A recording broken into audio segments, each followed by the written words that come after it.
Chapter 1. The wind rises at the edge of the green rushes. The night was as dark as ink, bending low within the iron-gray mist. Lin Mo carried a woman on his back, moving swiftly with urgency.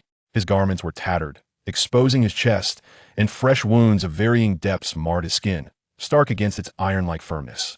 The woman he bore had a pallid complexion, her hair disheveled, and her arms, which encircled Lin Mo's neck, were nearly bare, revealing a similar array of injuries on her snow-white forearms.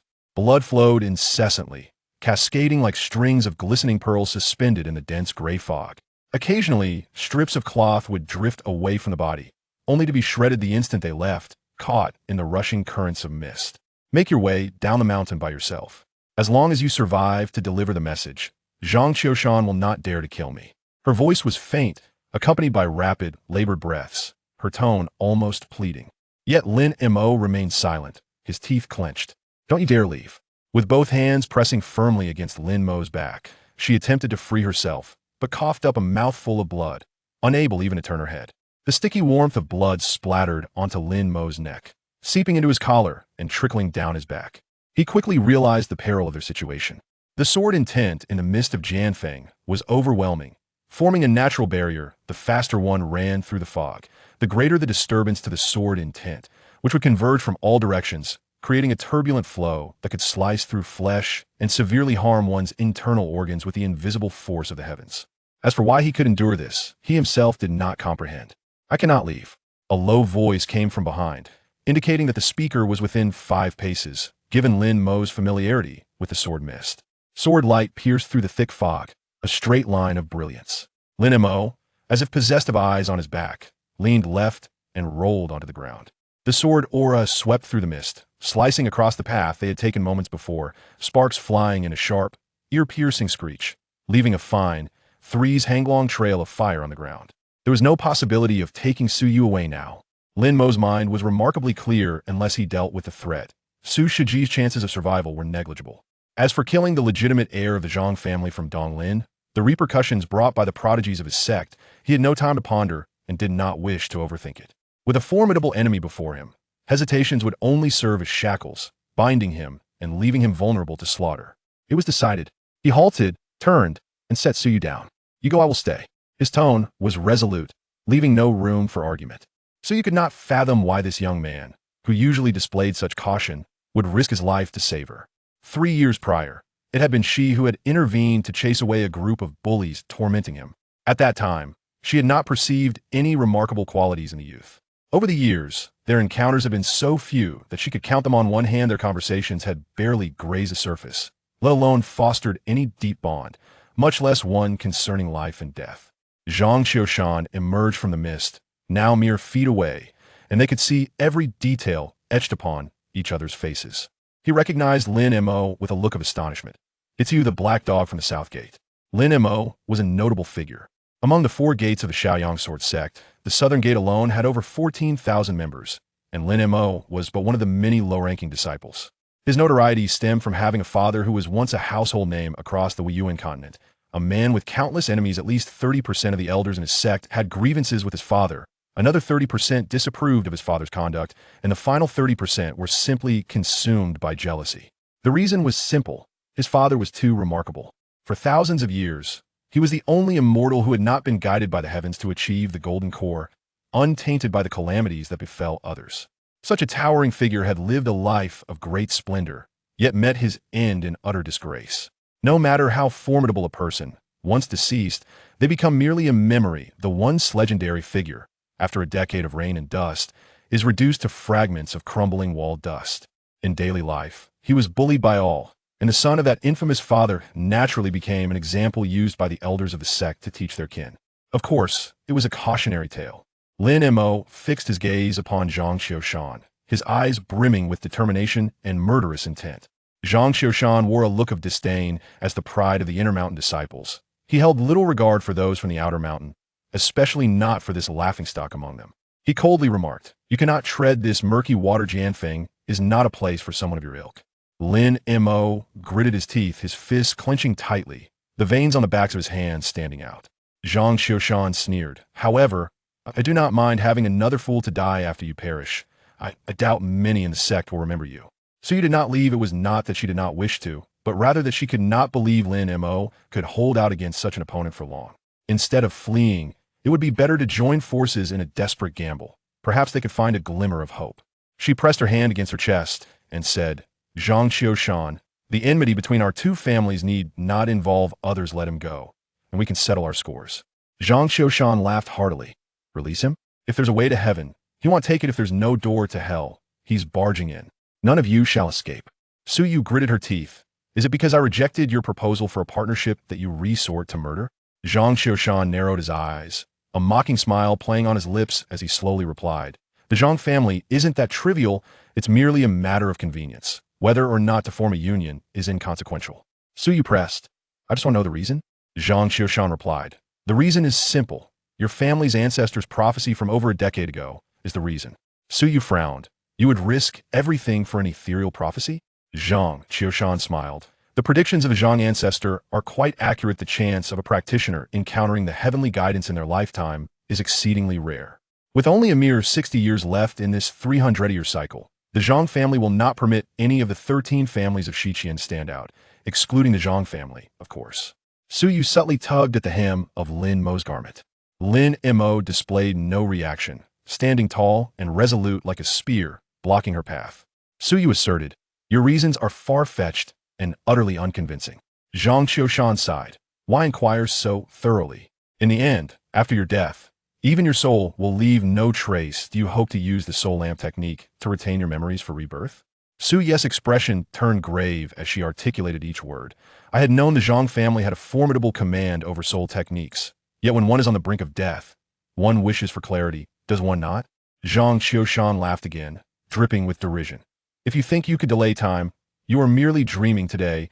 You are the only sword disciple on Jianfeng, and no one among the body refinement disciples would dare venture to such heights. Is this foolish boy your admirer? His laughter grew louder, unafraid of being overheard. In the thick mist, the sword intent was dense, and the heavens were isolated. His laughter would not carry beyond 10 paces. He continued, That foolish black dog follows you up the mountain just to gaze upon you a few more times. How delightful it would be to become a pair of doomed lovers in death. Why not let me gather your souls, twist them into a single wick for a soul lamp, allowing you to be consumed together in the flames of your souls?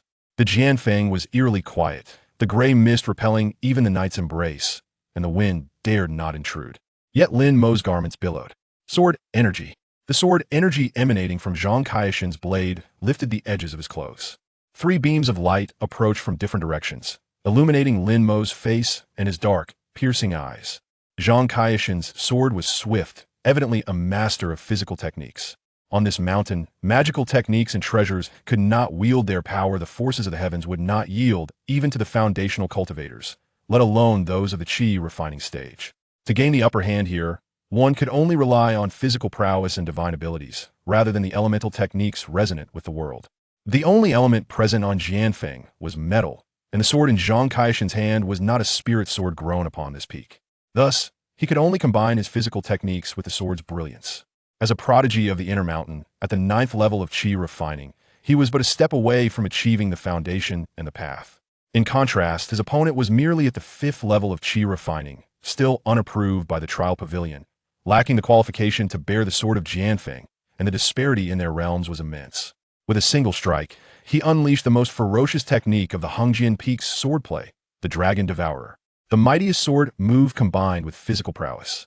Had he not been on this peak, he would have used his left hand to cast an instant kill spell, attaching a soul-devouring incantation to his sword, teleporting behind his opponent to cut off their escape. Unfortunately, the teleportation spell could not be invoked here, and the Dragon Devourer was but a half measure. Lin Mo did not evade with Suyu behind him. He could not afford to. He slightly bent his legs, sank his waist, and hurled a punch forward. The strike appeared slow, devoid of any gust, yet it effortlessly shattered the 3 strands of sword brilliance. In that fleeting moment, Zhang Qiushan beheld the most astonishing sight. 9 strands of black silk rose from Lin Mo's body, appearing both real and illusory. In that fleeting moment, a tremendous aura erupted from him, cascading outward with wild abandon. This is 8 layers of qi refining. No, it's 9 layers. Amidst the disoriented gasps, Lin Mo, like a parasitic worm, left behind a remnant shadow as he pursued the retreating Zhang Qiushan. delivering another powerful punch. In midair, Zhang Qiushan brandished his sword. Clang! The sword shattered. Dozens of jagged sword fragments glimmered menacingly, hurtling towards Lin Mo's chest. The sharp remnants of the sword, unyielding in their lethality, pierced Lin Mo's body, causing crimson blossoms of blood to erupt forth. Simultaneously, they hindered his movement and strike, and in that fleeting instant, Zhang Qiushan seized the opportunity to escape, widening the distance between them to Tu Zhang. Sui was rendered speechless by the unfolding scene, at a loss for words to express her current emotions. Joy, sorrow, envy, anger, every sentiment intertwined within her, yet exhilaration dominated the majority. Lin Mo, you must win, she shouted with all her might, as if expending the last ounce of her strength. They were not far apart, and Lin Mo heard her clearly despite the multiple wounds gushing blood from his body. A warmth blossomed within him, and a smile graced his face. Of course, he would win, not just win, but he must eliminate Zhang Qiushan. If his earlier intent to kill was ignited by Su Yu, now it surged forth from the need to safeguard his own secrets. Chapter 2.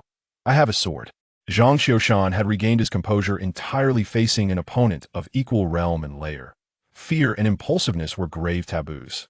He fixated on the gradually converging sword mist and coldly remarked, "Black Dog, you hide your skills deep enough, employing secret arts to suppress the realm, fearful that someone might uncover your secrets."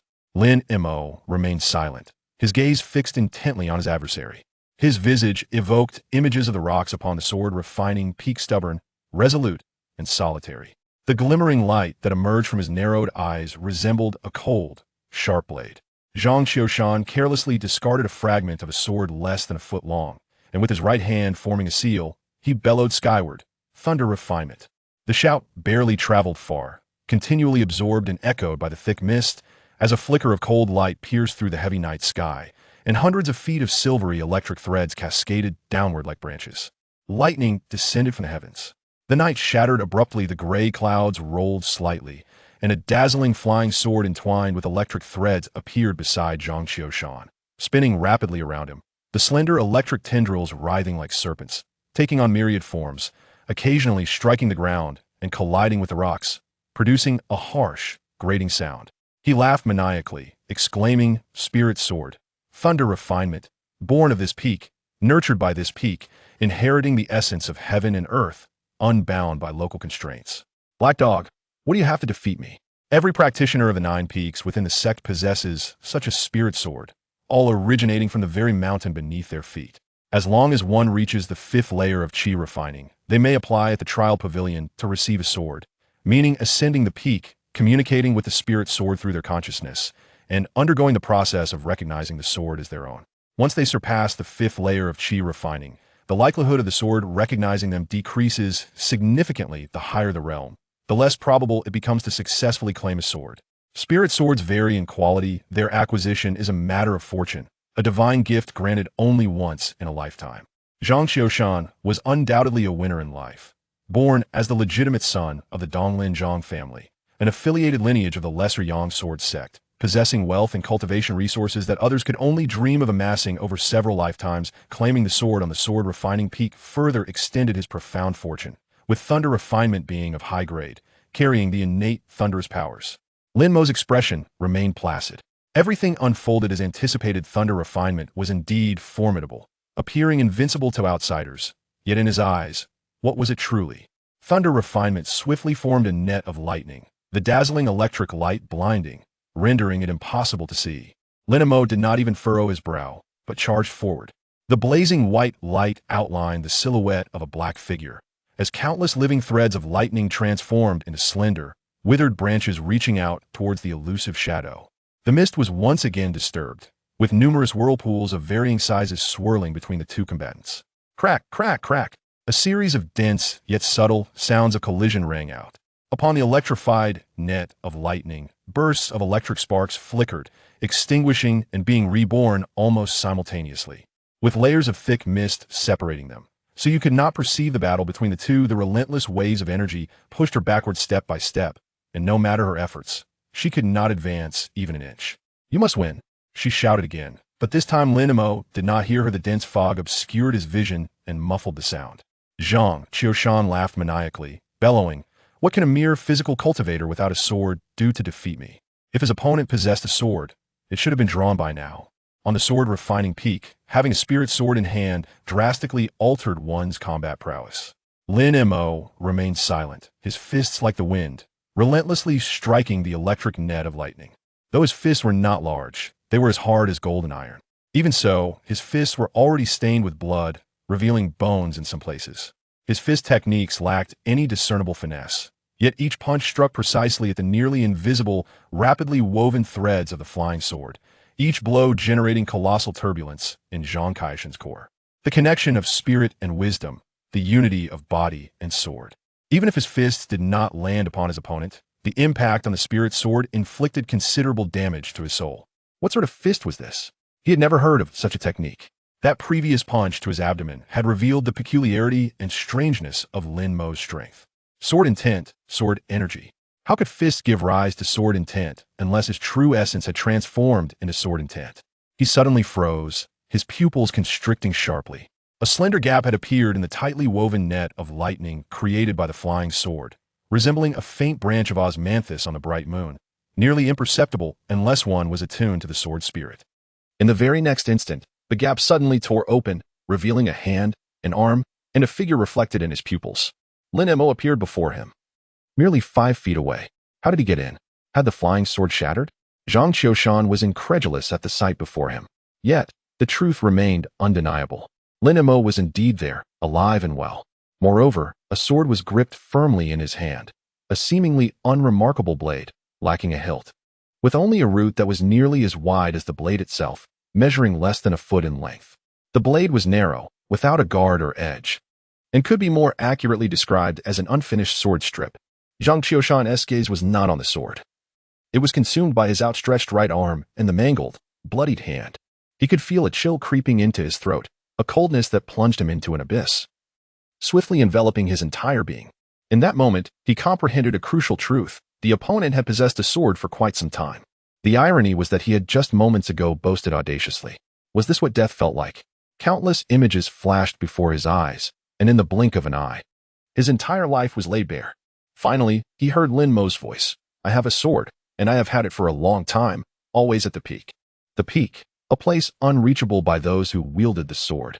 Many disciples of the Shaoyang sword sect never had the opportunity to behold the sights from the mountain summit. He had never seen it either.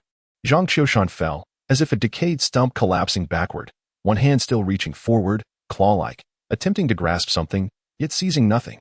The lightning-fast spirit sword transformed into a beam of light, soaring into the sky before plummeting rapidly, its descent landing far down the mountainside. The disciples of the sword sect perished, and the sword returned. Lin Mo, in a state of despair, knelt down, his left hand pressed against the ground, while his right arm lay mangled, flesh torn and revealing bone beneath countless wounds, blood continuously flowing out and quickly saturating the bare rock beneath his knees. The sword in his right hand trembled incessantly, humming eerily, as though it were laughing or weeping for its master. In front of him lay Zhang Qiushan, eyes wide open, devoid of life, now pale and lifeless. A narrow wound marred his throat, blood oozing forth from the gash. To the east of Shiqian, in Donglin Prefecture's Shanglin City, within a 5-zhang square underground chamber, a copper lamp encircled by 7 ethereal flames suddenly shook violently, causing the resplendent hall above to sway dramatically. The diagram of the Northern Dipper, concealed and revealed above the coffered ceiling, abruptly illuminated, erupting with a burst of white light, akin to a massive stone plunging into a tranquil lake, stirring up tremendous waves that swept through the hall, extinguishing over 100 everlasting lamps. 2 young attendants, who had been dozing off in the ancestral hall, awoke with a start, their eyes wide in shock at the sudden disturbance. The resounding bell then tolled throughout the grand estate, echoing in every corner, yet it did not escape the courtyard walls, leaving the city's millions of inhabitants undisturbed in their slumber. Soon, a dozen elders gathered in the hall, the everlasting lamps reigniting. At the forefront stood an elderly man with white hair and a youthful visage, gazing solemnly at the coffered ceiling, murmuring with gravity, if not encountered, the birds will flee. Riding horses will hasten. Tears will flow like blood. Great misfortune. Ancestor, what does this mean? The danger lies in the south-central region. The elder ignored the inquiry, his hands weaving intricate gestures, pointing towards the ceiling. In the south-central, a child has fallen, the brilliance of the jade balance. Upon uttering this, he spat out a mouthful of old blood, which dissipated into a thin mist, carried away by the wind. A middle-aged man immediately appeared flustered. South Central? That is the Shichong Mountain. His exclamation stirred the gathering crowd, igniting a cacophony of anxious voices. Isn't that where Qiushan resides? Under the protection of the Lesser Yang Sword sect? What calamity could possibly befall him? Could it be that the 5 sects are at war again? Ridiculous. The pride of heaven, Qiushan, could not possibly encounter misfortune. This was the Zhang family of Donglen, an influential clan rooted here for millennia. The elderly man was the clan head, Zhang Lifeng. To the left of the ancestral tablet in the hall, the grinding of a mechanism was heard as a stone door slowly opened, revealing a figure who stumbled forth, pale and bloodless. What has transpired with Zhang Hexia? Zhang Lifeng demanded sternly. The figure who emerged from the stone door was none other than Zhang Hexia, the custodian of the underground 7 Stars soul lanterns. The clan leader's brother, the third most significant figure in the Zhang family. Zhang Hexia appeared disoriented. It's gone. Qiushan is lost. All 7 stars extinguished. And the souls have no return. The 7-star soul recalling lamp is one of the most significant secret arts of the Zhang family. Once a vital member of the household passes away, a small strand of their soul, preserved within the lamp, can be summoned to reclaim their 3 souls and 7 spirits, thereby utilizing the secret art to solidify their essence and seek a path to rebirth through the restoration of memories. Should the individual possess the cultivation level of foundational spiritual wandering, there exists the possibility of finding a corporeal vessel to seize and resurrect. Zhang Linfeng was engulfed in fury. He had long neglected family affairs, entrusting all responsibilities to his brothers, Zhang He and Zhang Dongxia. Little did he anticipate that after relinquishing control for merely a decade, the clan would suffer the loss of its most promising prodigy, one destined to break through the firmament and be heralded as a celestial talent.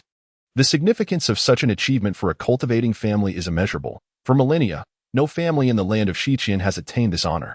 Should success be realized, their familial status would undoubtedly ascend above the 13 clans, potentially placing them alongside the peaks of the Shaoyang Sword sect, if not establishing them as the foremost family of the upper sect. In a fit of rage, Zhang Linfeng lost his composure, pointing accusatorily at the clan leader, his fingers trembling slightly. You, immediately send a letter to Shaoyang, dispatch someone without delay, and ensure that this matter is thoroughly investigated. It is imperative that the perpetrator faces due consequences. It is essential that those eminent figures within Shaoyang, who have been venerated by our family for years, display the appropriate attitude. The 3 imperatives were not only the directive of the ancestors, but also the stance of the Donglin Zhang family. Chapter 3. A crimson little happiness. Suyu assisted Lin Mo in seating himself and procured several medicinal pills, carefully placing them in his mouth. From some hidden recess, she produced a few embroidered handkerchiefs to wrap his bloodied fists. The pain was acute, yet Lin Mo felt a warmth in his heart, a sense of happiness blossoming within him. It hurt a little. Be gentle. It will soon be well. Take your time. No need to rush. What should be done now? Well, that is simple enough.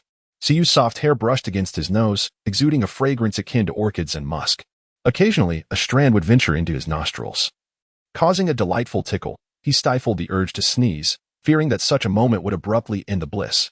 His hands were swiftly bandaged, and the wounds on his torso, though not deep, ceased to bleed. Lin Mo possesses an exceptionally strong regenerative ability, a remarkable gift attributed to the rigorous physical training he underwent since childhood.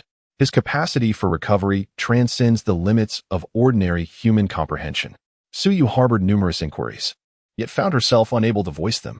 She yearned to accompany him down the mountain in search of a physician, but Lin Mo firmly dissuaded her. The rationale was both straightforward and profoundly sensible. Zhang Qiushan was deceased, while they remained alive. This singular fact implied that should they descend and report the matter to their sect, the investigation into Zhang Qiushan's potential premeditated murder would be uncertain. However, it was unequivocal that both Lin Mo and she would find themselves ensnared in an endless quagmire of trouble, with Lin Mo likely facing even greater peril.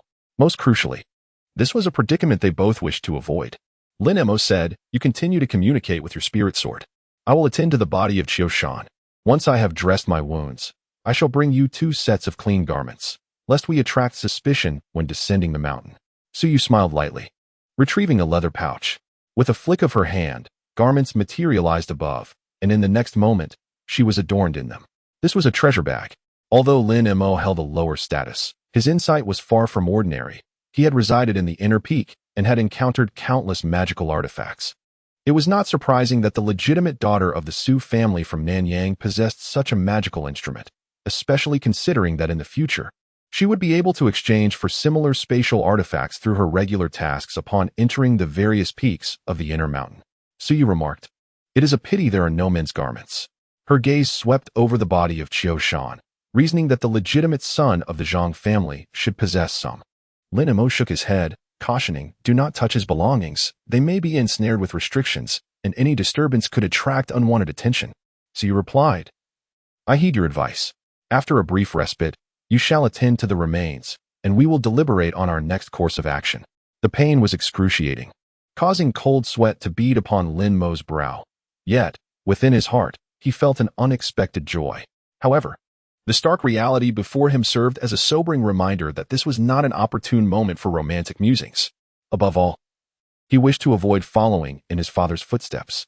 In a world vast and filled with possibility, the preservation of life reigns supreme. As long as one breathes, opportunities abound. There is ample time ahead. "What brings you here?" he inquired. Lin Mo felt a profound sense of embarrassment. He truly wished to evade this question, particularly in the presence of senior sister Su. However, some matters must be clarified for his unexpected appearance at the sword refining peak. At the very scene where she was receiving her sword, and his unforeseen intervention that saved her life from Zhang Qiushan's blade, rendered silence impractical. The circumstances were intricate, tinged with serendipity. In a swift mental effort, he gathered his thoughts while retrieving an object from within his robes, meticulously wrapped in a blue cloth, and presented it to Suyu. The parcel was elongated, measuring less than an inch in width and half a foot in length. "What is this?" Suyu inquired, her gaze scrutinizing him with a hint of suspicion as her fingers delicately caressed the wrapping. It was a 7 yellow root, found at the depths of the Cold Abyss Gorge, situated just behind the sword refining peak. This area, shrouded in perpetual sword mist, made descent exceedingly difficult. However, it was home to an abundance of high-quality medicinal herbs, invaluable for replenishing spiritual consciousness, revitalizing the mind, and enhancing communication with spiritual swords. "Did you come solely to deliver this?" Lin Mo, burdened by an overwhelming sense of shame, awkwardly remarked, "In truth, it is nothing of great significance. I had just descended the mountain after foraging for herbs when I heard Hu mention your successful evaluation at the trial pavilion, earning you the qualification to wield the sword. I wish to present to you the 7 yellow roots I had gathered some days prior, before the door of your home." Suyu smiled and replied, "There are many here, so I must decline." Lin Mo nodded, his sense of shame considerably alleviated. It was then that he inadvertently spotted Zhang Qiushan, accompanied by his fellow disciple Guo Li and the Zhang family's priest, Yu Qi, engaged in a clandestine discussion about how to undermine him. Although he had intended to forewarn Suyu, his thoughts were interrupted when Suyu, paying close attention, interjected, "They conspired against me in your presence?" "No, it's not," Lin Mo stammered, momentarily at a loss for words. Regaining his composure, he continued, "That narrow path outside your residence. I didn't approach the entrance at that time. There were too many people, and I feared the ridicule of others." Suyu gazed intently at him, her eyes sparkling with amusement. This behavior resonated with her perception of Lin Mo's character. The same Lin Mo who had just executed a clean and decisive strike against his adversary now seemed strangely unfamiliar to her. "I inadvertently overheard snippets of conversation atop the cliff, leading me to deduce that Zhang Qiushan would indeed trouble you. I thought to wait until nightfall, when the crowd outside your door had dispersed, to seize an opportunity to inform you." Suyu nodded in acknowledgement, her mirth deepening. "You knocked on the door, yet found yourself met with a cold reception from Yuan. Lin Mo's face flushed with embarrassment, her toes digging into the ground as if she wished to burrow a deep hole and hide herself within. She hesitated before saying, "I could only remain at a distance, watching you guide the soaring kite from the courtyard towards the sword refining peak. No matter how hard I chased, I could never catch up, but thankfully, after much effort, I finally managed to arrive." Suyu cast a glance at the lifeless body not far away, her eyes momentarily drifting, but she quickly regained her composure and spoke slowly. "You saved me. I should indeed express my gratitude." Lin Mo waved her hands repeatedly, her delicate white palms glimmering. "Why are you thanking me? You assisted me first. It is only natural that I return the favor. Go face the sword yourself." As she spoke, she attempted to rise, but Suyu grasped her sleeve, pulling her back to her side. "She has a delightful fragrance." Lin Mora pondered silently, unable to articulate her thoughts. So you remarked, there is still ample time. There is no need to rush. At this hour, no one frequents this place, and I have some inquiries I wish to pose to you. Lin Mo's heartbeat thundered like a drum. Gritting his teeth, he said, if you have any questions, feel free to ask, as long as it does not concern others. I will do my best to inform you. He placed particular emphasis on the word you, instinctively underscoring its significance. So you glanced sideways at the familiar face beside her. A face she knew well, which, at this moment, bore an added air of heroism. Of course, she had never thought him unattractive, to speak honestly. Aside from the simplicity of his countenance, both his features and overall appearance could be deemed above average, not exactly captivating, but at least reassuring to behold. However, having traversed the trials of life and death, the emotional distance between them suddenly shrank, rendering everything more intimate and clear. His straight nose, slightly upturned lips, well-defined cheeks, and proportionate, sturdy physique suddenly possessed a unique allure.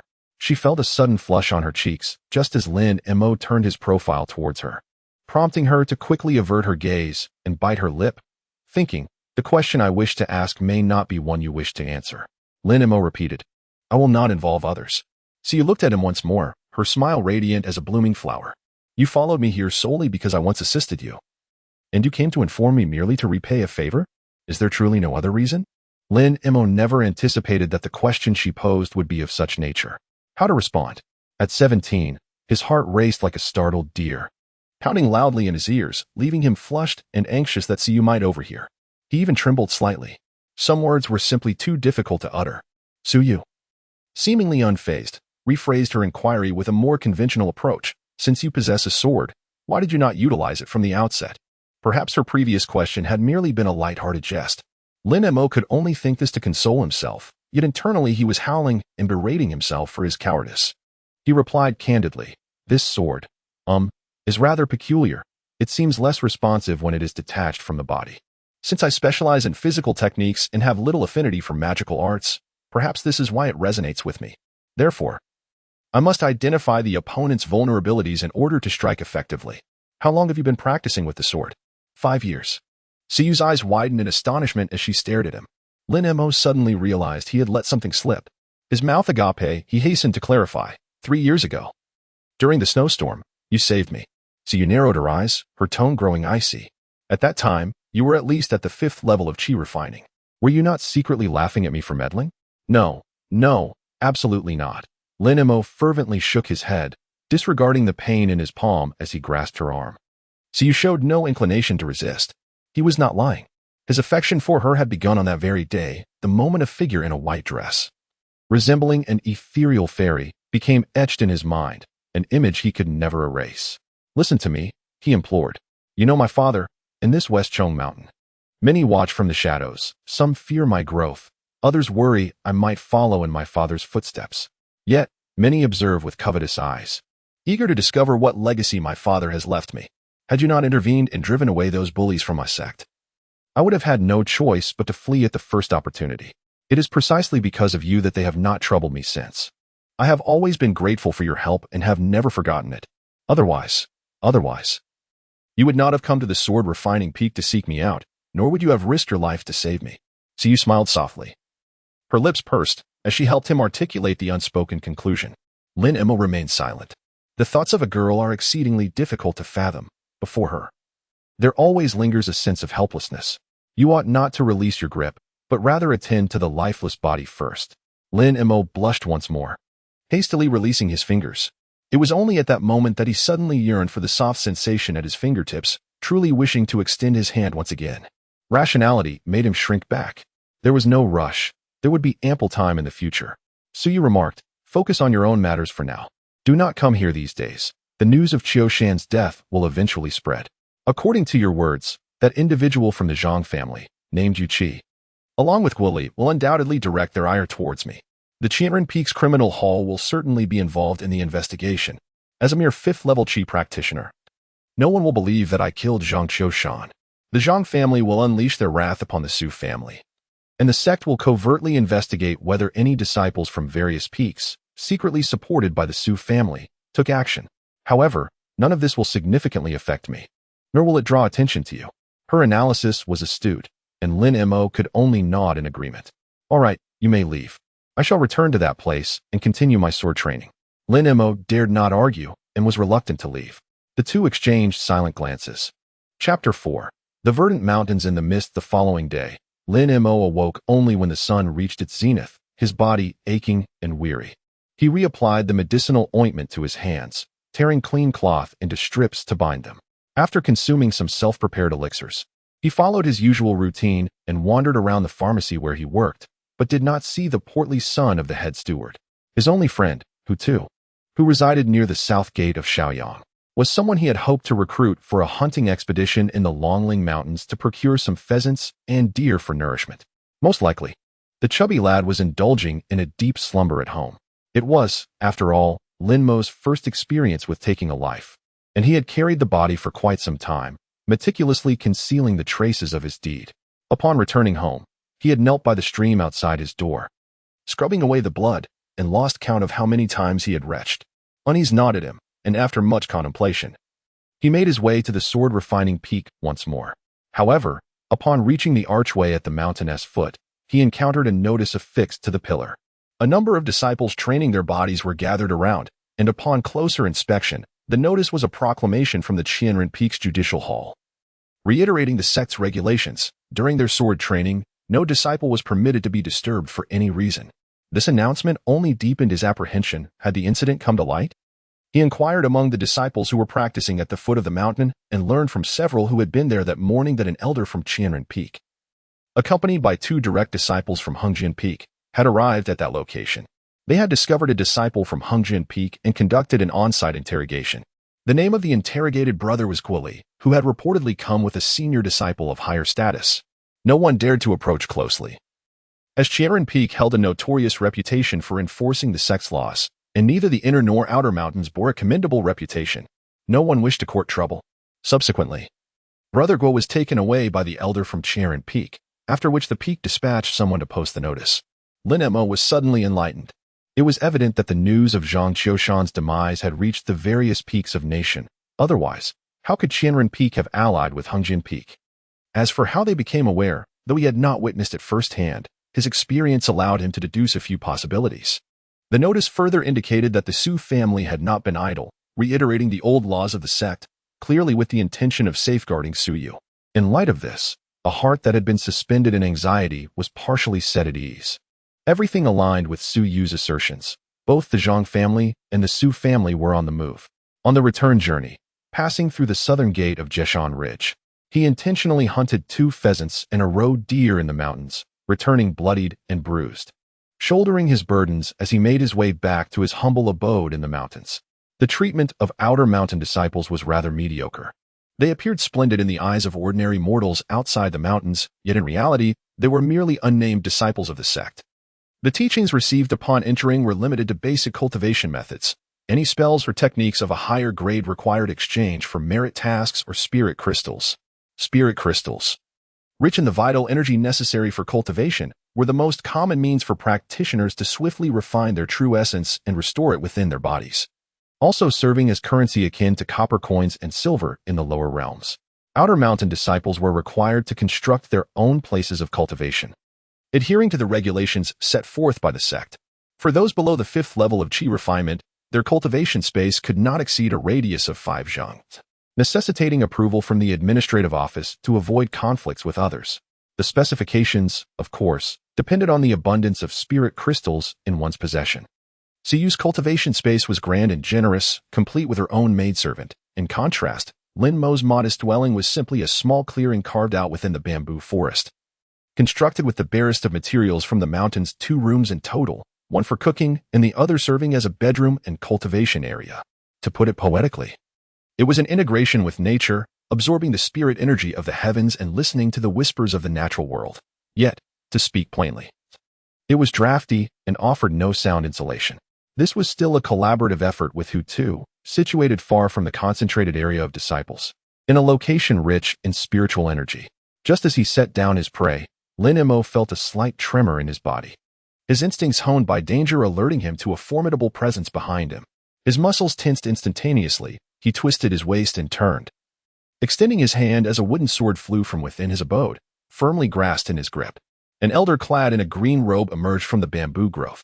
Lin Mo relaxed momentarily, a broad smile adorning his face as he exclaimed, "Uncle Ji, what brings you here? In the depths of Shichong Mountain." Aside from the only family he could claim, who too, there stood this individual before him, with the potential for another to emerge in the future. Though no blood ties existed, for over a decade, this man had selflessly contributed from the shadows, embodying the essence of kinship even more than flesh and blood. He was also a close friend of Lin Mo's late parents.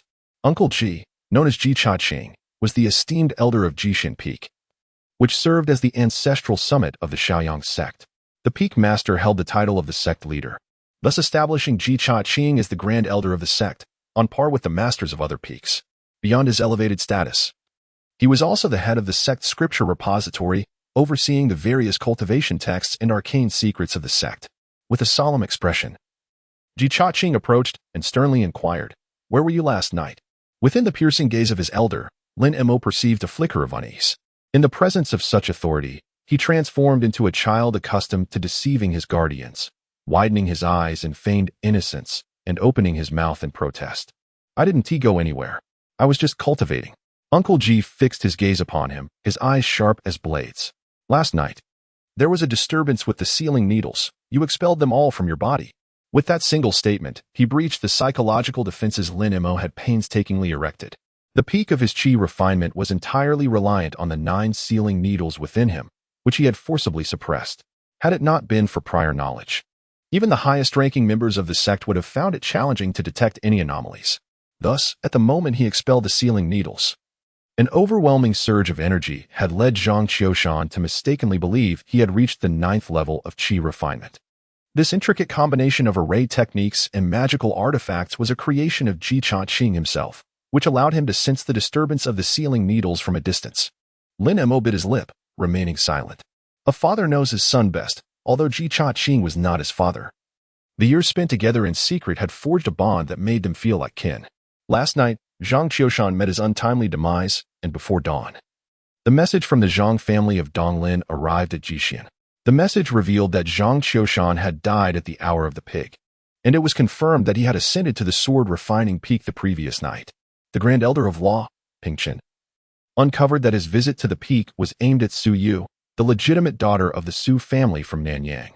"I recall you mentioning that a woman from the Su family had once offered you assistance by chance." It was as if you were on the verge of stating, "I know the murderer is you." Lin Mo raised her head and gazed directly at Ji Cha-ching. Articulating each word, "It was I who killed." Ji Cha-ching raised his hand to interrupt her next words, his fingers tracing the air, conjuring an intricate array that spanned a radius of 10 zhang, enveloping the space in a mesmerizing illusion. Countless golden symbols flowed and circulated in a continuous dance. Thus, an extraordinary formation capable of severing heaven from earth was effortlessly conjured without the aid of any magical artifacts. This was the remarkable prowess of a perfected Foundation Establishment realm practitioner. Lin Mo's anxious heart finally found solace. Jibo's sudden intervention to conceal the celestial secrets was undoubtedly a measure to prevent any leaks. Therefore, it was clear that he was not here to impose blame. Family is family. Amidst the vastness of the world, one's kin remains the most reliable support. "You may now speak." As the conversation lengthened, Ji Cha-ching interjected once more. "To be concise, the motive for the murder need not be elaborated. It undoubtedly concerns the girl with the surname Su. The location is at the sword refining peak. Simply inform me whether the sword left atop the mountain, which has yet to be retrieved, was utilized, and whether any traces were left regarding the disposal of the body." Lin Mo actually wished to elaborate on his reasoning, yet Jibo held a different perspective. At their level of cultivation, practitioners have achieved a tranquil state of mind, where disturbances are rare and their temperaments gradually become indifferent and unyielding. Resigned, he stated that it was indeed the very sword that he had utilized. The corpse was discarded into the frigid mire of the sword refining peak. And to obscure the aura of the spiritual sword, he had smashed its head and neck with stones beforehand, ensuring no remnants of sword intent remained. Ji Cha-ching responded with a noncommittal sound, leaving the meaning ambiguous. Suddenly, he posed a perplexing question to Lin Mo. Was this Su Yu's directive, or merely her suggestion? What? Lin Mo did not comprehend the inquiry, hence he refrained from responding. He struggled to grasp the deeper significance behind Jibo's question. Ji Cha-ching, stroking his smooth chin, or a half-smile, muttering softly, "You rascal, leaving it uncertain whether his tone conveyed annoyance or frustration. He chose not to dwell on the matter further and sighed. Let us not speak of this again. As for that young lady from the Sioux family, it would be prudent to act thus. There are still 3 months until this year's entry trials. You should promptly visit the trial pavilion to assess your cultivation and secure a spot for the sword selection. After acquiring the sword, you may participate in this year's entrance trials. Isn't waiting until I have a solid foundation in the foundation establishment stage futile? Plans often falter in the face of change. Since you cannot seem to let go of the Sioux girl, it may be wiser to enter the inner mountains together. I can provide assistance when the time comes. Lin Mo lowered his head and murmured a soft displaying a hint of happiness while deliberately feigning a sense of grievance. Ji Changqing extended his hand, initially aiming for the top of Lin Mo's head, but upon reconsideration, he let it rest gently on his shoulder, giving it a couple of light pats. With a tone of earnest concern, he inquired, "Have you truly resolved to go to Yawang Peak?" Lin Mo nodded. "Since you insist on embarking on the path of enlightenment that your father could never traverse, I shall refrain from further persuasion. The realm of alchemy is one I comprehend only in part, yet I must forewarn you. The temperament of Elder Umo from Yawang Peak is rather eccentric. In the past, he declined your father's proposal for mutual validation of doctrines. Nevertheless, his character remains trustworthy. He judges matters rather than individuals. To this day, he has not taken a direct disciple, making it exceedingly difficult to win his favor. Might Uncle G share with your nephew why the scripture repository of our sect is conspicuously lacking the alchemical teachings of Elder Yu?" Ji Changqing pondered for a moment and replied, "Perhaps you have already speculated on this, considering you have perused the vast majority of the esoteric arts within the repository." He stepped forward a few paces and seated himself upon the steps beneath the eaves. Lin Mo hurriedly rushed into the kitchen and brought out a cup of water. "I apologize. There is no tea at home. Please make do with this." Ji Changqing accepted the cup, feeling a tinge of regret. "It is my fault for not taking better care. You won't hold it against me, will you?" Lin Mo revealed a charming smile and remarked, "In my childhood, I found it quite peculiar. However, as I matured, I came to appreciate the earnest intentions of Uncle G, and naturally, I no longer hold any grievances." With a cheerful demeanor, he continued, "Over the years, each month, Uncle G has generously sent those jade tablets inscribed with techniques, which, in the bustling Southgate trading post, could easily be described as priceless. Moreover, after my nephew reached the 5th level of chi refinement, each month has seen Uncle G provide him with hundreds of spirit crystals.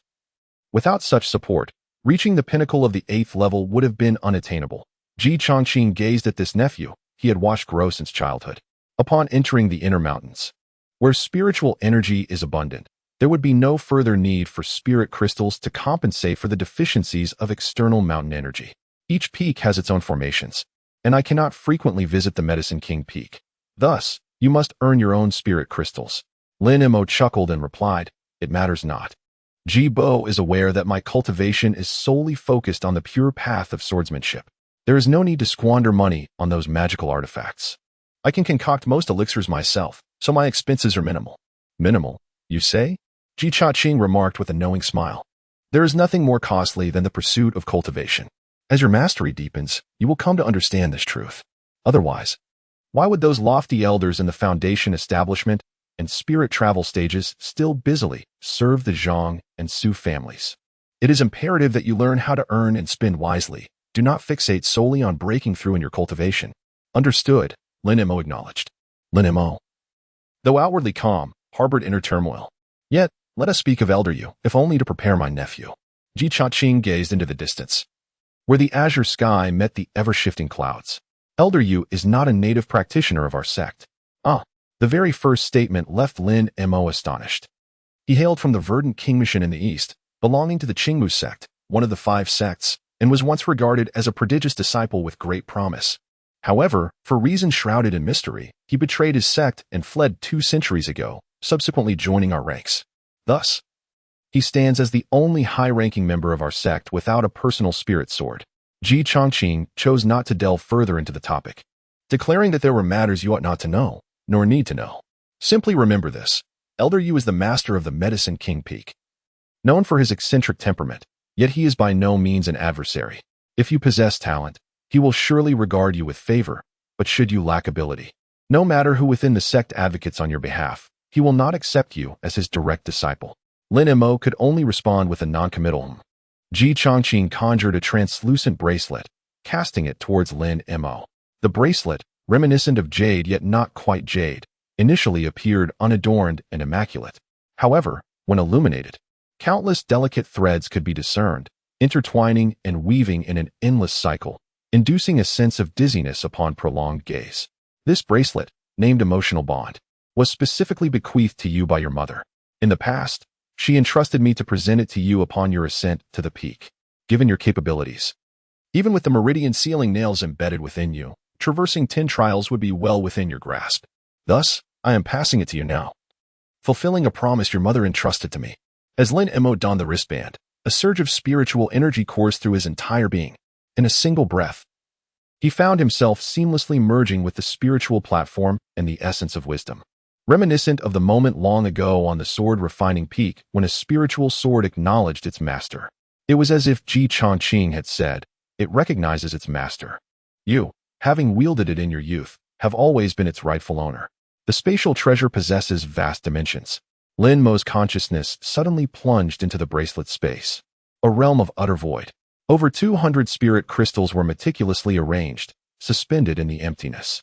Beside them floated an incense burner and a jade tablet. The incense burner serves to obscure the secrets of heaven. Once ignited, it can be utilized, with dragon saliva incense being the most effective, followed by agarwood. The jade tablet contains a method of mental cultivation. It is advisable not to practice it, as the old man has painstakingly combined hundreds of qi refining techniques with some insights from your father, embedding traps within. Should you find yourself in peril, simply connect with the words Dao, Yu, Shun, and Qing from the jade tablet using the Ling Tong technique, and I shall instantly arrive through the hidden portal left by the tablet space, restricted to within the boundaries of the Western Qian continent. Should another acquire this item and dare to peruse its contents, I can likewise act, claiming their life and vengeance for you. Lin Mo did not anticipate that Ji Chongqing would speak so candidly. It seemed he had made various preparations long ago. He had foreseen that after entering the peak, some individuals would fixate on him, their aim being the possessions left by his father. Furthermore, he reminded Lin Mo that much common knowledge is not found in books. The treasure pouch and ordinary spatial artifacts cannot contain the sect's spiritual sword, as the sword's aura would rupture the artifact. The emotional bracelet, however, would not suffer such a fate. It was a token of affection gifted by your father to your mother, origins unknown. Aside from spatial artifacts, I am unsure of its other uses. As for that peculiar sword you acquired from the mountaintop, regardless of whether it is indeed the true source sword is claimed by the founding ancestor, it is best kept within the bracelet when not in use, just to be safe. He offered many instructions, detailed and meticulous, akin to an elder advising a younger family member about to leave home. Though somewhat verbose, Lin Mo felt a warmth in his heart. Ji Chongqing then added, there is one more matter I must trouble you to attend to. Lin Mo was taken aback. It is as you instructed, Master Ji. Ji Chongqing inquired, what is your relationship with that young man from the Hu family? Was it not a question asked with full knowledge of the answer? Lin Mo remarked, excellent. I just hunted some game and was contemplating inviting him over tomorrow for roasted chicken and stewed meat. Ji Chongqing responded with a sound of acknowledgement, suggesting, find a way to persuade him to undergo sword training alongside you, to experience the trials of entering the peak, and subtly encourage him to join the Jishin peak.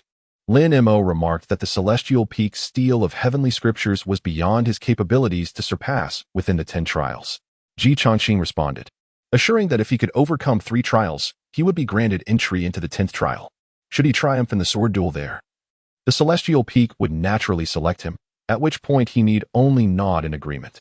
Lin Mo inquired, will Ji Bo assist me in repaying a favor?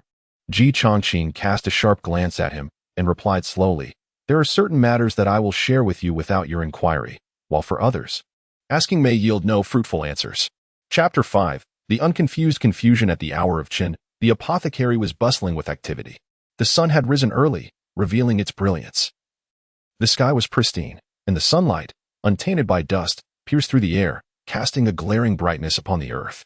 In the courtyard, a throng of individuals moved about, as a dozen young disciples donned in azure and brown garments carried oversized winnowing baskets, traversing between the herbal storage and the courtyard, seizing the favorable weather to dry the freshly gathered herbs and animal bones. As Lin Mo entered the courtyard, he instinctively bent his back.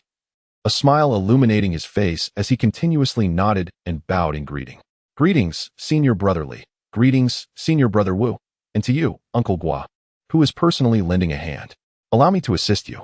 The courtyard spanned several zhang, and it took him the duration of an incense stick to reach the front of the chief steward's office.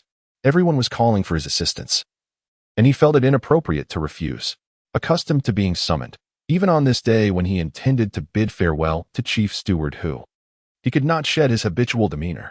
The pivotal issue was that no one offered him a kind expression. Everything felt entirely expected. He gently rapped on the door, which was ajar. Chief Steward, who sat behind a spacious Wang Wali medicine table, pouring tea and squinting in enjoyment of the morning's first brew. Ah, Shaolin, you have arrived at the perfect moment. A commendable task awaits you. Chief Steward Hu, whose surname is Hu and given name Feng, is colloquially known as Hu One Blade. This moniker does not stem from his proficiency in blade techniques, but rather from his merciless negotiation of task assignments and remuneration. When he makes a decision, the disciples undertaking the tasks scarcely see any profit. Where does the excess go, one might wonder. A glance at Hu's ample physique provides the answer.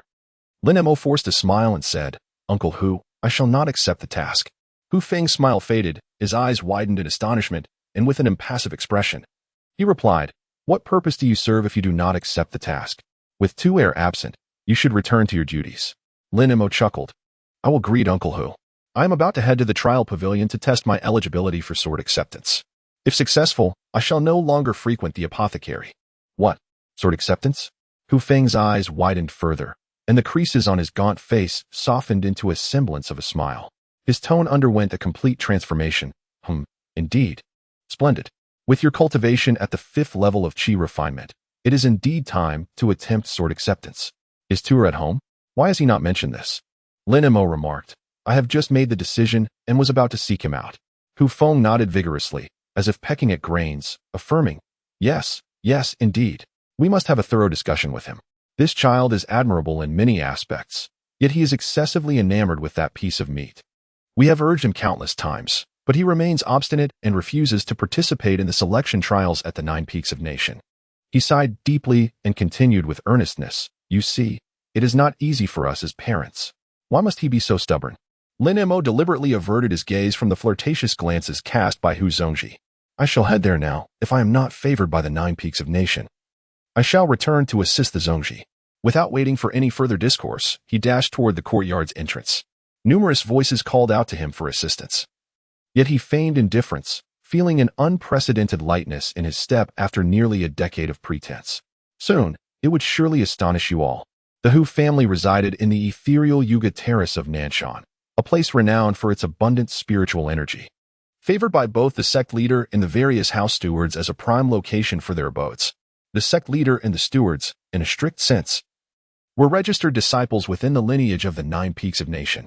Due to limitations in their innate talents, they could only achieve foundational cultivation by relying on the sect's limited distribution of elixir of creation or creation pills every decade, allowing them to fortuitously establish their foundation. However, the greatest drawback of drug-induced foundation establishment is the lifelong inability to enter the ethereal phase of foundational cultivation, forever capping them at the 6th level of foundation. Consequently, those who rely on drugs cannot ascend to the esteemed lineage of the mountain peaks or attain the elder rank required for the ethereal phase. Over time, diligent practitioners, having toiled considerably, are often reassigned to external mountains as stewards, with their positions varying based on their cultivation level and contributions.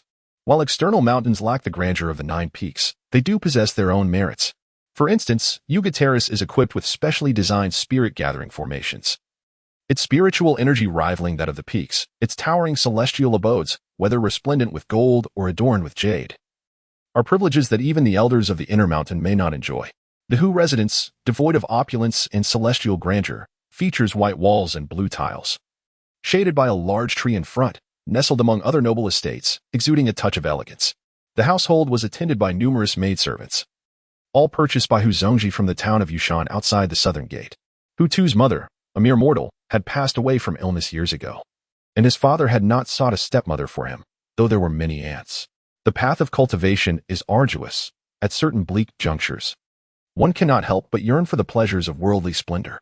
Upon rising, with remnants of toothpaste still lingering about his mouth, Hutu beamed with joy upon seeing Lin Mo, his chubby face breaking into an affectionate smile. With arms that seemed incongruous with his stout frame, he enveloped Lin Mo in a warm embrace. What brings you here today? Aren't you going up the mountain to gather herbs? As he spoke, he incessantly winked, hinting at something unspoken. Lin Mo sighed and remarked, the 2 chickens I owe you have been meticulously prepared. Before stepping out, I wrapped them in clay and placed them in the oven to roast. Moreover, I have simmered a generous portion of deer meat in the pot, just for your enjoyment. Hutu chuckled heartily, repeatedly patting his shoulder with his chubby little hands, exclaiming, you truly are a person of refinement, my wooden brother. He winked and inquired, have you encountered Sister Sue? What transpired? Did she bestow upon you a grand embrace, or at the very least, grasp your hand and share a few heartfelt words? So that your efforts would not be in vain. Lin Mo touched his face, feeling a slight warmth. Such words need not be uttered again. Let it be. Let it be. Hutu erupted into another bout of hearty laughter, cradling his belly that shook incessantly. Lin Mo remained silent. No matter how close their relationship was, some sentiments could not be openly laid bare. The 2 strolled eastward, exchanging playful banter and jovial laughter, always indulging in light-hearted jesting. Hutu carried a pouch filled with flying artifacts, yet Lin Mo was not particularly fond of such ostentation. He found it too conspicuous. After all, the distance from Ugatai to his home was merely a few mountain miles, and he felt more at ease traversing the path on foot. Once this meal was concluded, who could say when the next occasion would arise for the 2 brothers to sit together, sharing wine and meat? Oh dear, Blackwood. Please do not alarm me, Hutu said, his hand resting on his trembling chest, as if he had been unsettled by something Sister Sue had said, and was struggling to cope. Lin Mo shot him a glare and exclaimed, what are you saying? Am I that kind of person? He took a deep breath and continued, I am about to undergo the sword acceptance trial to join the sect, after which I will no longer be able to prepare the wild delicacies for you. It would be best for you to eat the medicinal dishes your father prepares, indulge in them, for they are nourishing and will not cause you to lose your vitality. Hutu was momentarily stunned, halting in his tracks, scrutinizing Lin Mo with an intense gaze, as if he were an otherworldly being. Lin Mo gazed into the distance. The verdant trees on the mountainside were touched by a hint of golden hue. A gentle breeze rustled through the forest, as if waving farewell with outstretched arms and flowing sleeves. The sky was a brilliant blue, adorned with sunlight that splashed a dazzling, blinding white gold. After a long pause, Hutu finally spoke. Are you truly going? Lin Mo nodded, stating, if we are truly going, since senior Sister Sue is attending, I must keep pace. Hutu responded with an understanding sound, revealing an expression that conveyed a shared comprehension, leaving the conversation momentarily suspended. Lin Mo devoted considerable effort to laying the groundwork, intending to entice the chubby boy into suggesting they embark on the journey together. However, to his surprise, the lad remained silent, showing no signs of interest whatsoever. Have you never considered joining me to endure the sword trials at the peaks? Hutu shook his head, pondering the futility of such an endeavor. Once inside the peaks, one is inundated daily with celestial fruits and herbal dishes, rendered tasteless to the point of absurdity. I could endure the swords, but the trials are another matter entirely. I have no intention of seeking out such torment in the inner mountains. Lin Mo touched his nose, truly at a loss for a better solution. The task assigned by Ji Bo must be accomplished, yet Xiao Pang was resolute in his decision to remain at the south gate. What could be done? As they spoke, the 2 arrived outside Lin Mo's humble abode. A wave of rich, meaty aroma wafted from the kitchen, and Hutu greedily inhaled deeply, the layers of flesh upon his neck quivering with each breath. Lin Mo sat down heavily on the steps and said solemnly, as cultivators, we set our sights on breaking through the heavens and guiding others. We cannot remain stuck at the mountain gate, languishing away our lives in ignorance. Hutu snorted disdainfully, clearly unimpressed. Lin Mo sighed deeply, lamenting, when it comes to the entire south gate, I cannot help but worry about you. Once I depart, who will assist you in climbing the mountains to catch wild chickens and hunt game? At this point, he fixed his gaze upon Hutu, scrutinizing him from head to toe, clicking his tongue in concern. He continued, I fear that within a few months, your frail frame will weaken further. How can I possibly feel at ease? Such words might fall on deaf ears when spoken to others, yet in Hutu's case, they unexpectedly stirred a flicker of empathy within him, his face reflecting profound sorrow that he could hardly contain. Brother Mu, please, no more. If you continue, we shall both be in tears. With empathy ignited, the scene was set for something more poignant. Lin Mo was poised to take advantage of the situation, intending to persuade Little did he expect that Hu would suddenly twist his rear and dash into the kitchen with great familiarity. Soon after, he emerged, his face swollen with 2 large lumps, panting heavily and gasping for breath. Lin Mo let out a quiet sigh, feeling a mix of exasperation and compassion. After all, this individual had followed him like an inseparable shadow since childhood, through various escapades, trapping, ambushing, traversing rugged mountains, hunting wild beasts, each moment coalescing into the tapestry of over a decade. He was all too aware of the little glutton's insatiable appetite. Was the pursuit of cultivation truly so paramount for him? Did the prospect of longevity genuinely surpass the joys of savoring life? Hu settled beside Lin Mo, gently nudging him with his shoulder as he offered a flask of wine. The exquisite brew poured forth from the jade pot, intoxicating enough to banish all worries. Within the azure porcelain vessel resided a celestial concoction, a secret brew from Feichuan Peak, painstakingly saved by Hu had stealthily shared considerable amounts with his portly companion over the years. "Did my father send you?" Lin Mo inquired. "If you say so, then it must be true." In truth, there was no need for such elaborate preambles. If he promised to accompany him to endure the sword trials and ascend to the peak, Lin Mo would readily comply. Lin Mo gasped, nearly spilling his drink onto his attire. It was so simple, yet the chubby fellow's demands resembled a heavy shackles, both burdensome and absurdly amusing. A monthly supply of game meat was required, and the chubby one's notion of adequate was measured by his own appetite, alongside an occasional indulgence of exotic beast delicacies to satisfy his cravings. Regardless, Lin Mo felt an overwhelming sense of being deceived. He even suspected that President Hu had conspired with Ji Bo beforehand, and that the earlier discussions at the pharmacy were merely a smokescreen for others. A pack of cunning old foxes.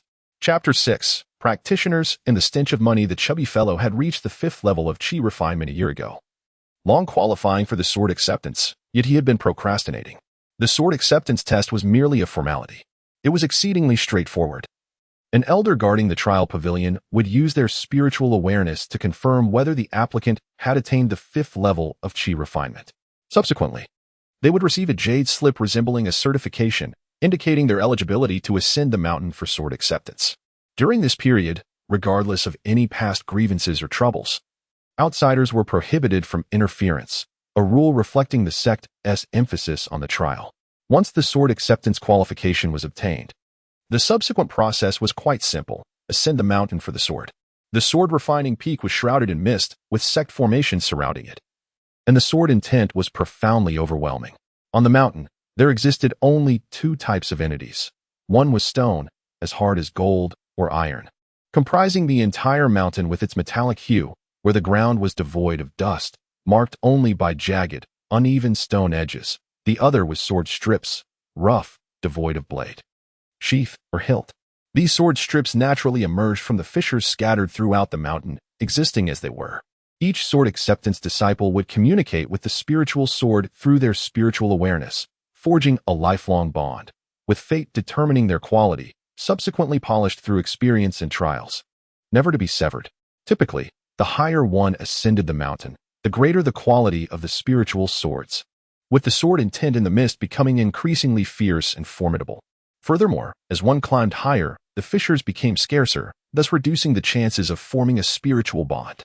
Forcing oneself to ascend higher would be unwise. Hu had only managed to reach the mountainside, evidently guided by his father's advice, where a deep and wide main fissure was located, riddled with numerous spiderweb-like crevices, densely packed with sword branches.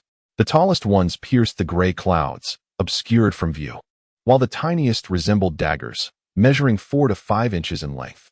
Under the cover of the gray mist, Lin Mo made his way directly to the summit of the mountain. Whether it was due to his inherently robust physique or his parents' early efforts in subjecting him to medicinal training, the sword mist on the mountain had little effect on him. 5 years prior, while traversing this peak to gather herbs in the icy gorge beyond, he had inadvertently caught sight of a sword gliding through the fog. Driven by curiosity, he followed it to the mountain's pinnacle, where he beheld a circular pit and the fierce sword intent emanating from it. He then focused his spiritual awareness on a hovering sword merely a yard away. There was no communication, no process. From that day forth, the pale, lifeless spiritual sword became his own, left behind at the summit, in that unreachable pit. Whenever he had the chance, he would secretly ascend the mountain to hone his blade. The stones of sword refining peak were exceptionally hard and dense, ideal for sharpening the sword's edge, even surpassing the renowned oil green sharpening stones from Qianren Peak. When Jibo learned of his sword acquisition, he gifted him a piece, regrettably, the oil green stone, capable of polishing many spiritual swords. Disintegrated into powder after just a handful of passes under this blade. The stones of sword refining peak were impervious to cutting. Throughout the sect's millennia-long history, attempts to do so had been made countless times, yet none had succeeded. Later, Jibo consulted the sect's ancient tomes and speculated that this sword might very well be the true source sword described in the sword ode penned by the founding ancestor.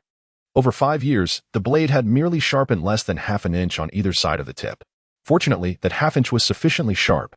Otherwise, that fateful night, he could never have pierced Zhang Qiushan's thunderforged sword net with a single strike. Siyu had successfully descended with his sword prior to their ascent and went directly into the trial pavilion, awaiting his examination 3 months later. Fortunately, Hu Tu did not require an extended period either, 5 days, to be precise. More accurately, it was 4 days and 5 nights. His sword acquisition process, characteristically, involved a few naps. By the 5th day, a colossal sword, 5 yards long, more than 7 feet wide, and entirely black with peculiar patterns, erupted from a fissure in the rock. Hovering above him, just as he was about to weep over how to grasp this gigantic sword, it instantly shrank to 5 feet in length and 7 inches in width.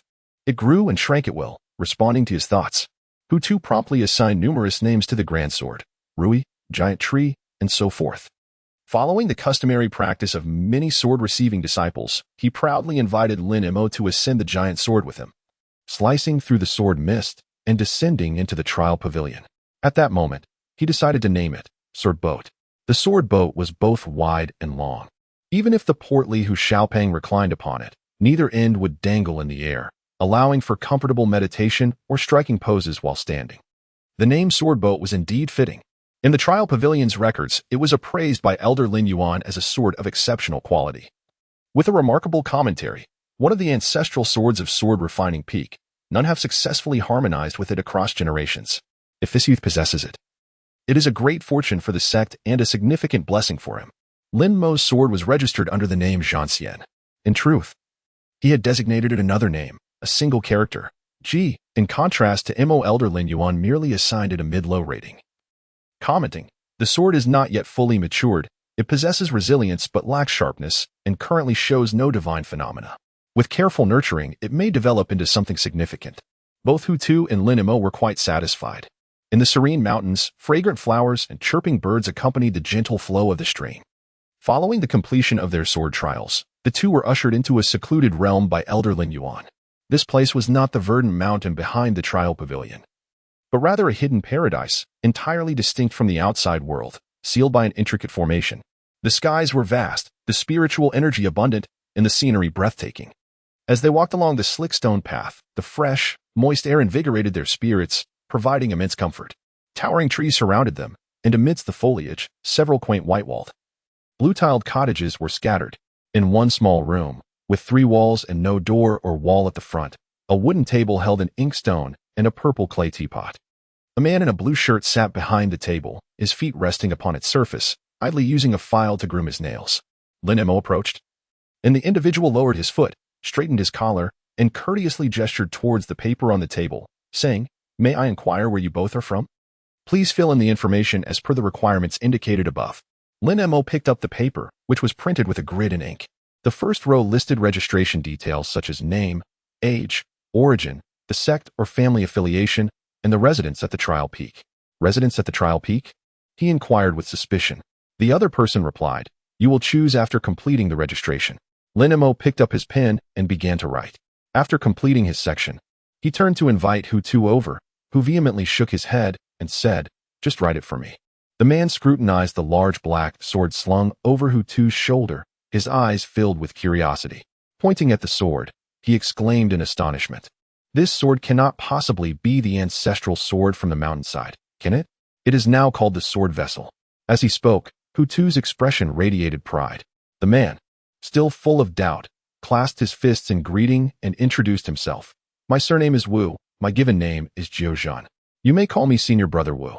I hail from Yunluan Peak, and my fellow disciples in the inner mountain refer to me as the all-knowing or honest Wu. Of course, I prefer the latter. Honest Wu certainly indulged in self-praise. Lin Imo chuckled silently, filled in the necessary information, and set down his pen. Where shall we reside? Wu Jiuzhen picked up the registration book and glanced through it, exclaiming, "Your handwriting is commendable. It is rare for those from the outer sect to possess such penmanship." "Ah, all have come from the southern gate." He continued to speak animatedly. "Are you aware of the individuals who entered the trial peak this year? From whence they come, their backgrounds, and their hidden talents? They are all potential rivals on your path to the peak." Lin Imo blinked, questioning, "What does my senior brother mean?" Wu Jiuzhen, with wide eyes filled with indignation, retorted, "You all are truly incorrigible. Out of goodwill, I sought to illuminate your path, yet here you are." One feigning ignorance and the other acting bewildered. Lin Imo smiled and performed a slight bow, expressing his confusion about his senior brother's meaning. Wu Jiuzhen glanced around before raising his right hand, his thumb and forefinger deftly pinching together, and lowered his voice to say, "I possess the foundational information of all participants in the trial, with each individual's details priced between 2 to 10 spirit crystals. Should you seek other tidings regarding the sect, the cost remains the same." He cast a sidelong glance at the newly completed information in his hands, a smirk playing at the corners of his mouth. "Of course, it is far from the mere simplicity of the information contained herein." Lin Imo expressed his gratitude to senior brother Wu, acknowledging his good intentions while subtly indicating that he would not accept them. Wu Jiuzhen, undeterred, continued, stating that he possessed various treasures, talismans, and elixirs.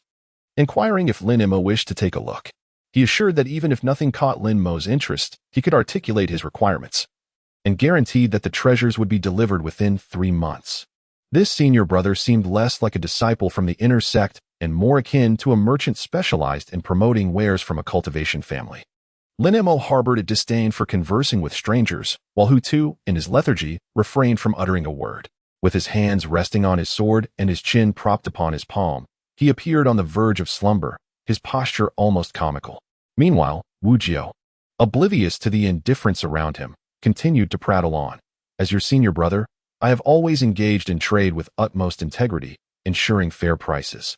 Go inquire among the 9 peaks of the inner mountain. My reputation for honesty, the title of Integrity Wu, is not bestowed lightly."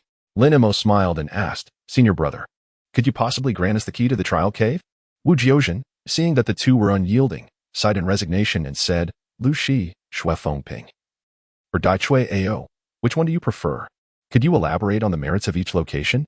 Lin Imo remained patient. Wu Jiu truly had a scroll in hand, which he unfurled to reveal a meticulously drawn map of the secret realm. The illustration depicted numerous pavilions and courtyards, marked with place names. While several courtyards were adorned with red dots, not painted in vermilion but resembling luminous points. Upon closer inspection, the red dots indicated areas occupied by others. Notably, the location marked as Lu Shi bore the highest number of red dots, totaling 14. Blood Maple Flat had only 10, while the dappled green hollow remained entirely blank. Lin Imo inquired, "Where does Su Yu of the South Gate reside?" Wu Jiuzhen extended his hand, palm facing upwards, with an unperturbed expression, audaciously declared, "This information requires merely 1 spirit crystal from you." Lin Imo was utterly astonished by this individual, who dared to demand payment for such things. It seemed as though this person was driven mad by a lust for wealth. No, he must not be given the opportunity. Such shamelessness utterly undermines one's moral compass. With an impassive expression, he stated, "Dueling caves, I require 2 adjacent courtyards." Wu Jiu, however, remained unfazed, tossing out 2 white jade slips.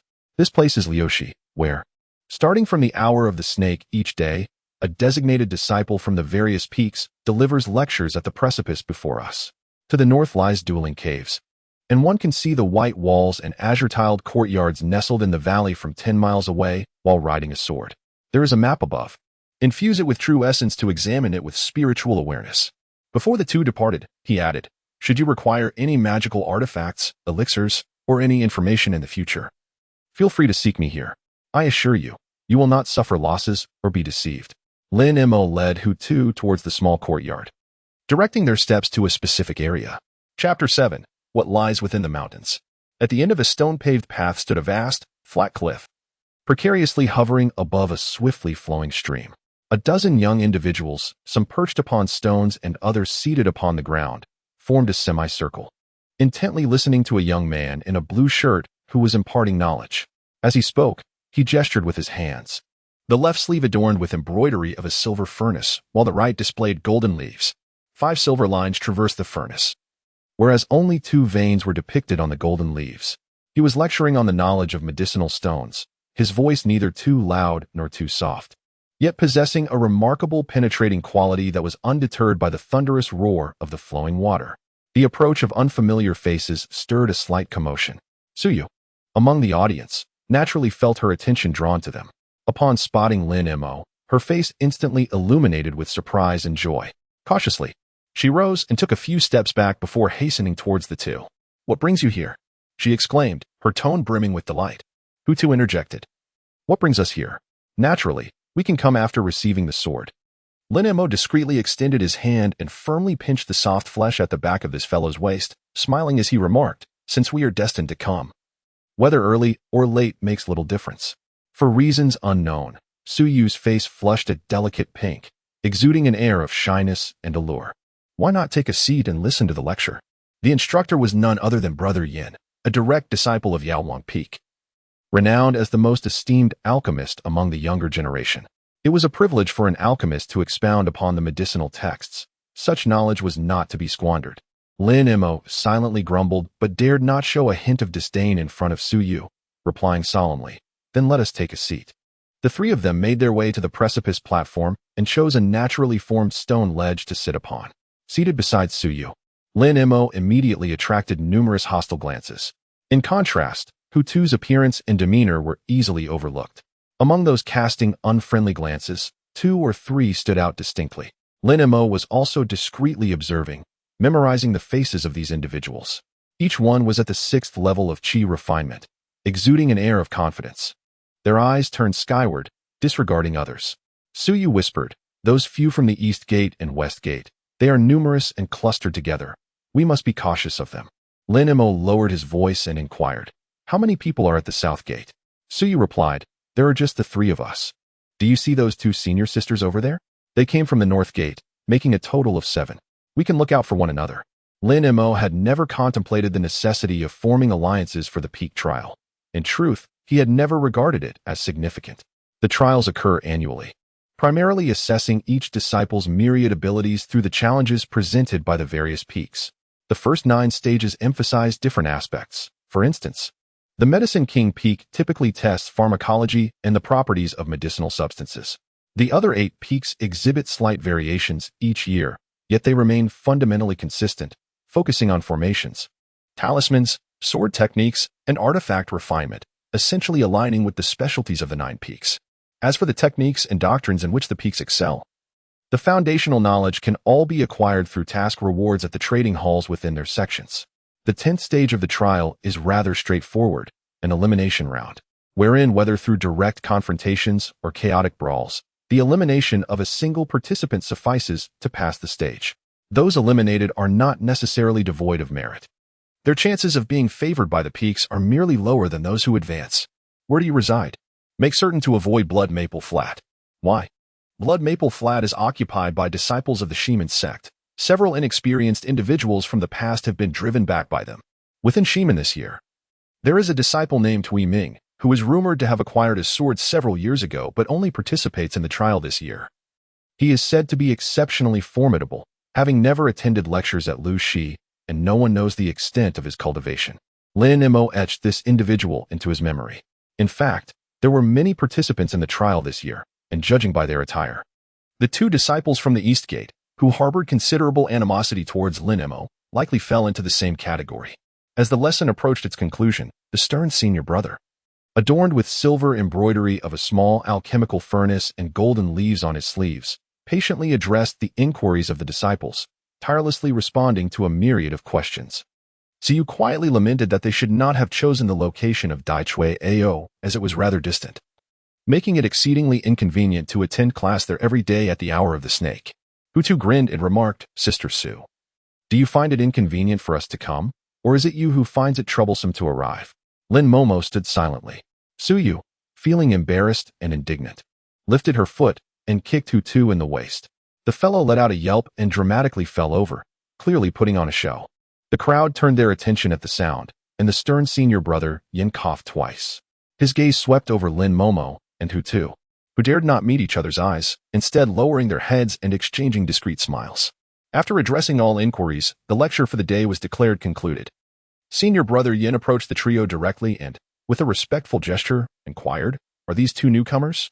Hu-Tu straightened his back and boldly replied, "I am Hu-Tu, a disciple from the South Gate. It is an honor to meet you, Senior brother Yin." Lin Mo bowed slightly and remained silent. Senior brother Yin smiled warmly, his tone gentle. "I am Yin Yezhou. While pharmacology may seem superficially unrelated to cultivation, its practical application proves immensely beneficial for practitioners. For instance, in times of war, when elixirs are scarce, knowing how to self-rescue and utilize the visible resources around to enhance one's chances of survival relies heavily on foundational knowledge of pharmacology and the properties of medicinal substances."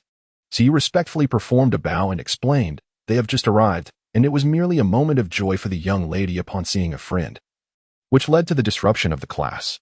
I hope Senior brother Yin can forgive this." Yin Yezhou replied with a smile, "I hold no grievances. I merely wish to remind the two newly arrived junior brothers."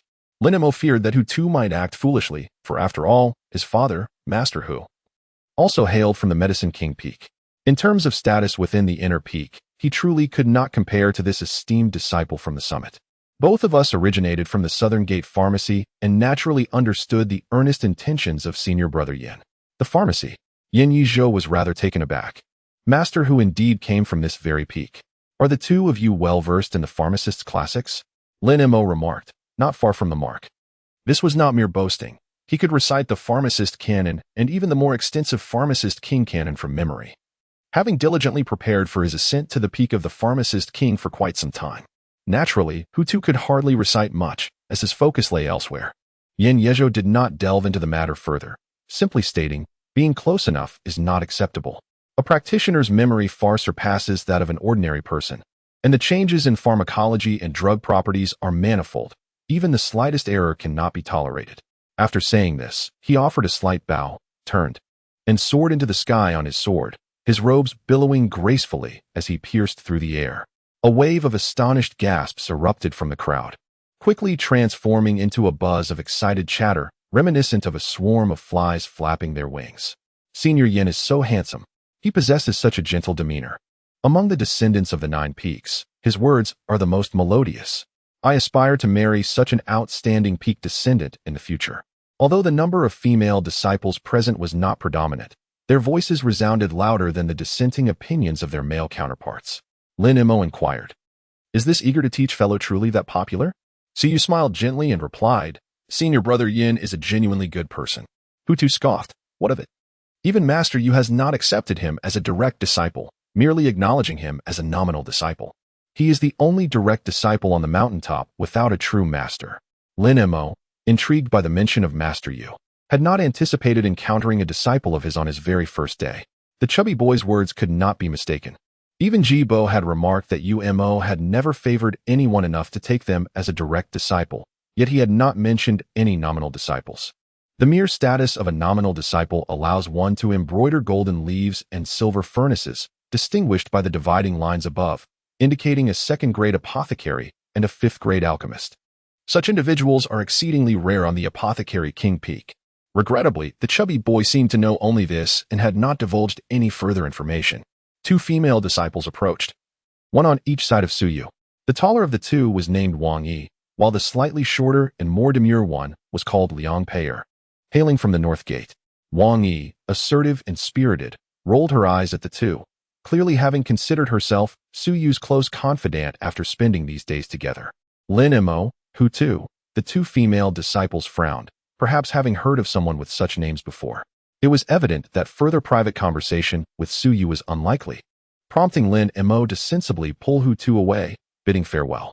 A few steps outside, Hu-Tu tossed his large sword into the air, which instantly transformed into a colossal 5-zhang sword. The two leaped onto it and soared through the sky. This act ignited a buzz of speculation among the remaining disciples, who had not yet moved far. "Why does that sword look so familiar? Could it be the great black tree on the mountainside?" murmured one, "Not just similar, but strikingly so. Sword ancestor, Who is that chubby boy to possess the sword ancestor's weapon? We should hurry and inquire with old Wu. The voices of the men overshadowed those of the women. Why choose the dueling cleft? Hu Tu finally posed his question once they were alone. Lin Mo remarked, "We are to reside here for 3 months, yet the provisions I have brought will scarcely last a few days. If we do not distance ourselves from others, how shall we stealthily hunt the beasts within this secret realm? Moreover, the incessant aroma of smoked meat may tempt others to speak ill of us before the senior brothers at the trial pavilion. When it comes to food," Hu Tu undoubtedly had no objections.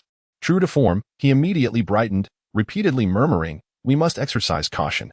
Although there is no prohibition against such activities in the secret realm, we cannot guarantee that others will not seek to create trouble." In the valley of the mountains, where grand trees provided ample shade, the eaves of the tiled roofs were elegantly adorned. Several gray-clad servants moved stiffly through the courtyard and dwelling, and upon closer inspection with spiritual awareness, one could discern that these servants were not human at all, but rather manifestations of talismans taking on human form. Lin Mo found the courtyard corresponding to the jade slip, infused his true essence, and unlocked the courtyard's restrictions. The courtyard was modest in size, adorned with a plethora of flowering trees. It comprised a bedroom, a serene room for meditation and tea, and a kitchen for boiling water and cooking. Each of the 2 individuals possessed a courtyard, separated by a wall, with remarkably similar structures. However, the only distinction lay in their arrangements, with Lin Mo favoring the more simplistic and elegant option.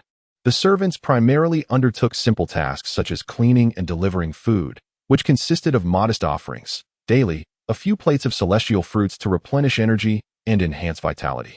For most chi-refining cultivators, this nourishment sufficed, yet Lin Mo and Hu Tu were not content with such simplicity. They promptly took to the skies on their swords, scouring the mountains for locations frequented by wild beasts. The secret realm was disconnected from the outside world, rendering it devoid of ferocious beasts, yet smaller creatures like pheasants, elk, and macaques were abundant. The mountain was home to extraordinary celestial fruits, and these small animals lived in a state of perennial ease, untouched by external influences, growing plump and spirited, unafraid of humans. However, these 2 carnivorous individuals wreaked havoc upon the local fauna. Lin Mo had likely lost count of the number of creatures they had hunted. In any case, the kitchen wall of Hu Tu's courtyard was densely adorned with an array of marinated and air-dried game. Lin Mo diligently attended classes at Lushi every day, exchanging glances with Su Yume, reveling in their fleeting romantic tension. Yet, the unwelcome presence of Wang Yi and Liang Pei made it challenging for him to express his feelings openly. Meanwhile, Hu Tu was a lackadaisical student, alternating between fishing for 3 days and sunbathing for 2, spending his time eating and sleeping, completely disinterested in the lessons being taught. However, under Lin Mo's guidance, he grew increasingly adept at wielding the spiritual sword Jianzhou. Life in the mountains was monotonous, each day mirroring the last. Such is the nature of cultivation. A fleeting moment of life and death with a sword is merely a brief instant on the path of enlightenment, while attaining the Tao and achieving longevity is the true aspiration of those who practice. Chapter 8. Under currents of unrest, the classroom at Lushi was not confined to the riverside. Nearby stood a spacious pavilion that also served as a venue for the disciples' trials. Today's lesson was held indoors, led by the instructor Song Ming from Hengjian Peak, a foundational practitioner at the 2nd level of Qi refinement, who elucidated the principles of swordsmanship and sword intent. Lin Mo sat in the back seat behind Su Yu, yearning to sit at the same table as her. However, that spot was typically occupied by Wang Yi and Liang Pei, making it difficult for him to seize the opportunity. On stage, Song Ming's explanation of swordsmanship and sword intent was entirely rote, devoid of any personal insight. Lin Mo was far more familiar with that knowledge than Song Ming. Finding the lecture exceedingly tedious, he noticed a considerable number of additional attendees in today's class, discernible by their attire as coming from the West Gate. Although they were all part of the Shaoyang sect, there were significant differences in clothing among the 4 gates. The southern leader wore a blue robe. Ordinary disciples donned short brown garments, while those who had received sword training but had not gained favor in the inner mountain wore long robes, resembling the attire of the outer mountain officials sent by the inner mountain, distinguished by collar and lapel variations. The West Gate favored green, the North Gate donned beige, and the East Gate predominantly wore black. The newcomers in green attire, each with a sword slung at their waist, included 3 individuals at the 6th level of Qi refinement, one of whom was even at the pinnacle of that stage. Furthermore, Lin Emo discerned that one of them had employed a method akin to the pulse sealing nail, artificially suppressing their level, likely placing their true realm around the 7th level. However, their technique was far less sophisticated than the pulse sealing nail. Otherwise, Lin Emo would not have been able to perceive it. As he scrutinized others, they too were appraising him, their eyes filled with mocking amusement. Suddenly, he interrupted Song Ming's lecture. Master Song, as the direct disciple of the horizontal sword peak, you possess unique insights into swordsmanship and sword intent, which I do not dare to challenge. However, what you have expounded today is merely a repetition of the essential contents from the introductory swordsmanship manual.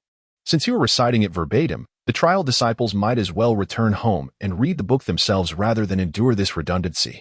Song Ming fixed his gaze upon the audience, a cold glint in his eyes, with veins bulging on his forehead, which quickly subsided. He slowly replied, "Do you believe my explanation is incorrect?" Hui Ming rose, slender and sharp-featured, resembling a naked blade, unflinchingly asserting, "I do not presume to say so. I merely wish to convey that the intricacies of sword techniques can shift life and death in an instant. Adhering strictly to the rules would only squander opportunities in battle. Perhaps, Master Song, you could select 2 trial disciples for a live demonstration, one adhering to your prescribed sword techniques, while the other strikes freely. You could then provide commentary on their duel, which would surely be more vivid and comprehensible." His words resonated with the majority, and even Lin Emo found merit in his suggestion, though an unsettling feeling lingered in his heart. Song Ming's gaze flickered as he scanned the assembly.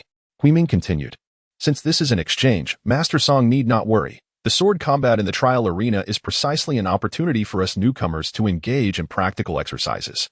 Allow me to select one from the west gate." He raised his arm, pointing with his index finger to another part of the hall. The crowd followed his gesture, and the individual he indicated was none other than Lin Emo. A disciple from the west gate stepped forward, squinting at Lin Emo with a smile that did not reach his eyes, saying, "Esteemed junior brother, may I take you on as my opponent? I am but a humble disciple, Luku, the least capable among the west gate." Lin Emo suddenly realized these individuals were evidently coming for him, and the reasons behind their actions could only be a few possibilities. Song Ming suddenly interjected, "Junior brother Hui Ming is correct. However, this is not a trial by sword. A duel with wooden swords would be more appropriate." Su Yu, well aware of Lin Mo's capabilities, felt no concern. Yet, due to certain secrets, a sense of unease inevitably lingered in her heart, and her gaze towards him became tinged with complexity. Lin Emo pondered in silence. Luko laughed heartily. Could it be that no one with a backbone has come to the South Gate this year? Are they so fearful of a mere sparring session that they are already prepared to bow down and concede defeat at the very onset of the 10th trial? Lin Emo gazed at Song Ming on the stage, his countenance adorned with a smile that concealed his thoughts. Was this a well-orchestrated performance? With a serious demeanor, he articulated, "How do you intend to engage in this sparring session, Brother Lu?" Luka replied, "I shall not take advantage of you. I am at the 6th level of chi refinement, but will suppress my abilities to the 5th level for this exchange, adhering strictly to the essentials and allowing you to unleash your full potential." With a graceful wave of his hand, Song Ming summoned 2 wooden swords from the wall-mounted rack, which gently soared into the air before the 2 participants. "Let us proceed to the precipice outside. All observing disciples, please maintain a distance of 10 zhang." So you leaned closer to Lin Emo and whispered, "Is everything all right?" Lin Emo comprehended the underlying meaning of her words and gently shook his head. The suspended cliff, a protruding precipice above the stream, measured several zhang in width, ample enough for 2 individuals to maneuver. The 2 stood facing each other as the autumn breeze swept through, stirring the withered leaves into a dance, causing their garments to billow in the wind. Beneath the overhanging stone, the water gushed forth with a melodious sound, occasionally sending splashes that dampened the edge of the cliff. A droplet of water intruded into Lin Mo's line of sight, coinciding with Luku's sword thrusting towards him. The strike was executed with precision, its essence undoubtedly rooted in the 5th layer of chi refinement. The droplet shattered upon the sword's tip, and the sword's energy surged forth. Aiming directly at his brow, Lin Emo advanced rather than retreated, thrusting his wooden sword towards his opponent's chest. Luku Ji swiftly countered, executing a rapid change in technique. A faint sound echoed as their blades clashed lightly, causing Luku Ji to pivot on his toes and retreat continuously. Junior Brother Lu has actually been forced back. This lad possesses such remarkable skills. Haiming cast a cold glare at the speaking disciple, silencing him immediately. With an unperturbed voice devoid of emotion, he remarked, Lin Mo is a physical cultivator. Close combat is inherently his forte. Junior brother Lu, engaging strength with strength, is naturally at a disadvantage. This is merely a test soon. Junior brother Li's true techniques will be revealed. As Lu Kuji retreated, his wooden sword released a brilliant gleam, forming a large blossom of sword light that remained intact. With his left hand, he formed a seal and pointed towards the blooming sword light, which swiftly surged towards his opponent, expanding into a magnificent display reminiscent of blooming flowers. This was indeed the entry-level sword technique of Hungjin Peak, known as flowers blooming on horizontal branches. Lin Mo, undeterred by his opponent's prowess, began to circle around him. With his wooden sword, he thrust and jabbed in seemingly random patterns, yet each strike targeted the weaknesses in his adversary's techniques, precisely failing to penetrate, resulting repeatedly in no gains.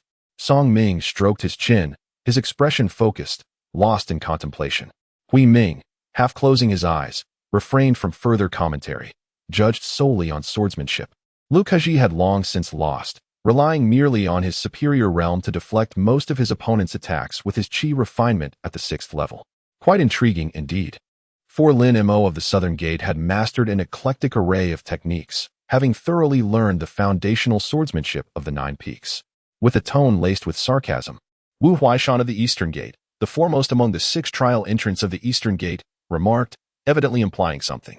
Wani, not far off, glared in anger upon hearing this, retorting sharply, Brother Wu can recognize it at a glance. It stands to reason you've learned it as well. Your family must be quite affluent to afford the entirety of the 9 peaks foundational sword techniques. Wu Huaishan was momentarily at a loss for words. He dared not offend the sharp-tongued girl, for it was already rumored that Wang Yi, whose birth name was He Yuemei, was the illegitimate daughter of Elder Heijin from the Feiyuan Peak. Lu Kuji, opting for defense over offense, felt a growing turbulence within.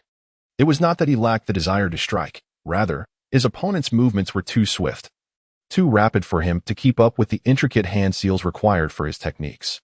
He was unwilling to be defeated. What was initially a probe into his adversary's depths had unexpectedly left him flustered by someone of lower cultivation. If word of this got out, it would be a blow to his dignity.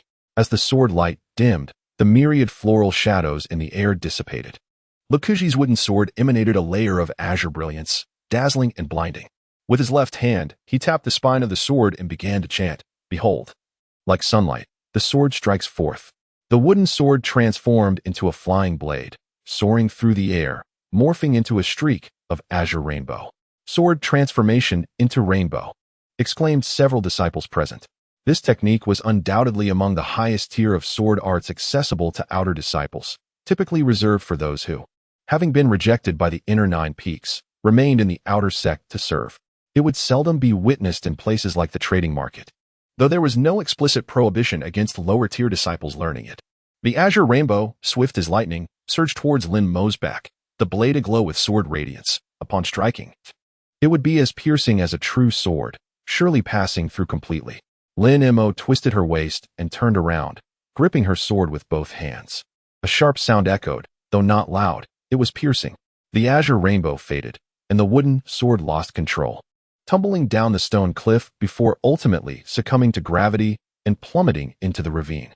The wooden sword in Lin Mo's hand was reduced to a mere half, its fractured edge exceedingly rough. The recent clash had shattered the remaining piece into dust. Enough, that's sufficient. Song Ming's figure swayed, appearing between the two, a smile gracing his face as he spoke. Your demonstration was exceptionally vivid, aptly embodying the true essence of our school's swordsmanship.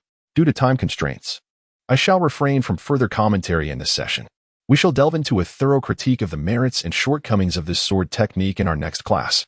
Lu Ku cast a glare at Lin Mo, striding towards her fellow disciples, the muscles in her cheek visibly tensed, clearly biting back her discontent. Lin Mo tossed aside the wooden sword and returned to Su Yu's side. Are you all right? Su Yu's eyes reflected concern, although she was not overly worried. She was well aware of his capabilities. Lin Mo shook his head, casting a purposeful glance at Song Ming and then at Hui Ming. Disciples from the North Gate gathered around, clearly having regarded him as an ally. At that moment, Wang Yi's opinion of him underwent a significant transformation. As he humbly remarked, no wonder junior sister Su holds junior brother Lin in such high regard. It turns out that junior brother possesses formidable martial prowess. Lin Mo, despite his aversion to conversation, could not afford to be impolite in Su Yu's presence and merely remarked, "It was merely an exchange. It signifies little." Wang Yi deliberately raised her voice, declaring, "Indeed, it signifies little. However, some boastful individuals speak of surpassing the fifth realm, yet ultimately rely on their level to salvage their dignity. I must say, I am quite enlightened." The disciples of the Shimen stared with widened eyes, their hands gripping their sword hilts. Lu Kuji's complexion fluctuated between shades of blue and white, rendered speechless. Yet, Hui Ming displayed no signs of discontent, casting a fleeting glance at Lin Emo. "Let us return," he stated succinctly. Turning away as his sword swiftly descended from his waist to his feet, the blade shimmering like a streak of cold light before vanishing. Soon after, the Shimen disciples soared into the air on their swords, departing from the Xuanshui cliff. "Why must senior sister intentionally provoke those from Shimen?" Yang Pei whispered. Wang Yi replied, "Shimen's arrogance has persisted for quite some time. Has junior sister forgotten how they harmed her fellow disciples?" Yang Pei sighed softly. Realizing further persuasion would be futile, it was only then that she noticed Su Yu and Lin Mo had already walked far ahead, side by side. Chapter 9. The Nine Peaks Trial. Autumn has passed, and winter has arrived. The leaves transformed from yellow to brown, falling like snowflakes to nourish the earth for the coming year. Lu Shi continued to deliver lectures as usual, yet Hui Ming had not graced the classroom again. And even Lu Kuji made infrequent appearances. In contrast, Hu Tu had abandoned his previous lethargy, accompanying Lin Mo daily from Daichui Ao. Although he spent most of his time dozing off in class, the relationship between Lin Mo and Su Yu is no longer shrouded in secrecy, as they often boldly stroll hand in hand along the banks of Lu Shi. Whether they have ventured into the thickets or retreated to a secluded courtyard to indulge in their affections remains unseen, rendering speculation futile. Wang Yi and others have ceased to intrude upon their intimacy, maintaining a respectful distance. However, those from the East Gate harbor increasingly profound animosity towards Lin Mo, particularly those who have developed feelings for Su Yu. 3 months can feel interminable, especially for the disciples of the Four Gates who have prepared for years and are eager to delve into advanced cultivation techniques in the inner mountains. The trials in the secret realm seem to stretch endlessly. Conversely, for Lin Mo, who has just begun to savor the sweetness of love, time appears to fly by like an arrow. Having barely begun to draw the bow, it feels as though the moment has already passed. The trials have commenced. At Xuanqi Cliff, 26 trial disciples have gathered, all facing the cliffs across the stream, waiting in silence for the arrival of the elders from the Nine Peaks. The cliff face is shrouded in mist, obscuring the scene within, leaving them uncertain about which elders will preside over this year's selection of disciples. Will Ji Bo be among them? As Lin Mo gazes across the stream, a multitude of stories come to mind. The crowd at Xuanqi Cliff naturally divides into 3 groups, one from the East Gate, comprising 6 individuals, another from the West Gate, with 10. The latter boasting the most members and the strongest overall prowess this year, significantly bolstered by the presence of Hui Ming. The East Gate is equally formidable, with Wu Huaishan and Sun Yin, both seasoned from previous trials, having delayed their entry for a year, each possessing the strength of the 6th layer of Qi refinement. The disciples from the South and North Gate stand together, with many from the North Gate gathered around Hu Tu, who leans on his great sword, animatedly discussing amongst themselves. Hu Tu, brimming with pride, wears a grin that nearly reaches his ears, all while feigning indifference. Wang Yi, unusually silent, stares blankly across the stream, his expression fraught with concern, though the source of his worry remains unclear. "Where do you wish to go?" Su Yu inquires, her gaze fixed on the swiftly flowing waters beneath the gourd mouth.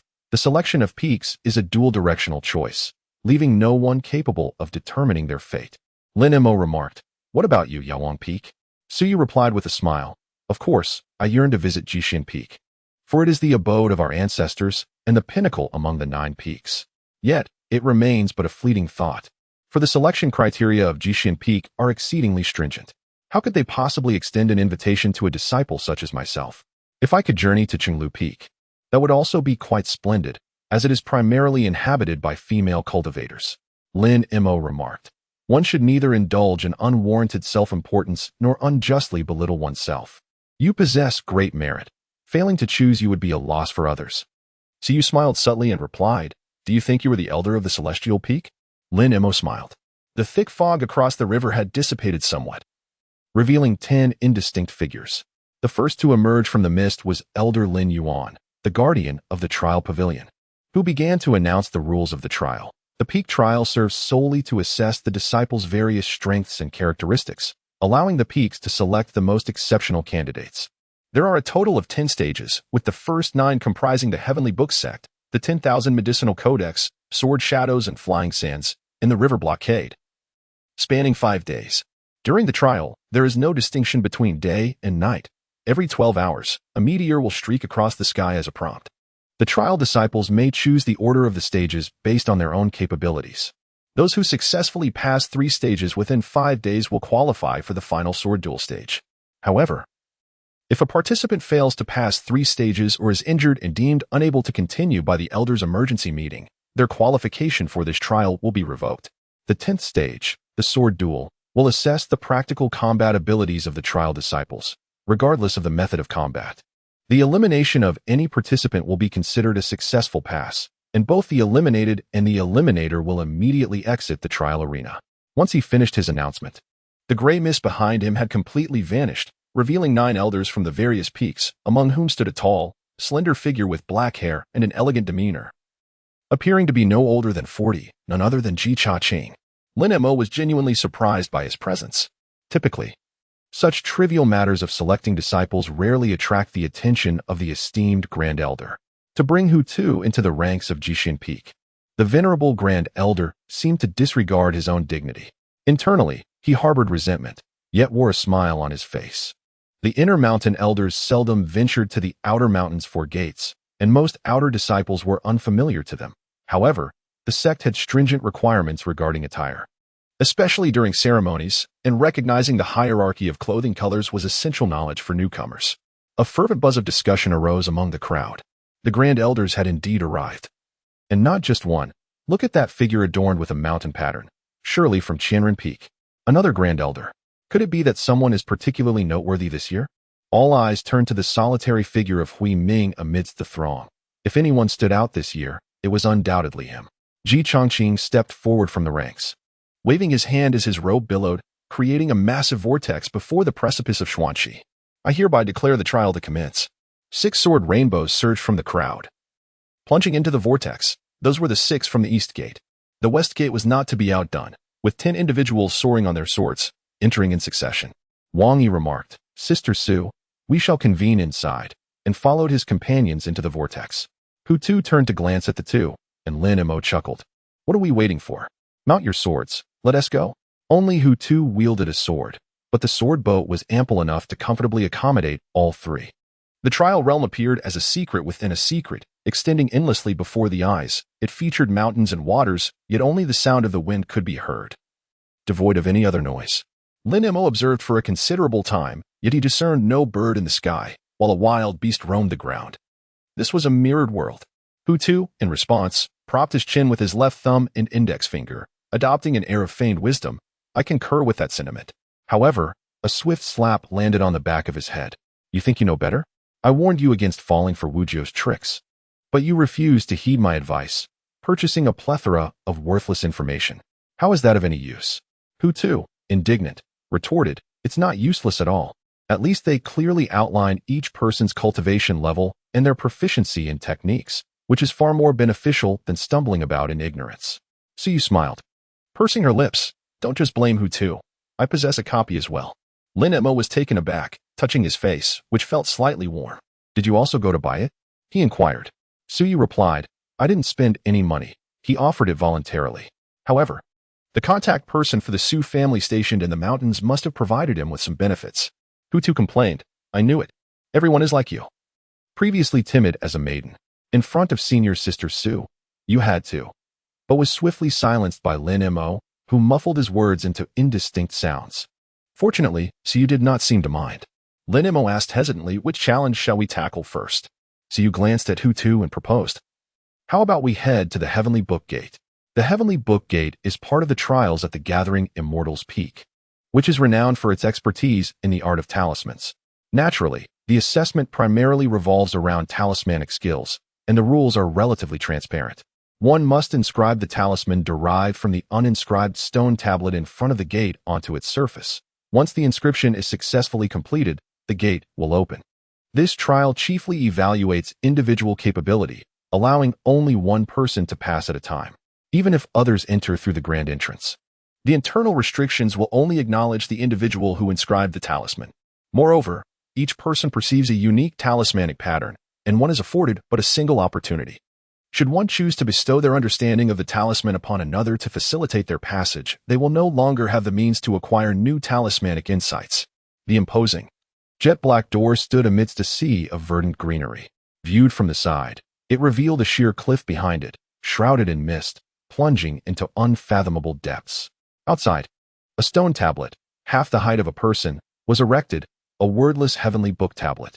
The regulations were affixed to the base of the tablet on a small wooden plaque, densely inscribed with text that was nearly indecipherable to those with poor eyesight.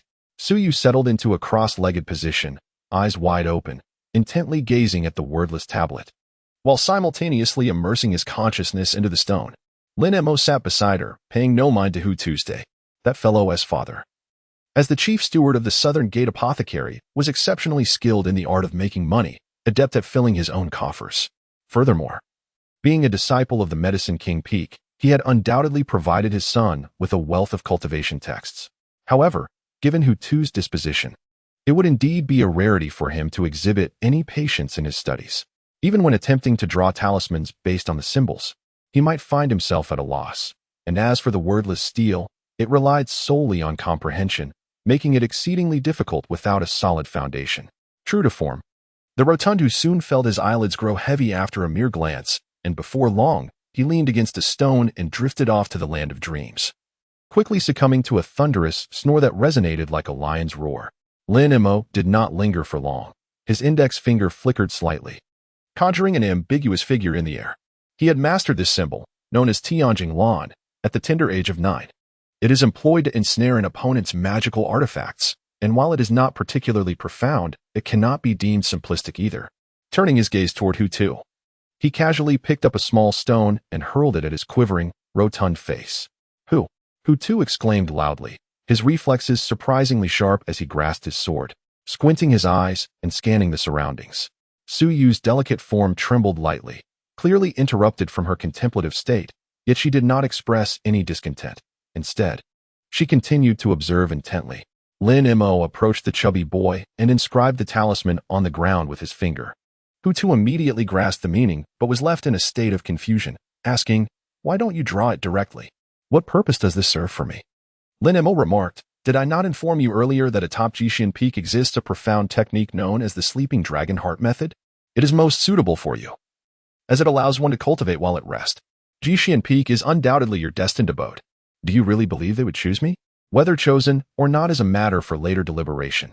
First, let us focus on overcoming this challenge." Lin Mo coaxed the chubby child like a gentle caregiver.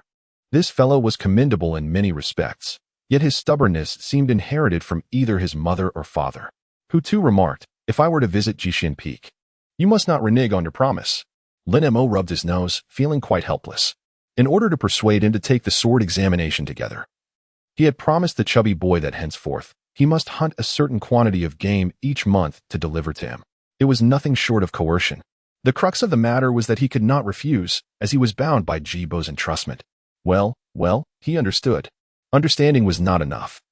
He had to swear an oath. Yet another oath, as if he hadn't sworn countless times before. Who could blame him for having made that promise in the first place? With a sense of resignation, Lin Mo raised his hand and swore once more. Only then did Hu Tu begin to draw the talisman, continuing until he had drawn it 500 or 600 times, at last capturing a hint of its essence. Suyu remained seated in meditation, her fingers trembling slightly, suggesting she had grasped some inspiration. Draw it once at the door. If that fails, practice another 200 times. Having invested so much effort, Lin Mo's tone grew stern. Hu Tu, with a sorrowful expression, approached the entrance, using his finger as a brush to sketch the well-known talisman for the courtyard railing. The curve at the corner should be smoother. That stroke, you must hold your finger upright. Only then will it possess strength. The essence of the talisman requires intent, and each of the 3 horizontal strokes carries its own meaning. How many times have I told you? How can you still not remember? At that moment, Lin Mo completely assumed the role of a preacher, mindful not to raise his voice so as not to disturb Suyu. On the 7th iteration, An intangible talisman suddenly illuminated from the final stroke, radiating golden light along the drawn lines, revealing the entire courtyard railing talisman.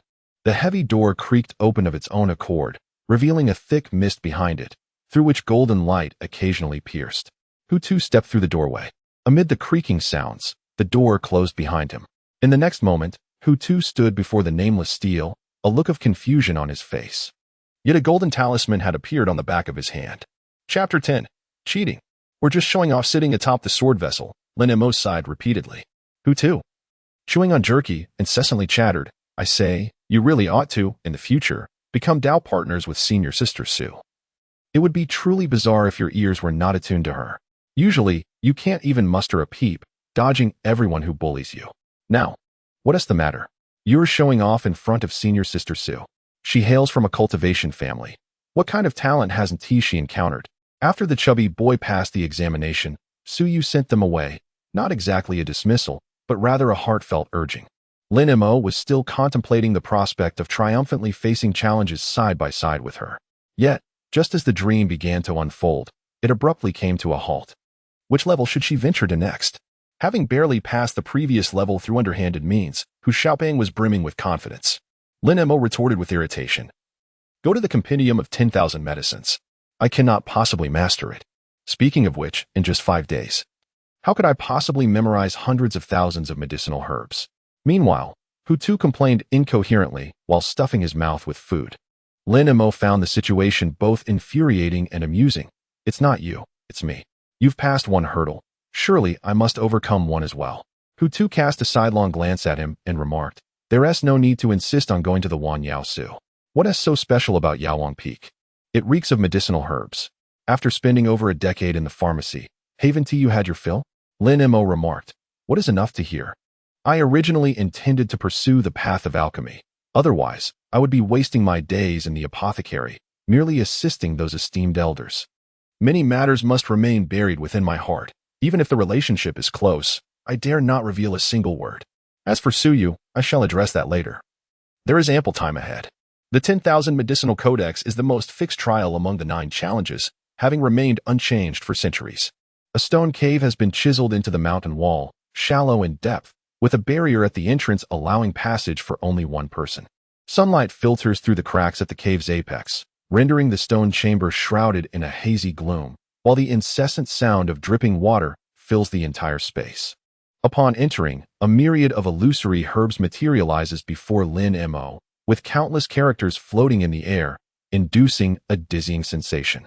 The cave's passage prompt indicates that he must rearrange these characters, sealing them in correspondence with the herbs through his techniques, and accurately answer all displayed herbs and their properties with a perfect score to proceed. This trial primarily tests one's accumulated knowledge and serves as the greatest challenge to memory. Hence, Yin Yusho's admonition against any mistakes. Unless one is resolutely determined to ascend to the apothecary peak and become a pharmacist or alchemist, trial disciples typically refrain from this place.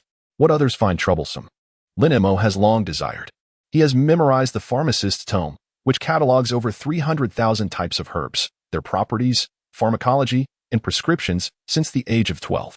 In the following years, he has also mastered the sacred classic of the apothecary, the art of pill-making and antidotes.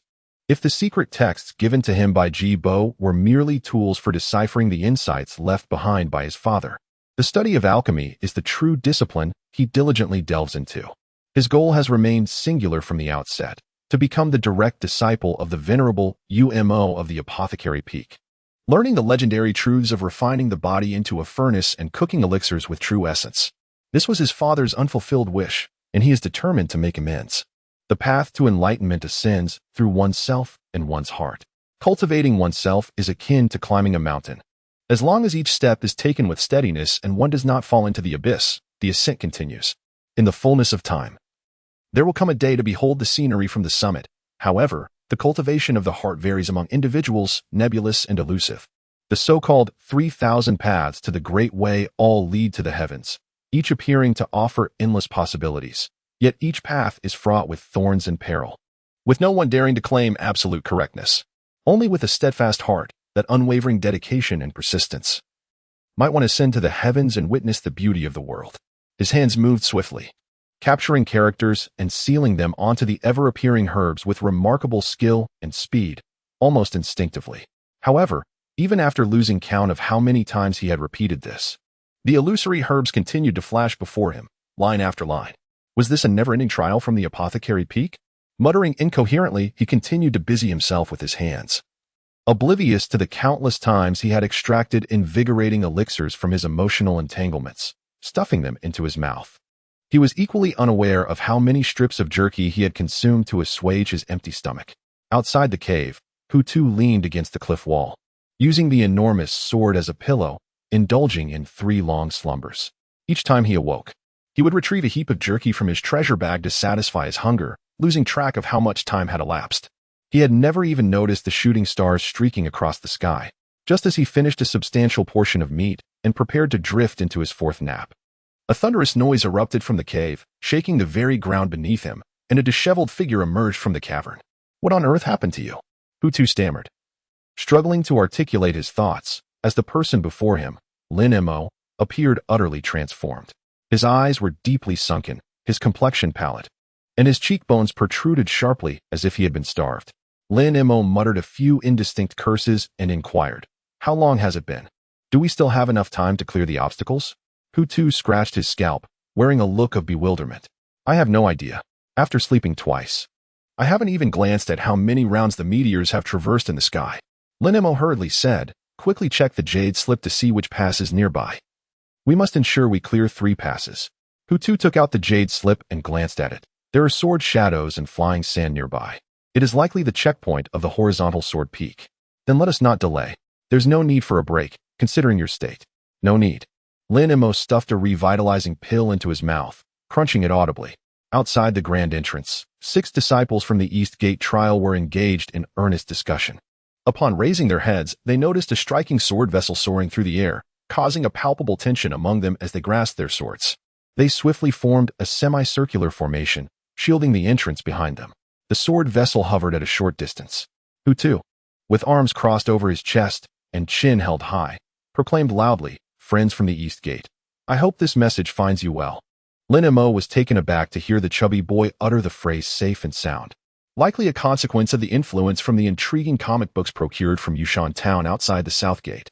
Wu Huaishan intoned sternly, "Those who have no business here should swiftly depart from the East Gate."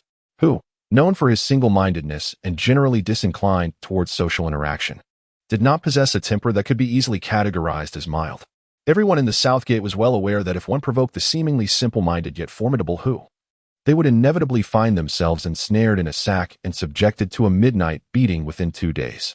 The responsibility for such actions did not rest solely on the chubby boy. The mastermind and accomplice lurked just behind him. To demand a retreat was to invite humiliation upon oneself, and the chubby boy, unfazed and bolstered by Lin Mo's support, harbored no fear. When it came to delivering punishment, he was ruthless and formidable, instilling fear even in Lin Mo himself. Wu Huaishan, in a fit of rage, replied with a scornful smile, "If you refuse to leave, feel free to test your luck. The trial is not explicitly forbidden by the rules of combat. I am certain that the one behind you is well aware of this." Lin Mo emerged from Hutu's shoulder, smiling as he remarked, "Brother Wu, let us not allow a momentary lapse to grant others an advantage. This challenge permits collaboration among multiple participants, aligning perfectly with the combat style of Hengjian Peak, which excels in both warfare and the intricate formations of sword arrays." Sun Yin furrowed his brow, retorting coldly, "Others? To me, those from the Eastern Gate are but worthless fish and rotten shrimp, inconsequential. If they wish to leave, let them do so swiftly. Do not disturb us brothers while we discuss serious matters." Hutu's eyes widened in astonishment. The sword vessel beneath them hummed ominously, its resonance growing increasingly intense, prompting several disciples from the Eastern Gate to instinctively cover their ears. Even before any action was taken, such an imposing atmosphere had already manifested. Although Sun Yin held the position of the second-in-command within the group, his thoughts ran much deeper than those of Wu Huaishan. He chuckled lightly, saying, "What you both say holds considerable merit. Perhaps it would be best if you proceeded first." He tugged at Wu Huaishan's sleeve, conveying a subtle signal. Wu Huaishan waved his hand, parting the 6 disciples of the Eastern Gate to clear a path. Lin Mo placed a hand on Hutu's shoulder and whispered in his ear, "Ascend with the sword and charge straight in. Do not falter." The colossal sword surged forward with the swiftness of the wind, casting a shadow as it collided with the entrance. The grand doors, devoid of any physical barrier, revealed a faint shimmering veil that separated the interior from the outside world. The sword vessel penetrated without hindrance. The swirling dust compelled the disciples of the eastern gate to evade hurriedly, spitting out the grit from their mouths while cursing incessantly. Sun Yin shouted loudly, "Follow them. Let them forge the path ahead." It was only then that the group experienced a moment of clarity, each grasping their spiritual swords and rushing in unison. Inside the gates, nothing was visible beyond the endless expanse of yellow sand. Turning back, they found the entrance had vanished without a trace. They pressed forward, swords drawn. Lin Mo noticed the 6 individuals from the east gate approaching and made a swift decision. The sword boat glided smoothly over the sand dunes. Suddenly, a fierce gale erupted, and numerous tornadoes, as massive as mountains, spiraled upwards towards the heavens. Amidst the storm and swirling dust, glimmers of white blades could be faintly seen. Hutu had never witnessed such a spectacle in his life. Panic gripped him, causing his corpulent form to quiver as he stammered, "Haimu, what shall we do?" Haimu was his exclusive appellation for Lin Mo, while others preferred to call him Haigoer. The name Mo connotes a dog chasing after people. It was a derogatory nickname used by those who had disdained Lin Mo's father during his lifetime, a term of scorn aimed at his son after his passing. Zhang Qiushan had once used it, and at that moment, Lin Mo's murderous intent had already ignited. Whether it was uttered or not was of little consequence. However, Hutu's use of the term did not evoke considerable disdain, much like how he referred to him as Little Fatty. Countless flying swords rained down like droplets from the sand pillars, launching from all directions. Lin Mo remained composed and unflustered. Whirlwind spin, he instructed the portly figure. This was a tacit understanding that only they shared, a method for wielding the colossal sword that Lin Mo had devised to assist Hutu, requiring no incantations, merely a connection of their spirits.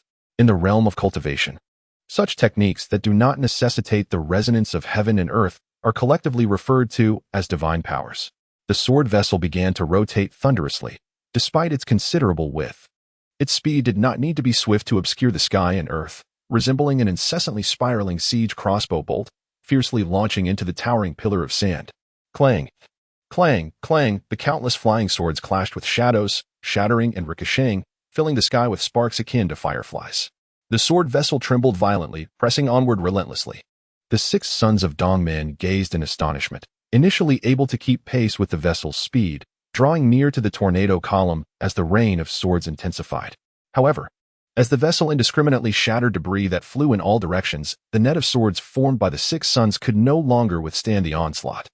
With the sound of slicing through the air, they were drenched in blood, utterly disheveled, and had no choice but to retreat continuously. Was there any justice in this? That plump fellow was indeed cheating. Wu Huaishan helplessly shouted to the heavens, having lost sight of the sword vessel. Just as the 6 sons of Dongmen were seething with indignation, Hutu remained as steadfast as a mountain. Leisurely seated at the axis of the sword vessel's light and shadow, laughing heartily as he observed the unfortunate state of the Dongmen group behind him. "You dare to challenge me? Today, I shall enlighten you on the true art of sword mastery." Lin Mo was truly troubled. He suddenly realized that since the chubby boy acquired the sword boat, in addition to his usual fondness for eating and sleeping, he had taken to showing off in front of others. This was not a commendable habit, as it could incite envy and, worse, attract the attention of adversaries. Hutu, excited, produced 2 flasks of wine, tossing one to Lin Mo. He bit down on the cork, raised his chin, pulled it out, and took a hearty swig, allowing the liquid to spill down the corners of his mouth. He lifted the flask high and bellowed, "Who else?" In the circular hall on the 2nd floor of the trial pavilion, 10 elders sat cross-legged in a semicircle, facing a copper mirror that towered over a yard in height and a yard and a half in width. The light screen displayed continuous scenes of the 26 trial participants within the secret realm. They were witnessing the mirage of mountains and seas. Elder Yu Zhongshan from Hengjian Peak was fixated on the copper mirror, his teeth itching in agitation. This was no different from cheating. Ji Chongqing remained unfazed, calmly stating, "The sword formation was devised by Hengjian Peak, and the rules were established by you as well. If you allow others to collaborate in overcoming challenges, you cannot blame them." Yu Zhongshan was momentarily speechless, clenching his fists and striking the ground with a resounding thud, causing the table before him to jump and tea to spill everywhere. Elder Lin Yuan rolled his eyes and retorted, "If you're going to throw a fit, take it outside. I can't endure your antics in my domain." Yu Zhongshan glared back, anger flaring. Elder Lin Yuan shot back, "And who do you think you are? If you can't articulate your point, then be silent. This is my territory, and you have no authority to flaunt your power here." Elder Pingchen from Qianren Peak smiled and interjected, "Little Lin Yuan, don't tease young Yu. If he wants to tear down the building, let him do so. After all, Hengjian Peak is sparsely populated and rich in spirit crystals. Rebuilding a new structure would be quite advantageous." Lin Yuan stroked his beard and chuckled, "You know, my little disciple does have some skill.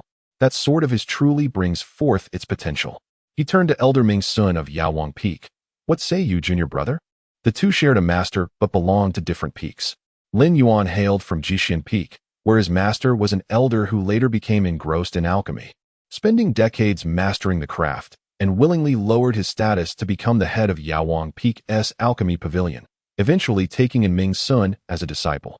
Hu Tu's father was a named disciple of Ming Sun, having advanced to the foundation establishment stage through elixirs, but in this lifetime, he could only reach the 6th layer of foundation establishment, with no further prospects for advancement. Ming Sun huffed, "That's my disciple. Others should not harbor any ambitions." Ji Chaqing chimed in with a smile, "I have faith in him as well." Ming Sun shot him a glare, fuming, "Elder Chaqing. He is not suited for the ancestral peak studies.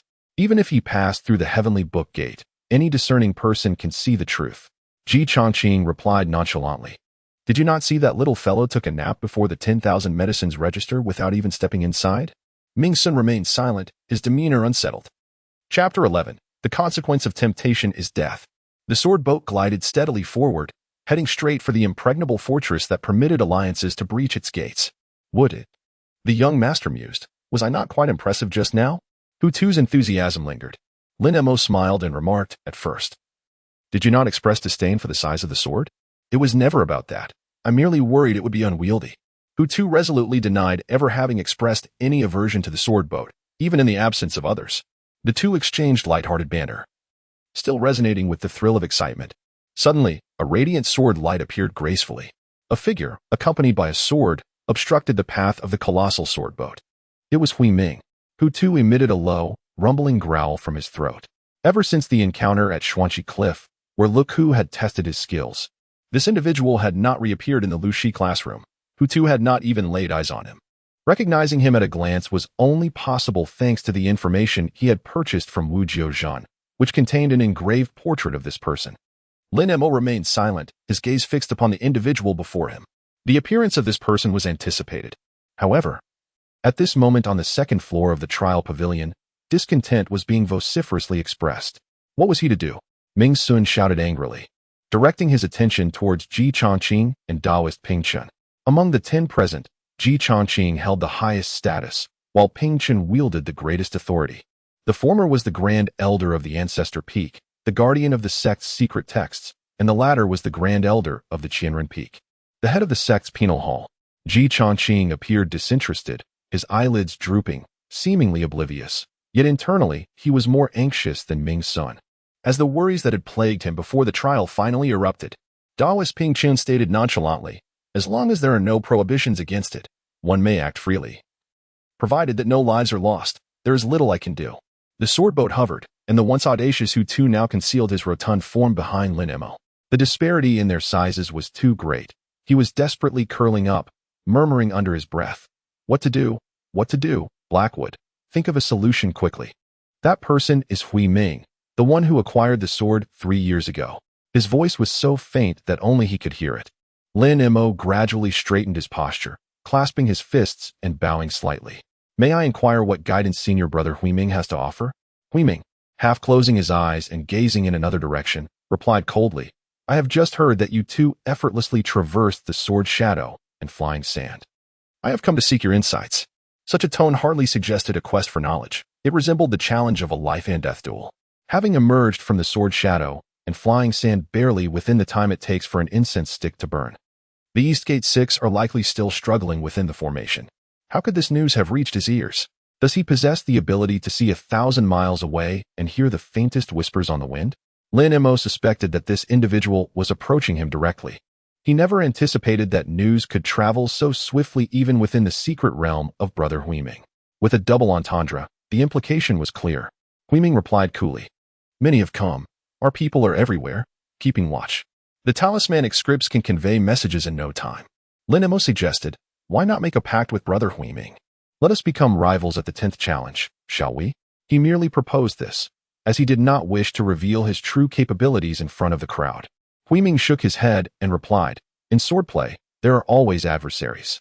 Moreover, the method chosen by the peaks is undoubtedly to impede opponents from surpassing the 3 challenges." Lin Mo was utterly convinced that this individual was indeed coming for him, intent on uncovering his secrets within the trial's secret realm. Thus, it was clear that there was nothing left to discuss. As he pondered how to resolve this impending crisis, a familiar voice echoed in his heart. 5 miles to the east, there lies a grove that can conceal the heavenly mysteries. Lin Mo let out a sigh of relief. Jibo's heartfelt communication undoubtedly provided him with a sense of reassurance, confirming that no one could eavesdrop on their exchange. "I will draw his attention while you head south. Let us meet before the impregnable gates." He softly instructed Hu Tu, then leaped into the air, stepping onto his flying sword, becoming a fleeting shadow as he sped eastward. Seizing the moment, Hu Tu also directed his sword southward. As expected, Huiming disregarded Hu Tu entirely. His gaze fixed intently on Lin Mo as he pursued him with unwavering determination. Lin Mo moved steadily, while Huiming wielded his sword with even greater swiftness. In the blink of an eye, they traversed 5 miles. This distance was insufficient to create a gap, yet it was equally inadequate to allow Huiming to catch up. Lin Moru, like a bird soaring into the woods, vanished into the dense thicket in an instant. Huiming hesitated momentarily, experiencing a distinct pause in the air. For reasons unknown, he executed a subtle nod, barely perceptible to the eye, before transforming into a radiant sword-like streak, swiftly merging into the forest. Upon entering the woods, an extraordinary transformation surged through his aura. The essence of his sword intent burst forth like a raging flood, expanding in every direction. The flying swords beneath his feet split into 5, darting off in various directions, deftly navigating the closely packed trunks, weaving through the forest like slender threads. Lin Mo crouched atop a branch, thick as a child's arm, several zhang above the ground, meticulously observing his surroundings. The fluctuations of the opponent's energy were effortlessly discerned by his keen eyes. Indeed, there were not merely 6 layers, but 7 peaks. The information acquired from Wu Jiuzhen led Hu Tu to formulate a hypothesis. It appeared that the cunning merchant possessed some acumen. In the future, it would be prudent to cultivate a closer relationship, provided that one had sufficient funds. Eliminating the obscure foe was not particularly challenging. The real difficulty lay in avoiding the forced emergence of the sealing nails, relying solely on the mastery of the 5th layer to annihilate. If the sealing nails were provoked within the secret realm, evading the elder cultivators in the trial pavilion, who were at the foundational stage of spiritual wandering, would be exceedingly arduous. His mind raced at high speed, calculating every conceivable outcome. Suddenly, a flying sword materialized silently behind Lin Mo, one among 5. It was akin to a ghostly shadow wandering in broad daylight, abruptly piercing through the dense foliage, darting towards his back without a whisper of wind. Lin Mo reacted with remarkable speed, lunging forward to evade a fatal strike from behind. With his legs firmly grasping the horizontal branch, he executed a near 360-degree rotation. Propelled by the force of his momentum, akin to a predatory eagle soaring from the treetops, Huiming smiled enigmatically, neither retreating nor avoiding the encounter. As he traced a half-circle in front of him with both hands, his fingers deftly formed intricate gestures, and a phantom compass materialized above his head, spinning incessantly. Countless golden characters emanated from the compass, transforming into an array of luminous script that enveloped the area within a 10-foot radius, creating a dazzling talismanic formation. Layer upon layer intertwined seamlessly, the heavenly pool, the 8 trigrams, and the 9 stars. The heavenly pool served as the foundation, firmly anchored beneath his feet. The 8 trigrams manifested the forces of nature: wind, thunder, water, fire, mountain, and marsh, enveloping the surroundings. The outer layer of 9 stars supported the imperial throne above while governing the 8 gates below, controlling all directions. This intricate configuration, harmoniously aligned with the 8 trigrams, concentrated its essence in the heavens, transforming into celestial constellations, while its tangible form on earth coalesced into formidable mountains, crafting a nearly corporeal defensive barrier. This foundational artifact belonged to the realm of cultivation, the celestial compass, clearly a meticulously refined item, adapted for the manipulation of chi. Lin Mo collided headlong against the towering phantom mountain, the stars cascading like shooting stars, resembling countless delicate flying swords. Amidst the thunderous sound, shockwaves radiated in all directions, rippling through the air, causing the earth to tremble. The surrounding thick tree trunks swayed violently, with withered leaves and broken branches soaring like arrows, dust billowing skyward. Several elders of the trial pavilion began to scold. Ji Cha-ching narrowed his eyes, observing the demeanor and gestures of everyone present. Each bore a distinct expression, making it difficult to discern who was orchestrating and relaying information to Hui Ming. Moreover, it was highly likely that the counterpart was, like him, scrutinizing others in search of Lin Mo's backing. What remained certain was that the individual behind Hui Ming was among those in the trial pavilion, within the 9 present. The motive was of little consequence. What mattered was identifying and eliminating them. The most effective way to remove the stumbling block from Lin Mo's path to cultivation was to make him vanish from existence. The loudest voice opposing private duels came from Daoist Qian Xian of Yunwan Peak. He vehemently exclaimed, "That young man from Shimen is audaciously obstructing others' trials, which is a blatant violation of our sect's decorum. Elder Ji, Elder Pingchen, can you truly stand by and watch? Must we wait for a life to be lost before intervening?" Ning Yang of Tianmen Peak echoed with equal fervor, "This is utterly lacking in propriety. We must intervene, or else the first 9 trials will become meaningless. Would not the senior disciples from previous years gain unfair advantages in this trial? Their attempts to probe were, indeed, laughable." Ji Changqing merely smiled faintly, remaining silent, while Daoist Ping Chun, wielding the power of life and death, also refrained from comment. Elder Lin Yuan remarked nonchalantly, "Have you all forgotten the original intent of the trials? It must be noted that for over a millennium, the Shaoyang Sword Sect has conducted trials each year, and many have indeed forgotten the most fundamental principles. The essence of the peak trials was to lay a solid foundation for cultivation through practical combat. In the era when Shaoyang was founded, the Wuyuan continent was engulfed in turmoil, with numerous celestial beings engaged in relentless conflict and annexation. As time wore on, peace prevailed for too long, and the balance of power has been maintained for over 2 millennia. Many have forgotten the era of bloodshed and strife, neglecting the ancestral wisdom that states, absolute strength is the foundation of existence. Lin Mo's body was violently rebounded by the intricate formations, tumbling through the air before hurtling towards a great tree. As he neared the impact, he deftly planted his feet upon the trunk, his thighs bending and straightening in an instant. Harnessing the formidable force of the rebound, he propelled himself forward, leaving behind a fleeting afterimage as he surged toward his opponent. Hui Ming chuckled, declaring, "No matter how hard you strive, you shall not escape today." With a commanding gesture, he summoned 5 swords to converge into one, transforming into a radiant arc that slashed toward the approaching figure. The flying peak slash.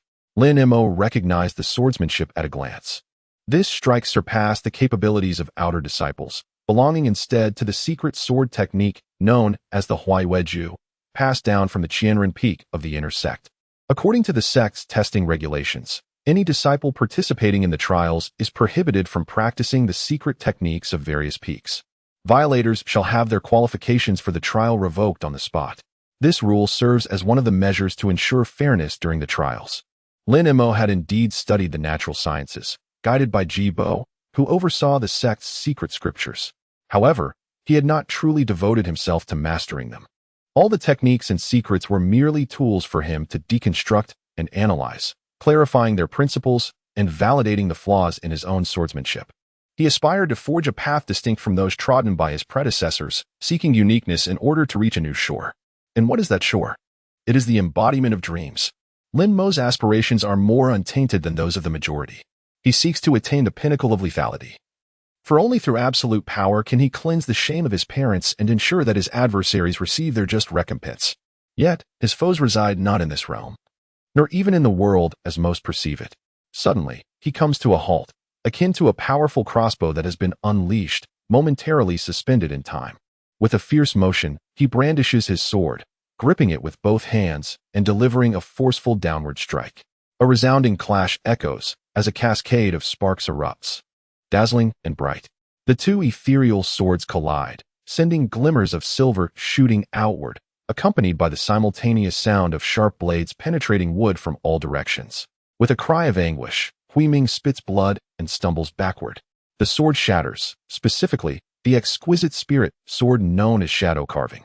"Your sword," he begins to utter, only to cough up another mouthful of blood. The deeper the fusion with the spirit sword, the stronger the backlash from its destruction. Fortunately, he still possesses the celestial compass. In an instant, he realizes Lin Mo has vanished from his sight, and a sudden pain pricks at his back, as if his heart were being gripped tightly by an unseen hand. Lowering his gaze, he notices a shard of the sword protruding from his chest, blood dripping incessantly along the blade's edge, dull and lifeless, save for the blade's tips, which gleam as bright as new. Lin Mo's sword? How swift it is! He reached out, intending to strangle his opponent with the celestial compass, but his arm had lost all strength. Hanging limply at his side, his fingers could barely bend. Trembling slightly, his soul was being drawn from his body. "I did not wish to kill you." Too late.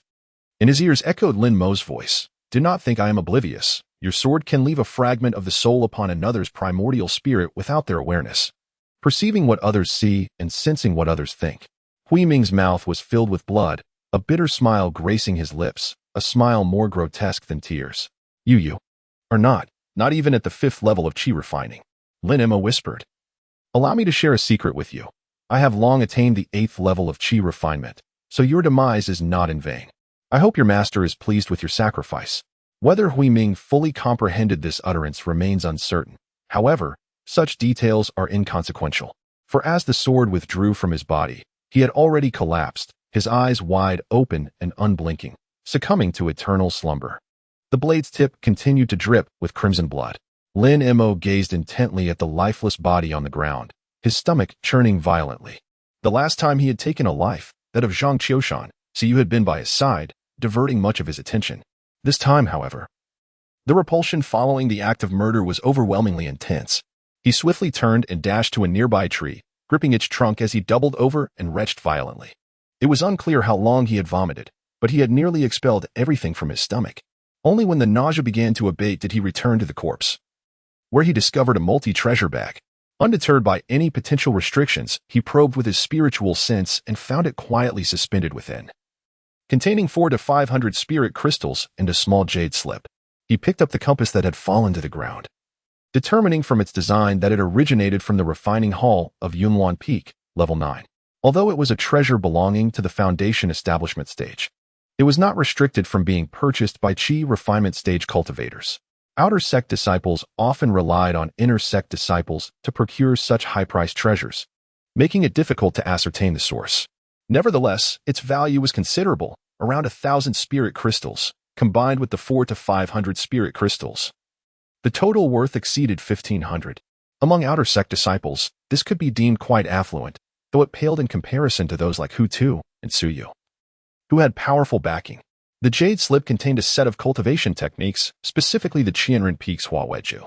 It was evident that it had been acquired not long ago, as seasoned cultivators typically memorize their techniques and do not leave behind replicated jade slips or crystal tokens.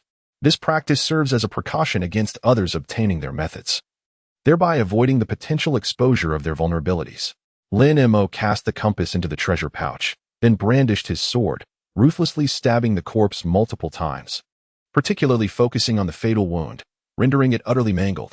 Before long, elders would arrive to inspect the scene, and he was determined to prevent anyone from deducing his swordsmanship from the wounds. As for the soul, he was not concerned. After assassinating Zhang Qiushan, he had come to understand through his connection with the sword spirit that the blade in his hand, upon taking a life, would simultaneously consume the 3 souls and 7 spirits within the body. Hence, he named it Silence, with the moniker Immortal Slayer, to ensure the deceased remained silent. The most effective method was to annihilate their very soul. Chapter 12. Glorious in the eyes of others, a figure emerged slowly from the edge of the forest, garments tattered, drenched in blood, staggering with uncertain steps. Lin Mo raised his head high, gazing towards the sky. Silence enveloped the trial pavilion. After a long pause, Taoist Qian Xian exclaimed in astonishment, "This young lad, has he sustained injuries? He appears gravely wounded." "What about that obscured figure?" someone called out with concern. Elder Lin Yuan incessantly tugged at his beard, casting a glance at Taoist Ping Chen, Shouldn't you go take a look? Daoist Ping Chen could only turn to Elder Ji Cha-ching. As the Grand Elder of the Ancestor Peak, his authority was paramount, and without his word, no one dared to rashly intervene in the trial grounds. Daoist Ping Chen, perhaps you should inquire about the situation? At last, the usually steadfast Ji Changqing spoke, suggesting that the Grand Elder of the Punishment Hall should be dispatched, which was undoubtedly the wisest course of action at this moment. With a slight acknowledgement, Ping Chen's figure flickered and vanished from sight. In the next instant, he appeared within the shimmering image of the Xinjing bronze mirror. Lin Mo of the Southern Gate, I, a junior, have come to pay my respects to the Grand Elder. Lin Mo's body trembled slightly as he clasped his fists in a respectful bow, allowing Ping Chen's spiritual sense to sweep over him. For anyone else, such an invasive exploration of one's essence would have been akin to a provocation, a challenge to draw swords. However, given that the other party was the head of the sect's punishment hall, such scrutiny was merely a matter of duty. The injury is not severe, merely superficial. A few more medicinal pills should suffice to restore my true essence, he replied. Ping Chen gazed intently at him and inquired, "Where's Hui Ming?" Lin Mo hesitated, words unspoken. The air was filled with the sound of a sword's piercing energy as a sword vessel rushed forth. Hu Tu leapt down, supporting Lin Mo's arm, his face flushed, tears glistening in his eyes, lips quivering as he exclaimed with deep remorse, "I should not have left. Should not have allowed you to face this alone." As he spoke, he raised his hand to strike his own face, but Lin Mo grasped his wrist, gently reassuring him. "It is all right. It is all right. Hui Ming is already dead." Ping Chen's spiritual awareness had enveloped the forest. With a mere gesture, Hui Ming's lifeless body floated toward him. He did not immediately inspect the corpse. With a twist of his wrist, he stored the body within his spatial artifact, his gaze fixed upon Lin Mo. "How did you kill him?" Before Lin Mo could respond, Hu Tu sprang to his feet, directing his ire at Ping Chen. "You old wretch. It was clearly Hui Ming who sought to slay us, yet you dare to question us. Have you accepted bribes from Shi Men, trading our lives for your gain?" Lin Mo could not contain himself. The chubby boy's temper flared, disregarding anyone's authority, regardless of their status as the Lord of the Punishment Hall. Daoist Ping Chen smiled, seemingly unfazed by the harsh words of Hu Tuesday. As Hui Ming instigated a confrontation, the elders of the trial pavilion bore witness. This matter would inevitably be investigated by the Punishment Hall. Would you respond now, or await the verdict from Qianren Peak after the trial? His voice was neither loud nor harsh, yet it resonated with a chilling authority that surpassed any threat. In Shichong Mountain, who was unaware of the formidable reputation of the Qianren Peak and its two punishment halls? There were few who did not tremble in silence before Qianren Peak. If one were to doubt this, they need only inquire of the defiant souls who had been to the forbidden prison. Lin Mo declared, "He sought my life. And seizing the moment of his carelessness, I struck him down with numerous blades. Thus the matter stands, and I leave it to the great elder to handle." Daoist Ping Chen acknowledged with a non-committal hum, his form vanishing without a trace. The trial pavilion erupted into chaos, with some advocating for a pause to uncover the truth, while others shouted that he had brought this upon himself. Discord reigned supreme. Ji Changqing remained unperturbed, casting a glance at the recently returned Ping Chen, inquiring, "What is the stance of the Chief Punisher Elder?"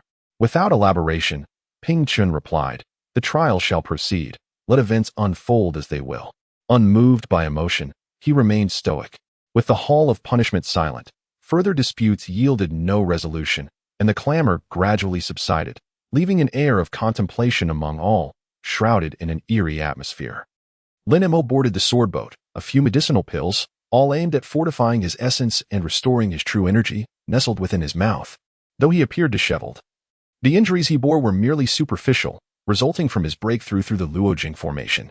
His physical cultivation granted him a regenerative ability far surpassing that of an ordinary practitioner. Moreover, given Lin Mo's extraordinary talent, these wounds were not nearly as severe as he portrayed. Was there a need to rest briefly before proceeding to the impregnable fortress? No, there was no need. Lin Mo responded decisively, having changed into a fresh set of garments, for the previous attire had been utterly ravaged by the compass formation, necessitating its incineration with true fire to prevent any remnants of blood from being exploited by others. In the distance, a radiant sword light approached.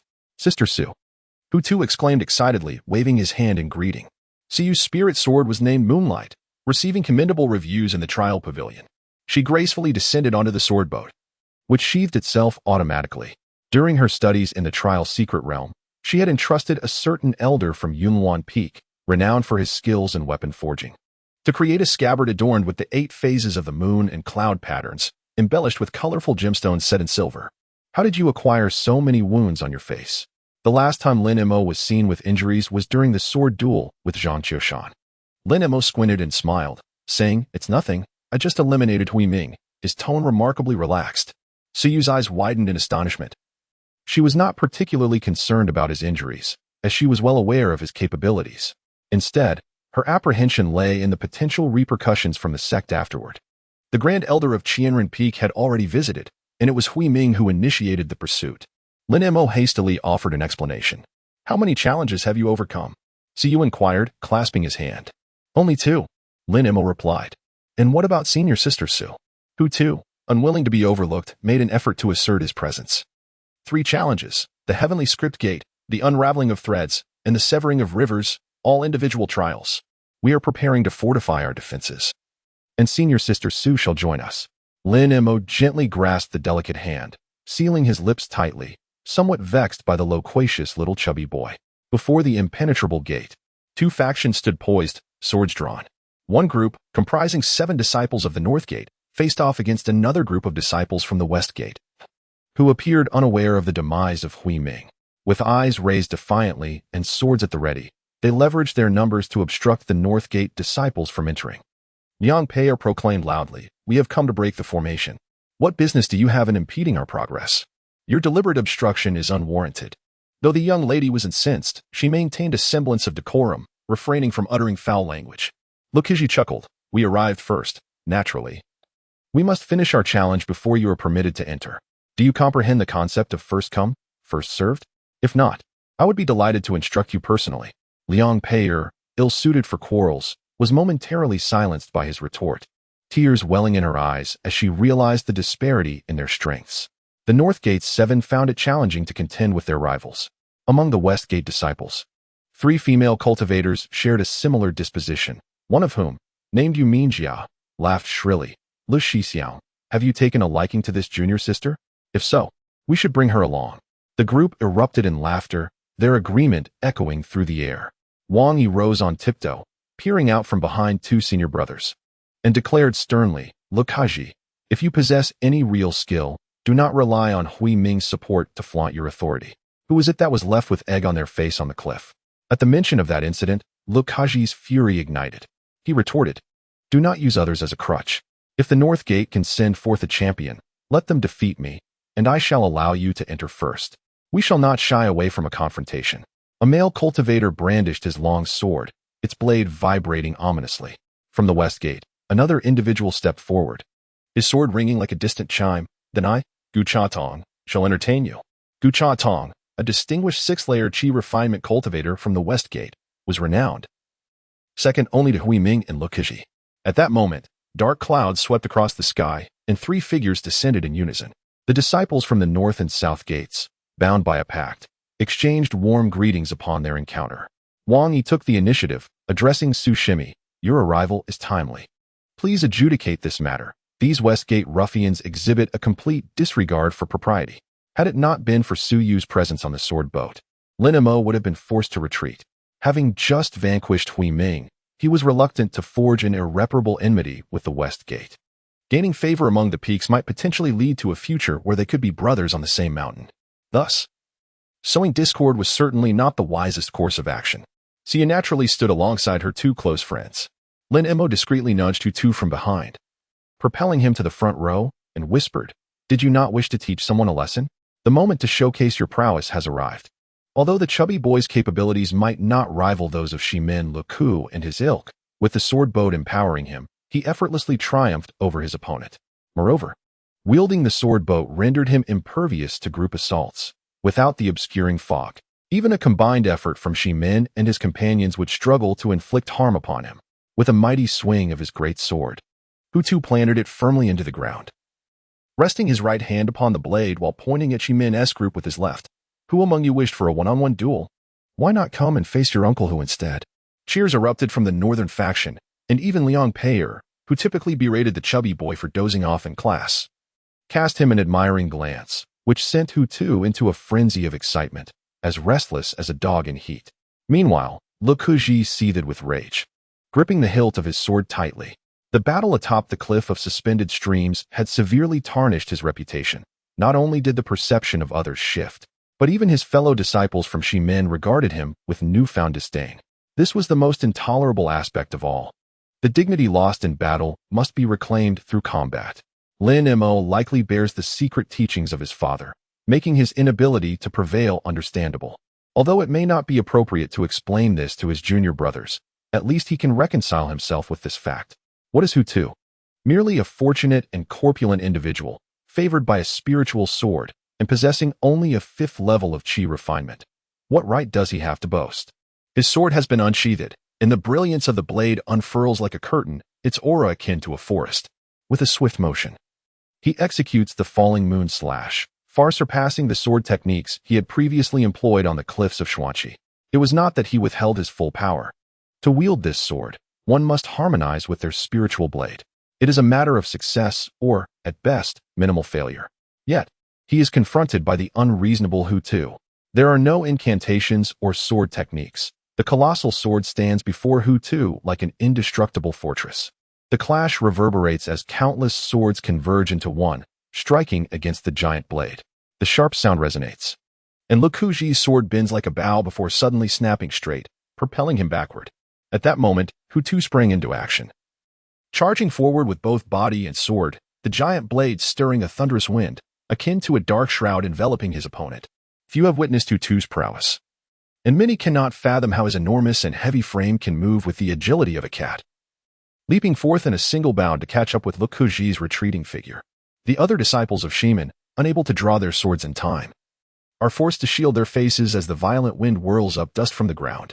With a resounding clash, the swords collide once more. The defender has now become Le Cougy, whose sword bends alarmingly. His feet are firmly planted on the ground. Yet the overwhelming force transmitted from the giant sword sends him flying backward, his flowing sleeves fluttering in the air, finally landing 2 yards away. Though he may appear dignified like a celestial being, defeat is unmistakably upon him. Hu Tu stands tall, sword in one hand, head held high, and calmly states, "If you are unconvinced, come again." Le Cougy silently swallows the blood that rises in his throat, the metallic taste unbearable. His face turning a shade of ashen blue as he gazes down at his bent sword. It can no longer straighten on its own. The oppressive might of the opponent's sword is nothing short of blatant cheating. As the old saying goes, failure brings clarity. In this moment, Le Cougy finally comprehends another adage. On the path to ascendancy, fortune is the way of heaven. Hu Tu is undoubtedly the one blessed with immense fortune, recognized by a realm of his own. To contend with someone favored by the heavens over a fleeting moment of pride is nothing short of courting death. He makes a gesture of concession, his expression impassive, and states, "I concede, let us depart, everyone." With the highest-ranking disciple, Le Cougy, having left, none of the other Shimen disciples dare remain to invite trouble, hastily following suit. Liang Pei steps forward, cradling her sword, and expresses, "Thank you, Brother Hu, for your righteous intervention." Hu Tu grins, attempting to temper his laughter, scratching his head sheepishly as the flesh on his face jiggles, and replies, "Sister Liang, there is no need for such formality. Just call me junior brother. I am but a year younger than that wouldn't block." Lin Mo could easily discern the smugness emanating from this fellow. Ever since the acquisition of the sword vessel, the plump one had increasingly reveled in showcasing himself before others. This was indeed a positive development. His presence served to draw the attention of onlookers. The individuals from the North Gate stepped forward to express their gratitude, ensuring that not a single person was overlooked. Wang Yi inquired, "This stronghold is as formidable as a fortress. Lin, would you be interested in joining me to breach it?" With Sister Liang's adeptness at forming and dissolving formations, her guidance at the helm would make traversing this challenge quite manageable. Lin Mo raised his gaze towards the towering gates, where a black stone wall stretched into the clouds, its pinnacle obscured from view. The only entrance was the archway of the city gate, adorned with a faint golden light that shimmered and flowed incessantly. Soon, his keen spiritual perception discerned that the intricate patterns were derived from the great transformation sword technique of Tianmen Peak, aptly named Constriction. Once one steps through the city gates, the forces of nature would weigh heavily upon the body, as if burdened by 1,000 pounds, necessitating a careful search for the core of the formation.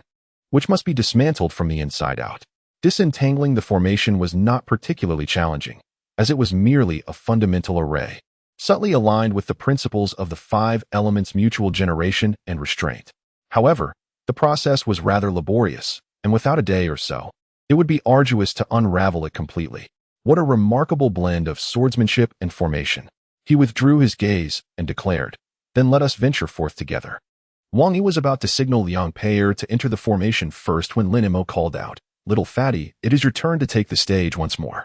Engrossed in a lively conversation with Liang Pei'er, who too reluctantly made his way to Lin Mo's side, Liang Pei'er glanced at the city wall, her brows furrowed, and countered, "This formation is interconnected. Attempting to break it with brute force may lead to adverse consequences." Lin Mo whispered a few words in Hu Tu's ear, then remarked, "No matter how intricate the formation, there are fundamentally 2 methods to breach it. One method is systematic, peeling back layer by layer to identify the core, resolving the formation from within. The other method is rather straightforward. It disregards nuances and simply hacks through relentlessly, shattering everything in its wake. I have faith in Hu Tu.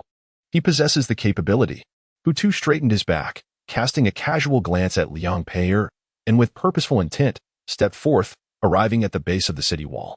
The distance from the city gate was considerable, a good 3 paces beyond its side, where the wall appeared most formidable. With a swift motion, he wielded his sword, transforming it into a colossal blade spanning 2 lengths, and struck it against the dark wall. A resounding boom echoed forth, causing the wall to tremble violently. Even the sword vibrating in response, yet it failed to penetrate even a fraction. As onlookers braced themselves to dissuade him, a subtle yet distinct crackling sound emerged amidst the reverberations, reminiscent of porcelain shattering, delicate and crystalline. Upon closer inspection, the crackling intensified, and the wall seemed to lose its solidity, gradually becoming ethereal, with webs of fissures spreading across the illusory surface. With a thunderous crash, where the mighty sword had struck, bricks and stones erupted, dissipating into the air, and a substantial cavity formed in the once imposing wall. Chapter 13.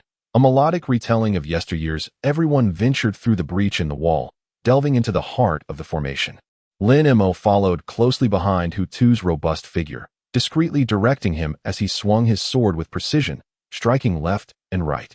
After traversing several paces, he finally advised Hu Tu to take a step back, allowing the stout figure to stand alone in the forefront, strikingly noticeable. Hu Tu exhaled deeply.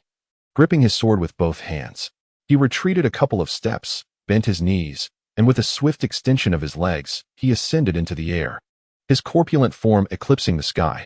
Light filtered around his body, outlining a broad and solid silhouette.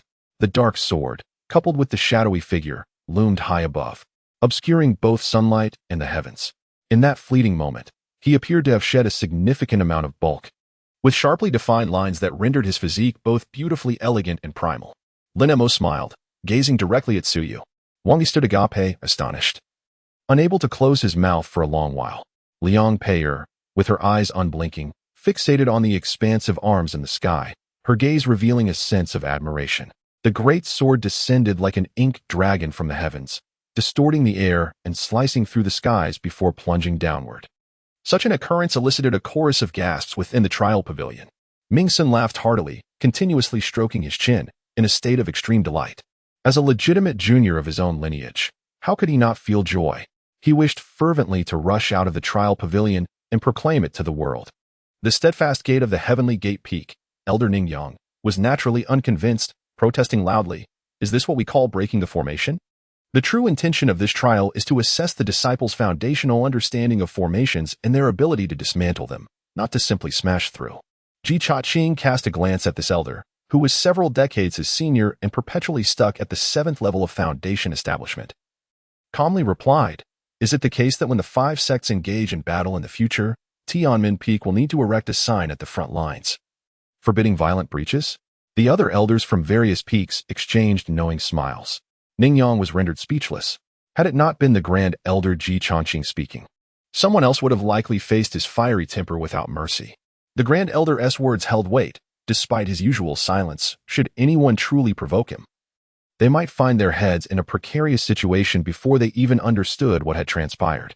Every elder knew that Ji Changqing was the one who had slain the most formidable opponents in the recent conflict between Shaoyang and Water Dragon sects. His temper was not one to be underestimated.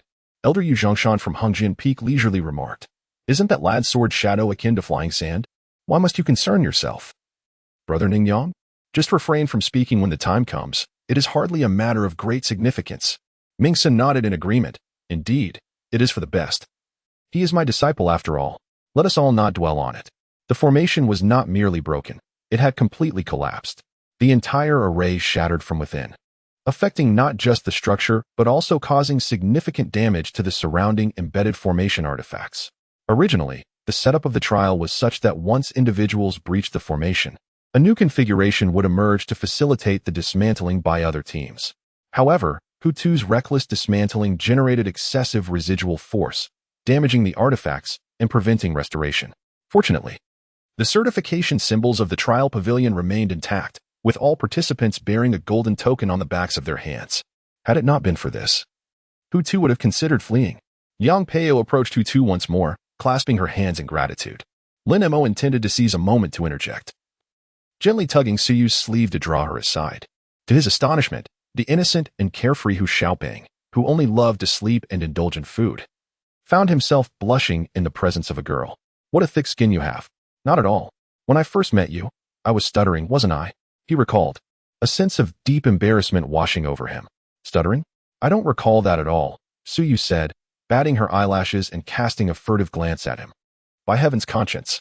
Lin Mo clenched his fist against his chest, recalling that you were never fond of conversation. "Why then? Have I come to realize that your words have become rather plentiful? It is simply because, in your presence, I tend to be less loquacious when faced with even the slightest unfamiliarity."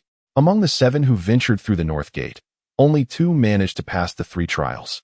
Their primary obligation was to prioritize the female cultivators, and thus they must split up to tackle the challenges ahead. Consequently, they entrusted 2 female disciples to the care of the 3 of them. According to the rules, 3 trials were sufficient. They could proceed directly to the 10th challenge where the sword duel awaited, anticipating the gathering of other disciples to undertake further trials. Engaging in additional challenges would merely serve to deepen the impression on the elders, thereby enhancing the likelihood of selection from various peaks. Each of the 5 harbored aspirations and had successfully navigated the Hearts trials, now only awaiting a commendable performance in the sword duel to attract the elders' favor for apprenticeship. Thus, the 5 of them boarded a sword vessel and sailed directly towards the 10th trial. Within the trial pavilion, Ji Chongqing glanced sideways at Elder Ming Sun and softly proposed, "Elder Ming, may I suggest a proposition?" Ming Sun, brimming with joy, turned to him and inquired, "What is it, Mr. Ji?" Many elders preferred to address Ji, the Grand Elder, as Mr. since the scripture pavilion was akin to the cultural foundation of the entire Shaoyang sword sect, and the pavilion master held a position comparable to a chancellor in a secular dynasty. It was rare for Ji Chongqing to rise from his seat. He gestured for them to move to the broad window. "How about we consider allowing that disciple surnamed Hu to join the Jixian Peak?" He believed that Lin Mo could persuade Hutu to join, but it was prudent to inform the other party beforehand about accepting a member from the Medicine King Peak's lineage to prevent any grievances from arising later. Ming Sun was momentarily taken aback. "Does Grand Elder Ji wish to take him as an apprentice?" Ji Chongqing smiled, stroking his beard thoughtfully. "I noticed that lad napping before the Wan Yao Su. To neglect the practice of our peak's Zhulong skill would be a gross waste of talent. So what say you?" Ming Sun was well aware of Jixian Peak's capabilities. To speak candidly, aside from their own ancestral alchemical arts, there seemed to be no other techniques in the scripture pavilion that could not be learned. He lamented, "The disciples taken in by the Medicine King Peak in recent years have been rather disappointing. The truly skilled have all gone to your Jixian Peak and the popular Hengjian Peak. Elder Yu has made his stance clear, this year and in the future. We shall no longer accept those who are merely subpar. Elder Ji, you must allow me to provide Elder Yu with a satisfactory explanation." Ji Chongqing chuckled lightly. "Earlier, you witnessed that young man answering questions with ease, yet you raised the difficulty, assuming my eyes were blind." Ming Sun chuckled awkwardly. "We must keep Elder Yu satisfied. However, that lad can be ruthless. He even bested the foremost among the shaman. His temperament aligns more with Hengjian and Qianren. I fear he may be reluctant to endure the hardships of my Medicine King Peak." Ji Chongqing assured, "I guarantee you will have him. But you must first promise me that you will refrain from extending an invitation to the Hu family lad."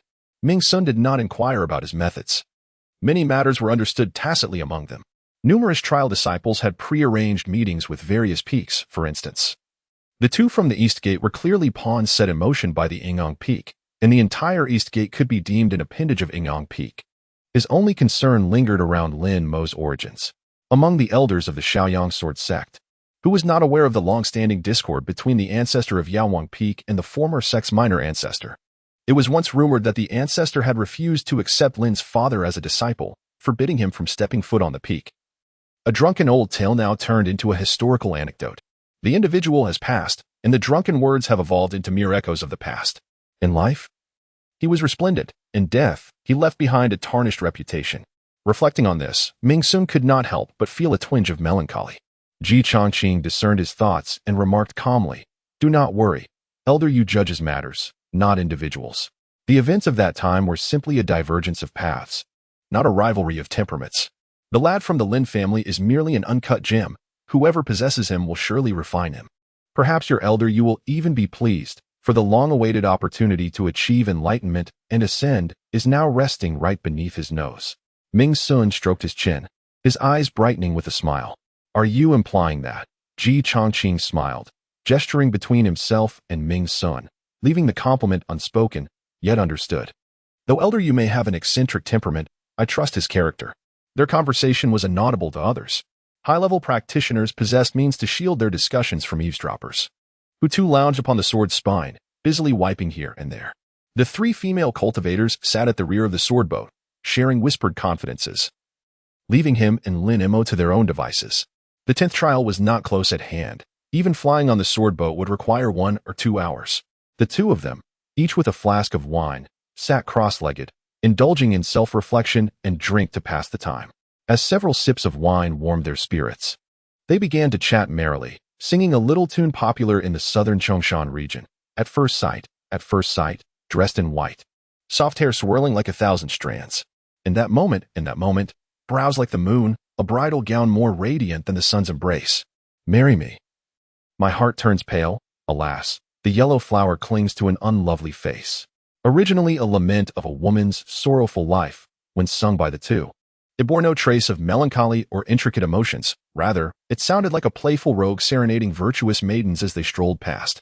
Suyu, both exasperated and amused, rolled her eyes at them. "Where did you two hear this tune from?"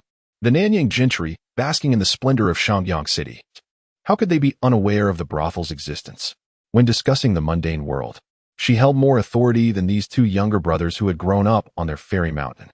The nearest place beyond the South Gate was merely a small town called Yushan. Lin Mo's cheeks flushed crimson, and he dared not utter a word. Hu Tu remarked that Lin Mo had heard it while selling medicine in Yushan town. After all, it was something he had been taught.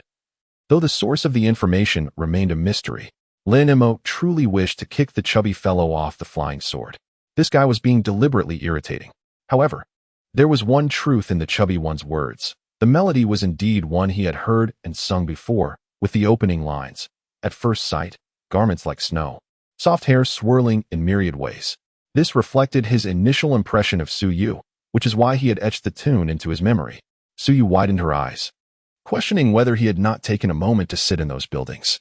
Lin Mo, with a stoic expression, inquired, "What building? A place to listen to music?"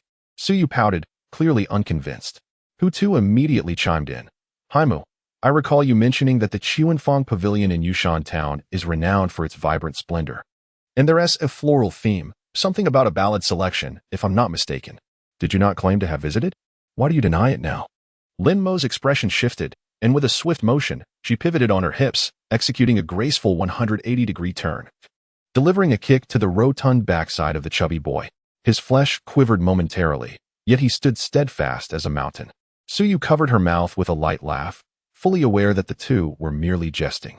In that fleeting instant, she felt as though she had returned to Nanyang, back to the grand courtyard of Shangyang City, surrounded by her peers, frolicking, teasing, and engaging in innocent games. Those days were tragically brief, though her childish innocence lingered. She had embarked upon the path of cultivation, leading to the transformation of companions into mere passers-by and family into strangers, with each day consumed by studies, seclusion, and arduous practice, striving for self-improvement. Life gradually distanced itself, and the pursuit of immortality was destined to be a solitary endeavor. Was attaining enlightenment and longevity truly of such paramount importance? After 2 or 3 centuries of cultivation, how many moments of earthly joy could one genuinely savor? Did she not realize that the joys and sorrows of the mortal realm, the ebb and flow of emotions, were not indeed more significant than a tranquil heart? She found herself unable to discern.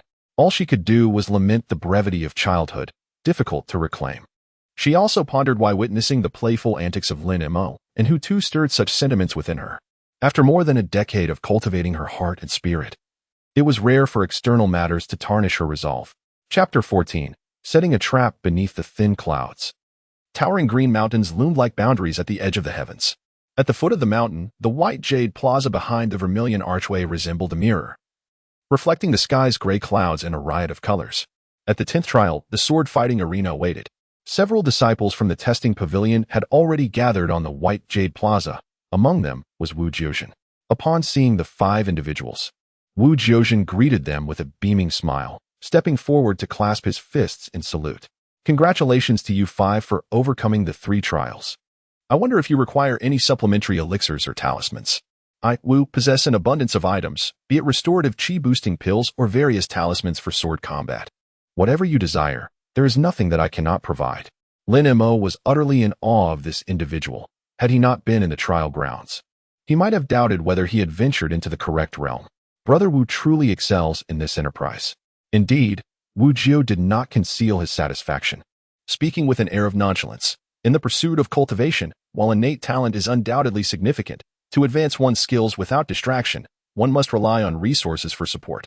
I have merely invested a decade in accumulating future wealth, seeking only to ensure a smooth and unobstructed path in my practice, free from the burdens of mundane financial concerns. Such a straightforward rationale was irrefutable. Lin Mo remarked, did the disciples of the various peaks still fret over the scarcity of cultivation resources? Wu Jiuzhen gestured invitingly, guiding the 5 individuals toward the end of the white jade square. As they walked, he continued, you may not be aware, junior brother Lin, that among the peaks, very few can ascend to the foundation establishment stage solely through innate talent and diligent effort. Even at Jishin Peak, there are merely 34 individuals who have achieved this through their own merits. The majority have merely relied on elixirs and spirit crystals to elevate their realms. Consider this, among those of the same level, the acquisition of resources is relatively uniform. How then can one hope to stand out amid such parity in resources? Lin Mo declared, let us engage in the task. Siyu smirked, fully aware that Lin Mo was once again feigning ignorance as per his usual manner. Indeed. Wu Jiuzhen seemed quite taken by this act, chuckling as he waved his hand dismissively.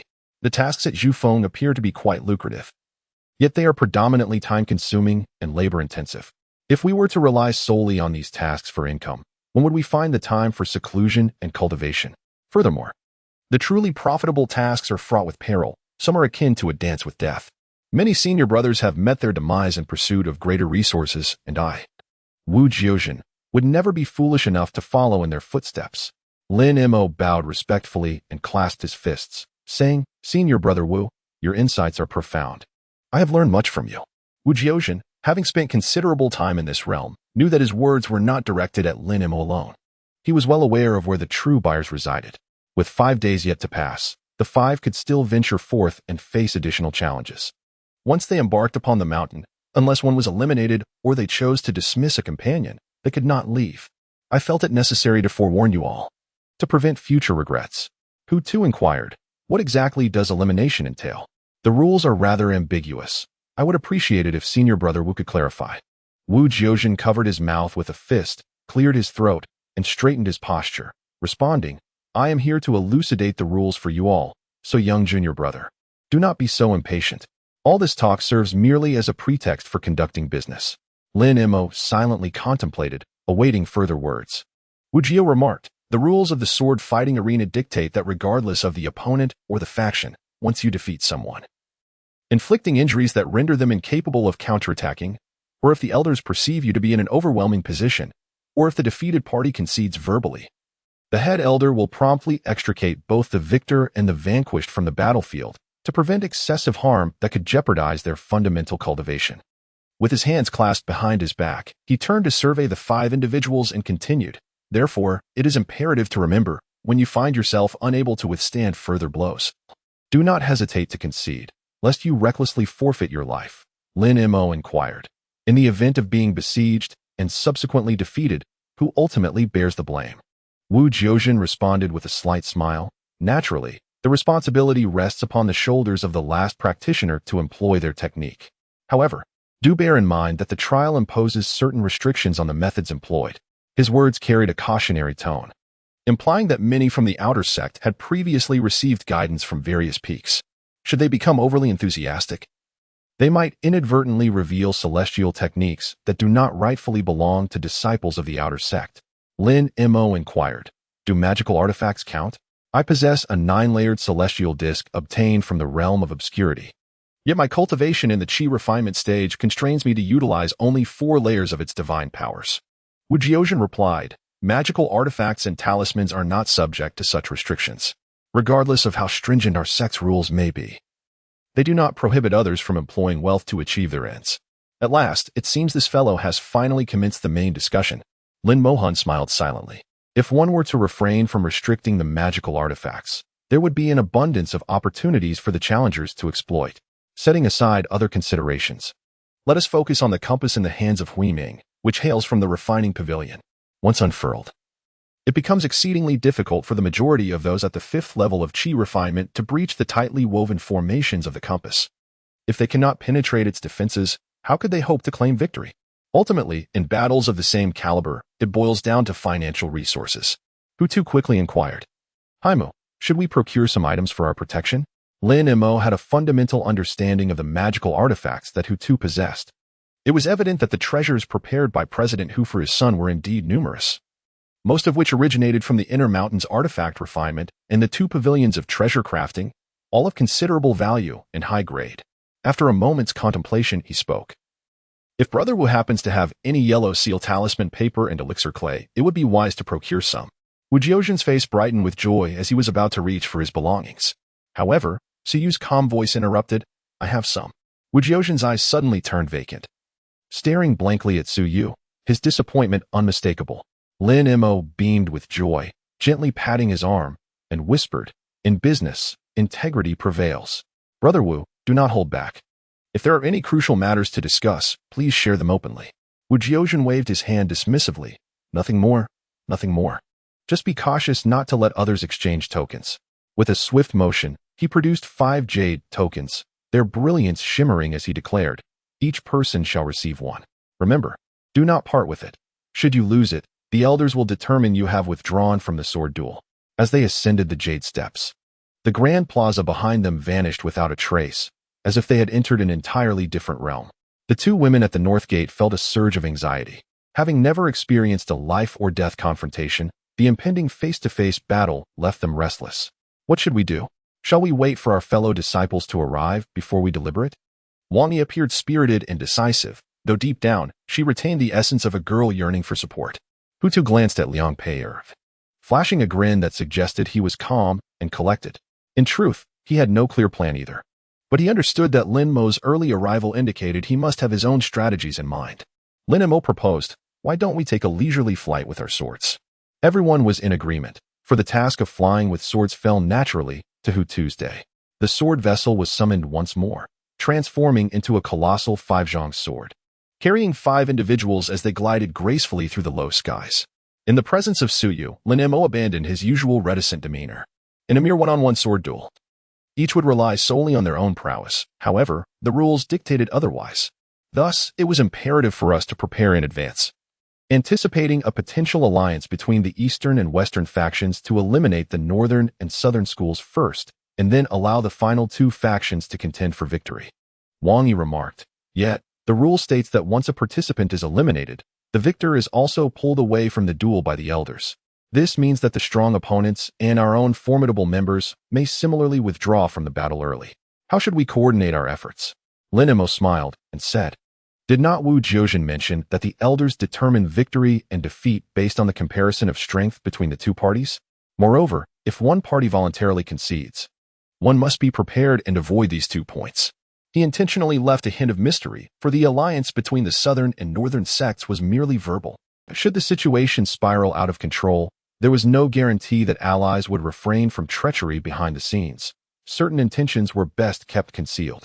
After surveying the area from above, Lin Mo chose a densely wooded swampy lowland, and the sword boat descended upon a small, dry patch of land amid the marshes. Suyu was somewhat perplexed, questioning why this location was selected when the mountains contained numerous isolated peaks and gorges that were easy to defend but difficult to besiege. Implicit in his words was the notion that while the swamp might hinder potential adversaries in their movements, it would be a formidable challenge to impede cultivators from soaring through the air on their swords.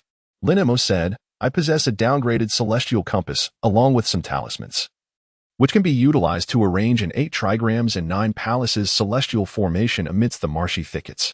The 8 trigrams and 9 palaces celestial formation?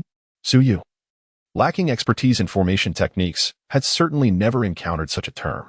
Young Payer frowned. Even she, skilled in formations, appeared unfamiliar with it.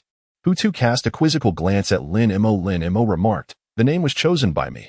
It essentially amalgamates the principles of the 8 trigrams, the 9 palaces, and celestial phenomena, aiming for a harmonious balance between offense and defense, with the primary objective of segmentation and the annihilation of adversaries. Young Pei replied. The master of formations once stated that every array is the culmination of countless trials by our ancestors, solidified over time. Recklessly intertwining them not only fails to enhance their efficacy, but may also lead to attribute conflicts, resulting in a backlash upon oneself. Lin Mo remarked. Sister Liang speaks with reason. However, nothing is absolute. Otherwise, how would the formations passed down by our predecessors come into existence? Hu cleared his throat and interjected. Do not worry, Sister Liang. Hyman never engages in ventures without assurance. The marshland was shrouded in mist and humidity. Although this secret realm was free from the annoyance of mosquitoes, rodents, and ants, the overall atmosphere remained oppressive and uncomfortable. Lin Mo wandered around the arid land, surveying the terrain. Suyu summoned a miniature landscape courtyard from her treasure bag, no larger than a palm, and cast it onto the ground, instantly transforming it into a fragrant green pavilion. Inside the pavilion, tables and benches were perfectly arranged, and a complete tea set adorned the tea table. 3 female cultivators entered the pavilion, igniting talismans to kindle a fire, brewing tea, and heating water. Hu, unperturbed, leaned against the beautiful woman's arm, resting his head on the vermilion pillar, and soon fell into a deep slumber, his snores resonating like thunder, echoing with tremendous force. By the time Lin Mo returned after his exploration, the tea was already brewed. Suyu poured a cup and slid it toward him with her fingertip, inviting his thoughts.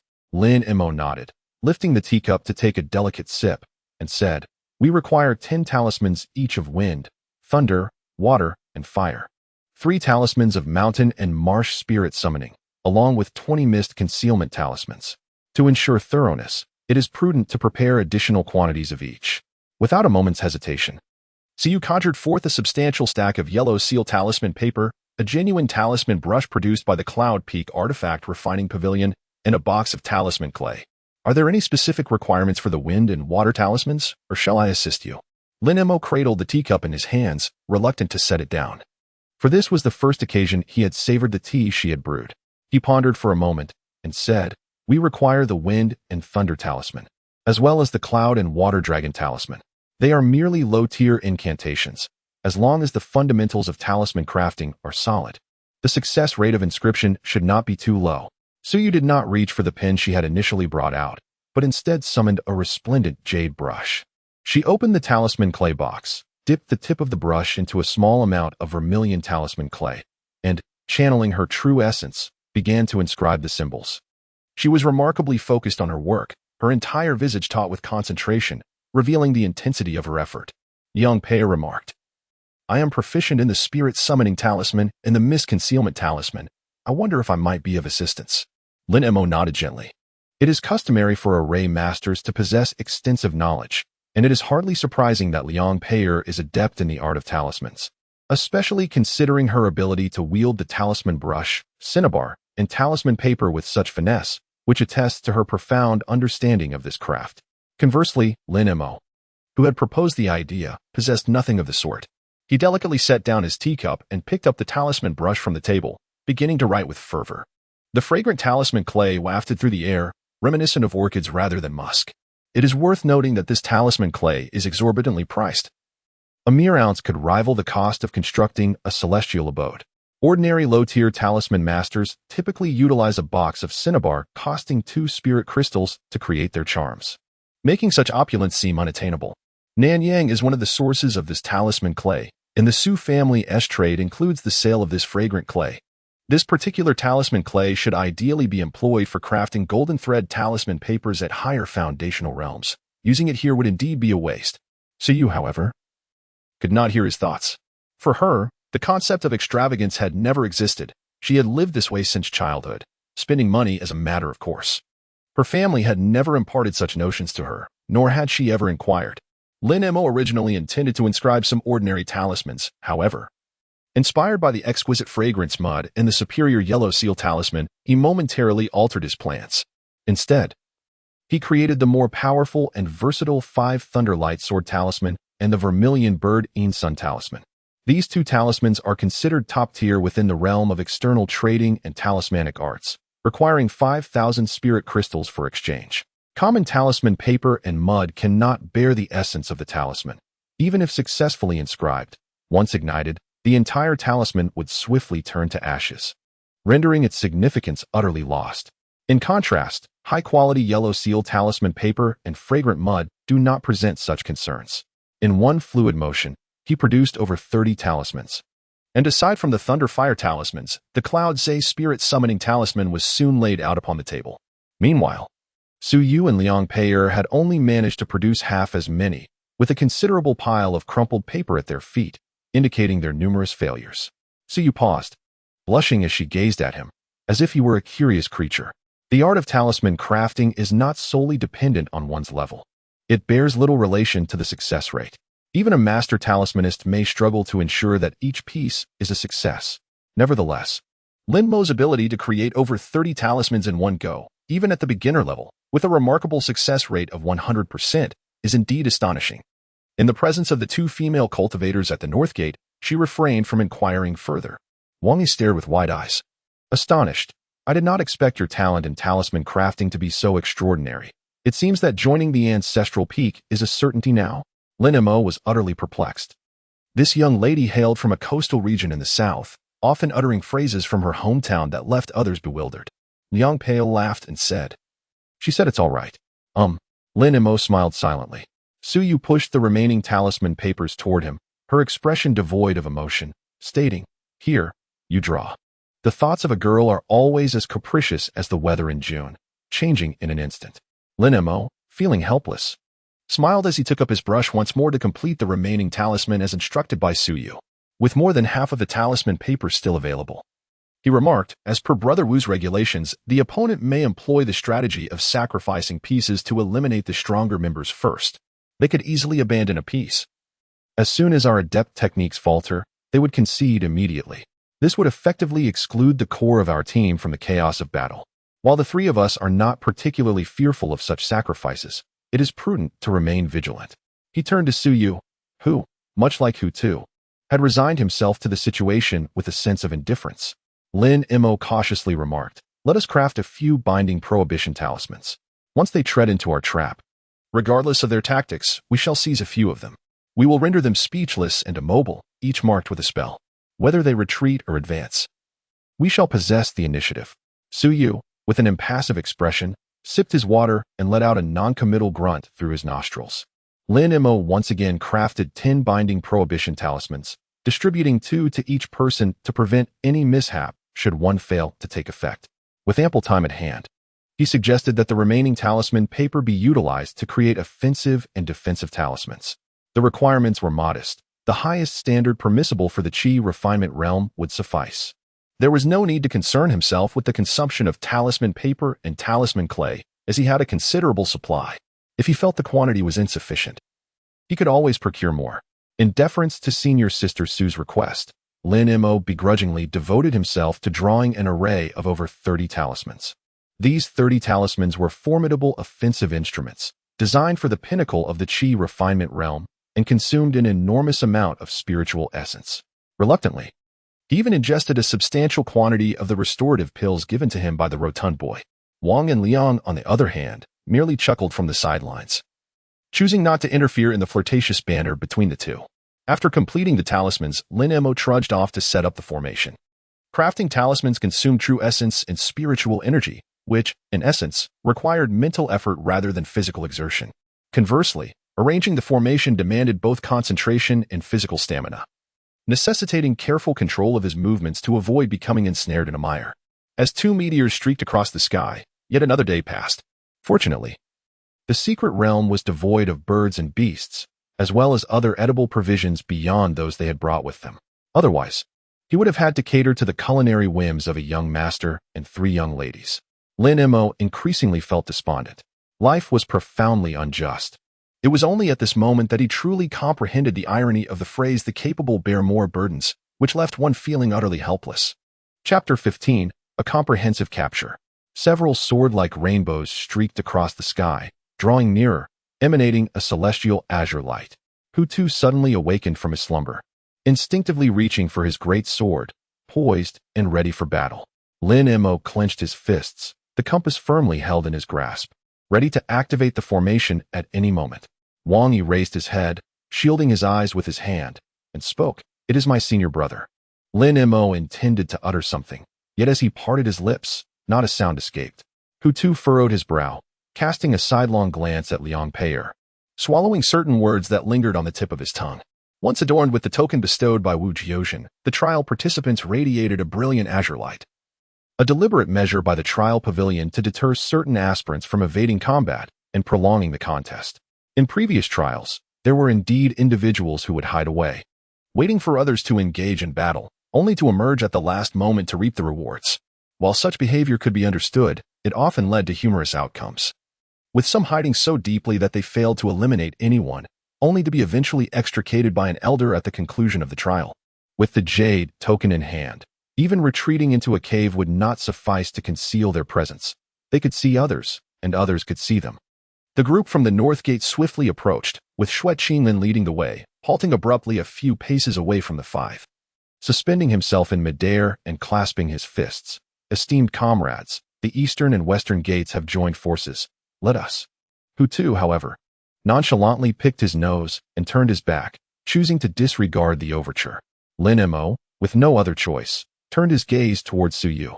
It was no wonder he was cautious. Given the nature of the rules, it was quite difficult to ensure that alliances would not harbor malicious intent and strike from behind, all for the sake of a single elimination spot. The sword duel was not merely a contest of blades, but also a test of the heart. Wang Yi faced Siyu and inquired, "Junior sister Su, what are your thoughts?" Siyu pondered for a moment, casting a glance at Lin Mo. While forging meaningful connections with other disciples would benefit the future of the Su family, she could afford to be indifferent to external possessions. However, the interests of her family were a matter she could not overlook. Thus, she calmly proposed, "The previous agreement still stands, yet due to the constraints of the rules, we cannot guarantee that unforeseen events will not arise. Therefore, if the 2 senior sisters trust us, we might join forces. The other senior brothers could form a perimeter, mutually supporting one another to disperse the enemy's attacks. Should either side exceed the necessary number of successful participants, we can allocate the spoils accordingly." In essence, she too harbored doubts about the North Gate's adherence to the pact. Once the battle reached a stalemate, a treacherous ambush would merely be a matter of time. Wang Yi deliberated for a moment before swiftly making her decision. She understood that the leaders of the East and West were focused not on the North Gate, but rather on the trio from the South Gate, and thus, they would be well positioned to take advantage of the chaos, making this the most feasible plan at present. Unlike the 3 of them, the participants from the North Gate had specific strategies and preparations in place, along with numerous magical artifacts designed to counter the alliances of other sections. She beckoned Liang Pei'er, and the 7 of them gathered at the edge of the 8 trigrams 9 palaces celestial array arranged by Lin Mo, each taking out some magical artifacts to set up their formation nearby. The arrangement of magical artifacts was more convenient and stable compared to Lin Mo's use of a compass to guide the formation, as these artifacts were less prone to damage and could be reclaimed afterward. Naturally, it was Liang Pei'er who directed the formation. From a distance, Hu Tu watched, repeatedly muttering, "You all need to be mindful of the formation's boundaries. Do not let it conflict with ours later. Hey, that Northgate brother, could you please step back? One must not harbor malicious intent, but must always be wary of others. Even a 3-year-old understands this principle. Why do you not? Oh dear, senior sister Wang. Isn't that lightning summoning artifact a bit excessive? If it goes awry, won't it affect our formation?" in the entire marshy forest. It was the little chubby boy whose voice rang the loudest. Lin Mo gazed at Su Yu and softly said, "Please retract the mountain and water pavilion. I believe the eastern and western gates are soon to arrive." Su Yu nodded, waving her hand to diminish the pavilion into a miniature landscape, which she then stored in her treasure bag. She observed him from the side, a faint smile playing on her lips as she inquired, "Just how much of the inner mountain secret arts have you mastered?" Lin Mo shook his head, stating, "The techniques I employed today are entirely from the external sect and are undoubtedly robust enough to withstand scrutiny from the esteemed elders of the refinement pavilion." Su Yu smiled, offering no rebuttal, and deftly shifted the conversation, asking, "Which mountain do you believe I should retreat to for my cultivation?" Lin Mo candidly remarked, "The Gathering Immortal Peak is undoubtedly the best choice. However, if that is unattainable, the peak is also quite suitable. Each peak possesses its unique strengths, with the Gathering Immortal Peak embodying the pinnacle of achievement, while the peak is predominantly favored by female cultivators, similarly endowed with numerous privileges that many sects prefer to keep discreet." "And what about you? You specifically headed to the Myriad Medicinal Tome. Do you wish to go there?" "Indeed," came Lin Mo's straightforward response, revealing no hint of reservation. Hu too, having grown weary of his incessant chatter, circled back to their vicinity, and upon hearing their exchange, deliberately raised his voice to interject, "Haimu, where do you think I should go?" Lin Mo glared at him and said, "If you're bored, why not take another nap?" Hu too sighed deeply and replied, "Sister Sue's pavilion has been taken down, and everything is damp everywhere. Where can I find a place?" Lin Mo raised his gaze, and before him stood a robust tree with thick branches. Hu too, patting his belly and wearing a pained expression, lamented, "With this physique of mine, you expect me to sleep in such a place? Aren't you afraid I'll fall and come to harm?" Lin Mo felt truly helpless towards this brother. Suddenly, over a dozen sword-like rainbows sliced through the sky, dazzling and bright. As they approached the lowland, the sword rainbows plummeted with a fierce screech. The dense forest in the lowland was engulfed by a tempest, with broken branches and fallen leaves swirling chaotically, while mud churned violently, pouring down like rain. With a gentle exertion of strength, Lin Mo channeled his true essence into the compass, causing the protective formation to unfold. Only the first layer of defense was activated, encompassing the celestial pool, the celestial pole, and the 9 stars.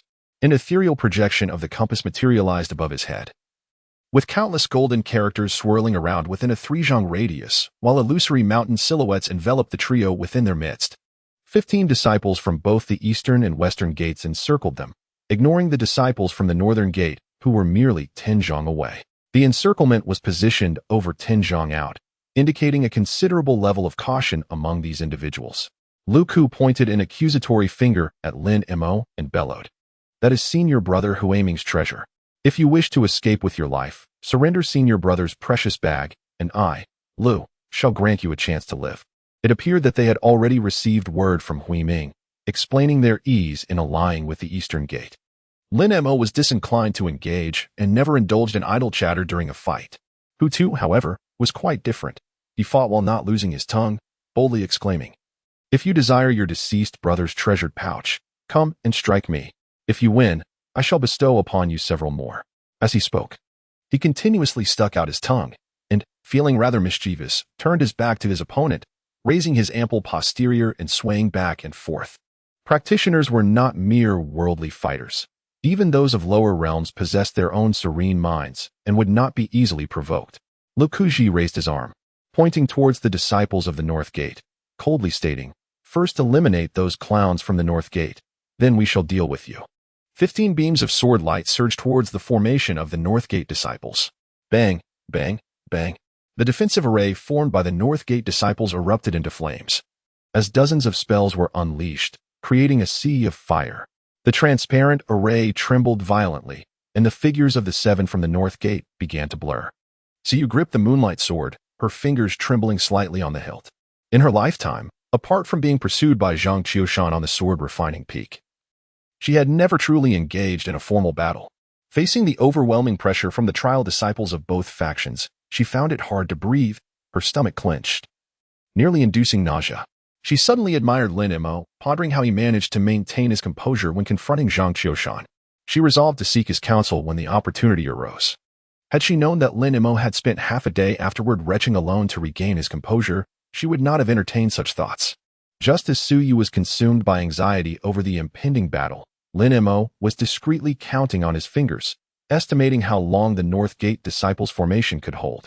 Fire and water, followed by a violent impact using wood-based techniques, would last approximately 30 breaths. He murmured to himself, his words inaudible to others. Sure enough, the disciples from both factions summoned their magical artifacts, initiating the second round of water-based bombardment. Hu Tu anxiously inquired, "Should we go out and assist them?" "Not yet," came the reply. Lin Mo remained exceptionally calm, his gaze fixed upon the unfolding battle not far away. The magical artifacts in play were of considerable caliber. It was a pity that the disciples at the North Gate had a limited understanding of formations, preventing them from achieving the optimal synergy of these treasures. Had he been in their place? He spoke slowly, when they transitioned their techniques again, after another round of bombardment. "Xiao Peng, swing your sword vigorously and charge outward. Remember, you can only advance 5 zhang. Do not get too close, nor too far. The moment you reach 5 zhang, retreat with all your strength back into the formation." Hu Tu refrained from questioning the reasoning behind this strategy. He trusted Lin Mo implicitly, a bond forged through years of camaraderie. Suyu suddenly felt a pang of envy for the two. It seemed she had never had such a reliable companion by her side. Would Lin Mo come to trust me in the future? Or rather, would I be able to trust him in such a manner? Lin Mo pressed the compass into her palm. Articulating each word, channel 3 points of true essence to maintain the operation of the formation. Should Hu Tu come under pursuit, exert all your strength to infuse true essence and activate the outer talismans. Suyu had previously studied the workings of the formation, so she refrained from further inquiries. Taking the compass, she gripped it tightly, her knuckles protruding with veins, trembling slightly. At that moment, the individuals at the east and west gates exchanged their magical artifacts. And instantly, countless colossal wooden phantoms materialized, roaring as they collided with the northern gate's defensive barrier. A thunderous sound erupted, raising a dense fog into the air. This was the humid atmosphere of the swamp, transformed into high-temperature steam by the rapid impact of the massive logs. Now was the moment. Hu Tu swung his great sword and dashed beyond the confines of the compass's talisman patterns. Despite his rotund physique, his movements were swift and decisive. As dozens of swirling golden talisman phantoms trailed behind him, extending his rapid advance by a considerable distance. The individuals at the east and west gates awaited this very instant. Wu Huaishan and Sun Yin seemed intent on distancing themselves from the trio, completely abandoning their earlier intention to confront them. The moment Hu Tu moved, the two shot forth like arrows, flanking him from either side, their movements so rapid that they left behind fleeting afterimages. Lu Kaji and Gu Changtong were not slow to act either, each unleashing a sword strike aimed directly at the charging Hu Tu from the front. The sword energies surged forth like azure dragons and shooting stars, arriving in an instant. At that moment, with the absence of the 4 strongest leaders, the offensive momentum against the northern gate weakened significantly, the trembling barrier oscillating violently before regaining its radiant vigor. Just then, Hu Tu swung his great sword down with tremendous force, and amidst the resounding crash, his body rebounded, hurtling back faster than when he had surged forward. The two, who had sought to cut off his retreat, sensed something amiss and realized it was too late to withdraw. Compelled by inertia, they dashed forward. But with the sudden absence of the large target, they faced either a direct collision with the 2 fierce sword energies or a slight adjustment in direction that would lead them to crash into the resplendent formation of the southern gate. Chapter 16. Mutual exploration. Before the two could react, they felt a gentle tap on their backs, devoid of any force, as if a branch had brushed against them. What was this? Could it be that the southern gate had concealed puppetry techniques? They could not see behind them, the process transpiring too swiftly for their spiritual senses to capture and assess. However, Lukaji and Gu Changtong observed clearly. In an instant, Lin Mo appeared like a specter behind the 2 pillars of the eastern gate, materializing so abruptly that not a single ripple of energy stirred in the air. How could such a movement be achieved? Teleportation, spatial manipulation. The fleeting moment afforded them no opportunity for contemplation. Lin Mo's hands merely grazed the backs of Wu and Sun before transforming into claws, grasping the nape of their necks and their collars simultaneously. A shimmering azure rope materialized around their bodies, binding them as if they were dumplings, ensnaring their hands, feet, and bodies in an instant. Admit defeat quickly, Gu Changtong shouted hoarsely. Alas, everything transpired too swiftly. He could not perceive the wide-open mouths of Wu and Sun, unable to emit a single sound. In the blink of an eye, they were already cast into their own defensive array by Lin Mo Suyu and the plump boy, who had retreated into the formation, acted in perfect unison, each unleashing a spell that struck their opponents with unwavering force. According to the rules, even if the two managed to cry out now, the victor would no longer be Lin Mo, but rather them. Lin Mo did not retreat. Instead, he stood outside the formation, a smile playing on his lips as he observed Lu and Gu. It was a provocation, undoubtedly a provocation. At that moment, Lu and Gu felt a surge of energy coursing through their bodies, their sword intent overflowing like a torrential flood. Everyone was commanded to break through the southern gate first. Dozens of sword lights, accompanied by winds and thunder, surged forth from the northern gate's formation, hurtling towards the solitary Lin Mo.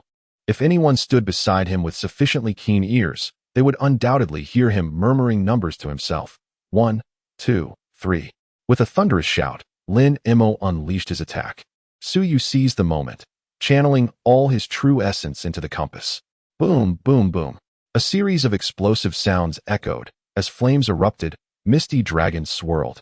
Fierce winds howled, lightning flashed, and tidal waves of mud surged forth simultaneously.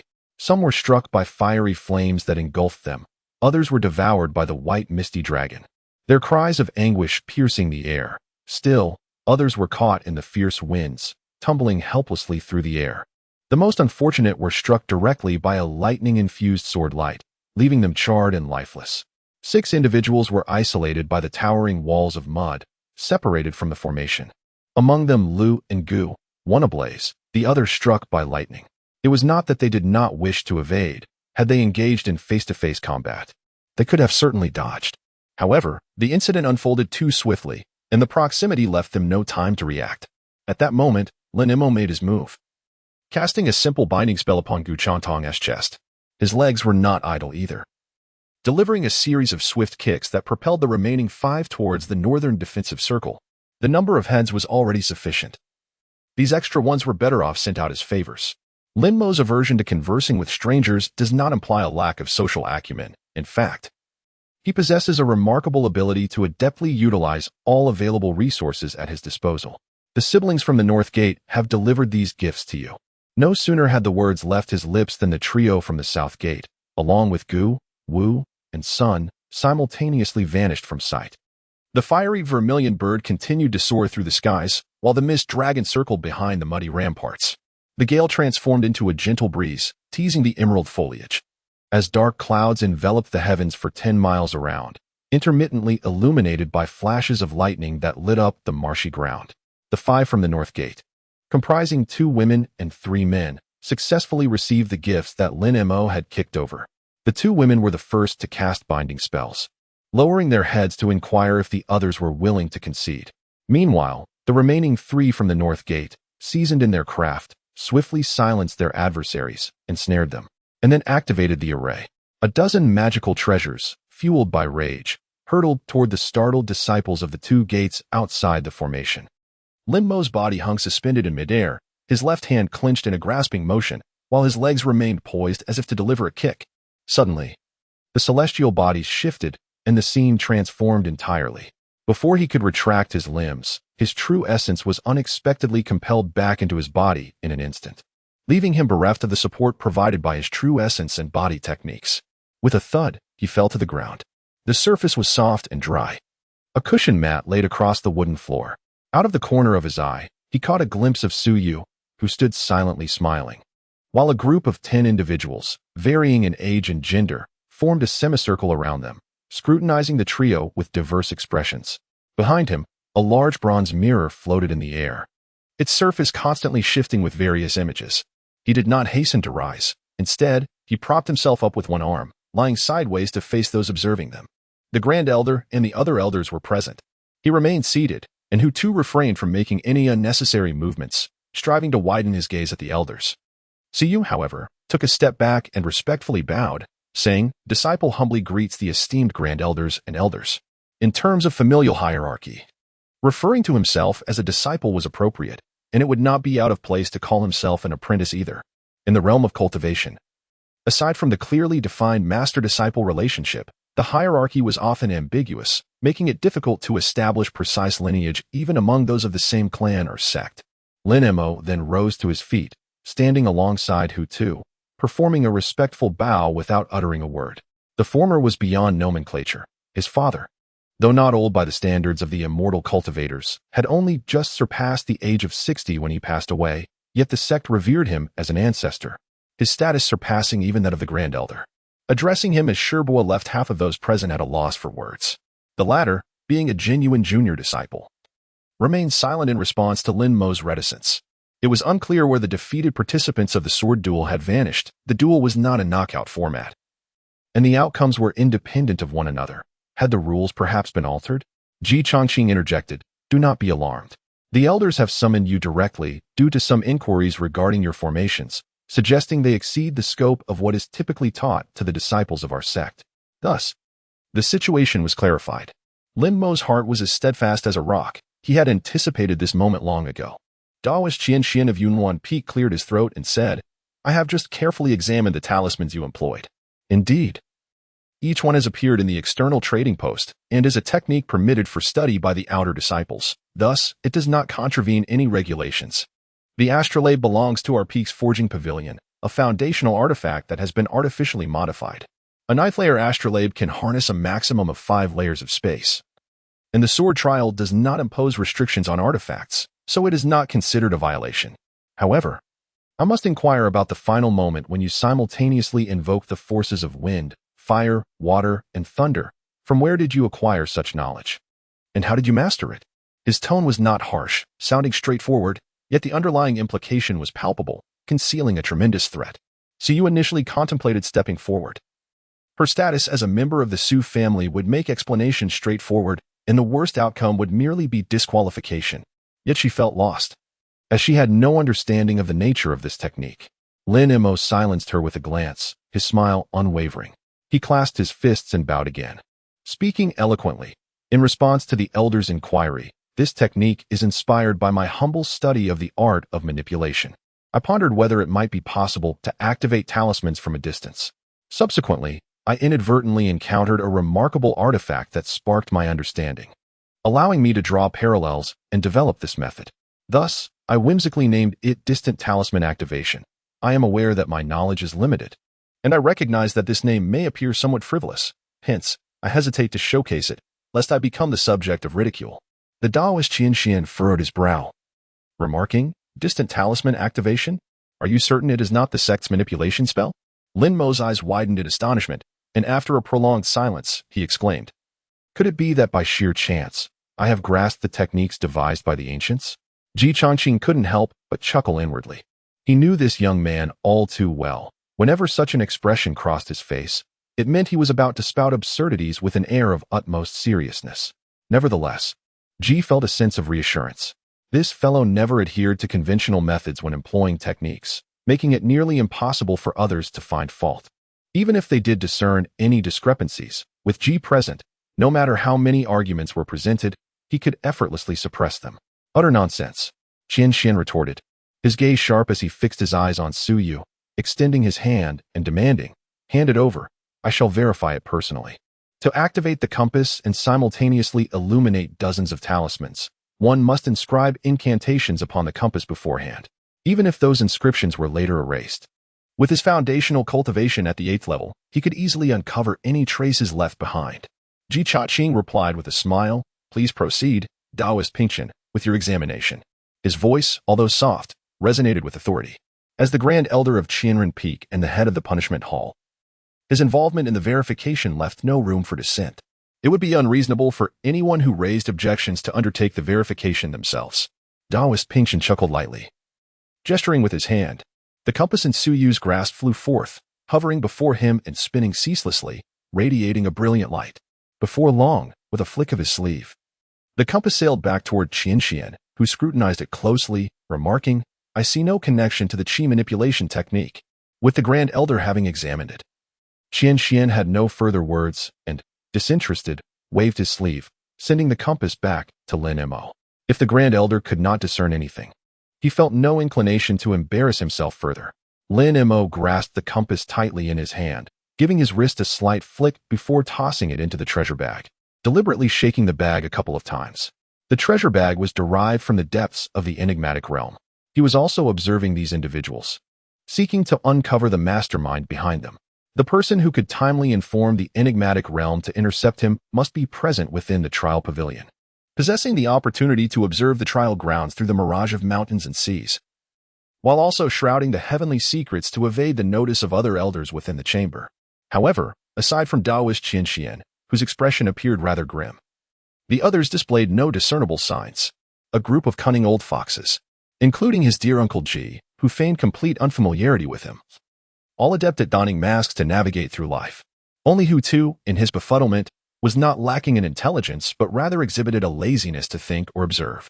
So you discern some of the circumstances, yet, constrained by his familial status, chose to feign ignorance, casting a sidelong glance at Lin Imo, filled with a myriad of emotions. In the midst of tranquility, Lin Imo replied, "This is the end." Ji Chongqing smiled and asked, "Do you have something to say?" Lin Imo straightened his back and said, "Since Daoist Qianxian has misjudged, perhaps it is time to offer an apology to the younger generation. From this day forth, he would officially step into the myriad peaks, which meant that he no longer wished to remain inconspicuous. Henceforth, he would inevitably become the target of others. It would be wiser to be a bit audacious, allowing for misunderstandings to arise. Such misunderstandings could lead to misjudgments. Only when hidden adversaries err in their assessments could he seize opportunities. Alternatively, one might say this would assist those who have quietly supported him from the shadows in finding chances to eliminate their foes." Chapter 17. Eagerly anticipating. Lin Imo awaited an apology from Daoist Qianxian, but instead, Ji Chongqing merely waved his sleeve, and in an instant, the world around them was turned upside down. Before they could comprehend the situation, the three found themselves outside the trial pavilion. The snow was sparse, and the trees stood barren. This was precisely the location of the real Green Mountain behind the trial pavilion. Not far away, Wu Huaishan, Sun Yin, Gu Chatong, and Lukuji glared at them with fierce intensity, not just the four of them, but a total of over 10 individuals. Behind them stood a group of disciples from the North Gate, along with one each from the East and West Gates, yet both sides maintained a certain distance. Indeed, a confrontation had ensued. Lin Imo believed that the Northern Gate would achieve a resounding victory as a result, yet he never anticipated such a complete triumph. Yang Peia stepped forward, clasping her fists in gratitude, saying, "On behalf of my fellow brothers and sisters from the Northern Gate, I sincerely thank the three comrades from the Southern Gate for their unwavering support." In such a moment, Lin Mo's instinctive reaction was to retreat, positioning himself behind Hu Tu, seeking refuge in his broad shoulders to shield himself from the intense, fiery gazes directed at him. Su Yu seized the opportunity to step forward, also clasping his fists in return, exuding grace as he remarked, "There is no need for my esteemed brothers and sisters to be so modest. Since we have established a pact of alliance, the disciples of the Southern Gate shall certainly uphold their word." Yang Peier's response appeared somewhat forced. Her smile strained as she replied, "Regardless, the Northern Gate will prepare a modest token of appreciation afterwards to compensate for the losses incurred during the battles with your treasured artifacts." Wang Yi also emerged, his smile radiant, stating, "This is a gesture of goodwill from the Northern Gate. We hope the three of you will graciously accept it. Receiving monetary compensation is indeed favorable, especially since the accolades would be shared among the three, rendering it less conspicuous." Lin Imo felt quite pleased. Not only did the fight promise the prospect of ascending to a higher peak, but he would also receive payment for his efforts. Hu Tu, however, felt indifferent, his gaze wandering as he eagerly anticipated the conclusion of the bout, longing to return home for a hearty meal. The past few days had left his appetite unsatisfied. The victors and vanquished of the sword duel were separated into two distinct factions, with an almost imperceptible transparent barrier erected between them, clearly aimed at preventing the embers of their contest from spilling over into the outside world. Lin Imo suddenly recalled an important matter. Grasping Hu Tu's shoulder, he whispered, "Have you not noticed that aside from our South Gate, all the other gates have prepared magical artifacts and such for the trial disciples? Did your father not mention this to you?" Hu Tu furrowed his brow, contemplating for a while. "I believe my father mentioned it briefly at the dining table, but I was too preoccupied with my meal to pay much attention. Once I finalize the selection for entering the peak, I shall return and inquire further." Lin Imo emitted a faint grunt from his nose, and it would be best if we could address this matter. Otherwise, he might suddenly recall that, in truth, the heads of various sects also belong to the disciples of the peak. If a conflict were to arise, there would be no necessity for anyone to bow their heads, leaving them with no choice but to reluctantly concede. At that moment, Wu Jiozhen and others materialized out of thin air, instantly spotting Lin Mo approaching with cheerful smiles. They clasped their hands in greeting, exclaiming their congratulations. Congratulations to the three of you. Once you enter the inner mountain, we shall all stand as equals. Brothers in the same sect. Should you require assistance, do not hesitate to call on me. There is nothing that we cannot resolve. This fellow, once again, was peddling his proverbial snake oil. Lin Mo greeted with a respectful gesture, smiling as he said, "In the future, I shall surely trouble Brother Wu. The mountains are quite distant from one another. I wonder how we might maintain contact." Wu Jiuzhen reached out to grasp Lin Mo's forearm, his palm firm and unyielding, concealing some hard object within. As his hand slid downward, he pressed a stack of crystal tokens into Lin Mo's hand, his expression unwaveringly cheerful, suggesting a desire for closer ties in the days to come. He blinked repeatedly. Lin Mo's epiphany revealed that, aside from directives from their masters, communication among the peaks is typically discreet. The stack of crystal tokens this individual handed over likely serves as a communication device, perhaps more than one. It seems he intends for me to share these with Su and Hu. Cheerfully, I patted him on the shoulder, signaling my understanding. To be honest, I hold a certain admiration for him, as it is no small feat to have navigated the complexities of the various peaks to reach this level. Wu Jiu released Lin Mo and wandered among the other disciples of various sects, undoubtedly distributing the communication devices in secret before returning to the line of disciples waiting in the trial pavilion, patiently anticipating the arrival of the elders. Ordinarily, following the conclusion of the sword contest, the elders of the 9 peaks would promptly appear. However, a whole instant sticks time has passed, and not a single one has shown up, indicating that a dispute among the elders is afoot. The nature of their disagreement remains a mystery, leaving everyone eagerly awaiting the outcome. Especially anxious are the disciples from the eastern and western sects, who had high hopes of being selected but faced disappointment in the contest. Their spirits are too burdened to engage in banter with Lin Mo and the others. On the other side of the trial pavilion, at the White Jade Square, thousands of disciples have gathered, drawn by the spectacle. They too are keen to witness which of this year's candidates will be chosen. The number of entrants into the peaks largely reflects the strength of the 4 outer sects, playing a significant role in future selections. On the second floor of the trial pavilion, several disciples clad in splendid robes stand ready. In the center, one holds a jade tablet. As soon as the elders begin their selections, this disciple will project the images from the tablet depicting the scenic mirage of mountains and sees onto a large white banner hung beneath the eaves of the pavilion. Though the magical projection lacks the clarity of a bronze mirror, it suffices to satisfy the audience's curiosity.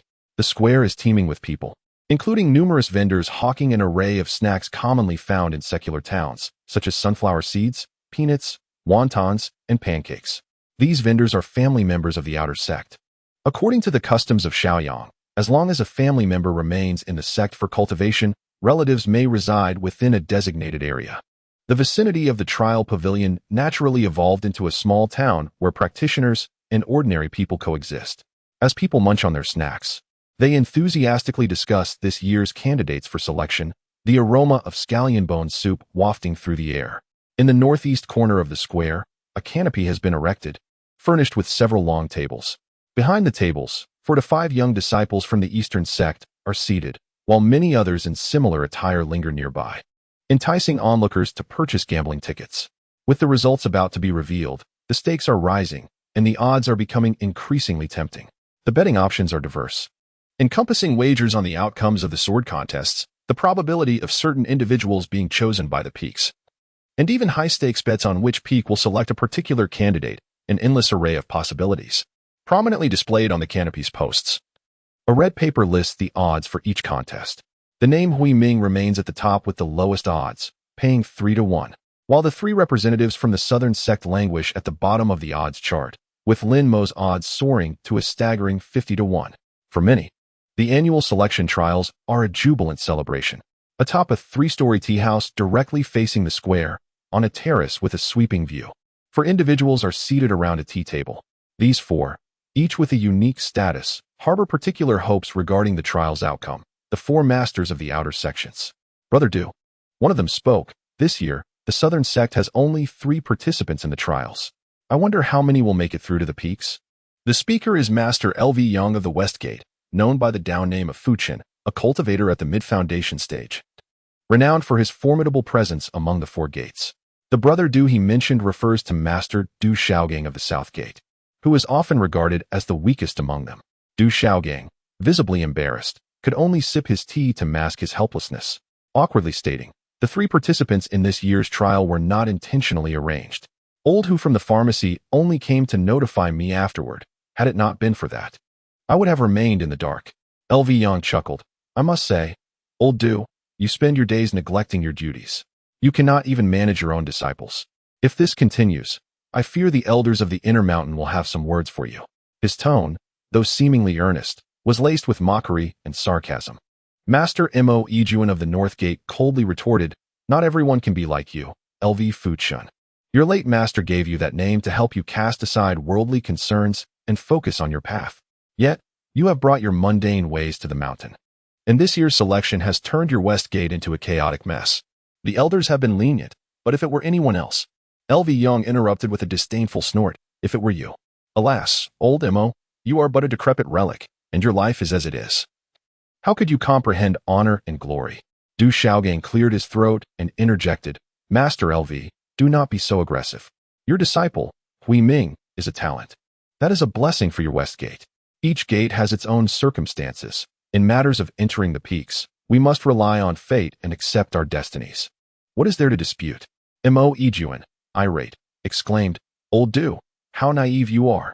I extend a helping hand, and you repay me with neutrality, trying to please both sides." With a sigh, Du Xiaogang finished his tea, spitting out a few remnants of tea leaves, and remarked, "Old Mo, you know well that the situation in my South Gate is most complex. Each faction is distinct, and I, Du, have little say in the matter.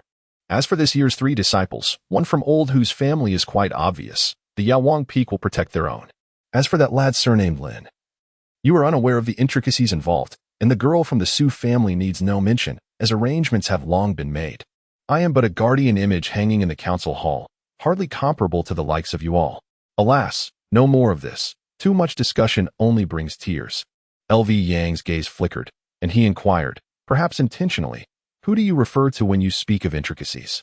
In those days, that individual had few friends. Du Xiaogang chuckled. "Only heaven knows. How could we small ones fathom the thoughts of great figures?" LV Yang laughed heartily, acknowledging, indeed, asking too much could invite calamity. Just then, a sound rang out from the trial pavilion, and the sky erupted in a kaleidoscope of colors. "It is over so soon?" A triumphant smile spread across LV Yang's face. As he held great confidence in his disciples, while he could not guarantee all would enter the peaks, he was certain at least half would be selected. Du Xiaogang murmured, "It is indeed 2 hours earlier than in previous years." Mo Yijuan felt an overwhelming sense of anxiety, his heart racing with uncertainty. This year, 7 individuals from the North Gate were participating. While others may not have cared, he was particularly worried about the one who might not make the cut. Fearing the repercussions that would follow, he attempted to console himself, thinking that losing in the sword duel was not to be feared, as someone would surely step forward to assist. What truly troubled him was the possibility of failing to pass all 3 rounds, thereby being disqualified from selection. Meanwhile, Sun Shuchun from the East Gate shared similar trepidation. His 2 lead disciples were rather brash, and he dreaded the thought of them clashing directly with those from the West Gate, especially with a figure like Hui Ming among them. Should a conflict arise, the outcomes could be unpredictable and dire. On the white banner, the silhouettes of the elders emerged, each displaying a solemn countenance. The blurred imagery made it difficult to discern their true expressions. The list of trial participants unfolded, revealing each name accompanied by the number of rounds they had traversed and the corresponding names of the challenges. The results of the sword duel would only be disclosed during the selection process at the various peaks, a customary practice that elicited little surprise among the assembled. Mo Yijuan remarked in astonishment, stroking his chin, "How peculiar. This year, it appears that these disciples have only managed to surpass 3 or 4 rounds, with none advancing beyond 5. Du Xiaogang, also contemplative, noticed 3 individuals from the South Gate amongst the names. Aside from Su Yu, all had only passed 3 rounds. Yet he felt a sense of satisfaction, as long as they had surpassed 3 rounds, even if they lost the sword duel and were not chosen by the peaks. They could at least enjoy the status of Inner Mountain disciples. At the very least, the South Gate would gain 2 additional hands to assist. LV Yang was increasingly pleased. Everything unfolding as he had anticipated. The strategy devised beforehand aimed to hinder the other 3 gates from excelling beyond the first 9 rounds, leveling the playing field, and then decisively defeating them in the sword duel, thereby securing critical qualifications for entry into the peaks. This not only ensured a numerical advantage for the West Gate disciples among the various peaks, but also sought to suppress the other gates to a point where they could no longer pose a threat. The selection was about to commence. Ejuan's palms were clammy with sweat. Who would not wish for their disciples to achieve greater success, should their performance stand out? Next year's enrollment from various sects across Shiqian would surely increase, leading to a cycle of excellence that would garner the favor of the inner mountain peaks. The elder Lin Yuan stepped forward, methodically announcing 12 names. With each name uttered, the image shifted to reveal that person gazing ahead. The victorious group. 12 names, 12 individuals. Out of 26 participants in the trials, how could only 12 remain as victors in the sword duel? The spectators in the square were left in confusion, and even the 4 Grand Masters in the tea house shared the same sense of bewilderment. Was it possible that someone had faltered and fallen? What is even more astonishing is that among the 12 victors, only one hails from each of the East and West sects, and their names are entirely unrelated to the lowest odds that seemed assured of victory. The disciples of the East sect, who had been running the betting tables in the pavilion, began to sense that something was amiss. They hastily rose from their seats, ready to make a swift exit. The surrounding gamblers were no fools either. Few among the practitioners were truly dim-witted. They had already discerned the peculiarities from the list of names and surrounded the pavilion tightly, especially those gamblers who specialized in unexpected outcomes.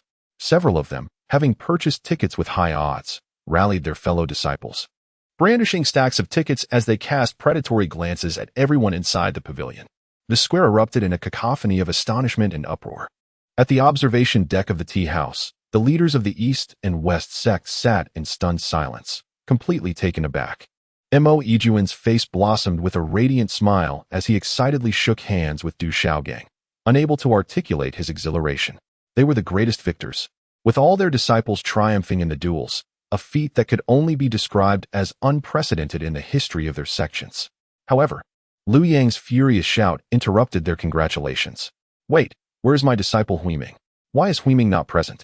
It was then that everyone recalled a significant oversight. Whether from the previous list of successful disciples or the ongoing announcement of duel victors, one crucial figure was missing, the renowned first disciple of the West sect, Huiming.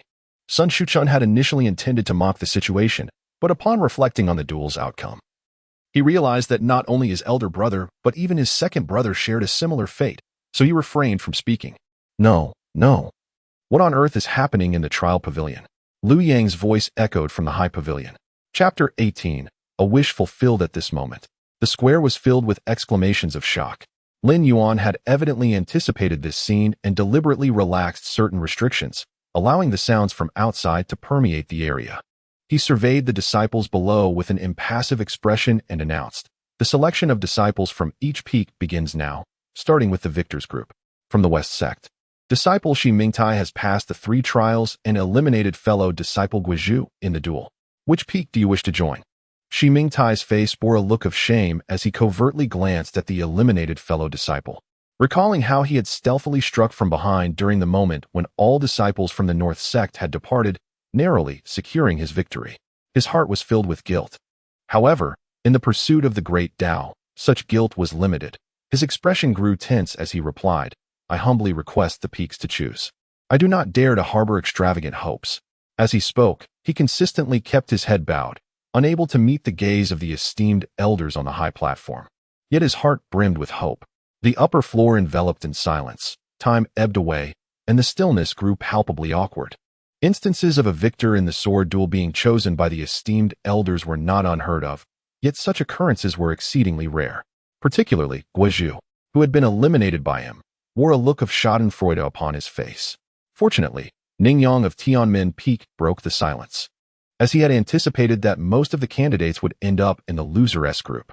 Although selections could still be made from the defeated, choosing from them often entailed unforeseen complications. Merely adjusting one's mindset could demand immense effort, for the most arduous aspect of cultivation is the mastery of the heart. Do you wish to join my Tianmen and delve into the path of formations?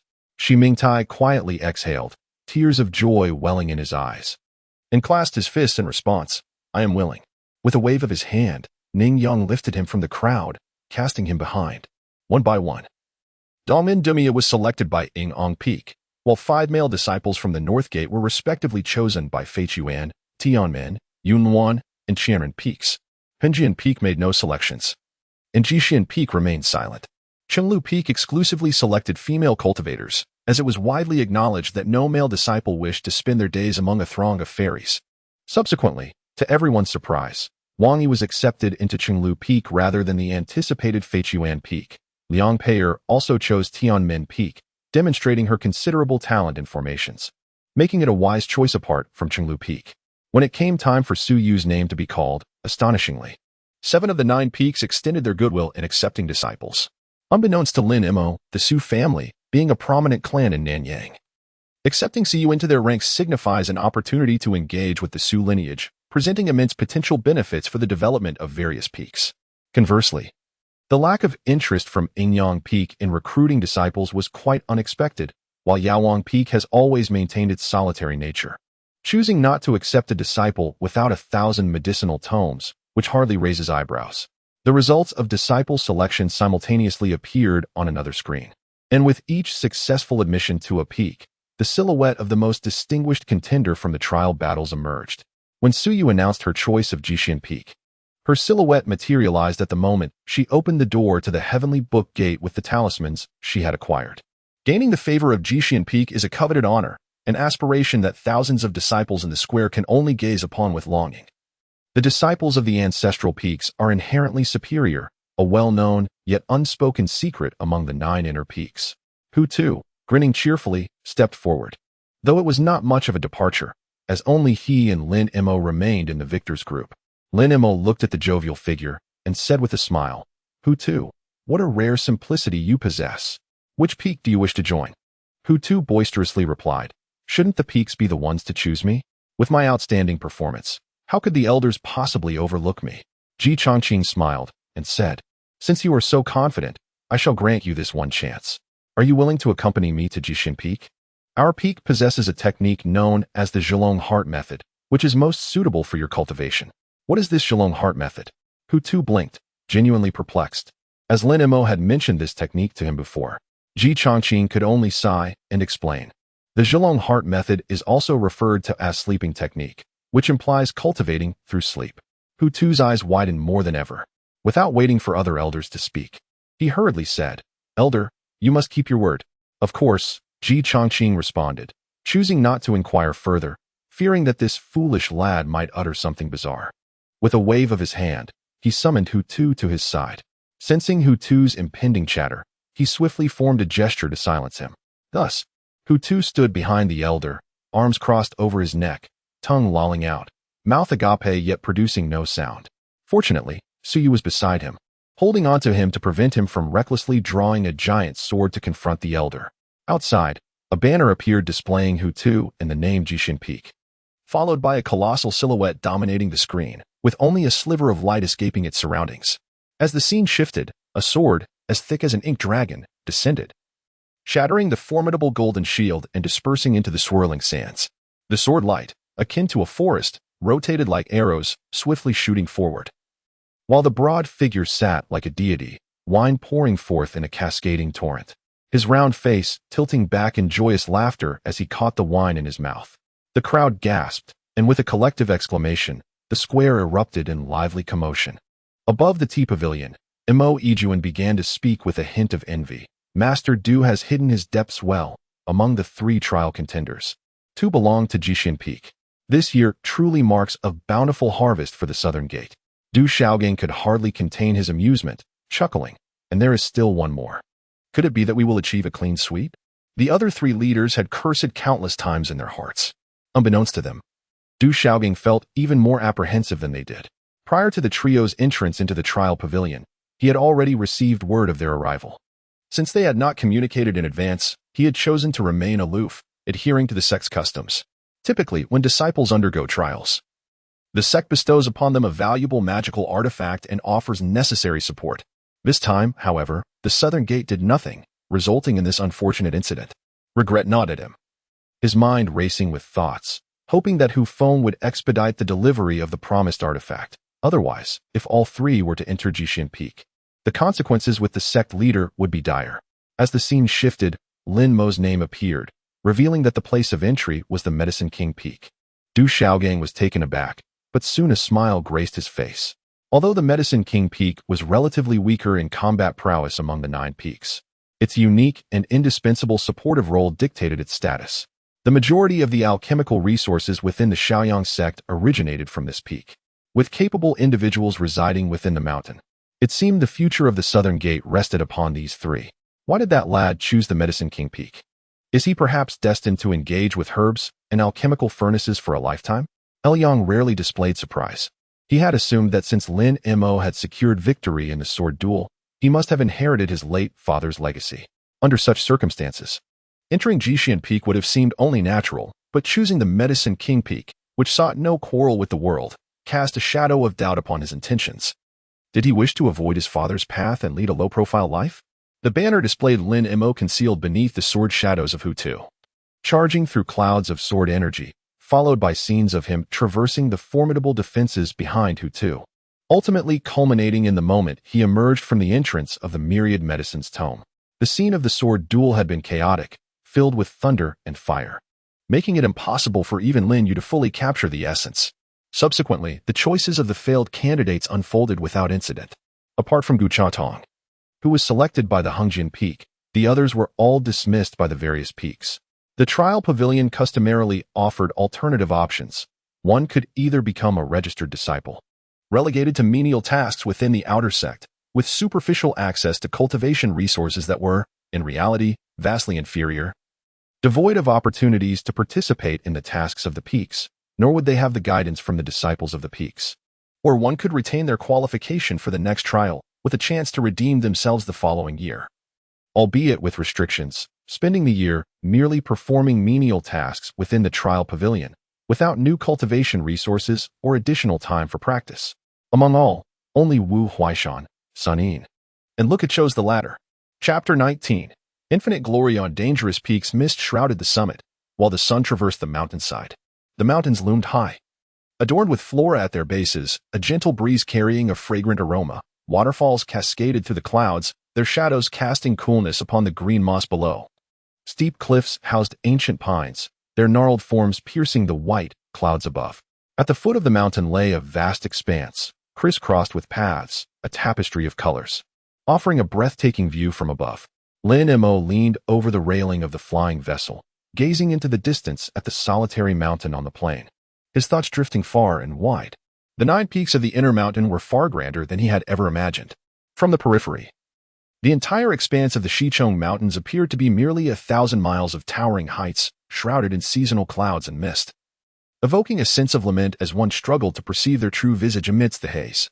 It was only upon entering the realm of the inner mountain that one could truly appreciate the hidden wonders of the Sea of Clouds. The 9 peaks were widely dispersed, and on the singular Yawang Peak, the landscape stretched for 200 miles, filled with intricate fields of medicinal herbs, cultivating countless rare plants and trees. Surrounding it were the Crane Ridge and the Hanja Lake, teeming with an array of exotic creatures, each serving as precious materials for medicinal use.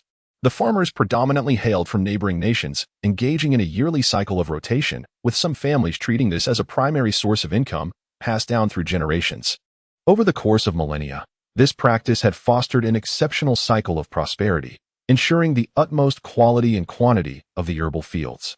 Peaks such as Feichuan, Yunguan, and Qinglu also followed similar patterns of agricultural rotation, with varying plants and differing requirements.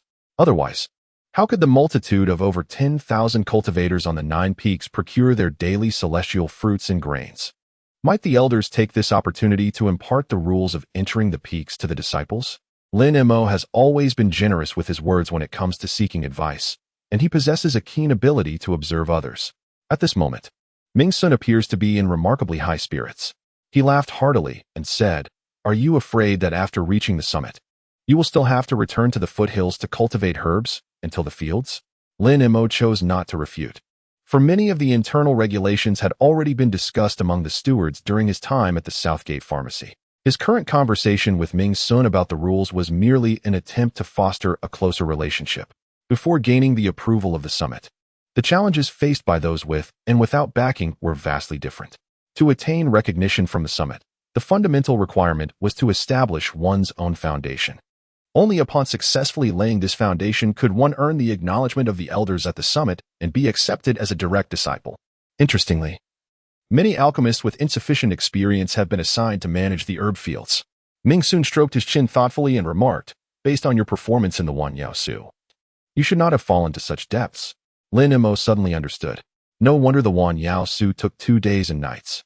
It seems this old fellow had been tampering with it. Ming Sun, devoid of any sense of shame, continued, based on your performance in the Wan Yao Su, you are likely to achieve a preliminary ranking of a 7th-tier pharmacist. If you have studied the art of concocting medicines, it is entirely feasible for you to attain the status of a 5th-tier pharmacist and even qualify for alchemist certification. He rested his arms on the ship's railing, turning his profile towards Lin Mo with a smile, saying, I have heard that you often assist the stewards at the Southgate Pharmacy in refining elixirs and concocting medicines. It seems this process would not be unfamiliar to you. Lin Mo did not deny it, nodding with a smile.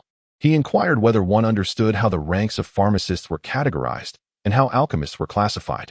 With a hint of knowledge, he responded, Pray tell. If there are any inaccuracies, I shall gladly provide further elucidation. Pharmacists are divided into 9 ranks, with the first rank holding the utmost esteem. The ranks below 7 are considered introductory, while the 4th to 6th ranks are intermediate, and the 1st to 3rd ranks represent the advanced. The novice recognizes medicinal properties. The intermediate comprehends their applications, and the advanced can effortlessly concoct and combine them into remedies. Alchemists follow a similar hierarchy, with the distinction that only a 5th-rank pharmacist is certified to hold introductory qualifications. This is due to the nature of alchemy, which involves the refinement of medicinal essences, distilling the essential from the superfluous. Mastery of pharmacology and medicinal properties is a prerequisite for this process.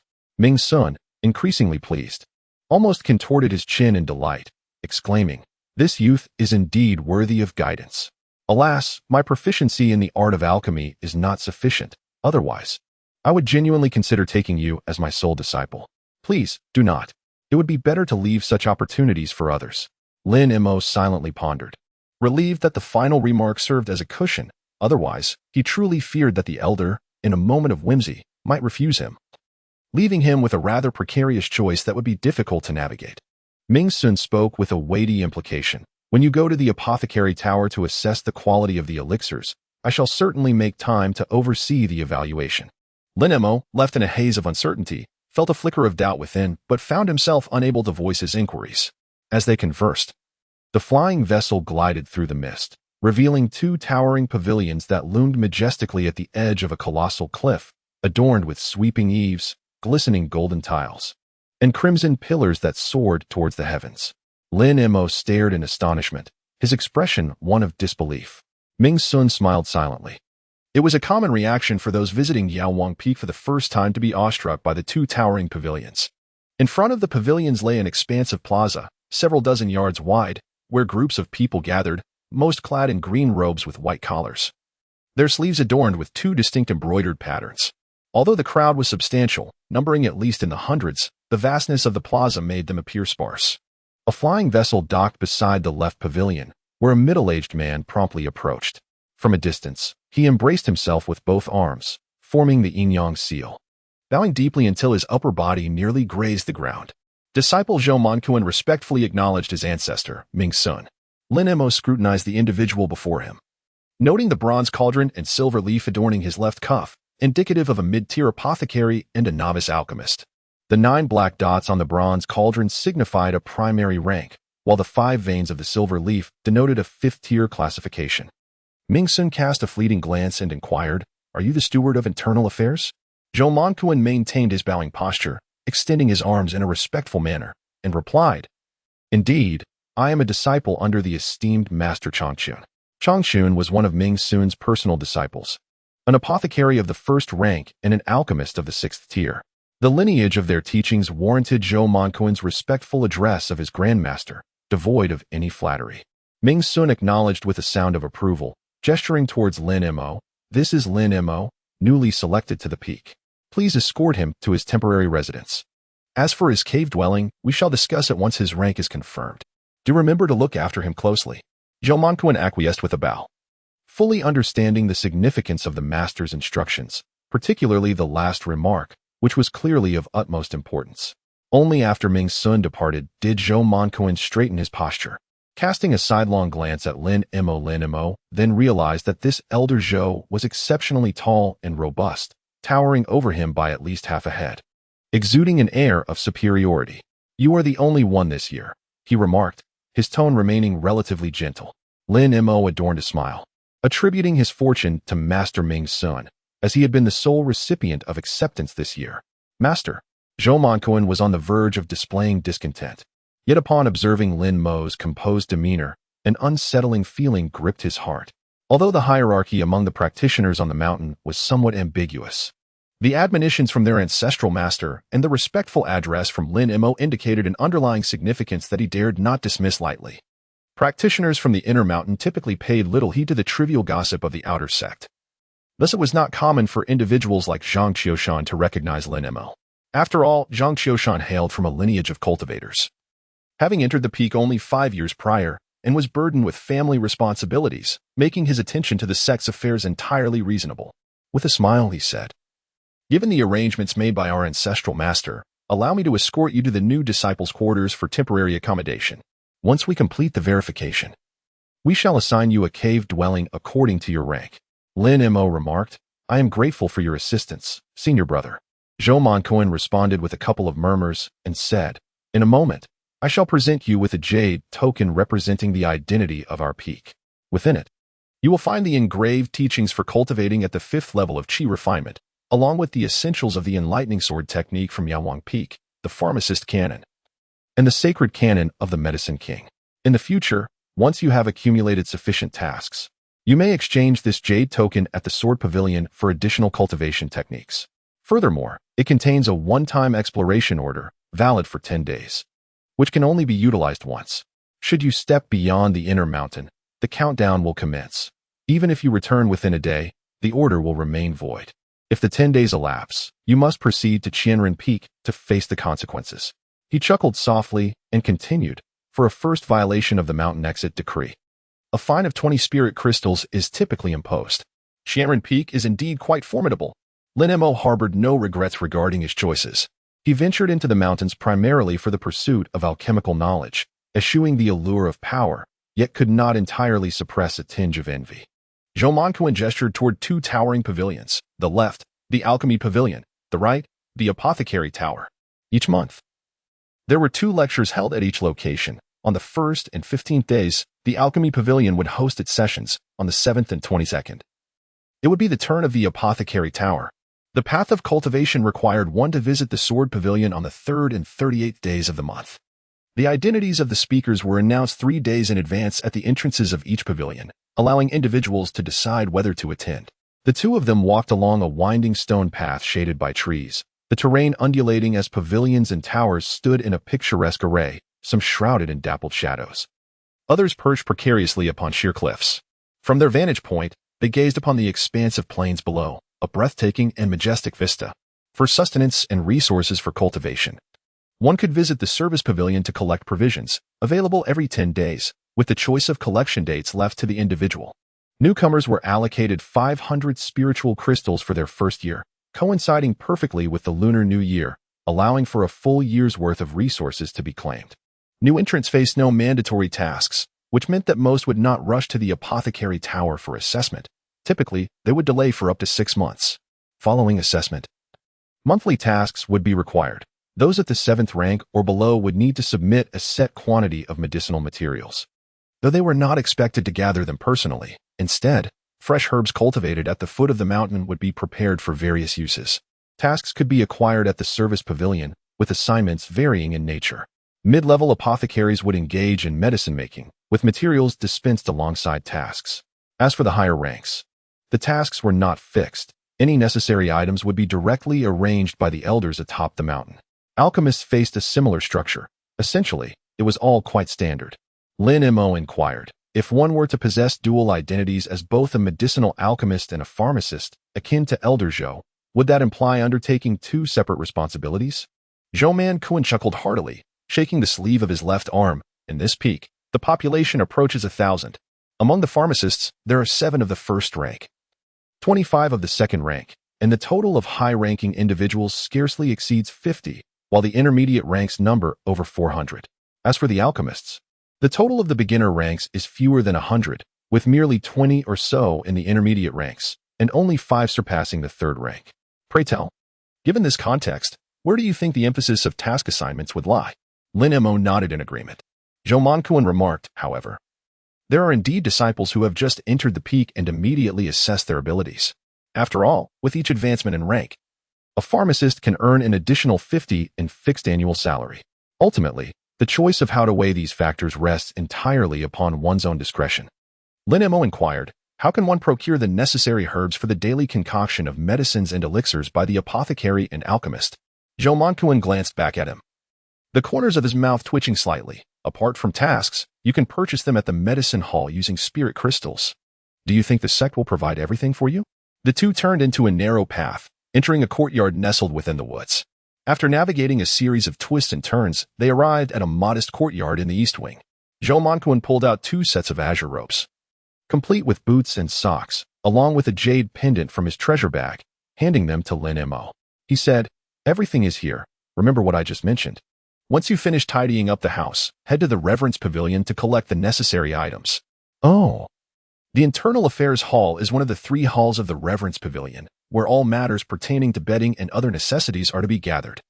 Lin Mo Nuo responded softly, merely listening. Zhou Manquan ceased to elaborate further and strode out with purpose. Had it not been for Elder Ming Sun's prior introduction, this steward would hardly have provided such meticulous instructions. Most newcomers to the peak typically find themselves waiting with empty stomachs for others to come and offer sustenance. Unaware of such intricate details, Lin Mo pushed open the door, and a musty odor assailed her senses. The room was not particularly dusty, but the lingering scent of mildew was unavoidable due to prolonged disuse. The interior was sparsely furnished, featuring merely a bed, a table, and a chair, with a vermilion trunk tucked beneath the bed. In the courtyard stood a kitchen alongside a well, while firewood was stacked high within the kitchen, and pots, bowls, and buckets were all present in abundance. Lin Mo was accustomed to living alone, excelling in tasks such as boiling water and cooking, surpassing even seasoned chefs. Otherwise, how could the chubby little boy have followed him around since childhood, unable to be shaken off? Reflecting on the little boy, he began to worry about their days spent on Jishin Peak, the other being his dear companion Suyu. Chapter 20. Ascending the tower, a streak of dawn painted the horizon as Lin Mo donned a newly acquired, unmarked azure robe and made his way directly to the apothecary tower. The newcomer's residence was not far from the tower, and the Hall of Reverence was conveniently located nearby. He intended to assess the quality of medicinal herbs, a step he knew he would eventually have to take. He had thoroughly memorized the apothecary codes and the sacred classics of the Apothecary King, and further study yielded no new insights. It was better to conclude this phase early, focusing his energies on embarking upon the path of alchemy, thereby earning the favor of the esteemed Yuzu. Lin Mo had a fair understanding of the assessments conducted by apothecaries. Otherwise, his years spent in the apothecary shop would have been in vain. The classics, secretly delivered by Uncle G, which were seldom accessible even to those of high cultivation within their sect, had not been for naught. Moreover, with the ever-merciless Hui Dao, who never hesitated to extract wealth, providing guidance over the years, combined with insights drawn from various techniques, he felt equipped. Should he fail to make a swift advancement to capture Yuzu's attention, he was prepared to resort to an alternative plan. He contemplated breaking through to a higher realm, disregarding the bottleneck of the 8th layer of Qi refinement, aiming to establish his foundation within a year and ascend to the peak as a direct disciple. Of course, this would only be a last resort. His father had left 3 paths to foundation establishment and golden elixir cultivation in his sea of consciousness, emphasizing the critical relationship between bottlenecks and foundational stability. The greater the bottleneck, the more solid the foundation. A firm foundation was paramount for achieving high-quality elixirs and ultimately reaching the pinnacle of success in the Spirit Week 5-source continent. The path of breaking through the heavens was one that only the weak would tread. The vicinity of the tower was a concentration of celestial dwellings, with many apothecaries choosing to cultivate within a few miles of the tower for the convenience of sourcing medicinal materials. Alchemists, however, preferred the sparsely populated areas of the mountain, as alchemy required absolute tranquility. In the square, numerous disciples from the peak gathered in small groups, leisurely sipping tea, chatting, and playing chess atop the stone benches and steps. The lives of practitioners could be monotonous and dull. Aside from the 2 daily periods of meditation, much of their time could be exceedingly tedious. Hence, many practitioners would deliberately cultivate a hobby. Chess was undoubtedly the most popular choice, serving to both pass the time and sharpen one's intellect. The arrival of Lin Mo did not attract much attention. Those inept individuals from the outer gate had little significance in the inner mountain, and very few took notice. As he approached the entrance of the apothecary building, he spotted Zhou Manquin among a group of people who was seated on the steps with a few companions, engaged in a leisurely conversation. Coincidentally, Zhou Manquin also caught sight of him. "Elder Zhou," he greeted. Lin Mo raised his hand in greeting, observing a respectful distance, a habit ingrained in him since childhood. This practice often led to misunderstandings at the South Gate, where people mistakenly perceived him as someone easily bullied. Zhou Manquin stood up, hands clasped behind his back, and with a solemn expression inquired, "Are we heading to the apothecary tower to assess the quality of the herbs?" Lin Mo wore a broad smile, asserting that prompt verification and finding a stable abode were of utmost importance.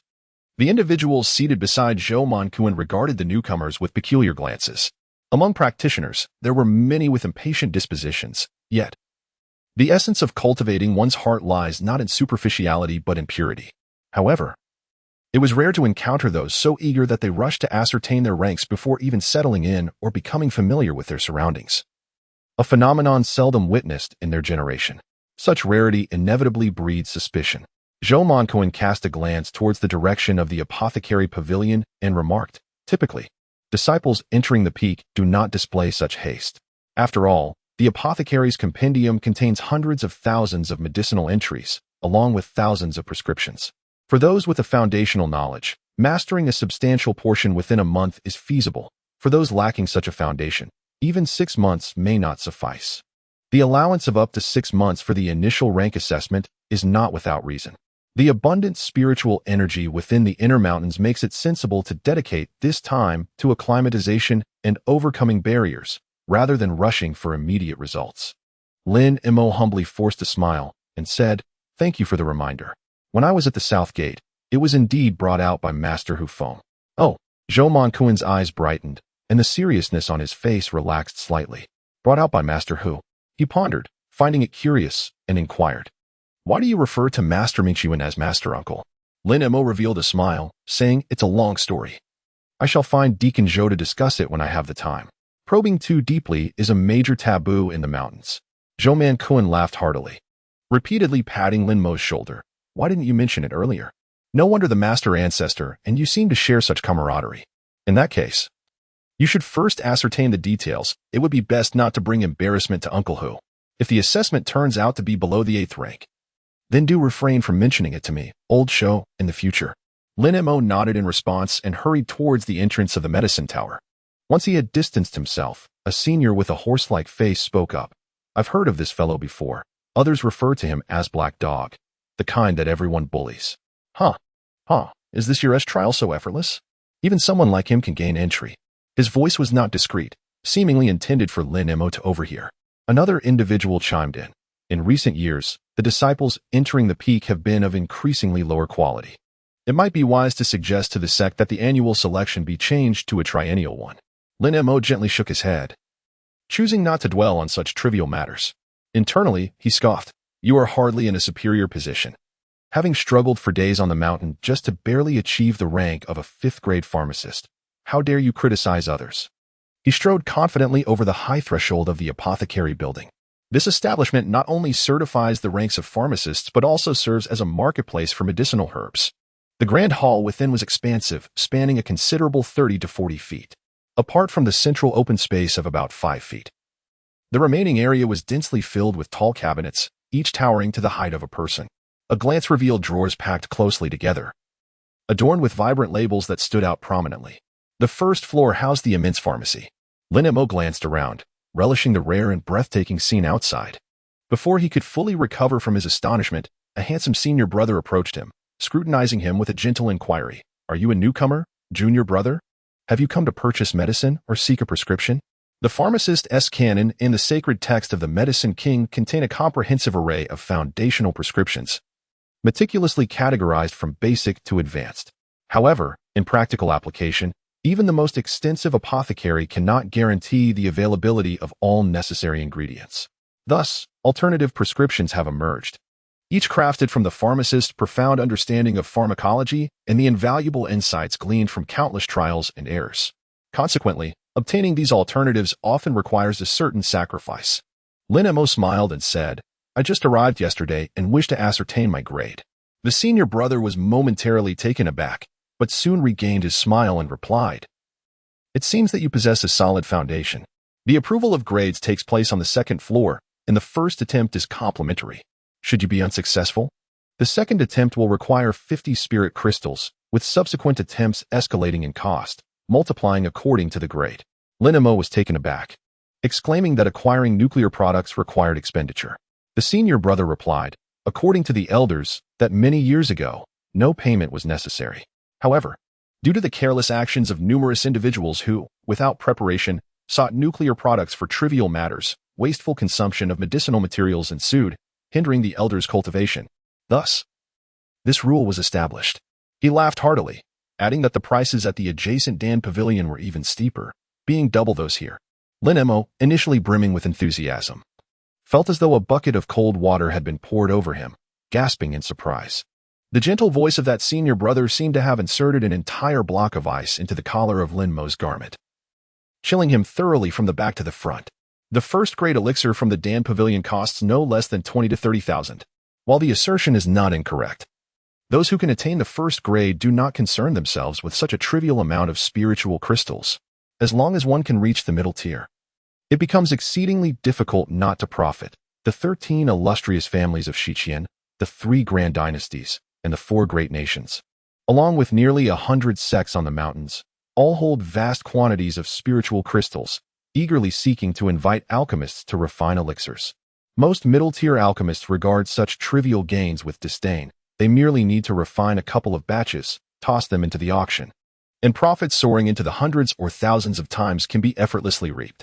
Lin Mo's eyes widened in astonishment, as if he had already envisioned the scene of spirit crystals cascading like rain. Previously, his visits to the Medicine King Peak were primarily motivated by a desire to traverse the path of enlightenment that his father had been unable to complete. Now, however, an additional impetus had emerged, the pursuit of wealth, an abundance of it. And what would he do with this wealth? That thought did not occupy his mind. His imagination was already filled with the vision of spirit crystals falling like raindrops, igniting a fervent passion deep within him, causing his blood to surge with excitement. "Are you still going to refine the elixirs?" The gentle voice of his senior brother jolted Lin Mo from his reverie. Yes, I will definitely go," he replied resolutely, secretly clenching his fists. "My surname is Lin, with a single character for my given name, Mo, which signifies silence. Little did I know that my senior brother's surname is Qin Tai, the steward of the Medicine Pavilion, merely a servant of the pavilion, having just completed 3 years of his tenure here." Lin Mo had long noticed that this senior brother's sleeve was adorned with embroidery of copper-colored leaves, featuring 8 distinct veins, indicating he was still at the 8th rank, a notably low tier. The second floor remained lined with cabinets that resembled walls, intricately arranged and interwoven. However, this level was sparsely populated. The labels on the drawers revealed the names of the medicines, signifying that the products here were considerably more expensive than those on the first floor, consisting solely of century-old yellow essence and 500-year-old ginseng, among others. Qin Tai pushed open a small door nestled between the cabinets, creating an opening just wide enough for a person to slip through sideways. He leaned in slightly and whispered, "Masterly, the new junior brother's quality assessment is due." A gruff voice emanated from within the room. Did he just arrive yesterday? Coming in today? Clearly unaware of the rules, or perhaps lacking common sense, Qin Tai withdrew halfway and turned to ask, "Are you certain it's today?" Lin Mo nodded vigorously, yet still with a hint of concern, inquired, "Does this mean that no matter how far we progress today, there will be no expenses incurred?" Qin Tai responded with a shy smile, saying, "As long as it is the first time, there will be no costs involved." Lin Mo nodded vigorously. "Very well." Qin Tai immediately leaned half of his body into the room and said, "This junior brother Lin has confirmed it. We shall proceed with the assessment today. Let him in, and I will promptly notify the elders. I wonder which elder is available." Qin Tai opened the door, gestured for him to enter, and softly inquired, "Would you care for some tea?" Lin Mo nodded slightly, expressing his gratitude to his senior brother. The room was modest in size, with a jade-green mat spread across the center, exuding an ethereal aura. A burly man sat cross-legged on the mat, barefoot, his thick brows and large eyes wide open, intently scrutinizing Lin Mo, who entered with great caution. Qin Tai stepped back, deftly closing the door behind him. Lin Mo bowed and said, "I am Lin Mo. Honored to meet you, Master Li." The tall man furrowed his brow and replied, "You just arrived yesterday. Why the haste to verify the goods?" Lin Mo remarked, "Having spent many years at the Southgate Pharmacy, I have gathered a considerable amount of herbs and assisted the stewards of Southgate in concocting countless medicinal pastes and broths. By promptly verifying the quality of the herbs, I can devote myself to my cultivation with greater peace of mind." The burly man from Southgate pondered for a moment and inquired, "Did old who instruct you?" Lin Mo, with an unwavering demeanor, calmly stated, "I shall impart my knowledge wholeheartedly." After all, Hui Dao owed him a favor and may have previously conferred with Jibo, making this small fabrication easily manageable. The burly man snorted disdainfully from his nostrils. The sect's regulations restricted Outer Mountain novice disciples from practicing the Inner Mountain Nine Peaks techniques and alchemical texts, which did not apply in this instance, rendering such private instruction permissible. However, both the pharmacist's canon and the sacred canon of the Medicine King were exceedingly tedious, and few disciples at the Mountain Gate truly dedicated themselves to studying them. "I am Li Qingwu. You should not address me as Shi Shu, but rather as Shi Xiao," he added, leaving the reason unelaborated. Lin Mo could only clasp his hands together in a gesture of respect and call out once more, "Senior brotherly." Li Qingwu, evidently unwelcoming, closed his eyes and sat in meditation, neither acknowledging nor responding to him. Fortunately, it wasn't long before Qin Tai arrived, presenting a tea tray and inviting Lin Mo to take a seat on the mat to his left. He placed a tea bowl at Lin Mo's left side and, in a hushed tone, remarked, "The elders will descend the mountain shortly. For now, please enjoy some tea. The ritual for assessing the quality of the elixirs will commence once they arrive." Lin Mo expressed his gratitude repeatedly, embodying the principle of reciprocity, understanding from a young age the importance of kindness towards others amidst the solitude of his life. Qin Tai, feeling it inappropriate to linger, exchanged a few hurried words before taking his leave. Fortunately, he did not have to wait long. The tea remained warm. A deep voice resonated from above. "Qingwu, escort Lin Mo upstairs." Upstairs. Chapter 21. A remarkable debut. Qingwu slightly lifted his gaze and stated aloud, "Elder, this action is improper and against protocol. How can we ascend to the third floor when the initial inspection has not been completed?" Lin Mo remained silent. The voice resonating from above was none other than Ming's son. Moreover, he was utterly oblivious to the distinctions between the second and third floors. "Are you the elder, or am I? If you disagree, summon your ancestral master to intervene. In any case, I have no desire to be here. It is Yuzu who insists upon my presence, yet I cannot refuse." The tone of Elder Ming's son was casual, laced with mockery. Yet every word served as a subtle warning. Li Qingwu clenched his teeth, the sound echoing in frustration, feeling utterly powerless. Not only he, but even a mere vice steward, would not dare to defy an elder, let alone when Elder Shui was seated here. As for their ancestral master, there was no need to mention him, the Grand Elder, who simultaneously held the title of the Master of the Apothecary Tower, was perpetually engrossed in seclusion and cultivation, beyond his reach. And speaking of Yulaozu, nobody would even consider approaching him. It was no wonder that those at the mountain's peak held little temper. Who among the disciples residing lower would dare provoke such misfortune? Li Qingwu abruptly stood, casting a resentful glare at Lin Mo, grinding his teeth as he uttered, "Let us ascend. What is Elder Ming's son up to? He has made matters so tense, while you nonchalantly detach yourself, finishing your business and retreating to the summit. Meanwhile, I must endure my days on this mountainside." Lin Mo grumbled inwardly as he trailed behind Li Qingwu, meandering around the medicine cabinet in a wide arc. After taking a considerable detour, they ascended the staircase along the outer corridor. Beyond the corridor lay a sheer cliff, unfathomably deep, shrouded in a cold gray mist, juxtaposed against the distant fields, creating a striking visual tapestry. The wind howled fiercely, imparting an unsettling sensation that the entire building swayed beneath his feet. The altitude was daunting. No, it was the fear of heights that gripped him. As they pushed open the grand door, the two entered in succession. The arched hall was expansive, its walls adorned with rectangular bookshelves, meticulously arranged with countless jade, bamboo, and silk scrolls. At the foot of 3 steps, the floor was inlaid with a large yin-yang symbol, upon which lay several tables, each displaying an assortment of pharmaceutical instruments in an orderly fashion. Elder Ming Sun sat regally on a rather oversized dais, his stature appearing diminutive in contrast. He beckoned to Li Chengguo with a solemn wave, stating, "You shall serve as today's pharmacologist. Lin Mo, please take your position." Reluctantly, Li Chengguo approached Ming Sun, plopping down onto the somewhat cramped armchair to his left, remaining silent, his expression so grim it seemed to threaten to spill over with melancholy. Lin Mo adjusted his attire and strode confidently down the steps, standing upon the symbol of yin and yang. Ming Sun proclaimed, "In accordance with the instructions of our forebear, during the trial period, we shall escalate the difficulty manifold. This individual has spent 2 days and nights in contemplation, passing the examination with remarkable finesse, receiving the decree of our forebear." He paused, prompting Li Chengguo to rise and stand respectfully. As Lin Mo embarked on the trial, he was no longer assessed on the pharmacology of the 7th rank or below, but rather faced the examination of the 6th rank directly. Li Chengguo's expression shifted to one of gravity as he glanced towards Lin Mo below. In that moment, he re-evaluated this newcomer. Given Ming Sun's solemnity, it was evident that his previous remarks were not mere bluster. "Lin Mo, do you comprehend this clearly?" "Indeed, I understand. Thank you for your kind words, Elder." Ming Sun, beaming with a smile, stroked his chin and remarked, "Ah, what kind words indeed. The essence of our forebear's intent, is it not clear?" He cleared his throat and declared loudly, "Unless there are objections, I shall have Deputy Li draw questions from the 6th rank examination paper. And you must concoct 24 distinct medicinal pastes, pills, and decoctions within the stipulated time and parameters. Should you exceed the time limit or make errors in the formulations, it shall be deemed a failure, and your rank shall remain at 7th. Should you wish to apply again, a fee of..." He turned to the left, obviously unfamiliar with the charges of the pharmacy, 400 spirit crystals.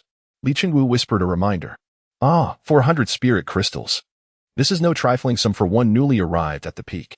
Should you forfeit, it shall still be regarded as having participated in the initial assessment." Lin Mo stated, "The disciple understands." Ming Sun nodded, gesturing with his left hand, his gaze shifting towards Li Chengguo. "You may draw the topic." Li Chengguo raised his hand with a flourish, and dozens of scrolls gracefully ascended from the lower shelves of the bookcase, converging before the two, aligned in a neat row, suspended in midair.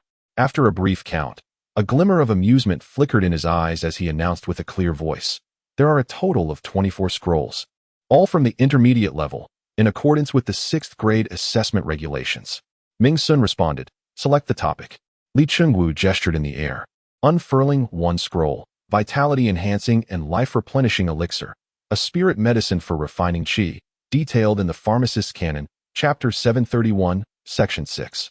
With another gesture, he unfurled another scroll, Enhancement Ointment, a spirit medicine for breaking through barriers in the qi refinement realm, found in the Sacred Canon of the Apothecary, Chapter 3014, Section 7.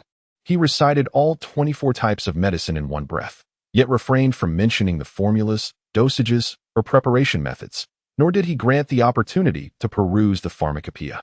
Everything relied solely on the vast memory of the examinee. Becoming a celestial pharmacist is no simple feat. Lin Mo exhaled gently and raised his head to inquire, "What is the required quantity for each ingredient?" Li Chengguo replied, "1 dose will suffice." He fixed his gaze upon Lin Mo's eyes and articulated each word deliberately. "There are paper and pen on the apothecary's table. You must now inscribe the formula and the quantity of herbs needed, so that the steward downstairs may prepare the medicine and materials. During this period, the assessment time shall not be counted." Lin Mo approached the table, dipped his brush into the ink, and swiftly inscribed on the paper. Before long, he had completed the prescriptions for 24 types of medicinal herbs, and he promptly sent the paper soaring towards the high platform. Li Chengguo glanced over it and immediately remarked, "Chonglingji is lacking, Yushinkeo is insufficient, and Hanluoshi barely suffices for a single dose of Jinlu pills." His words flowed rapidly as he swiftly reported over 30 types of scarce medicinal materials. With a flick of his sleeve, he returned more than 10 prescriptions, his expression remaining grave, yet it was evident that his impression of Lin Mo had significantly improved. After all, it is quite remarkable for a newcomer to attain the 6th rank of an apothecary and to have memorized these intermediate prescriptions. The next challenge would be to assess the ability to adapt and integrate knowledge.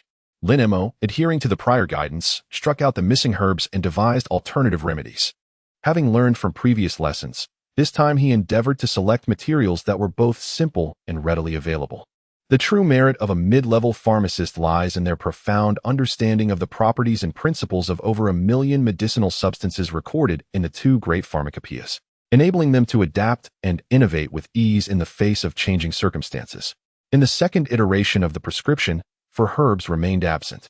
The recipe had undergone 3 revisions, necessitating a complete replacement of 80% of its components, resulting in a delay of half an hour for just this one prescription. This time was also counted within the assessment period, which allotted a total of 5 hours for the 6th grade evaluation. Li Qingwu inscribed the names and quantities of the herbs onto a jade tablet and waved it out the window. With the timer paused, he allowed himself a brief respite to prepare for the upcoming pharmaceutical examination. Ming Sun, grinning broadly at his companion, remarked, "Deputy Li, what are your thoughts on the newcomer's proficiency?" His inquiry was evidently tinged with a hint of playful provocation. Li Qingwu replied earnestly, "His grasp of pharmacology is adept and adaptable. I would rate him as above average. However, we must see how he performs in the actual compounding." "Oh, above average." Ming Sun mused, stroking his chin thoughtfully. If his pharmacological knowledge is indeed proficient and adaptable, why then the moderate rating? Li Qingwu explained, "It is quite simple. Although his prescriptions align with pharmacological principles, he overlooked one crucial fact. The process of compounding entails a degree of loss. Should he misplace even a single dose, the assessment will not grant him a second chance." Ming Sun nodded in agreement, turning to Lin Mo and calling out, "Hey, young man, did you hear that? If you manage to squeak by this time, don't be foolish and rely on just a single dose in the future. The fees charged for the quality control are based on the equivalent of 2 doses, so don't be overly modest." Lin Mo quickly clasped his fists in gratitude, expressing his thanks to the elder for the reminder. Li Qingwu, feeling helpless, acknowledged that communication between the examiner and the examinee was generally prohibited during the assessment. However, given that it was a moment of respite, he found himself unable to voice any objections. Shortly thereafter, more than a dozen officials from the apothecary house entered in succession, each bearing a tray. The trays contained precisely 24 medicinal formulas and 376 varieties of herbs. Once the officials had exited, Li Qingwu declared the resumption of the proceedings. Lin Mo commenced the meticulous preparation of these medicinal herbs, exhibiting a composed demeanor while his feet moved incessantly. Fortunately, he possessed an ample array of medicinal instruments, ensuring that the cleansing of vessels would not cause any delays. However, completing the preparation of 24 distinct medicinal varieties within a span of over 4 hours was a considerable drain on both energy and spiritual essence, even for practitioners. As the sands of time trickled away, the arrow shaft of opportunity grew shorter. After an hour, the first pot of medicinal concoction was ready. Thankfully, there were multiple tools for each task. Shortly thereafter, the second potion was completed, followed closely by the third, fourth, and eventually the 6th, all neatly presented. The preparation of ointments, pills, and powders was far more intricate than that of medicinal soups. It required not only a keen sense of timing and temperature, but also a labor-intensive process that involved boiling into a paste-like consistency, followed by cooling, kneading, and drying. Such a task would be nearly impossible in the mundane world, but practitioners could employ mystical methods to expedite the process. This, of course, came with inherent risks. Lin Mo had to maintain utmost focus, channeling his vital energy while precisely managing every action, for a moment's negligence could lead to the collapse of his efforts. After 2.5 hours, the ointments began to take shape. 4 distinct ointments were swiftly arranged in a line on the long table at the forefront. Another hour passed, during which Lin Mo, enduring the scorching viscosity of the medicinal paste, began to roll the pills, gritting his teeth as he worked. He crafted 9 varieties of pills, his palms aflame from the heat. In reality, a 6th-grade apothecary would typically delegate such tasks to apprentices, but due to limited assessment criteria, he had no choice but to engage directly. The final powders did not require the same hands-on rolling of the hot paste, but the process was complex. It necessitated extracting all medicinal properties, filtering out any residue with coarse cloth, ensuring that not a speck of impurity remained, then simmering over low heat until half-dry crystals emerged, which were subsequently dried to form powder, largely reliant on the mastery of temperature control. At long last, after 4.5 hours, all 24 varieties of medicine were laid before the 2 evaluators. Li Chengwu descended from the platform, examining each medicine meticulously, tasting with his fingertip, and finally discerning with his spiritual awareness. The inspection alone consumed the time of 2 incense sticks. Li Chengwu, is everything up to standard? Elder Mingxuan showed no inclination to rise, seemingly unprepared to repeat the evaluation process. Li Chengwu bowed respectfully, stating, Elder, all are qualified. Elder Mingxuan nodded in acknowledgement, saying, Since they are qualified, there is no need for further examination. I hereby declare Lin Mo to be elevated to the rank of 6th grade apothecary. Li Chengwu turned to Lin Mo, inquiring with deliberate clarity, Lin Mo, can you continue? Lin Mo clasped his fists and declared, I aspire to achieve the rank of 4th grade. 4th grade? Li Chengwu's eyes widened in astonishment, his voice trembling with disbelief. Do you have any idea who the last newcomer to ascend directly to the 4th grade was? Lin Mo inquired. Is this an examination question? Li Chengwu promptly resumed his serious demeanor and replied, Of course not. Since you are so determined, I shall not stand in your way. Lin Mo blinked and inquired. If I ascend to the 4th rank, shall I immediately proceed to the neighboring Dan Pavilion for the appraisal, thus exempting myself from the payment of spirit crystals? Li Chengwu scrutinized him from head to toe, as though beholding a peculiar creature. Certainly. Lin Mo's face was alight with surprise, but the subsequent sentence swiftly extinguished his hopes. No, what was he thinking? To participate in the Dan Pavilion's preliminary level, one must pay 100 spirit crystals to gain the opportunity. They would provide some alchemical formulas for familiarization, and only after 7 days would the assessment take place. With his lack of foundational knowledge in alchemy, believing he could concoct pills merely through a basic understanding of pharmacology was nothing short of a fantasy. Did he not realize such aspirations were mere dreams? Li Chengwu regretted that it was his turn for duty today. He had already endured over 5 hours with the 6th grade trial. And adding the 5th and 4th grades meant he would have to withstand over 20 hours without a moment's rest. Mingxuan, however, appeared invigorated, grinning broadly. Chapter 22. The 7 direct disciples outside the pharmacy. The horizon was tinged with a faint red hue, as a dozen apothecaries languidly sat on the stone steps of the plaza, exchanging insights on various formulas. In that moment, on the steps and between the pavilions, the enormous notice board began to glow, revealing a line of text. Someone was advancing in rank. Lin Mo? Who is Lin Mo? Could he be a senior brother emerging from seclusion? From initial to 8th, 7th, and 6th grades. How could this person leap 4 ranks in one go? A newcomer. A newcomer advancing directly to the 6th grade. How could that be possible? Instantly, the plaza erupted into a frenzy. The lights on the 3rd floor illuminated, while the 1st and 2nd floors remained operational. Was this individual truly intending to ascend further? Had he lost his mind? Zhou Moncoin happened to pass by the entrance and was immediately drawn to the news on the notice board. This person had only come to the mountain yesterday and had just entered the pharmacy in the morning. How could he have advanced to the 6th grade so swiftly? His exclamations attracted several onlookers, who gathered around, chattering incessantly. This lad, where did he come from? To reach the 6th grade as soon as he entered the peak is simply unreasonable. Old Zhou mentioned he hailed from the South Gate. A disciple of Hu from the South Gate Pharmacy. Yet, Hu Feng was merely a 4th grade apothecary and an 8th grade alchemist. How could he teach someone to ascend to the 6th grade so rapidly? He was probably still advancing. Did you not see the lights on the 3rd floor? Is he out of his mind? Who possesses such energy? How many layers of qi has that lad cultivated? Surrounded by the crowd, Zhou Moncuan helplessly spread his hands, his face marked with wrinkles. In any case, I believe he is at most at the 6th layer of qi. As for how he possesses such energy, you can go upstairs and see for yourselves. My goodness, I've been in this peak for 6 years and have never set foot on the 3rd floor. You say you can just go up? This fellow is merely biding his time.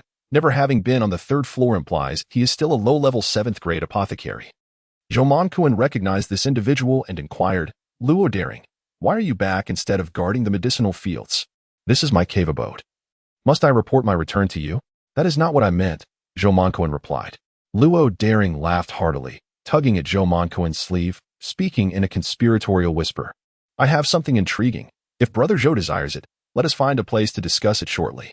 Within the pavilion, the disciples below presented an array of fruits and medicinal dishes, allowing the 2 masters and a newcomer to replenish their strength, despite the fare not entirely to his liking. Lin Mo savored every bite. For maintaining his energy was imperative to focus and excel in the assessments for the 5th and 4th ranks of alchemists. Zhang Chengwu wore a pained expression, It had been many years since he encountered such relentless examinations. The last time he faced a dual assessment for the second rank. The individual had long since ascended to a prestigious position on the mountain. That occasion also involved both the 5th and 4th ranks. Yet that contender had already attained the 9th level of chi refinement, unlike the current individual, who was merely at the peak of the 5th level and dared to challenge the pavilion. Have the outer disciples become so formidable? Ming Sun inquired, either intentionally or inadvertently. Lin Mo, your eagerness to attain the 4th rank of alchemist. Do you have an urgent matter that requires resolution? Lin Mo swallowed the medicinal concoction in his mouth and remarked, once I complete my current tasks, I intend to enter seclusion to strive for the 6th level of chi refinement. At that time, I fear I shall have insufficient time to prepare for examinations. He blinked and displayed an innocuous smile as he continued, moreover, my finances are rather meager, naturally.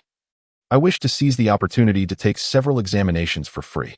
As my rank ascends, my income will naturally increase. With a larger income, I can afford to take the test at the alchemy pavilion. Otherwise, I would need to spend 100 spirit crystals just to start at the initial level, which I cannot possibly afford. Ming Sun nodded in agreement, then turned to ask, Cheng Wu, how much can a 4th grade alchemist earn annually? Zhang Cheng Wu replied, according to the regulations of our peak, mid-level starts at 1,000, increasing by 200 for each grade. Indeed, it is not a substantial amount. Ming Sun closed his eyes and pondered for a moment, then stated, I recall that an initial grade alchemist earns 1,500 annually, correct? Zhang Chengwu responded. Alchemists have numerous expenses, and the probability of producing waste elixirs is high. Although the income appears considerable, much of it is often squandered on failed concoctions. Ming Sun inquired, has Xiaohu imparted any alchemical techniques to you? Lin Mo remarked, I have taught a little. I have a slight grasp of the 1st rank. The 8th rank is worth contemplating, but the 7th rank is rather difficult to ascertain. Ming Sun chuckled. Regardless, nothing comes without cost, so we shall take our time. Lin Mo nodded in agreement. Half an hour later, the 5th grade assessment commenced. This time, the required concoction was less than that of the 6th grade, reduced by half to 12 varieties. However, the complexity of the prescriptions had increased more than twofold. Each individual potion demanded a myriad of over 100 different herbs. Moreover, many of the required ingredients were either scarce or deficient, making substitutions arduous and intricate. Fortunately, the allotted time had been significantly extended to 8 full hours. Yet, the task of substituting ingredients consumed a substantial 3 hours. Thus, only 5 hours remained for the actual crafting of the potions. The 12 concoctions consisted solely of pills and powders, essential for disciples embarking on journeys, serving primarily to replenish true essence and heal injuries. Fortunately, Lin Mo successfully completed the task in a little over 4 hours. As his name illuminated once more on the stone tablet outside the apothecary tower.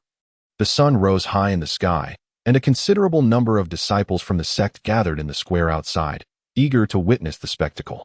Lin Mo has successfully advanced to the 5th rank. The practitioners of the Medicine King Peak, numbering in the hundreds, have begun to fervently inquire about the past of this newcomer. After the passage of an hour, countless rumors began to spread from the Medicine Pavilion throughout the entire peak. Have you heard? That newcomer who advanced to the 5th rank overnight, named Lin Mo, is said to have slain a promising talent from the West Gate during the trials, alongside his 2 partners from the South Gate, one male and one female.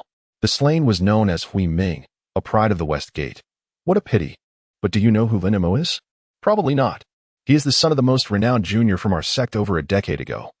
His father being the first immortal to transcend to the core formation stage in the 5-source continent. Impressive, isn't it? With such a father, his achievements seem trivial.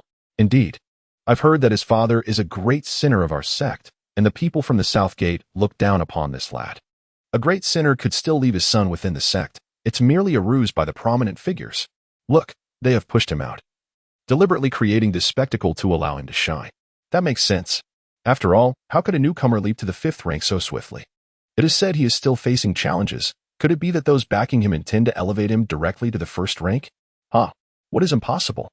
No one has seen it. It's just as the old fellows say. I've heard he is only 16 or 17.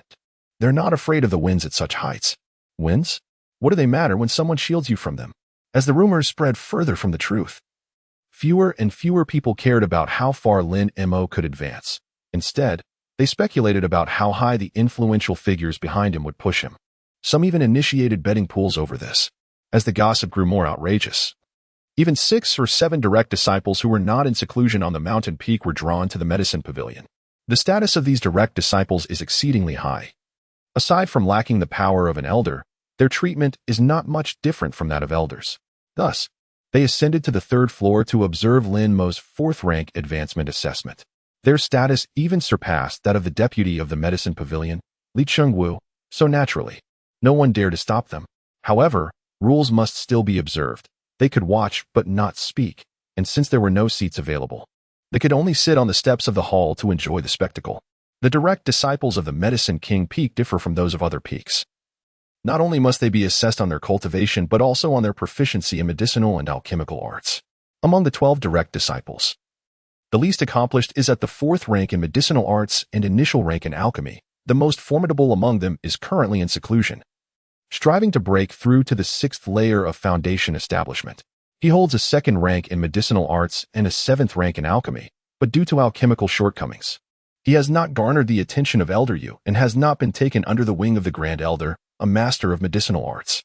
The 7 observing disciples, though unable to speak, did not miss the opportunity to communicate silently, as those in the foundation establishment realm possessed the ability for heart-to-heart exchanges without disturbing the mind of the advancing candidate. Senior Yin. This lad's method of substituting the medicinal formula seems rather peculiar. The one referred to as Brother Yin is none other than Yin Yezhou, who once served as an instructor during the trial. With a foundation at the 5th level, he is not particularly senior among the direct disciples. However, the disciples tend to rank each other by their realms of cultivation. Positioned at the mountain's peak, his cultivation level ranks just below that of the one in seclusion. Thus, he has assumed the title of the 2nd senior brother among the 12. Notably, he possesses the highest alchemical prowess, being at the intermediate 5th tier, even surpassing certain elders. This phenomenon is quite commonplace at the Medicine King Peak, which has thrived in alchemy primarily due to the contributions of the esteemed ancestor Yuemo, a lineage that has flourished for merely 200 years. Prior to ancestor Yuemo, the field of alchemy was dominated by the Qingmu sect of Qingshan continent. While the Hotu sect was ranked 2nd, the disparity in alchemical mastery was akin to that of fireflies versus the sun and moon. After ancestor Yumo's arrival at the peak, the Shaoyang sword sect has emerged as a formidable contender in this arena, now standing as the 2nd largest source of alchemy on the Wuyuan continent, following only the Qingmu sect. Yin Yezhou smiled.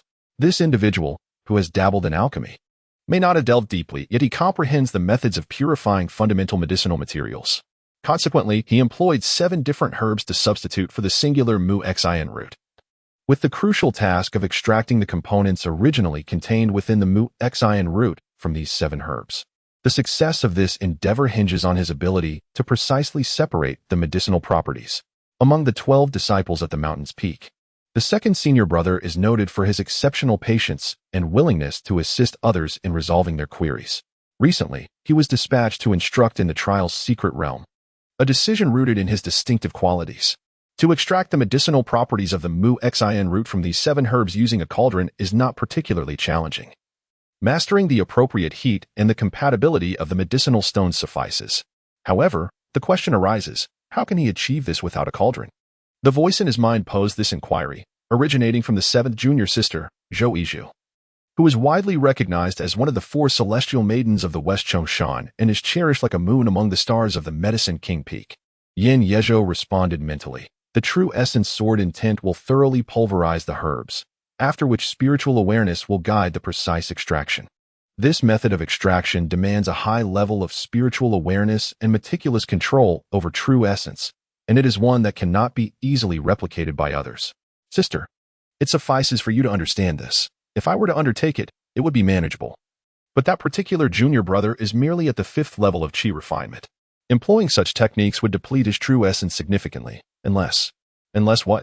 Unless he has consciously controlled the flow of true essence from the very beginning of his cultivation, gradually making it a natural habit, thus wasting not a single bit. The De Yin technique of Tianmen Peak is fundamentally based on this principle, enabling one person, one sword, and one formation. Otherwise, where would one find such abundant true essence to squander? Zhou Yizhu pondered this deeply, her brows furrowed in thought. A girl of striking beauty, even with her brow knitted in contemplation, appeared as a picturesque scene from any angle.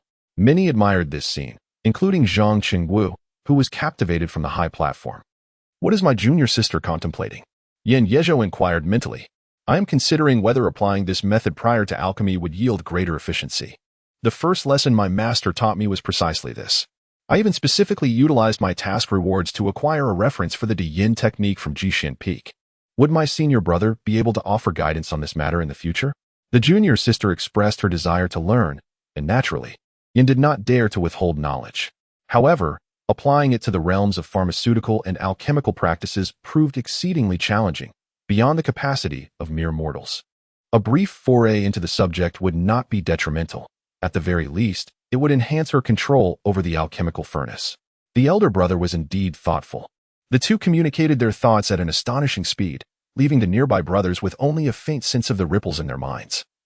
Unable to delve deeper due to their insufficient cultivation, the 10th junior brother, Wang Pingfeng, the youngest among them at 30 years of age, having reached the 3rd level of foundation establishment, an 8th-grade alchemist and a 4th-grade herbalist, could be considered one of the most gifted among practitioners. It would not be an exaggeration to call him a child of destiny. He chuckled inwardly, remarking on the hushed conversation between the 2nd elder brother and the 7th junior sister. Was it possible that he had inadvertently opened his mind to the 7th-seated, causing them all to gaze towards Zhou Yizhu, inciting the 7th junior sister's ire? Had it not been for the constraints of the venue, she would have surely kicked this insufferable 10th junior brother away to a distance of 8 zhang. As the assessment entered its final phase, the herbal residue was filtered out, and the medicinal concoction gradually thickened under gentle heat, clinging to the ladle without falling. Less than half an hour remained. Elder Mingxuan, previously appearing drowsy, leaned forward. His gaze fixed intently on the stage below, a blend of anxiety and anticipation etched across his features. Zhang Qinwu mirrored this intensity, his eyes wide and fists clenched, filled with expectation, tinged with jealousy. It had taken him an entire 60 years to ascend to the rank of a 3rd-grade herbalist, while the individual before him had only been at the peak for a mere 4 days. Was there truly such a phenomenon as genius in this world?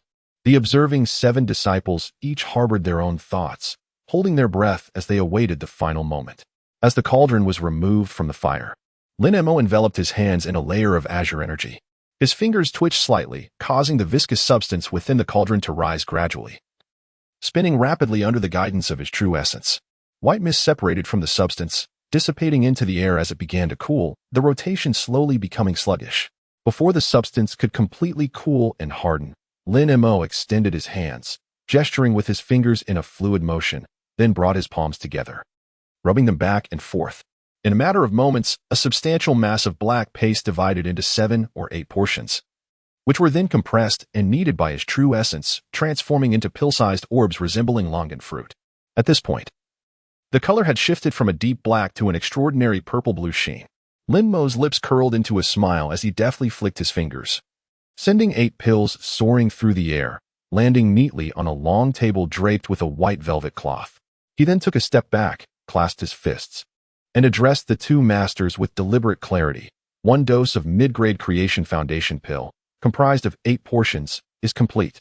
Please, esteemed masters, verify the medicine. This time, Ming Sun did not wait for Zhang Chengwu to make a move. He proactively descended from the platform and approached the long table. He picked up 1 pill, inhaling deeply beneath his nostrils, a rare smile illuminating his face. He then raised his arm, positioning the pill between his thumb and forefinger towards the window. The light penetrated the pill, revealing the minute crystals within to the naked eye. Zhang Chengwu followed suit, mirroring the action, though his expression was one of sheer astonishment, his lips parting in disbelief, momentarily rendering him speechless. Had there been a high-level practitioner skilled in mind-reading present, they would have surely discerned a continuous stream of thoughts. How is this possible? All 7 direct disciples rose to their feet, instantly discerning the outcome from the expressions of the 2 evaluators without awaiting an announcement. Yin Yezhou cast a glance at Lin Mo, who stood tall and confident, a slight smile forming on his lips that seemed to convey both approval and acknowledgement of a worthy adversary. Reflecting on recent days spent in the trial's secret realm, he recalled the young man who had perpetually worn a humble smile. Never did he imagine that one day this unassuming youth would unveil his extraordinary talent atop the Medicine King Peak. Finally, Ming Sun spoke. Chengwu, what is your assessment? Zhang Chengwu managed to force a smile, stating, "It is indeed a high-quality creation foundation pill. Lin Mo has undoubtedly passed the 4th rank evaluation. Ming Sun replied with a chuckle, I concur. He set the pill down and scratched the back of his head, as if trying to recall something elusive. Ah, Chengwu. I seem to remember that the 4th rank assessment had some form of hidden reward, but alas, my mind is failing me in my old age. At this moment, Yin Yezhou stepped forward, cupping his fist in respect. Master Ming Sun, I recall that the 4th rank assessment indeed had a hidden reward, though it seems that reward has never truly come to fruition. Zhang Chengwu, bewildered, pondered the detailed regulations and guidelines for each rank assessment, which were extensive and thick, with no steward from the medicine pavilion ever taking the time to memorize them thoroughly, as long as the evaluations were not obstructed. Ah, the young ones certainly possess sharper minds. Elder Ming Sun gazed at Yin Yezhou with a twinkle in his eye, raising a finger. All right, Xiaoyan. Enlighten us about this hidden reward. Yin Yezhou explained. Should any disciple draw one of the following 10 formulas and the quality reaches high grade, the pill shall belong to the assessing disciple, and the medicine pavilion shall provide materials equivalent to the value of the formula as a reward. The formulas are as follows.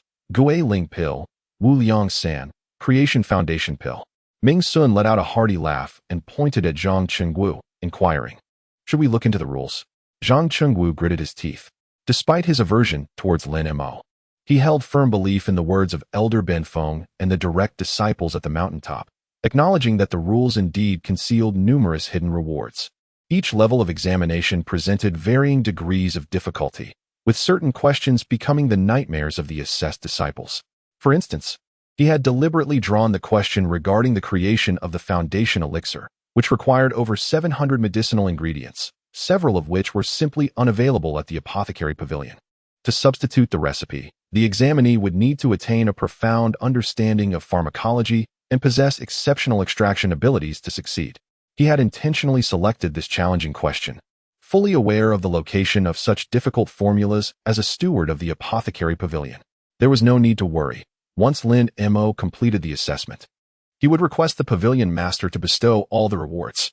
Ming Sun nodded in agreement, then turned to Lin Mo, inquiring with a smile, Lin Mo, will you continue with the examination? The 7 direct disciples displayed expressions of eager anticipation. Lin Mo cast a discreet glance at the 7 individuals behind him. Aside from Yin Yezhou, he did not recognize any of them. However, judging by their youthful appearances, clad in azure robes with white collars and adorned with leaf motifs at their cuffs, as well as the intricate patterns of the alchemy furnace, he reached a decisive conclusion. He stated firmly, I am aware that although my knowledge of pharmacology has reached the 3rd tier, my cultivation is limited, preventing me from completing the concoction of the medicine within the stipulated time frame. Therefore, I shall retain my status as a 4th-tier pharmacist and return to the pharmacy to advance my rank once my cultivation has improved. Ming Sun smiled and nodded in approval, praising, you understand the nuances of progress and retreat, and what is even more commendable is your self-awareness. Such a mindset is crucial for a practitioner on the path of cultivation. He waved his sleeve dismissively and added, enough, you may go. After Cheng Wu has consulted with the master of the building, you may return to the pharmacy to collect your reward. Lin Mo bowed respectfully and expressed his gratitude. Seizing the moment while Ming Sun was in high spirits, he hastily spoke. I have one humble request. Speak, came the reply. Might I have the opportunity to return here to peruse the tomes housed within this building? The others exchanged curious glances, but only Yin Yezhou's cheekbones rose with a broad smile. Ming Sun replied, most of the texts here have already been transcribed into the pharmacist's canon and the Sage King's sacred texts. Given your proficiency in pharmacology, you must have already mastered these 2 volumes. Why then, do you wish to borrow them again? Lin Mo remarked, the elder mentioned that it is merely a majority. I simply wish to explore those prescriptions that differ from the canonical texts, to gain insights into varied pharmacological understandings. By drawing parallels, I hope to grasp some pharmacological truths that have eluded me thus far. Ming Sun, stroking his chin, erupted in laughter, exclaiming, a promising disciple indeed, a promising disciple indeed. Cheng Wu, please report this matter to the Grand Elder. It is a rare delight to have a proactive and inquisitive disciple from our peak. I believe your esteemed master would not refuse. Zhang Chengwu could only nod in reluctant agreement. As he exited the hall, Yin Yezhou intercepted the weary Lin Mo at the staircase, saying, after our parting at Lu Shi, it is a pleasure to see you again. Your remarkable skill in concocting medicine has left me in awe. Might I be so bold as to invite you, Lin Shidi, for a casual drink in the near future? Life is meant to be enjoyed. Whenever you have rested sufficiently, do not hesitate to send a message via talisman. Lin Mo's heart stirred. Before gaining the approval of the esteemed elder Yu, the opportunity to share a drink and engage in conversation with the sole disciple recognized by this venerable ancestor was indeed a rare privilege. His gaze fell upon the 6 young individuals behind Yin Yezhou, each displaying a distinct expression of astonishment. Yin Yezhou, perceptive as ever, gestured towards a tall and slender young man beside him, Gong Pei, 4th disciple of Elder Yu from our faction. He then pointed to a lean, tall youth sporting a neatly trimmed mustache above his lips, adorned with a conspicuous sapphire blue scabbard and long sword at his waist. Han Billy, 5th disciple of Elder He. He continued, Song Miao, the 6th, is the direct disciple of Elder Mingxuan. Song Miao proactively raised his hands in a salute, stating, I have heard my cousin Song Ming speak highly of you, junior brother Lin. It turned out he was the brother of Song Ming, who had been taught by Lu Shi. Oh, no, my mistake. He is actually a cousin. They hail from the Song family of the 13 esteemed families of Zhuazhou outside the North Gate, both being direct disciples, truly impressive. Lin Mo harbored some doubts regarding Song Ming. On that particular day, Hui Ming had deliberately sought opportunities to test him, and Song Ming's actions were evidently in collusion with this. However, with Hui Ming now deceased, there was no longer any necessity to pursue the matter further. Moreover, within the entirety of Shichong Mountain, there were countless individuals of such nature. It was impractical to cast suspicion upon them all. It was best to allow Jibo to address the situation, and this matter required careful deliberation. As for the subsequent introductions by Yan Yizhou, he paid little attention, merely nodding and clasping his fists in greeting to each individual. Zhou Yizhu, ranked 7th, was a direct disciple of the Grand Elder of this peak. Shi Pinyi, ranked 9th, was a direct disciple of Elder Gua, and Wang Pingfeng, ranked 10th, was a direct disciple of Elder Ming's son. Of the 12 direct disciples present at the mountain summit, only 7 had attended today. The esteemed second senior brother, revered throughout the entire Yaowang Peak, had personally extended an invitation for a casual drink. Such an honor was not a privilege bestowed upon every disciple of Yaowang Peak. Lin Mo remarked, Senior brother Yan is treating, and I could not have asked for more. After my junior brother rests for a few days, I shall prepare a few modest dishes and certainly invite senior brother Yan to grace us with his presence. The notion of preparing a few simple dishes left Yin Yezhou astounded. Most practitioners are subjected to rigorous training from a young age, rarely engaging in the mundane culinary arts. Unlike the common folk who host lavish banquets with an abundance of delectable dishes to entertain their guests, the term small drinks is quite literal, implying casual conversation among other things. However, it is understandable, given that one has just entered the inner mountains, as physical cultivators often find it hard to part from their rigorous practices and require some indulgence. Casually, he mentioned, there is little of note to eat on Yaowang Peak. However, the medicinal restaurant does have a herbal cuisine room that is somewhat acceptable. Yet, the mere mention of herbal cuisine made Lin Mo feel nauseous. For the past 2 days, every meal had been delivered from the herbal restaurant, and the taste and texture were akin to chewing on wax, hardly distinguishable from consuming raw herbs and tree roots. While it may provide nourishment, it is undeniably unpalatable, and I had discreetly inquired with the staff about the prices, which were indeed exorbitantly high. Chapter 23, Competing with the Crane. Upon exiting the medicinal restaurant, Lin Mo found himself surrounded by a fervent crowd of 200 to 300 people outside. Most had gathered in pursuit of Lin Mo, who had recently ascended to the 6th level of cultivation. Fortunately, with 7 core disciples at his side, the brunt of the attention was somewhat mitigated. The female cultivators in particular were fervent, many possessing striking features, slender waists, and ample bosoms, boldly approaching Yin Yezhou, Gong Pei, and Shi Pinyi, unabashedly seeking to flirt and perhaps even take liberties, satisfied merely by the chance to touch a bit of fortune. After all, these figures were renowned for their celestial elegance on Yaowang Peak, and many sought to befriend them, buoyed by the reputation of the Song family and their esteemed lineage. Meanwhile, around Zhou Yizhu, there were more male cultivators, and naturally, no such impropriety occurred, as they were all inhabitants of the same mountain. The core disciples held a position of superiority, and none dared to exploit the chaos for personal gain. The elders were not naive. Should they provoke the wrath of these esteemed disciples, facing severe repercussions would be a trivial matter. A mere flick of a sword could result in a fatal blow, and the elders might only nod in approval, saying, "Well done. Who would advocate for you?" spouting nonsense about crimes that do not warrant death. This is the nature of those in the mountains. The strong are revered, while the law serves merely as a constraint imposed by the powerful upon those who would infringe upon the weak. When the weak seek to wield the law for their own purposes, it often casts aside reason in favor of legalistic rhetoric. The power of discourse eternally resides in the hands of the strong. In a twist of fate, Lin Machin, a seemingly overlooked figure, seized the opportunity to break through a group of female cultivators who were still some distance away. With remarkable agility, he slipped through the crowd, despite being tugged by several brothers who appeared oblivious, forcing a few business cards into his pockets. Upon escaping the throng, he dashed away, evading the grasp of more than a dozen nameless sisters, and swiftly plunged into the woods, making his way back to his temporary abode. As he secured the courtyard gate behind him, a lingering tremor of anxiety coursed through him. Never before had he been the center of such attention. For over a decade, he had navigated life at the southern gate with utmost caution, always bowing and scraping to others, never uttering harsh words or casting cold glances. Even when faced with personal affronts, he maintained a smiling demeanor. His clandestine escapades with Hu Xiaoping, raiding roofs under the cover of night, ensnaring individuals in burlap sacks, and wielding blunt instruments, had remained undisclosed, never raising a hint of suspicion. Yet, it was a mere evaluation of his core abilities that shattered the timid and cautious image he had painstakingly cultivated for years. This could not continue. It was far too conspicuous and could easily invite disaster. Lin Mo was immersed in a large wooden tub, the scalding bathwater causing his skin to tighten, exuding a metallic sheen of iron gray. This transformation of his physique was a result of years devoted to body cultivation, and it served as the foundation for his ability to confront the sword in tin array at the sword-refining peak. His chest bore 5 or 6 faint scars, remnants of a severed sword thrust through his body by Zhang Qiushan, which would likely fade away in due time.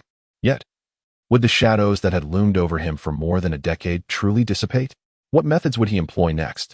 A firm knock echoed at the courtyard door, revealing a visitor who, having heard of the absurd scene in the square, tactfully announced himself. Zhou Mankuan, here to offer you my congratulations. Though Mankuan was somewhat mercantile in nature, he was, on the whole, a decent fellow. Lin Mo rose, shaking off the moisture that clung to his skin. He donned a set of undergarments and trousers before proceeding to open the courtyard gate. Before the door had fully swung open, Zhou Mankuan slipped inside, wiping his forehead nervously as he spoke. There are quite a few junior and senior sisters outside, searching the courtyard for your whereabouts. Fortunately, I was cautious enough to evade their gaze. Lin Mo inquired, Deacon Zhou, have you come so swiftly to discuss a matter of significance? Zhou Mankuan replied, it hardly qualifies as a pressing issue. Considering your recent advancement to a 4th-grade pharmacist, I anticipated your eventual journey to the Pill Pavilion. I gathered a selection of alchemical texts that are often inaccessible to newcomers, along with some provisions, which I have taken the liberty to bring for you. Have you given any thought to the affairs pertaining to your cave dwelling? Lin Mo smiled as he ushered him into the room, pouring a cup of hot water with a deep sense of apology. I have just arrived and have not prepared any tea leaves for guests. I hope Deacon Zhou will forgive me. Zhou Mankuan waved his hand dismissively and took a sip of plain water. He then retrieved 2 sets of azure robes from his treasure pouch, each adorned with silver leaf embroidery at the cuffs. Following that, he produced a jade slip and a large bundle of celestial fruits and grains, and finally unfurled a scroll. The upper part of the scroll revealed a translucent landscape painting. Indeed, it was a map of Yawang Peak, meticulously illustrating various caves of differing sizes. As Zhou Mankuan lightly traced his fingertip along the painting, the scene swiftly shifted in accordance with his touch, unfolding the entire landscape before Lin Mo's eyes. All the locations that had already been selected were marked with red dots, indicating the caves of mid-level herbalists and beginner alchemists, the latter usually consisting of a modest courtyard not much different from the residence of newcomers. Zhou Mankuan enthusiastically detailed the advantages and disadvantages of each cave. Through this appraisal, he further confirmed the profound relationship between Master Ming Sun and Lin Mo. It was not beyond the realm of possibility that in the near future, he might find himself addressing Lin Mo as Uncle Master, and thus, he dared not show even the slightest disrespect. Lin Mo inquired, is there a more secluded place? I am not particularly fond of bustling environments. Zhou Mankuan pondered for a moment, then gestured with his fingers, indicating a pavilion nestled by a serene waterfall and emerald pool on the shaded side of the mountain. This spot is exceptionally tranquil, perfectly situated between 2 peaks, offering a breathtaking view. Behind the pavilion, on the edge of a sheer cliff, stands a millennia-old pine tree. Each year, a few herbalists travel here on their swords to collect resin for medicinal concoctions. This tree is unique to our sect. Hence, should you choose this location for your dwelling, others would need to seek your permission to gather resin. Lin Mo, possessing a wealth of pharmacological knowledge, naturally understood the immense value of a millennia-old pine tree. He inquired, given such benefits, why is it that no one has chosen this place? Zhou Moncoin replied with a wry smile, while the advantages are indeed notable, this cave abode was originally owned by a direct descendant of a mountain peak 2 centuries ago. Unfortunately, he met an untimely demise during his travels. Furthermore, the cave is situated beneath a 1,000-foot waterfall, where the roaring waters of the shattered moon pool render it far from tranquil, unless one has a particular fondness for such surroundings. Moreover, the cave has remained uninhabited for many years, and numerous pavilions require extensive repairs. Lin Mo's face was filled with joy. His true desire was not for solitude, but rather to distance himself from disturbances. As for the sound of water, during his time at South Gate, he resided beside the stream and was hardly bothered by it. He expressed his gratitude to Elder Zhou for taking the trouble to assist in organizing the cave dwelling. Zhou Moncoin nodded vigorously, resembling a chick pecking at grains, and replied, I shall promptly summon the skilled craftsmen from Qianren Peak, renowned for their construction expertise, to carry out the renovations. Rest assured, you will be thoroughly satisfied. However, it is essential for you to remain here for a while longer, as renovations require time, and certain materials must be transported from afar. Lin Mo waved his hand dismissively, saying, no matter, as long as no one disturbs us. Noticing he showed no intention of rising from his seat, he casually inquired, do you, Elder Zhou, happen to know if there are any mystical beasts in the vicinity? Zhou Moncoin paused for a moment before replying, you are already a mid-level practitioner of the 4th rank. If you seek medicinal herbs, you may simply visit the plaza and find a low-ranking alchemist. They would be more than willing to assist you. You could then exchange a few inexpensive pills in return, so why bother making the trip yourself? Lin Mo would naturally refrain from revealing that his pursuit of celestial beasts was not solely for medicinal purposes, but primarily for their flesh. To the northwest lies the Xinhe Ridge, where the Hanzi Lake teems with celestial creatures. To the north, one can find the Qianren Peak and the lush autumn foliage of the Qiuye Ridge, which are equally abundant. In contrast, the Heishan Gorge near the Hengjian Peak is notorious for its venomous denizens. Zhou Moncoin persistently quenched his thirst, as if he had been parched for an eternity. However, judging by his radiant complexion and the sheen of vitality upon his skin, he hardly appeared to be suffering from dehydration. Might the steward have something to convey? This inquiry was akin to offering a pillow to a drowsy individual or presenting a roasted chicken to someone with an appetite. Zhou Moncoin's eyes narrowed into slits of delight as he immediately responded, Master Lin, you are most considerate. I indeed have a matter I wish to trouble you with.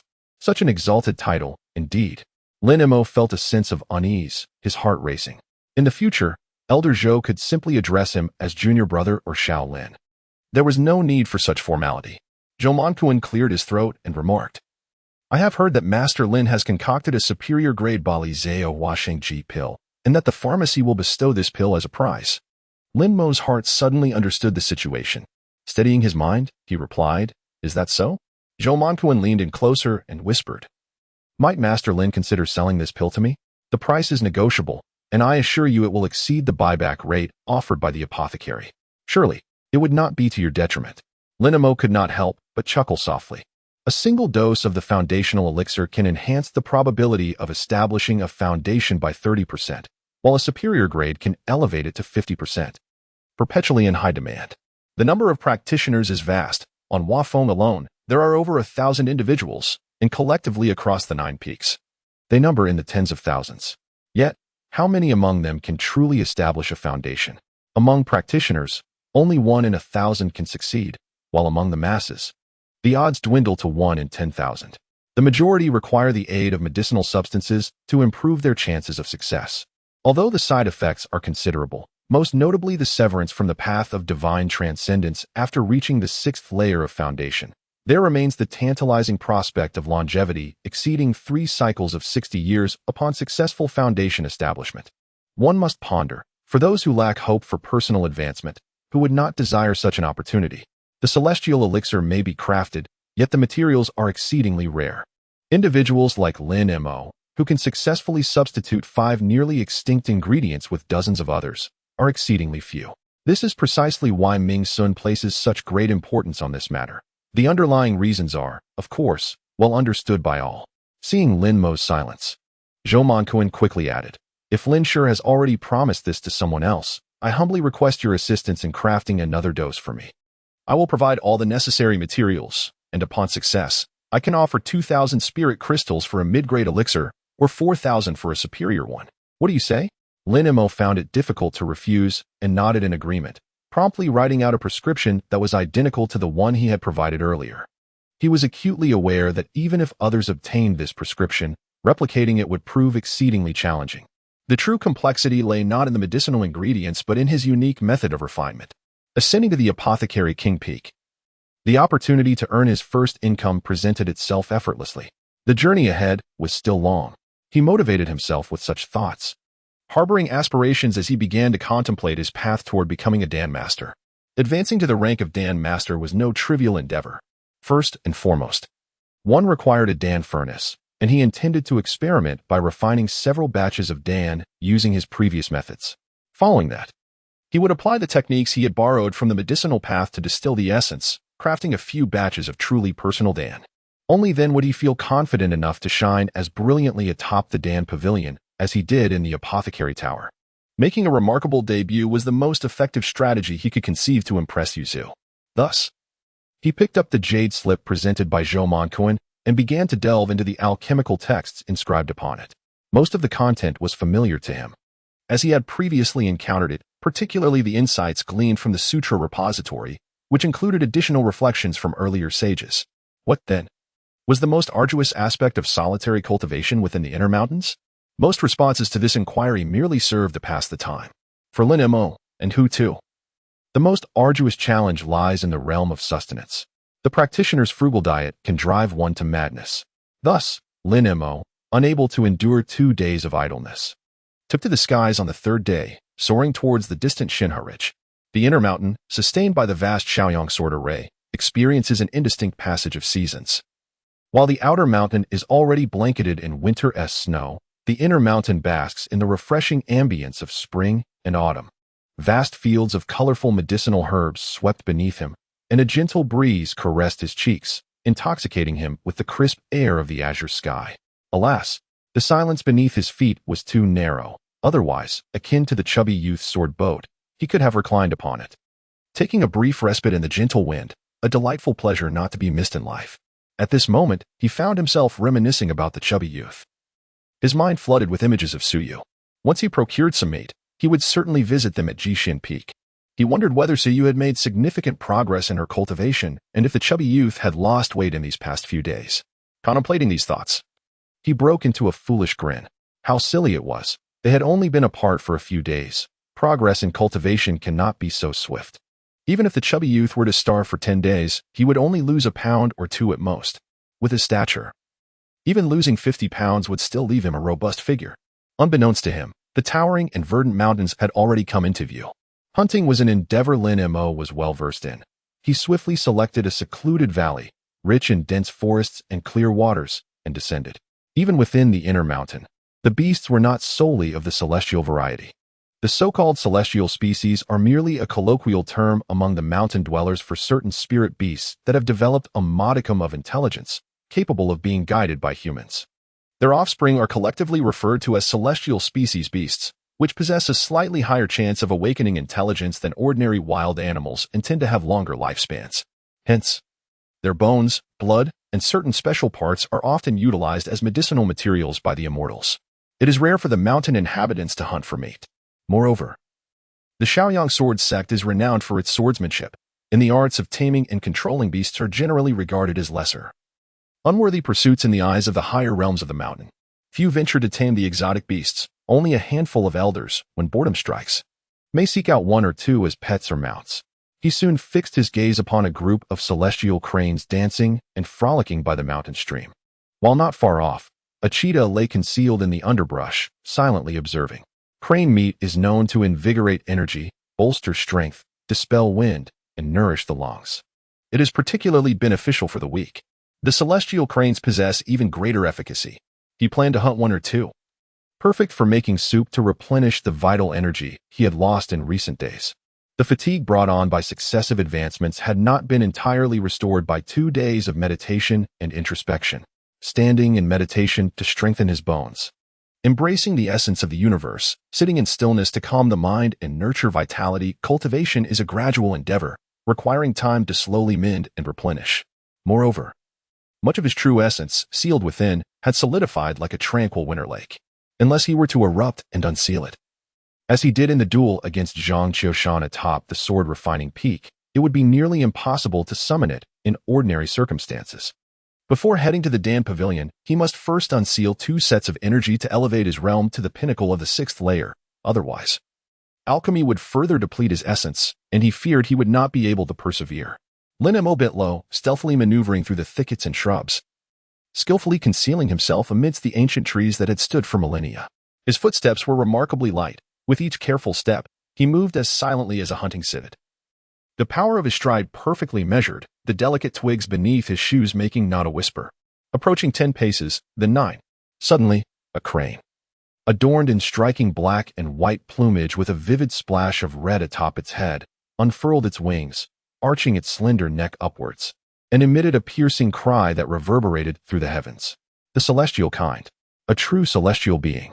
Lin Mo was caught off guard, his eardrums ringing painfully, and darkness enveloped him. This wretched creature possessed the cultivation of the Foundation establishment realm. He rolled and tumbled frantically, evading the range of the crane's attack. His feet moved swiftly, leaving behind a fleeting shadow as he lunged toward the celestial crane. Simultaneously, a beam of sword light emanated from his right hand, warping the air as 2 resounding thuds echoed. The 2 large cranes that had been unable to dodge were sent flying. However, the true celestial crane remained calm and composed. Its piercing gaze fixated on the rapidly approaching Lin Mo, its slender legs rhythmically adjusting its stance for combat. Surrounding it, dozens of large cranes took to the sky, momentarily obscuring the sun, transforming the heavens into a swirling mass of black and white clouds. Just as he was about to close the distance, the crane extended its long neck, its beak darting towards his brow with lightning speed. The dragon emerges from the valley. This was not the Lin Mo had no time for further contemplation. With a powerful exertion of his arch, he deftly shifted his body half a foot to the side. Drawing his sword with a swift motion, a resounding clash ensued as the blade met the outstretched left wing of the celestial crane. The tremendous force of the impact caused the sword to rebound violently, striking Lin Mo squarely in the face, sending him hurtling backward. In midair, he twisted his waist, his azure robe billowing, before regaining his footing 5 zhang away. Lin Mo felt a searing heat on his face, his grip on the sword loosening and tightening, as if his palm had been seared by flames. Where did this fellow come from, possessing the swordsmanship of Yaowan Peak? The celestial crane, if capable of thought, was equally pondering this question. Fortunately, neither of them relished the trivialities of idle chatter during combat.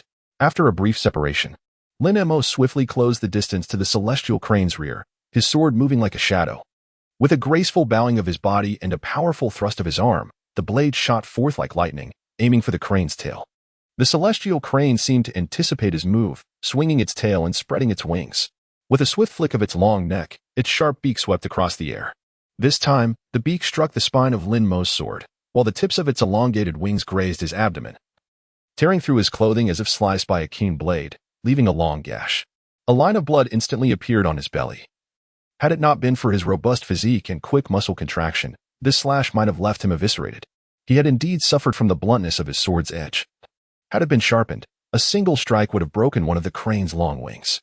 Consequently, he seldom drew his sword immediately when confronting an adversary. The challenges of striking a target and cleaving one are not on the same tier. He was more adept at employing his fists. In that fleeting moment, his muscles tensed. His body surged forward, and he sheathed his sword, seamlessly transitioning into a punch aimed at the celestial crane's head. The impact echoed like thunder, sending a towering column of water soaring into the air, as if the heavens themselves had unleashed a torrential downpour. The celestial crane, surprisingly, staggered back only a few steps, its feathers bristling and several plumes shaking loose. With its crimson eyes wide open, it bent its neck and charged fiercely at Lin Mo. Desperation fueled its attack. Lin Mo deftly sidestepped, delivering a powerful punch that struck the round side of the celestial crane with tremendous force. In a thunderous crash, the crane was propelled into the air like a mere stone, tumbling and scattering feathers like snowflakes. Amidst its chaotic roll, the crane spread its wings against the wind, managing to regain its composure. It turned its neck to glare at Lin Mo in the distance, emitting a high-pitched cry that betrayed its fear. With a fierce flap, it soared into the sky, vanishing from sight in the blink of an eye. Just look at you, thinking I would be intimidated by your foundation-building prowess. Lin Mo stood with his hands on his hips, pointing angrily at the heavens. As he reached to touch his abdomen, he felt a warm trickle of blood. Fortunately, years of training his body with the essence of sword intent atop the sword-refining peak had spared him from severe injury. After circulating his true essence for a full cycle and confirming his well-being, he squatted down to collect the 2 celestial cranes he had slain with his sword, plucking their feathers and eviscerating them by the stream, cleansing them thoroughly before storing them in his storage pouch. He had collected various spirit crystals and treasures into his sentiment bracelet, while the storage pouch now contained only miscellaneous items. Once he finished his tasks, he ventured into the water to retrieve several hard feathers left behind by the celestial seed crane. Although they appeared soft, he discovered their remarkable hardness upon touch, particularly the edges, which were sharp enough to effortlessly slice through flesh. Perhaps they could be used for crafting magical artifacts in the future. Unsure of their utility, he stored them in his pouch as well. Continuing his journey on his sword, he was fortunate not to encounter any more formidable adversaries like the celestial cranes. After all, beasts, despite possessing foundational cultivation, lacked the mastery of techniques, making their physical prowess imprecise. Had any cultivator at the foundational stage been in his place today, it would have been exceedingly difficult for Lin Mo to leave the mountains alive. Along the way, he encountered a magnificent stag with grand antlers. Without hesitation, he dispatched it, proceeding to the ravine to skin and eviscerate it, cutting it into pieces with a kitchen knife before storing it in his pouch. He also ensured to keep the antlers intact. They were a valuable medicinal material, with those in pristine condition worth 50 to 60 spirit crystals. His hunting was solely for sustenance and the acquisition of medicinal materials. 1 deer and 2 cranes were sufficient for gifts to Su Yu and Hu Tu at the gathering of Immortals Peak. The deer weighed over 200 pounds, and the celestial seed beast had a robust physique, yielding meat far more filling than ordinary game. Atop the Medicine King Peak, in a secluded thatched cottage, an elderly man with strands of silver and black hair leisurely sipped freshly brewed green tea. The cottage was filled with various furnaces, ranging from a towering black meteorite furnace standing a foot high to a palm-sized silver furnace, totaling no fewer than 47 or 8, each possessing an ancient, weighty patina, exuding an aura of age and wear. Several emitted wisps of blue smoke, with flames roaring within.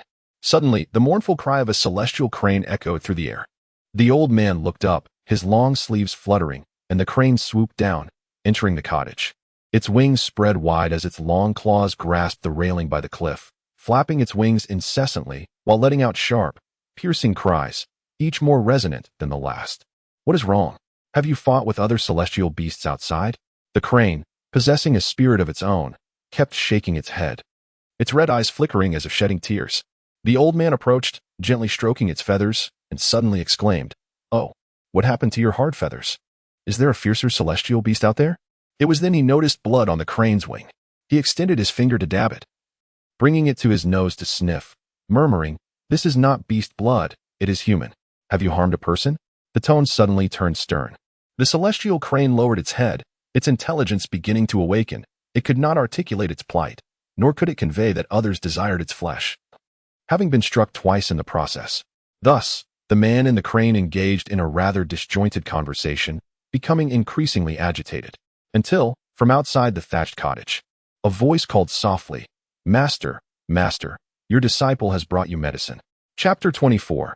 Threats abound. A gray sword shadow swept across the vast mountains, glistening under the sun, intermittently reflecting blinding rays of light. The sword shadow abruptly descended, mere feet from the ground, then came to a sudden halt. 2 sword rainbows swiftly approached. 2 men clad in purple, their feet upon flying swords. One of them raised a hand in a gesture of refusal, halting the approaching figure. The tall, slender cultivator, adorned with a copper-colored bagua pattern on his sleeves, demanded sternly, "Which elder from Yelwang Peak does the visitor belong to?" The visitor was none other than Lin Mo, standing before the very mountain known as Jishin Peak. Unfazed by the inquiry, he produced his identity jade token and tossed it forth. Clasping his hands in greeting, "Lin Mo from Yelwang Peak, here to visit a friend." "Visit a friend?" The tall cultivator examined the jade token from various angles before returning it with both hands. The position of Yawang Peak within the 9 peaks is unique. Even a disciple of the ancestral peak would think twice before offending someone from Yawang Peak. Upon hearing the name Lin Mo, the cultivator's demeanor underwent a complete transformation. He bowed slightly, saying, Tianwei, I have the honor of meeting Lin Shi from Yawang Peak. Lin Mo was momentarily taken aback. The title made him feel uncomfortable. The surname followed by master typically referred to high-ranking alchemists or cultivators above the foundation establishment stage. Although a 4th-tier alchemist was at the pinnacle of the mid-tier. Mid-tier was still merely mid-tier, and being addressed as master inevitably led to a blushing embarrassment. A short-statured cultivator was also cupping his hands in greeting. His somewhat greasy face adorned with an overtly ingratiating smile, his eyebrows exaggeratedly raised, and his voice gentle. Lu Jingli, it is a pleasure to welcome Master Lin's visit. Lin Mo, feeling helpless, replied with a smile, saying, I, Lin, have come to pay a visit to friends, Hu Tu and Su Yu. Not long ago, I ascended the peak and understood the rules of Jishan Peak. At the foot of the mountain, one must relinquish their sword and descend on foot. Lu Jing, with a polite smile, replied, It is indeed a labor for you, Master Lin, to make this journey. We cannot dare to breach the rules set by our ancestors. Lin Mo was perplexed by the attitudes of the 2 individuals. With a wave of his hand, he sheathed his sword and clasped his fists in a respectful gesture before proceeding towards the steep stone steps of the mountain path. After taking just a few steps, he noticed that the 2 were leisurely following him, showing no intention of departing. Sensing his discomfort, they exchanged glances. Lu Jingli stepped forward and said, It is your first visit to our peak, Master Lin. You may not be familiar with the trails here. Allow me to guide you.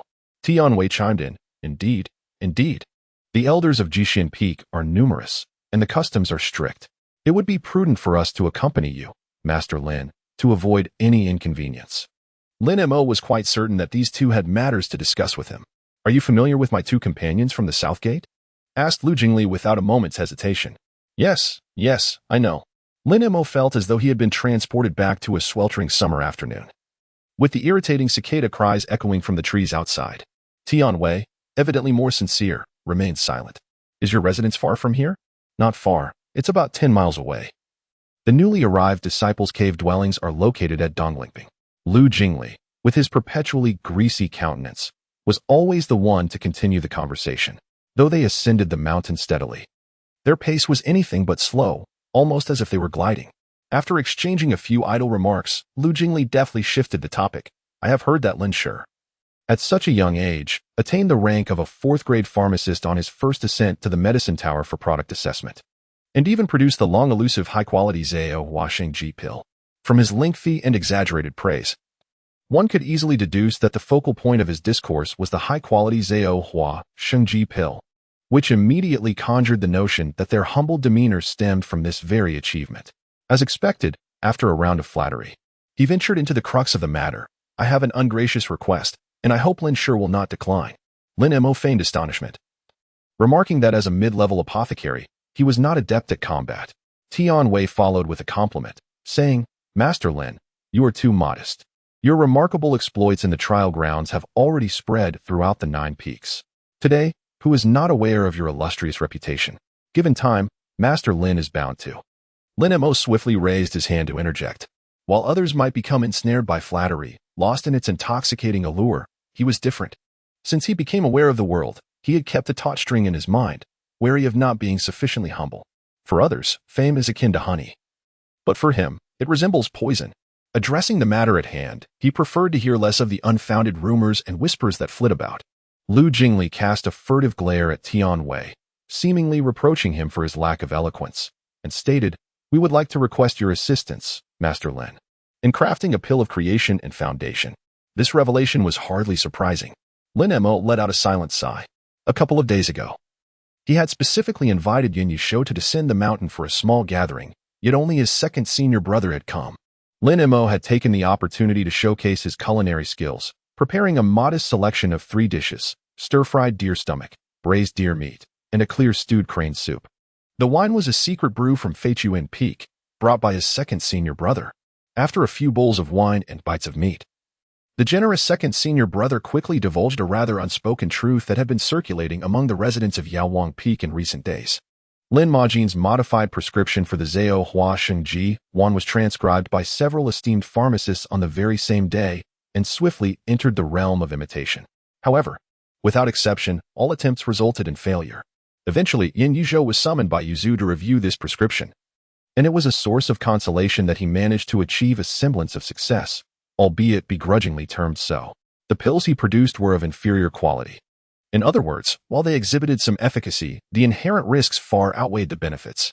After a few bowls of wine, the affable second senior brother elucidated a particular truth. The sole commonality between the two of them was their discerning vision. To put it plainly, it refers to an innate ability to perceive the essence and characteristics of objects with the naked eye. When likened to herbs, it signifies the capacity to discern the properties of medicinal ingredients down to their most minute particles, akin to the more commonly known yin-yang eye, which allows one to perceive souls. However, the latter can be acquired through cultivation, colloquially referred to as opening the heavenly eye. The former, on the other hand, remains elusive. As one's realm ascends, one may glimpse what the discerning eye perceives, such as spiritual energy, the essence of the sun and moon, and the flow of true primal energy. Yet, the understanding of an object's essence cannot be attained through mere cultivation. In ancient practitioners, the concept of innate discerning vision was referred to as breaking through, a form of divine ability said to be bestowed by ancient deities, unattainable through cultivation alone, but capable of advancement through it.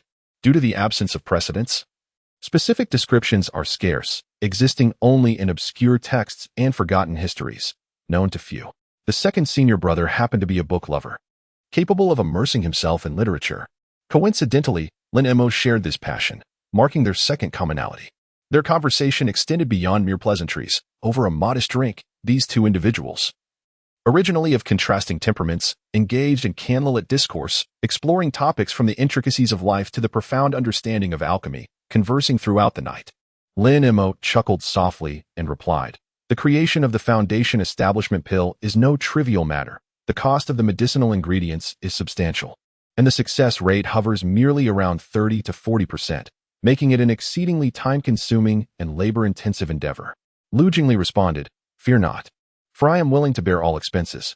I can initially provide half, amounting to 3,000 spirit crystals, as a deposit. As for the delivery of the finished product, I am still some distance away from the Foundation establishment stage, so my esteemed senior may take your time in its preparation. During this interval, I shall endeavor to gather an equivalent sum of spirit crystals for the final payment." He even altered his form of address to the humbler I to reflect his newfound modesty. Lin Mo's heart blossomed with joy, though he maintained an outwardly calm demeanor. A single dose of the Creation Foundation pill, according to his formulation, comprised hundreds of medicinal ingredients, with a total cost amounting to around 300 spirit crystals. Considering his own 50% failure rate, the maximum expenditure would reach 600, excluding the energy invested. The profit margin from a mere deposit amounts to 2,400 spirit crystals, with subsequent earnings approaching a near-pure profit of 3,000. Such a lucrative venture is rare to find. Furthermore, if you were to utilize an alchemical furnace to refine the creation pill, the required medicinal ingredients would be reduced by more than half, and the efficacy of the product could increase by 10%, thereby lowering the overall cost even further. With this in mind, Lin Emo resolved to return and procure a high-quality alchemical furnace from Zhou Mankuan, eager to test his skills. Once the pill is successfully created, wealth would flow in abundantly. Even if alchemy consumes resources as if they were mere paper, with the creation pill in hand, there is no reason to fear the loss of riches. Tian Wei promptly interjected, stating that he too was in agreement with junior brother Lu. Lin Emo feigned contemplation and stated, "In light of your earnestness, I shall reluctantly acquiesce. However, we must first establish a mutual understanding. The art of potion making and alchemy is not a task to be accomplished in a single day, whether it succeeds or fails. You must not press me incessantly." The two were overjoyed, responding with, "We would never dare to impose." Their demeanor grew increasingly deferential. Upon reaching the mountain, one of them immediately offered to retrieve the deposit from Master Lin, yet Lu Jing's expression betrayed his hesitation. He opened his mouth as if to speak, but then fell silent, struggling to articulate certain thoughts. Lin Emo chuckled and remarked, "So we need to establish a contract, do we? It's customary on the mountain to set the ground rules up front, ensuring everyone is clear in their minds. There is no need for either of you to feel uneasy. The two individuals smiled even more broadly, entirely taken aback by Lin Mo's amiable demeanor. In the realm of Yawang Peak, where one could concoct breakthrough elixirs and high-tier pills, most practitioners were known for their eccentricities, often possessing eyes that seemed not quite right and noses that appeared rather peculiar. It seemed that only the affable second brother Yan, who relished in imparting knowledge, was somewhat approachable, albeit seldom seen. Lin Mo's conversational ease was truly a rarity. After the passage of half a stick of incense, they arrived at Dongling Ping. The slope was adorned with purple bamboos, and nestled among the verdant leaves were dozens of residences, each uniquely charming. The architectural style of these abodes starkly contrasted with the blue tiles and white walls of Yawang Peak. Here, the roofs were predominantly tiled with cylindrical tiles, the walls painted in shades of purple and yellow, and the corridor pillars a striking vermilion, exuding an air of grandeur and dignity. Tian Wei stated, "I shall go inform Lin Shi." With that, he hastened ahead. It was evident that these two were only aware of Su Yu and Hu Tu residing in this area, lacking knowledge of the precise locations. Lin Mo did not reveal his thoughts, maintaining a serious demeanor as he attentively listened to Lu Jingli's introduction of the scenic Jixian Peak. However, his mind wandered elsewhere, drifting between thoughts of Ji Bo, and Su Yu. Would he no longer be kept at bay? Soon, familiar footsteps approached, and Hu Xiaopong's broad figure came into view. Upon seeing the chubby boy for the first time in just a few days, Lin Mo was momentarily taken aback. The once cherubic face had slimmed significantly, with sunken eyes and a hint of dark circles. Had he not been so familiar with the boy's appearance, Lin Mo might have doubted his own vision. Hu Tu's face blossomed into a smile, radiant as a flower. Yet, instead of the customary embrace, he restrained himself and bowed respectfully to Lu and Tian, saying, "Thank you. Esteemed brothers, my brother Lin is not one for many words, and I appreciate your consideration. How had the little boy become so courteous?" Lin Mo touched his nose, suppressing the urge to speak. Lu Jingli chuckled, saying, "Oh, brother Hu, what are you saying? It is through your kindness that we, as brothers, have the privilege of meeting Master Lin. This is indeed our honor. How can we speak of troubling you?" He exchanged a knowing glance with Tian Wei and then clasped his fists, adding, "In that case, we shall not disturb Master Lin's reminiscences for the time being. Once we are prepared, we shall come to seek your guidance." Hu Tu widened his eyes, curiously observing the friend he had grown up with. Lin Mo smiled and nodded. "No need for courtesy, just come directly to Hu Tu to find me later." A gentle breeze rustled through the bamboo grove, causing the leaves to whisper softly. They walked side by side along the narrow gravel path, covering a considerable distance. Hu Tu, rarely one to speak, had not uttered more than 2 sentences since Lin Mo's arrival. The first was, "You have come," and the second, "Why did you arrive so late?" Lin Mo understood the resentment brewing within the chubby boy. Whether it was due to his tardiness or having been wronged by others, he felt a sense of guilt. He draped his arm over the boy's broad, resilient shoulder and said, "I have brought you a substantial portion of marinated venison and a well-preserved crane, all sourced from the Crane's Ridge. No matter how busy I may become, I will ensure that a supply reaches you each month." He was confident in his ability to fulfill this promise. After all, with the elixir of fortune, at least half of the individuals on Medicine King Peak would be eager to assist him. The boy's eyes glistened with unshed tears, caught between emotion and the release of pent-up frustrations. Yet, even amid such sentiment, there seemed no need for tears. Lin Mo raised his hand slightly, patting the back of his head, and inquired, "Why hasn't Senior Sister Su arrived?" Hu Tu halted, gesturing towards a door by the roadside. "Let's discuss this inside. This is your new residence." Lin Mo spoke as he pushed open the unlatched door. The courtyard was modest in size, yet it appeared more favorable compared to the newcomer's residence at the Medicine King's abode. At Jiufeng, apart from Yawang Peak, the treatment was strictly determined by one's cultivation level. Those who had not reached the 7th level of qi refinement were perpetually regarded as newcomers. For instance, the two individuals from earlier had ascended the mountain 5 years ago, yet their cultivation remained stagnant at the 6th level of qi refinement. Their sleeves still adorned with the bronze insignia, diligently fulfilling their daily mountain patrol duties. Hu Tu turned back to close the door, saying, "Sister Su is in seclusion." Seclusion. Lin Mo was neither shocked nor surprised. Many newcomers to the inner mountains often chose to seclude themselves to break through their limits. As the abundant spiritual energy there was unparalleled, even with the supplementation of spirit crystals in the outer mountains. He sighed and remarked, "So it seems we won't be able to meet."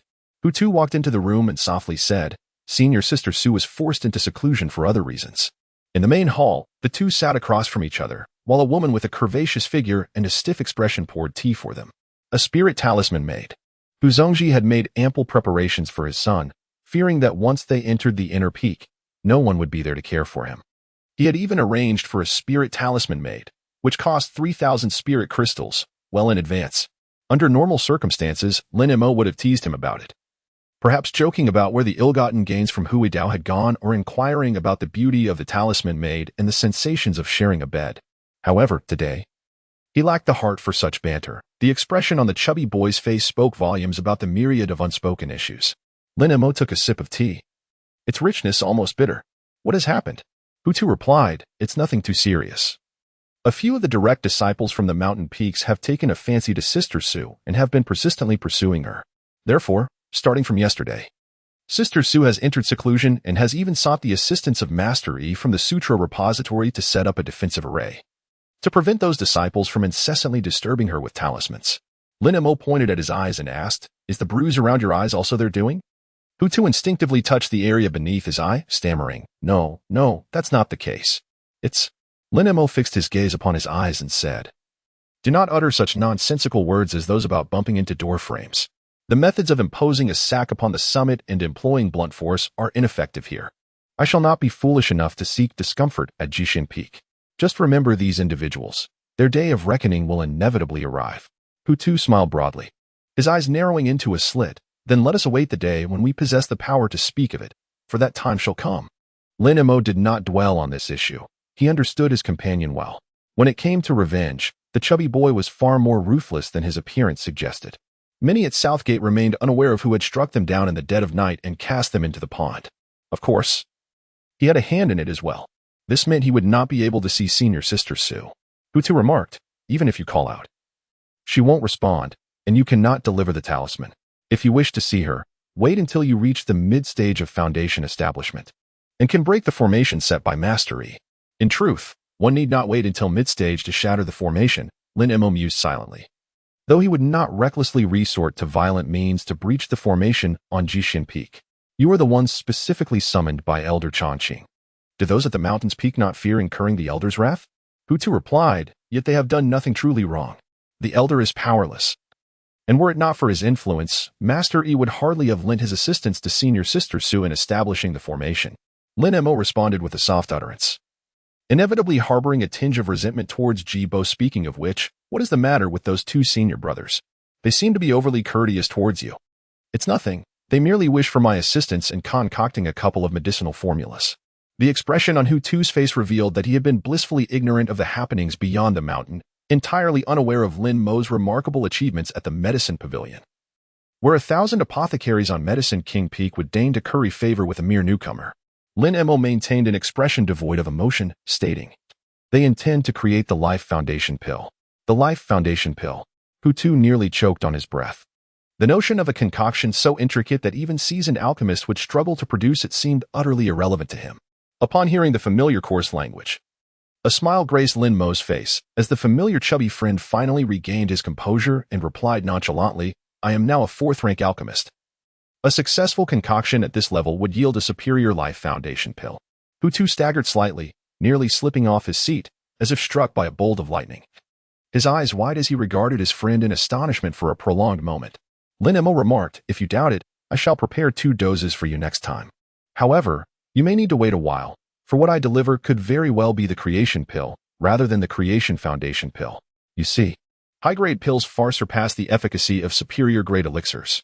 Hu Tu's eyes widened in astonishment. Are you planning to ascend to the rank of pill master? The Creation pill is of mid-tier top quality. Even advanced pill masters can only barely ensure success with intermediate-grade ones. Superior grade? You must be dreaming. Lin Mo smiled gently as she lifted her cup to sip water.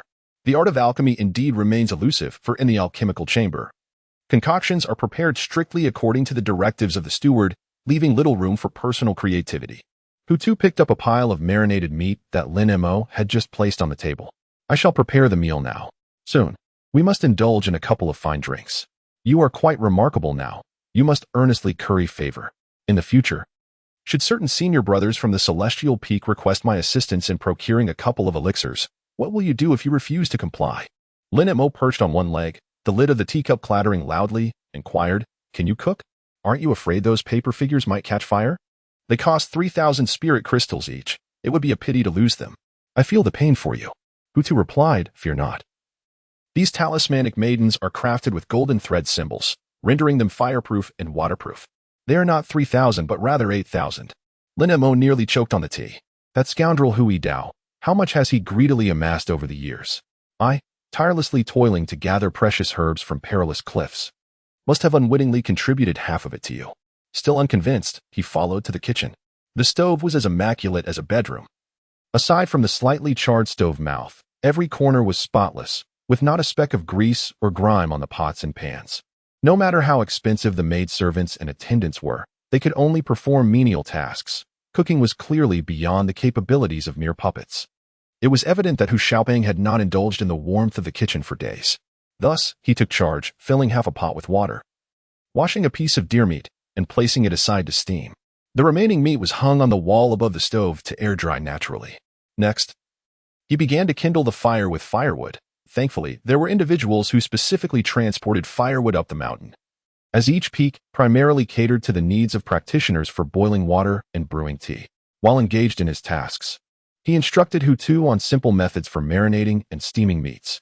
The internal mountain regulations were more stringent than those of the outer sect. Except for companions and dependents under the age of 14, outsiders were not permitted to reside on the mountain. Hence, unlike in the outer sect where one could summon maidservants for assistance, Hutu, with his limited skills beyond eating and cultivation, had to endure hardships. In truth, many were like him, but they could not withstand the others who abstained from fire and cooking, relying on celestial provisions. The inner mountain was primarily used for brewing wine, with little consumed directly.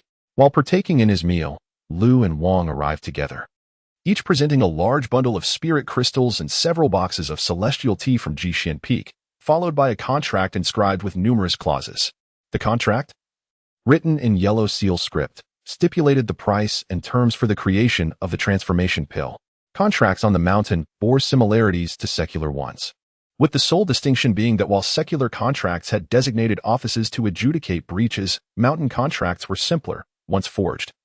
Any party that defaulted would face a backlash from their blood oath, resulting in repercussions ranging from a fall in cultivation to physical harm.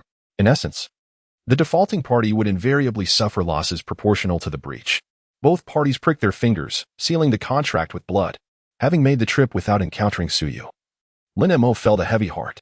He merely strolled by Suyu's cave, acknowledging its presence before bidding farewell to Hutu and heading directly down the mountain. The path was sparse with people and dense with trees, occasionally shrouded in mist, where the stone steps seemed to emit smoke, creating an ethereal atmosphere as one traversed.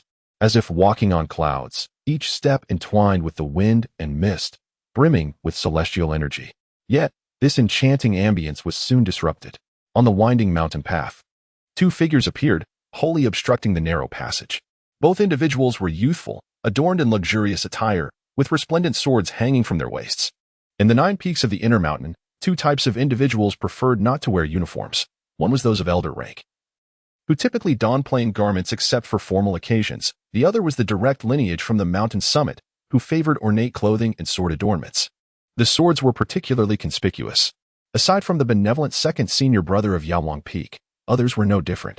Before him stood 2 young men. One had a pale complexion, no beard, and bright eyes that were intentionally narrowed into thin slits, with a slightly furrowed brow, an elongated face, a straight and prominent nose, thin lips, and an expression devoid of emotion. Dressed in a blue satin robe, his sword's handle gleaming red, embedded with dazzling multicolored gemstones, striking to behold. The other, while similarly young, wore a gentle countenance but maintained a cold demeanor, clothed in a cream-colored round-collared brocade robe, embroidered with silver threads forming dragons in flight, and carried a black-sheathed sword adorned with silver embellishments. Clearly, they were figures of the Foundation establishment realm, unmistakably from the mountain's apex. Lin Mo keenly sensed the malicious aura emanating from the 2 individuals, his muscles tensing instantaneously as his fists clenched and then relaxed. In the territory of Jibo, how dare they engage in such excessive behavior? The figure in the blue shirt fixed a cold gaze upon him, their eyes resembling a naked blade, piercing deep into the very core of his being. Lin Mo also fixed his gaze on the other party, standing still as he scrutinized with a frosty glare. The gentleman in the white shirt chuckled, his eyes brimming with mockery, a smirk playing at the corners of his mouth as he remarked, "I thought I was confronting a formidable being with 3 heads and 6 arms. Yet it turns out to be merely a trifling cultivator of the 6th layer of chi refinement. Brother Chongyang, is such a wretch truly worthy of your special visit from Mount Qianren?" It was evident from his tone that he was a direct disciple of the Celestial Peak. While the individual beside him hailed from Mount Qianren, Lin Mo remained silent. Engaging in a war of words seemed both unnecessary and rather tedious. The man in the blue shirt coldly introduced himself. "I am Chongyang, the elder brother of Hui Ming." His message was succinct and straightforward, eloquently conveying his intent. Lin Mo clenched his fist tightly, cold sweat beginning to seep through his shirt. He never anticipated that Hui Ming had an older brother. Nor did he expect that he would specifically come from Qianren Peak to confront him. Chongyang smirked slightly, a look of disdain evident in his eyes, and articulated each word deliberately. "Rest assured, if I intended to kill you, this would not be the time or place. I merely heard you descended from Yewang Peak and came to put a face to the name." Lin Maxin set down half of her burden. By refraining from action, she could undoubtedly ease her anxious heart. Yet, who could have relayed the news to Chongyang so swiftly? It was evident that someone was assigned to monitor the situation at Yewang Peak. Chongyang lifted his leg to ascend another step. An overwhelming sword intent surged forth, conjuring a powerful wave of energy that rushed towards her. Lin Mo swayed slightly, his legs trembling, on the verge of collapsing onto the ground. "When you establish your foundation, I shall await you in the elusive 5-sex divine fate secret realm, which appears only once every decade. At that time, you shall comprehend the magnitude of your error in seeking foundation establishment. The 5-sex divine fate secret realm is a mysterious place that manifests only every 10 years. Accessible solely to those in the early stages of foundation establishment. It is said to be teeming with celestial opportunities, provided one can emerge alive. They are almost guaranteed to acquire a celestial artifact from within the realm, though the quality remains uncertain. Consequently, the competition is extraordinarily fierce, and even among those of the same sect, it is challenging to ensure that thoughts of life and death do not arise." Lin Mo revealed an expression of fear. Involuntarily retreating, his heel inadvertently striking the edge of the step, causing his body to sway precariously as if on the brink of falling. Chongyang said nothing further, turning alongside his companion to depart. Their voices echoed intermittently in the air. "Brother Chongyang truly possesses remarkable skills. This lad dares to advance to the foundation establishment realm. Ha! Who would have thought, my brother? It is merely a stratagem of the light. The most insidious schemes in this world are those that hide in plain sight." Lin Mo narrowed his eyes, his expression resolute, with a slight smile at the corners of his mouth. Those expressions and gestures were merely a facade for the benefit of others. What was the significance of the Double Ninth Festival? What did those who coveted and loathed him truly amount to? They were never his objective. The future lay beyond the heavens. That was the path he had been fervently pursuing. Perhaps it was distant, or perhaps it was merely a few decades away. What mattered now was to safeguard himself, ensuring he would not abruptly falter on his journey, a lesson etched deeply in his heart from the blood of the previous generation. Chapter 25. Infatuation. A month later, Zhou Manquin arrived to inform him that the cave dwelling had been completely renovated, and he had brought along a Dan furnace that Lin Mo had requested him to find. The furnace was rather ordinary, standing at half a person's height, crafted from Yui clay, adorned with a myriad of various symbols. Upon counting, there were 36, corresponding to the 36 celestial generals. And thus the stand furnace was aptly named Tiangang. Tiangang belongs to the earthly branch of Qin, which, along with Su, Chou, and Wei, is referred to as the 4 correct ones. Due to its association with the earth, residing at the center, it is thus designated as the 4 correct ones. The term gang derives from the 4 correct ones, with Chen representing earth. Hence, this position is referred to as Tiangang. Excerpt from the sayings of Master Bai. In Crane Forest Dharma, according to Steward Zhou, this furnace was merely a replica, produced in the southern regions of the western Qin continent, specifically from a local Taoist temple, Yiling Yuan. Naturally, it could not compare to the authentic furnace from the Central Palace's Earth sect, as the primary material, true source soil, could not be sourced from elsewhere. The price difference was, of course, substantial. The genuine article required over 10,000 spirit crystals, while this replica was merely 1,000 spirit crystals. The craftsmanship was indeed refined, making it suitable for refining mid-tier lower-grade pills without significant issues. In fact, beneath Yuang Peak, there was a dedicated area designed for novice alchemists who could not afford a furnace, as well as practitioners aspiring to elevate their alchemy skills. The conditions were not particularly favorable, and the furnaces were mostly replicas like this one, costing merely 2 spirit crystals per day, and the business thrived. Lin Mo took a glance at the alchemical furnace, which, due to its frequent use, was marred by soot and fire, filled with numerous impurities. The divine chamber, pomegranate jar, and sweet pot were all laden with the crystallized remnants of countless past alchemical endeavors, rendering them utterly impossible to clean. He had always adhered to the principle of a clean furnace yielding pure elixirs, insisting that even the herbs he added must be meticulously refined to the utmost purity, not to mention the blemishes within the furnace itself. Before he could even begin his practice, the furnace consumed the 1,000 spirit crystals he had just acquired, and he had to retrieve various herbs from the apothecary worth 2,000 spirit crystals. Fortunately, the esteemed Shui, head of the apothecary, had approved Li Chengwu's proposal, granting him the 2,000 spirit crystals worth of herbs in exchange, and returned the precious Creation Foundation pill. In truth, he now possessed approximately 5,600 spirit crystals, alongside a dose of medicine valued at no less than 6,000, which presented an appearance of considerable affluence. Were it not for the prudent counsel of the knowledgeable Qin Tai, he might have been tempted to sell the Creation Foundation pill back to the apothecary for 4,000 per dose as a favor. That brother Qin truly exemplified the spirit of benevolence. As Lin Mo pondered, he arrived at the new cave dwelling. From the outside, the cave appeared as a vast opening, approximately 10 feet high, perched upon a cliff platform. The grand entrance resembled 2 blocks of translucent agate, gleaming with a pristine whiteness, intricately adorned with elaborate patterns. Zhou Monquin began to elaborate. This door was originally present. It is said that the previous occupant acquired it from pearl divers in the depths of the South China Sea during their travels across the land. The door is marked by the trigram Jin, symbolizing the continuous rise of mountains, and is inscribed with 72 hexagrams, channeling water and connecting to the Earth's veins and flora, forming a rare and remarkable formation in itself. Lin Mo inquired, "Why is there no fluctuation in the rune patterns?" Zhou Monquin sighed, "It is regrettable.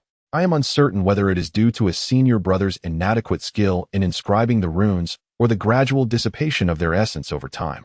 I have invited the senior brothers from Jishin Peak and Tianmen Peak to take a look, yet they could not offer any insights. However, I did request the senior brother from Tianmen Peak to establish a protective array to shield the aura from leaking out, which has proven somewhat effective in preventing inadvertent intrusions by others." Lin Mo weighed the jade tube of the formation in his hand, hesitating to comment on the quality of the array. It seemed that Steward Zhou had exerted his utmost within the bounds of his authority to refurbish the cave dwelling to the best of his abilities, albeit with limited resources, leaving Lin Mo feeling somewhat powerless. The cave was divided into 7 or 8 stone chambers, including rest quarters, meditation rooms, alchemical chambers, sword practice areas, kitchens, and tea rooms, all of which were well appointed. Remarkably, at the heart of the cave, there was an open courtyard bathed in natural light. Exiting the tea room led to a spacious platform measuring 4 or 5 zhang, with a cascading waterfall and a crystal-clear pool at its far end. Ancient pines grew precariously along the edge of the sheer cliff, blending seamlessly with the surrounding rocks, beneath which lay a vast abyss shrouded in mist. Beneath the trees stood a stone table and benches, and the table was intricately carved with a grid featuring 19 intersecting lines for a game of strategy. Lin Mo gently caressed the tabletop, feeling a subtle chill of sword intent penetrating his fingers. It seemed the chessboard had been crafted by a master with a sword's essence. Even after centuries, the sword intent remained intact, indicating that the artist was no ordinary individual. Zhou Monquin, feeling quite pleased with himself, meticulously introduced the various furnishings of the cave abode. In essence, it was a display of his accomplishments, as the exquisite Wang Wallywood furniture had all been selected by him from the inner ministry storeroom, with many pieces originally reserved for the direct disciples at the mountain's peak. Lin Mo smiled and said, "If Elder Zhou has gathered all the necessary ingredients for the Creation Foundation pill, I would be delighted to take advantage of these days of seclusion to prepare the medicine." Zhou Monquin was filled with joy as he produced a large bundle of herbs from his treasure pouch. "I have procured everything according to Master Lin's prescription, selecting only the finest materials as advised by the knowledgeable officials at the apothecary. There is not a trace of adulteration. Could the apothecary possibly be deceptive?" He continued. "Certainly not. The experts at the Medicine King Peak are seasoned practitioners. While there may be the occasional aged herb or those nibbled by pests, outright fraud is unlikely. Lin Mo opened the medicinal package and examined its contents. Indeed, as stated, the quality of the herbs was commendable, closely resembling those he had utilized during his previous assessments. It was not a matter of distrust. As a pharmacist, meticulous examination of herbs was an essential discipline.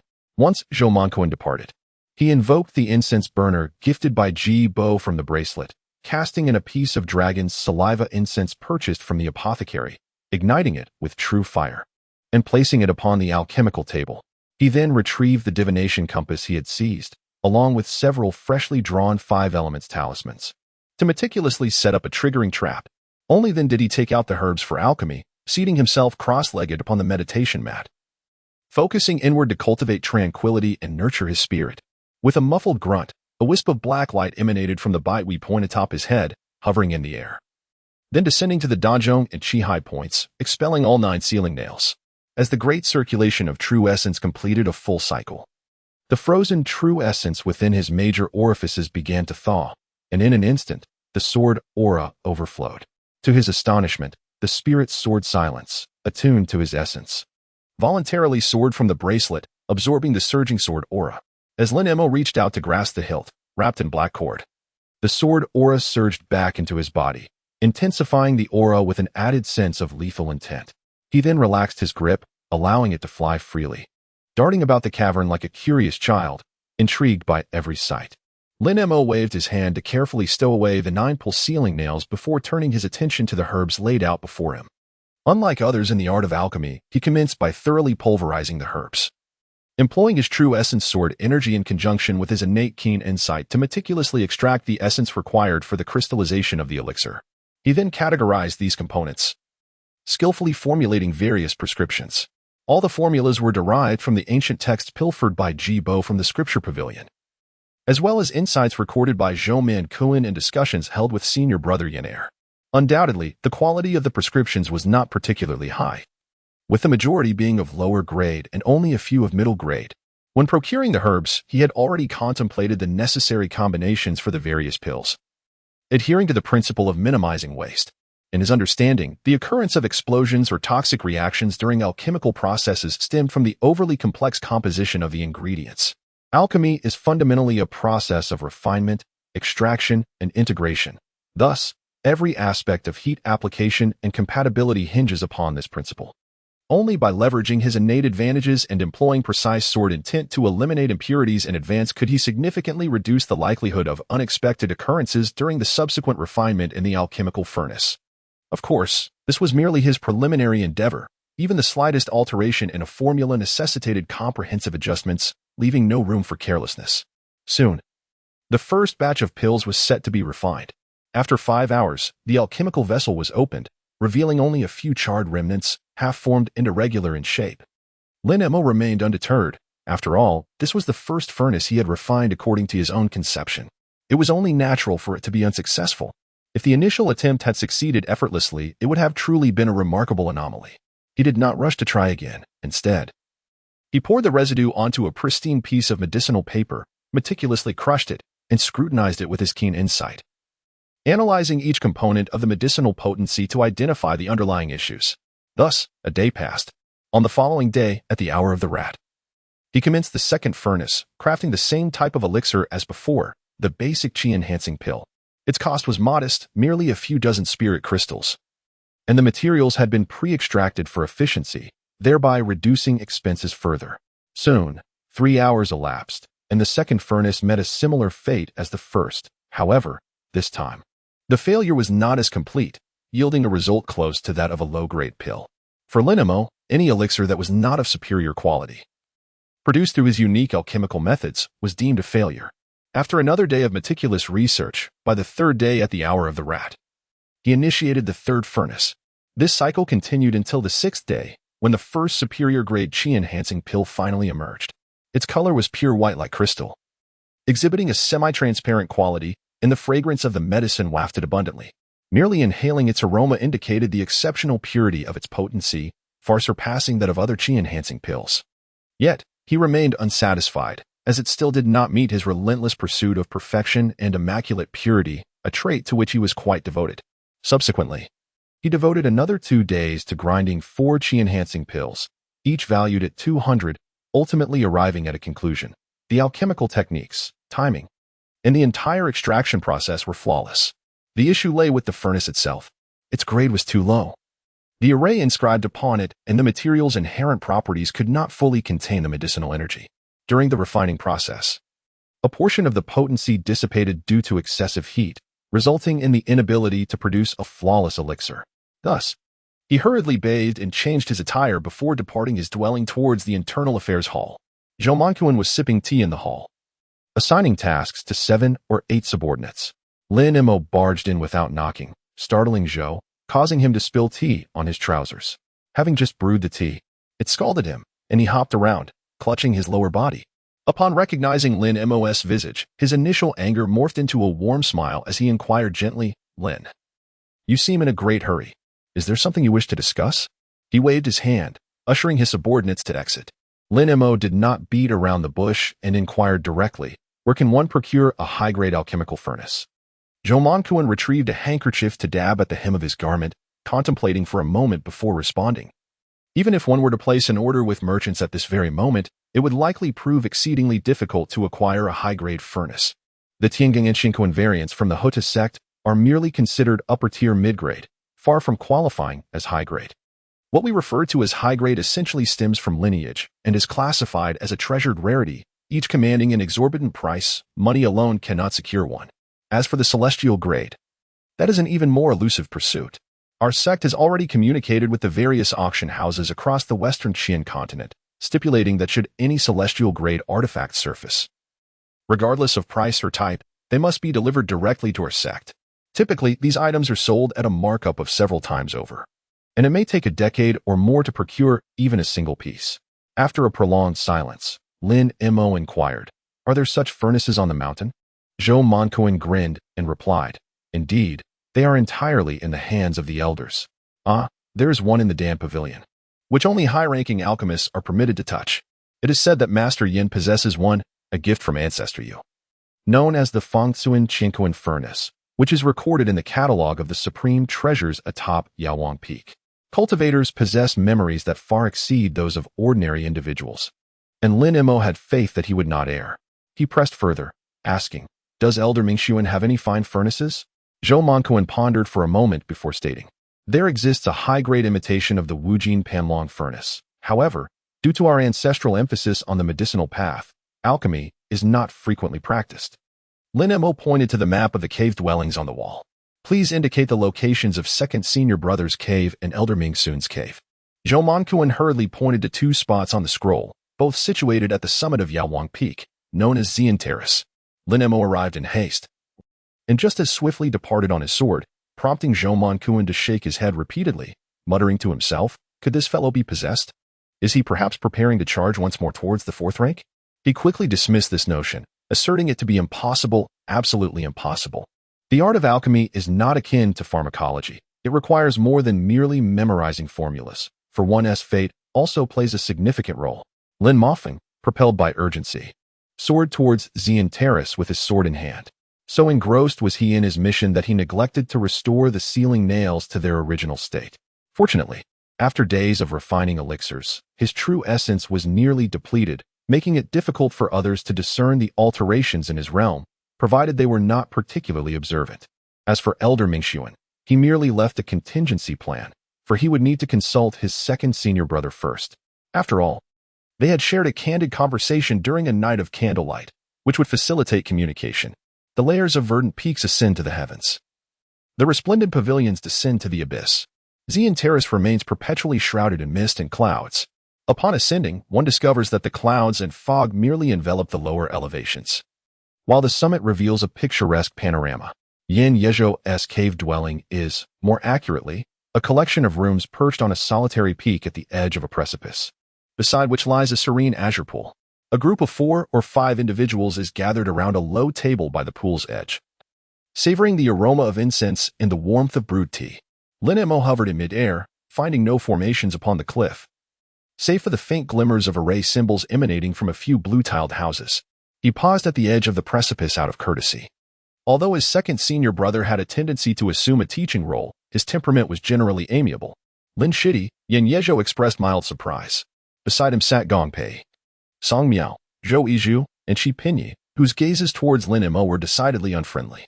In particular, Zhou Yizhu's eyes brimmed with disdain and mockery, while Shi Pinyi exhibited a demeanor of indifferent coldness. Lin Mo cast a fleeting glance at others and said, "May I speak privately with Brother Yin?"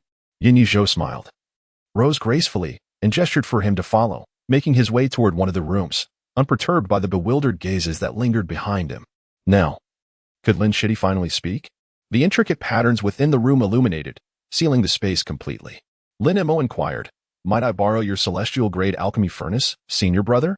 An alchemist regards their furnace as a vital extension of their being, and to request such a thing is inherently taboo, especially in such a direct manner. Yin Yezhou chuckled softly and replied, "Celestial-grade furnaces are typically employed for concocting volatile and questionable formulas. It seems, junior brother, you must have a pressing need to make such a request." Lin Mo, with a heart as intricate as a seven-pored jade, pondered how one could fail to grasp the underlying implications. Clearing his throat softly, he remarked, "In truth, they are merely intermediate-grade elixirs. Senior brother Yin understands. My method of alchemy diverges from the conventional. I wish to experiment, to see if I can refine a potion of identical formula yet achieve a purer essence and consistency."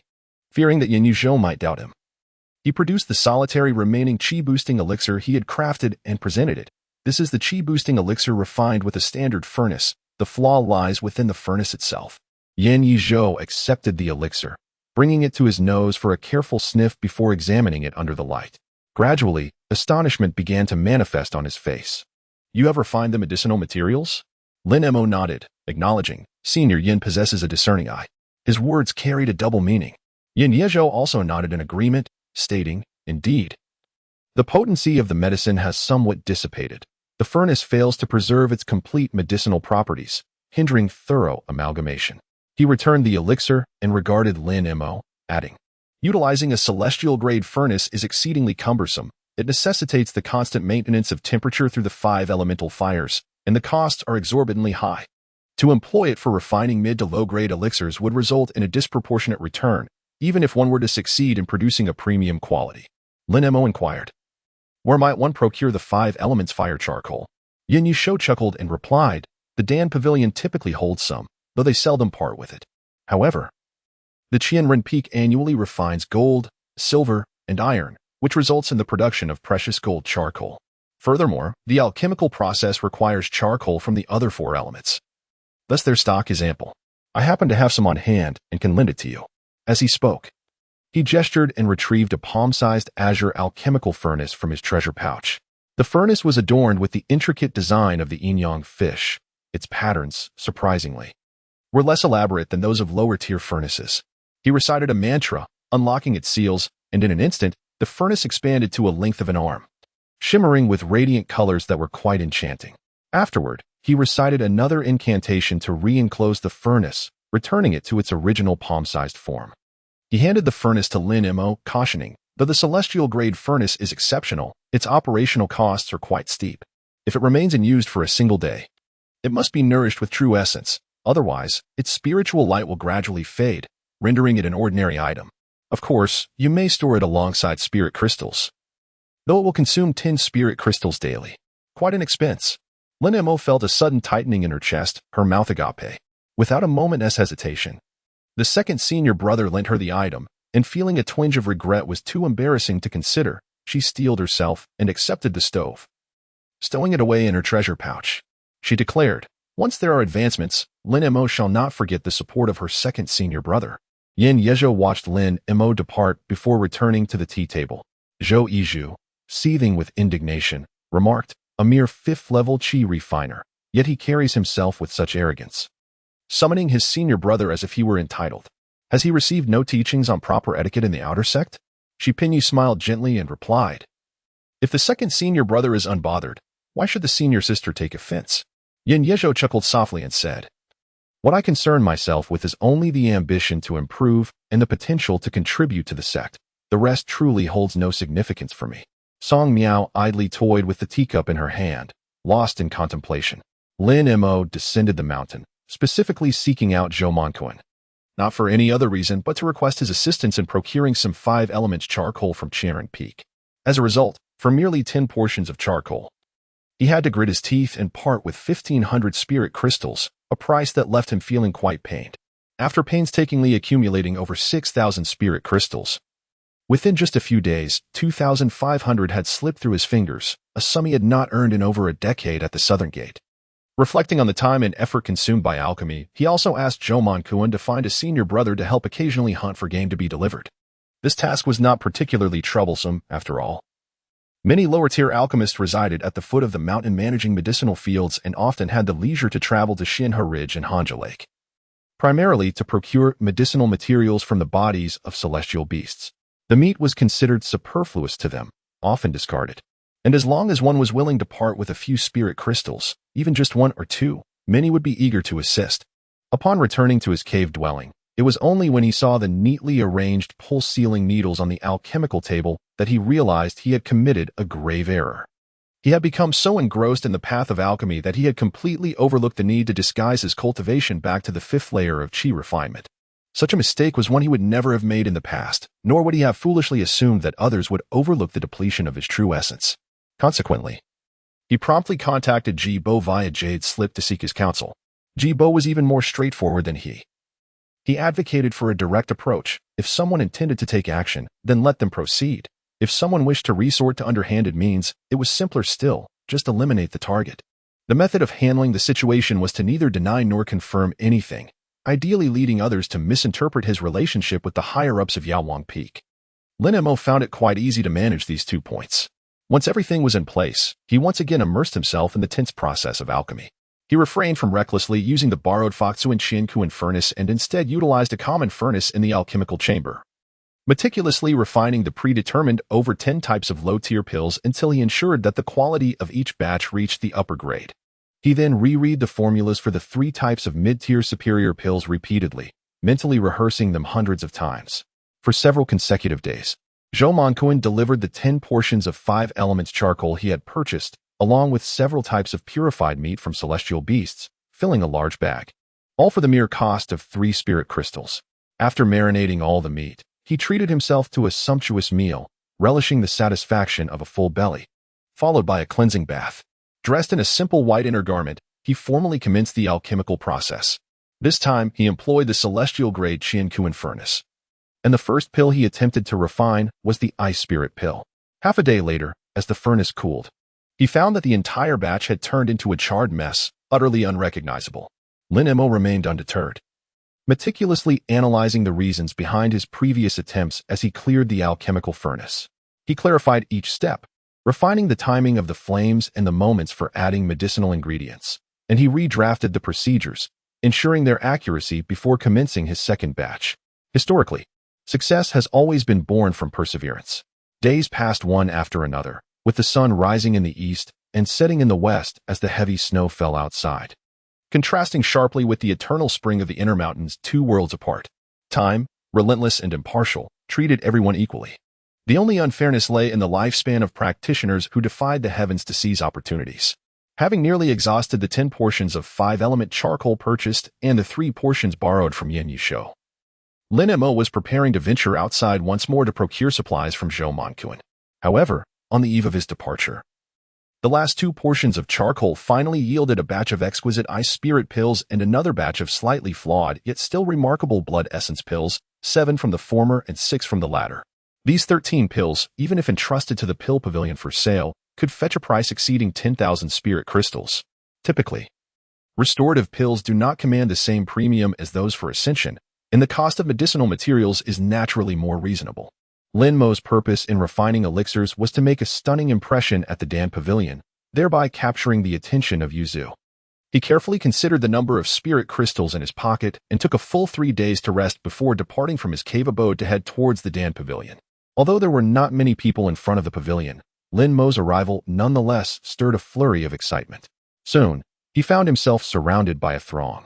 Unable to leave, the crowd consisted entirely of his fellow disciples from the peak, eagerly requesting him to concoct the Transformation Foundation pill.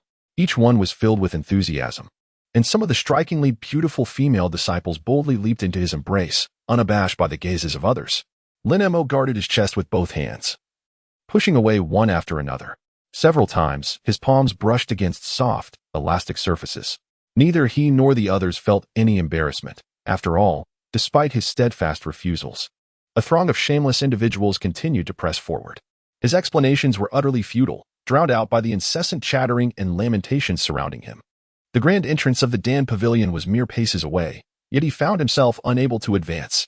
He had submitted the registration fee 7 days prior to Zhou Monkun, who had delivered some game, intending to arrive just in time for a swift in and out. Yet here he was, obstructed by a group of seniors aspiring to build their foundations. If Senior Yin were present, the situation might have been considerably more manageable. Just as he pondered this, a commanding voice silenced the cacophony. What is going on? Are you also idle? Do you want me to suggest to the elders that you find more work to occupy yourselves? Just as someone turned to retort, they caught sight of the speaker and immediately sealed their lips, instinctively retreating from the crowd. As the throng dispersed, Lin Mo recognized the figure that had come to his aid. He did not know him personally, but could discern from his attire that he was a first-rank apothecary and a sixth-rank alchemist. Such individuals were rare on the mountain. One could not discern a cultivator's age from their appearance, yet he appeared to be in his 40s, exuding an aura of accomplished cultivation. He wielded a short-handled whisk, its bristles draped elegantly over his forearm. Chapter 26. Elder He the man was also observing Lin Mo. Several other cultivators, who appeared somewhat older, were bowing respectfully to him, addressing him as the chief of Changchun. Lin Mo recalled that Zhou Monkun's revered mentor was known by the Taoist title Changchunzi. Indeed, he was the head of the Dan building. Hastily, Lin Mo clasped his hands in salute and addressed him as senior. Changchunzi squinted as he scrutinized Lin Mo for a considerable time before inquiring, "Are you the Lin Mo who has come today to taste the refined elixirs?" Lin Mo remarked, "Indeed." Just after he finished speaking, a wave of hushed gasps rippled through the crowd. Changchunzi cast a sharp glance and sternly proclaimed, "Why are you still lingering? Do you wish to keep Elder He waiting?" Lin Mo hastily followed closely behind Changchunzi, swiftly departing from the square. Only upon stepping over the high threshold did he exhale a sigh of relief, turning his head to glance back at the square, where a dozen or so female cultivators gazed at him with eager eyes. Their expressions, envy, jealousy, fervor, and admiration, intertwined in a manner that was quite overwhelming. Changchunzi keenly perceived this and remarked coolly, "Why not step outside once more to bid farewell to those waiting out there?" Lin Mo replied with solemnity, "I do not know them, so what is there to bid farewell to? I have come to advance my skills, not to forge acquaintances." With a slight snort, Changchunzi ascended the stairs without further ado. Lin Mo followed closely behind, hearing a cacophony of discussions erupting from the crowd. Some shouted their admiration, while others whispered hopes for his failure in alchemy. There were those who excitedly clamored for companionship in the path of cultivation, and even venomous curses aimed at the potential explosion of his alchemical furnace. The Pill Pavilion, upon first glance, appeared more spacious and luminous than the grand hall of the apothecary. Within the vast chamber, several tall cabinets were arranged against the walls, and the long ebony counter, immaculate and polished to a gleaming shine, reflected the light streaming in through the broad windows, illuminating the space with a brilliance that could be seen in the finest detail. 7 or 8 officials stood with their hands folded gently over their abdomens, bowing slightly in respectful anticipation of the arrival of the two individuals. Lin Mo understood well to whom their reverence was directed. Even though he was already a 4th-grade alchemist, it was insufficient to elicit such feigned respect from the officials of the Dan Tower.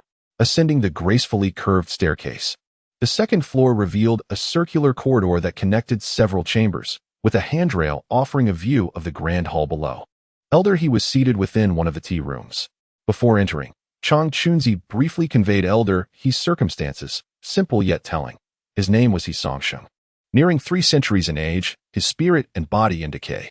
For nearly a decade, he had either been in seclusion or preparing for it, resulting in an exceedingly peculiar temperament.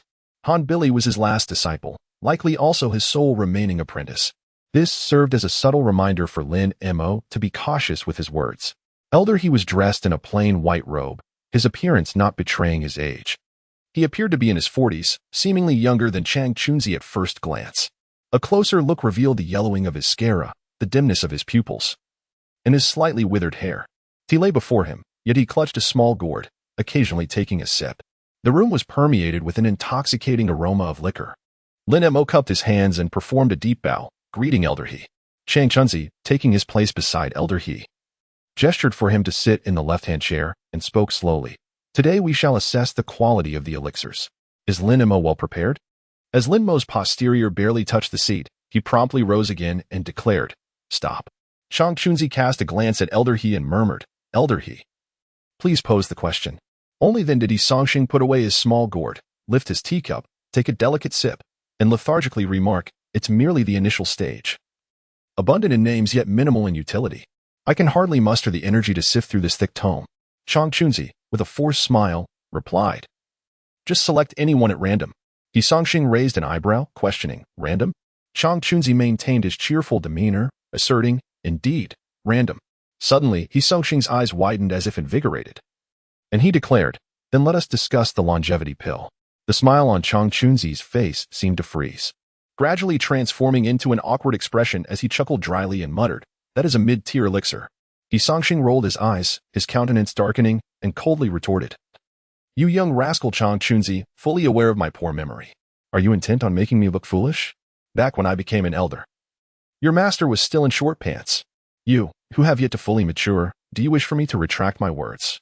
His tone was undeniably severe, and the words he spoke were piercingly poignant. Lin Mo was utterly perplexed, scarcely daring to breathe. Chang Chunzi, caught between laughter and tears, helplessly remarked, "According to the rules of the Dan Tower, Lin Mo is only permitted to attempt the initial stage of the first rank. If he were to leap directly to the intermediate stage, it would not only create complications but also raise questions about how to categorize the resulting grade should he indeed succeed in refining it." He Songxing continued to sip his tea, seemingly oblivious to Chang Chunzi's words. Lin Mo was utterly bewildered. Chang Chunzi lifted his teacup to sip, waiting for a while, but eventually could not hold back and said, "Old He, please give us a straightforward answer. If the elixir is successfully refined, what grade will it be? And if it fails, should we not revert to the initial stage?" He Songxing slightly lifted his eyelids and replied softly, "If it succeeds, I, Old He, will personally seek the endorsement of Yuzu for a 6th grade classification without needing you, Changchun, to intervene. If something goes awry, it will be his misfortune. After all, my time is short, so what does it matter if I pay with my life?" With such words spoken, Chang Chunzi, feeling helpless, turned to Lin Mo and inquired, "Lin Mo, are you aware of the risks involved?"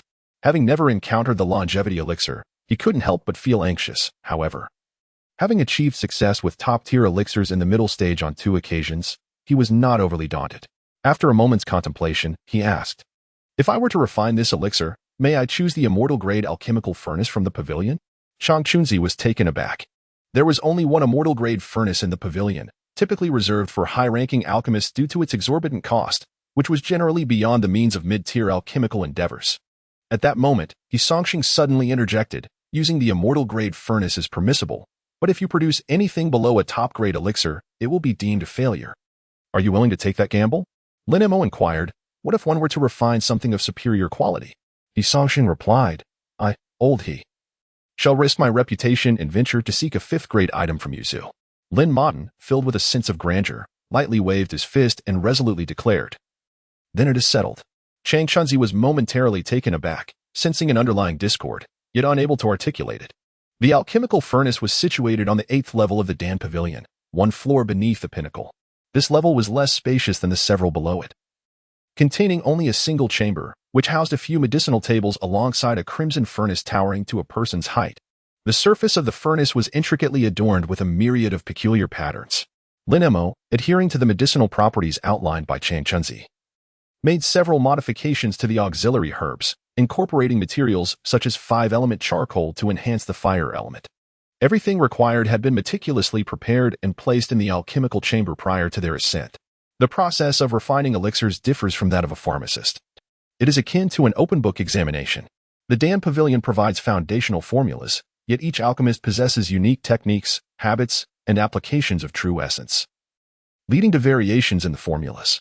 Consequently, during the alchemical process, no one is present in the same room to oversee, representing a tacit agreement of confidentiality among alchemists, which applies equally to the assessment of advanced elixirs. Thus, Lin Mo donned a new garment made of coarse cloth, refraining from carrying any belongings, including his personal sword, as a precaution against competitors who might seek to preemptively concoct elixirs for the examination.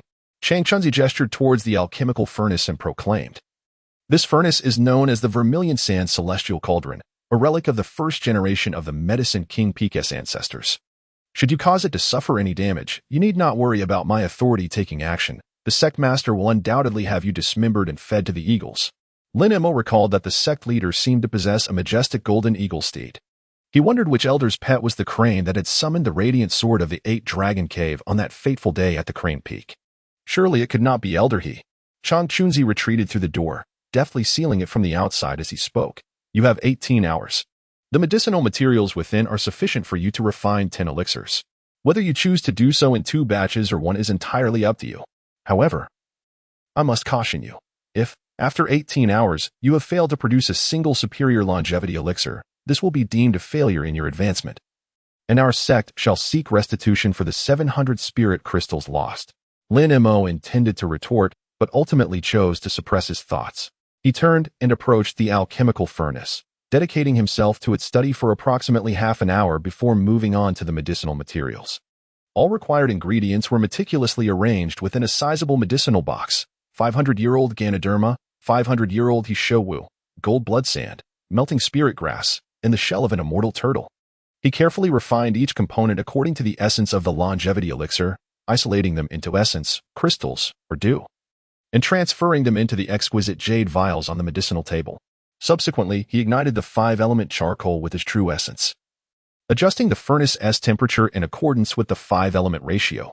Once the heat reached an optimal level, he introduced the previously prepared essences, utilizing ice and charcoal to modulate the furnace temperature. His method of alchemy straddled the line between potion making and elixir crafting, ensuring that the furnace did not reach excessive heat, thus minimizing the risk of an explosion and preventing the room from filling with noxious fumes that could render him unconscious. Novice alchemists frequently encounter such dilemmas, hence, most alchemists work in tandem with a fire attendant to avert such awkward situations. Unfortunately, his initial extraction proved unsuccessful. 6 hours had elapsed, leaving him with at most 2 attempts before the assessment concluded. Lin Mo, surprisingly unperturbed, seated himself and closed his eyes to cultivate his spirit. His mind raced as he meticulously reviewed each detail and re-evaluated every step taken. 2 more hours passed. He prepared for a second attempt to raise the furnace temperature. Should this endeavor fail as well, he would essentially have to abandon the assessment. Thus, he devoted himself entirely to the task at hand. Every nuance, every action, every trace of true essence, and every increment of furnace heat were controlled with unparalleled precision. Chang Chunzi felt drowsy, and, embarrassed before the elder, he tentatively inquired, "Why not find a place to rest for a moment, Hilao?" He Songtao's eyes widened. "Absolutely not. Time is precious. It cannot be squandered. I must find something to occupy myself. Bring me the materials for the youth elixir, and locate a superior alchemical chamber. I need to refine a batch of youth elixir for myself." Chang Chunzi thought to himself, "How audacious for a venerable elder to seek favors from me. The materials for the youth elixir are not inexpensive. Put this on my account," he added. Who among us would dare to demand payment from such an esteemed elder? Chang Chunzi was resigned to his fate of being taken advantage of. With a wave of his hand, he sent a jade slip to his subordinates to procure the materials. Why do these old fellows show such disregard for their age? Though he was tempted to scold them, he remained respectful, knowing he must dutifully escort the materials to the high-tier alchemical room upstairs. Lin Mo meticulously cleared the remnants from the furnace and rekindled the 5-element charcoal. As the flames transitioned from white to blue, he introduced a substantial mass of essence, crystalline and as clear as ice, which vaporized into mist. Ensnared by the intricate array inscribed upon the alchemical furnace, the outer shell of the furnace glowed faintly red. As he added a viscous black substance, the temperature within plummeted. He intensified the output of his true essence, ensuring the 5-element charcoal burned with greater fervor, preventing a rapid decline in temperature that could hinder the adequate fusion of the medicinal components. His consciousness remained focused on the transformations within the furnace. Beads of sweat emerging from his forehead, pooling between his brows, and trickling down the bridge of his nose. At that moment, he paid no heed to wiping away the perspiration, instead casting several translucent blood crystals into the mix, followed swiftly by a vibrant green liquid. Finally, he emptied the remaining half-bottle of powder into the suspended cauldron. As the powder was incorporated, he detected an unusual fragrance rising amidst the azure smoke, one he had never encountered before, reminiscent of the inferior longevity pills dispensed in the Inner Mountains pharmacy for external disposal. How delightful! Has it succeeded? The azure smoke was entirely absorbed by the furnace's array. The flames of the 5 elements gradually extinguished, and the temperature within the furnace slowly descended, the once glowing red furnace returning to its original vermilion hue. He remained unaware of how much time had elapsed. One thing was certain, the absence of Elder He and Chang Chunzi at the door indicated that the appointed hour had yet to arrive. As the furnace temperature stabilized, he refrained from lifting the lid. Alchemy is akin to gambling. Even the most seasoned alchemist cannot guarantee success with every batch, especially as this was his inaugural attempt at concocting longevity pills under external pressures. After a prolonged silence, Lin Mo rose, caressing the cauldron before making his way to the door. Knock, knock, knock. Outside, silence reigned, the sound of his knocking echoing far and wide. After the passage of half a tea time, footsteps were heard outside, accompanied by a voice inquiring, "Lin Shitty, do you wish to forfeit?" Lin Mo was momentarily taken aback. The alchemical chamber was devoid of windows, rendering the outside scenery invisible. Having completed the process, he intended to summon Elder He and Elder Changchun to assess the elixir. So soon? A voice murmured from outside the door, the sound of footsteps gradually fading away. It was not until Li Songxing and Chang Chunzi entered that Lin Mo finally chose not to unveil the furnace. Upon entering, Li Songxing wrinkled his nose and murmured, "Why is there no fragrance of the medicinal elixir?" Chang Chunzi furrowed his brow and replied, "There is also no burnt odor. It seems it is not a failed concoction." He gazed at the alchemical furnace and inquired, "Did you finish 4 hours ahead of schedule? It is rare for others to complete their refinements so early." Lin Mo remarked, "I did not pay much attention to the passage of time. Once the alchemy was complete, it was complete. Should I foolishly wait?" Li Songxing approached the alchemical furnace, placing his palm upon it, and inquired, "What is the quality of the elixir?" Lin Mo shook his head.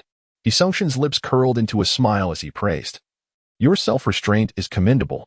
Being able to endure this is impressive, but do not apply it to your wife." Lin remained silent, feigning ignorance of Elder He's vulgar jest. Chang Chunzi solemnly urged, "Elder, please open the furnace to examine the elixir." Li Songxing slowly lifted the furnace lid, barely cracking it open when his hand trembled, causing it to hover uncertainly. "A failed elixir." Chang Chunzi's expression turned anxious as he hastily inquired. Li Songxing burst into hearty laughter, allowing the lid to fall back into place. "Young man, this batch of elixirs, I shall take it.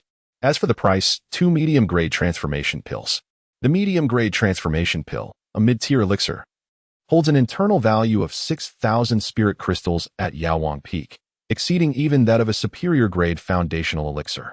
In contrast, superior-grade longevity pills typically range around 1,000.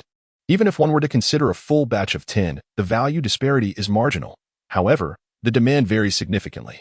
The former is in high demand, with the black market pricing between 10 to 15,000, making it hard to acquire, while the latter holds a fixed value, dictated by demand. Chang Chunzi gazed at Elder He with skepticism, pondering, could it be that the old fellow's lifespan is nearing its end? He is certainly capable of refining a batch of superior longevity pills. No, this doesn't tee up at all. Lin Mo smiled, his earlier concerns dissipating entirely. He understood that success was within reach, surpassing all expectations. He spoke softly, "The elixir of creation holds little value for me, but if you, esteemed senior, wish to have it, I shall gift you this furnace of pills without the need for exchange." He believed that such a generous gesture would yield a far greater favor in return. Li Songxing's lips nearly stretched to his earlobes as he burst into hearty laughter, eagerly lifting the lid of the furnace, for supreme longevity pills. Truly exceptional. Chang Chunzi was momentarily stunned into silence. No matter how audacious he was, he had never anticipated that Lin Mo would concoct such extraordinary pills in what seemed an impossible preliminary trial. No amount of boldness or imagination could have prepared him for this outcome. Supreme pills, the lifelong aspiration of every alchemist. Lin Mo found himself momentarily stunned. Li Songxing repeatedly exclaimed, "Incredible, incredible." He fixed his gaze on Lin Mo and asked, "Do your previous words hold any weight?" Chang Chunzi silently criticized, "It is one thing to take advantage of me, but to also show no mercy to the younger generation is truly a sign of madness for someone in your position." Lin Mo contemplated retracting his decision, but dared not. With a resolute demeanor, he replied, "Of course, it counts." However, Li Songxing shook his head in dissent, stating, "No, it is unreasonable to take advantage without reciprocation. If you are not fond of this elixir, I shall exchange it for a scroll containing my insights on alchemical formulas." Without allowing for further argument, he unceremoniously thrust a jade manuscript into Lin Mo's hands. The insights on alchemical formulas, a culmination of a fourth-tier alchemist's lifetime of experience, are invaluable and cannot be measured in mere monetary terms. Lin Mo stood in a daze, uncertain of how to proceed. He was acutely aware that possessing such a precious alchemical formula would significantly aid his future as an alchemist. However, his aspirations extended far beyond this. He sought to elevate himself through the art of alchemy, gradually approaching the esteemed Yuzu and uncovering the ultimate secrets of the Shaoyang sword sect's alchemical path, refine the body into a furnace, using oneself as the crucible. Accepting Elder He's generous gift would imply becoming his disciple, a notion that left him deeply conflicted. He felt gratitude for Elder He's favor but also anxiety that this decision might thwart his future plans. Songxing chuckled as he tucked away the 4 longevity pills, muttering to himself that this was merely an equitable exchange, devoid of any implications of mentorship or lineage. With Lin Mo's exceptional insight, he would inevitably become one of the few at the pinnacle of the mountain one day. Many would vie to claim the title of disciple. He then patted Chang Chunzi on the shoulder, saying, "Regarding our previous wager, I concede. Naturally, I must acknowledge my defeat. According to convention, I ought to present a 5th-grade pill. But that would be somewhat excessive. For now, let it be a 6th-grade pill. Should anyone object, they may come to me for discourse." With that, he turned and departed, leaving Chang Chunzi without an opportunity for explanation. The alchemical chamber was left with only the 2 of them, exchanging bewildered glances. Lin Mo, with confidence, blinked his eyes, which were considerably larger than those of Chang Chunzi. "What do you say, Senior Changchun?" Chang Chunzi sighed as he gazed out the door. The darkness persisted, and the mountain wind howled fiercely. "Very well. You should return for now. This matter requires careful consideration." Lin Mo, unyielding, bowed respectfully and inquired, "Could it be that Elder He's words hold no weight?" The wrinkles on Chang Chunzi's face deepened, clouded with worry. "The Pill Pavilion has never encountered such a precedent. You must allow me to consult with several elders on the mountain tomorrow before we proceed." Lin Mo fell silent once more, bowing in farewell.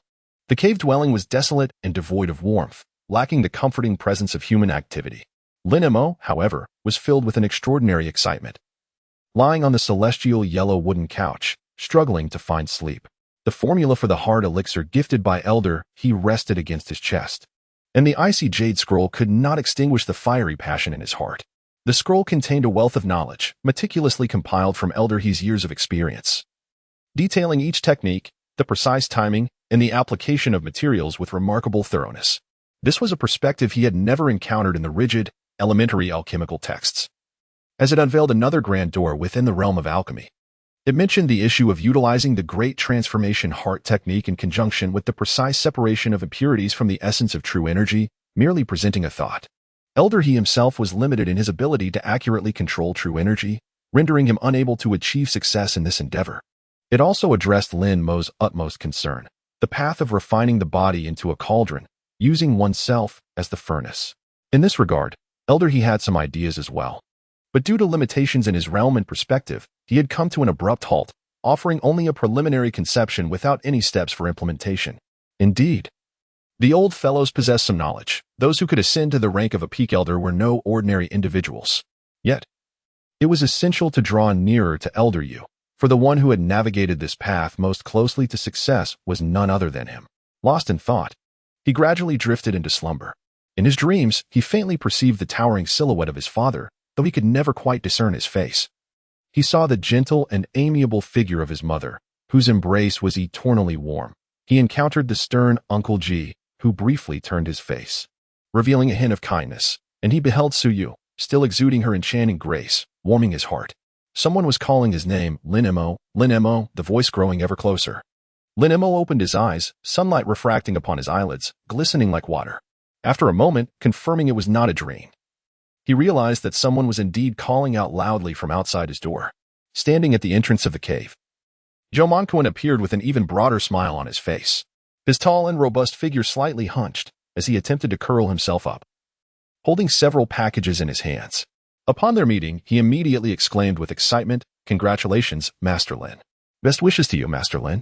Lin Mo was momentarily taken aback, rubbing his eyes in disbelief. Why would Deacon Zhou come so early in the morning? Zhou Manquan replied, "Naturally. It is to congratulate Master Lin on his promotion to the 6th rank alchemist." The mention of the 6th rank caused Lin Mo's cheekbones to rise involuntarily, a tinge of disappointment flickering in his heart. Ultimately, it was still the 6th rank. However, it was classified as mid-tier. Indeed, it was the 6th rank. Zhou Kun chuckled. The steel has already been unveiled, and the news has spread far and wide. It is said that Elder Yi strongly advocated for your rank to be set at the 5th, but some elders disagreed. Even Elder Yi personally intervened, temporarily designating it as the 6th rank, stating that it was essential to set an example for the younger generation. The mention of Elder Yi sent Lin Mo's heart into a tumultuous frenzy. After more than a month on the mountain, this was the first time he had heard his name associated with such a venerable figure. Zhou Kun spoke at length about the discussion centered around Lin Mo on the Yaowang Peak today. After a decade of maintaining a low profile, he had finally become the focus of attention upon entering the peak. This newfound prominence also implied that certain individuals lurking in the shadows would hasten their actions. Everything that transpired felt overwhelmingly sudden. Elder Ming Sun's insistence, coupled with Elder He, who typically refrained from meddling in worldly affairs, suggested that an unseen hand had been manipulating the threads of fate. The most likely orchestrator behind it all was Jibo. Yet, all of this exceeded Lin Mo's capacity to bear. He despised being ensnared in danger. Survival, after all, was the most effective means to achieve one's goals. Zhou Kun presented several packages, saying, "These are gifts from Du Xiaogang, the leader of the South Gate. Delivered a few days ago and just transferred to the Internal Affairs Hall. This one is from the North Gate, expressing gratitude for your guidance during the trial secret realm for their disciples. And this is a small token of congratulations on your promotion to 6th rank alchemist. A few puppet talismans, a modest gesture. Lastly, this is a new robe tailored for you.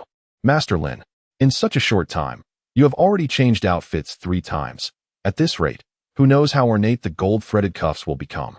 Lin Mo, with a hint of embarrassment, quickly accepted, and in his excitement, invited Zhou Kun to his dwelling for a cup of tea. The tea leaves were a gift. Source from Yaowang Peak. Zhou Kun stated earnestly, "Master Lin is now the 9th 6th grade alchemist of this peak. How can one reside in such humble quarters? This is a failure on my part. I shall return immediately and prepare some fine furnishings to present to Master Lin." Chapter 27. The Lack of Funds. A shared affliction in the ensuing days. Lin Mo became engrossed in the study of the Jade Tome gifted by Elder He. His immersion did not stop there. He also visited the Apothecary Tower, leveraging the privileges granted by Shui Zongji to peruse a vast collection of texts on the 3rd floor, many of which were not recorded in the sacred text of Yaowang. Additionally, he ventured into the underground scripture repository of the Apothecary Tower, where he examined numerous prescriptions marked as difficult to implement throughout the ages. To his surprise, he discovered several formulas akin to his own creation, the Transformation Foundation Pill, each rendered unreplicable due to the unique abilities of their original formulators. He frequented the pill pavilion as well, although the pavilion did not sell medicinal materials or store formulas. It housed a considerable inventory of finished pills, ranging from the highest to the lowest grades. With the support of Cheng Chunzi, the officials did not shy away from him, providing various pills for him to smell, observe, and discern, thus allowing him to form a genuine assessment of their appearance and texture in conjunction with the insights offered by Elder He. However, these experiences were still insufficient for him. He often visited Xiantai, discussing his insights with Yin Yezhou, his second senior brother, who consistently upheld a generous demeanor, openly sharing their respective realizations without reservation. This interaction deepened their mutual understanding as well. Amidst all this, he did not forget to hunt the beast plaguing Shinharich. On several occasions, he encountered a crane equivalent to the Foundation establishment realm. Yet, there was no direct confrontation, as the crane seemed wary of this robust individual, refraining from approaching him. On these hunting expeditions, luck was on his side. He managed to slay a half-immortal white tiger. After processing the tiger's skin, he laid it upon the practice room's couch, while the bones, blood, and other materials became his alchemical ingredients. The remaining meat was mostly cooked and sent to Jixian Peak with Zhou Kun's assistance. Alchemical practice is indeed one of the most financially demanding paths in cultivation, second only to the way of talismans. During his deep exploration of Elder He's insights, he became a regular guest at the Apothecary Tower, and the 6,000 spirit crystals he obtained from his senior brothers Lu and Tian dwindled to nearly nothing. Of the materials he purchased, approximately 70% ended up as waste during the alchemical process. Not due to a decline in his refining skills, but because the pills he attempted to create were of a higher grade than he could control. Alchemy, in essence, cannot predict outcomes without genuine practice. Without failure, one cannot gain experience. Therefore, he realized that he must earn a substantial amount of money to conduct experiments on high-grade pills. Lin Mo reoriented his focus, assembling the remaining materials, while also enlisting Zhou Manquan to procure a substantial quantity of 5-element charcoal. With his supply of spiritual crystals dwindling, he resolved to first assist those who had pre-ordered with the spiritual crystals by refining a batch of creation pills. Subsequently, he intended to sell the numerous pills he had previously crafted to acquire the necessary funds for his next plan. The decision to forego a more reliable pharmaceutical approach stemmed primarily from cost considerations. The auxiliary materials required for pill concoction were fewer and easier to gather, and the residual toxins were less, thus proving more beneficial for the consumers. The sale price was also considerably more appealing. With the preparations made, the furnace ignited, and everything set in motion. Lin Mo immersed himself in the alchemical process with utmost dedication.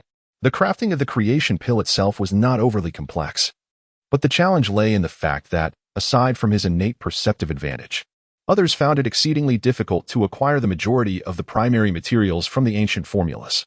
Furthermore, substitutes could not be refined to eliminate the impurities inherent within them. Failure was an inevitable aspect of the journey. However, after numerous trials and the accumulation of experience, he finally succeeded, 1 month later, in producing a batch of 8 creation pills that were nearly flawless in appearance. Unlike other potions, each pill constituted a singular dose. Although the chances of foundational establishment were not significantly increased when comparing superior creation pills to those of high quality, the side effects they induced were minimal. This implied that those who achieved foundational establishment through superior creation pills had a greater likelihood of transcending the constraints of the 6th layer of foundational establishment.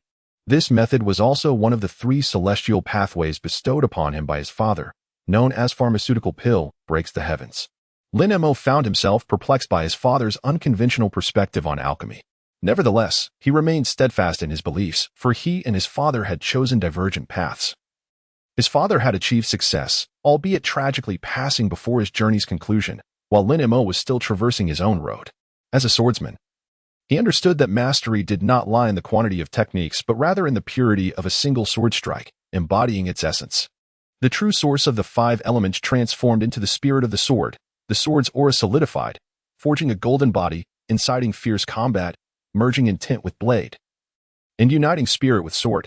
Having exhausted all remaining medicinal materials, he found himself with empty pockets, possessing merely over 560 spiritual crystals. To experiment with his alchemical formulas would require an abundance of crystals beyond his current means. This modest sum was insufficient even for registering at the Pill Pavilion for a higher grade. He first visited the Internal Affairs Hall, seeking Zhou Manquan, and placed a vial before him, stating, "Contained herein is a creation pill. Should you, Elder Zhou, insist on obtaining the creation foundation pill, I am willing to return this dose to you." Zhou Manquan, being an initial grade alchemist himself, was keenly aware that pills were often more valuable than their ingredients. However, despite the creation pill being of mid-tier quality, its material sources were exceedingly scarce. Thus its refinement was typically entrusted to the 5 high-ranking furnace masters of their peak. Aside from Yuzu, the others had a success rate of less than 50%, and of the products they produced, mid-tier constituted a staggering 60%. Though Lin Mo had the potential to concoct superior creation foundation pills and possessed experience in crafting exquisite longevity pills, the creation pill was fraught with exorbitant premiums, leaving him devoid of confidence. As he extended his hand to retrieve the vial, Zhou Manquan, grinning broadly, clasped it firmly. The vial was no ordinary item. It originated from the refining treasure pavilion of Tian and Peak, inscribed with array symbols to prevent the dissipation of its essence, making it worth 2 spiritual crystals.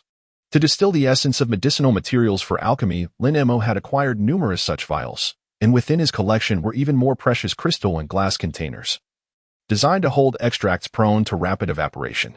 Zhou Manquan smiled broadly, suggesting, "Why not allow me a moment to examine the creation pill before making a decision? After all, this is intended for our younger generation, and prudence is seldom misplaced." Lin Mo extended his other hand, revealing his palm, and suggested that first, 1,000 spiritual crystals should be prepared for the verification of the elixir. Zhou Manquan chuckled awkwardly, saying, "Forgive me for the jest, but my annual stipend amounts to merely 1,200 spiritual crystals. The last time I gathered materials, I expended my entire year's earnings. In prior years, I nearly depleted my savings for foundation establishment, and now I am left with only 2,000 to 3,000 spiritual crystals. He promptly stood up, pointing towards the heavens, and vowed earnestly, I assure you, within 2 years, I shall certainly gather the remaining amount for you, and I shall not default on even the slightest portion. In truth, during these recent days, Zhou Manquan has indeed rendered considerable assistance, while the conversion to currency may not hold much value. The sentiments and goodwill of a person cannot be measured merely in monetary terms. Lin Mo smiled as she gently brushed aside his hand, which was raised in solemn oath, and placed the elixir bottle into his palm. She remarked, I shall require 4,000 from you, if you truly find yourself in a bind. You may defer the payment for now. However, I insist you keep the 3,000 spirit crystals aside, for should I encounter a shortage of provisions in the coming days, it would be prudent to have a contingency. Zhou Manquan was nearly moved to tears as he uncorked the bottle. He was met not yet with the sight of the elixir, but rather with the intoxicating and exquisite aroma that wafted forth, reminiscent of the high-grade elixir he had consumed years prior. Yet the purity of this fragrance was utterly enchanting. Lin Mo did not afford him the opportunity to express his gratitude and inquired, I wish to sell that pill of vitality elixir for immediate funds. Whom should I approach? Zhou Manquan hastily resealed the pill bottle and stowed it away in his treasure bag. He replied, in truth, most brothers who have yet to establish their foundation are quite impoverished, and those who possess wealth do not require such items.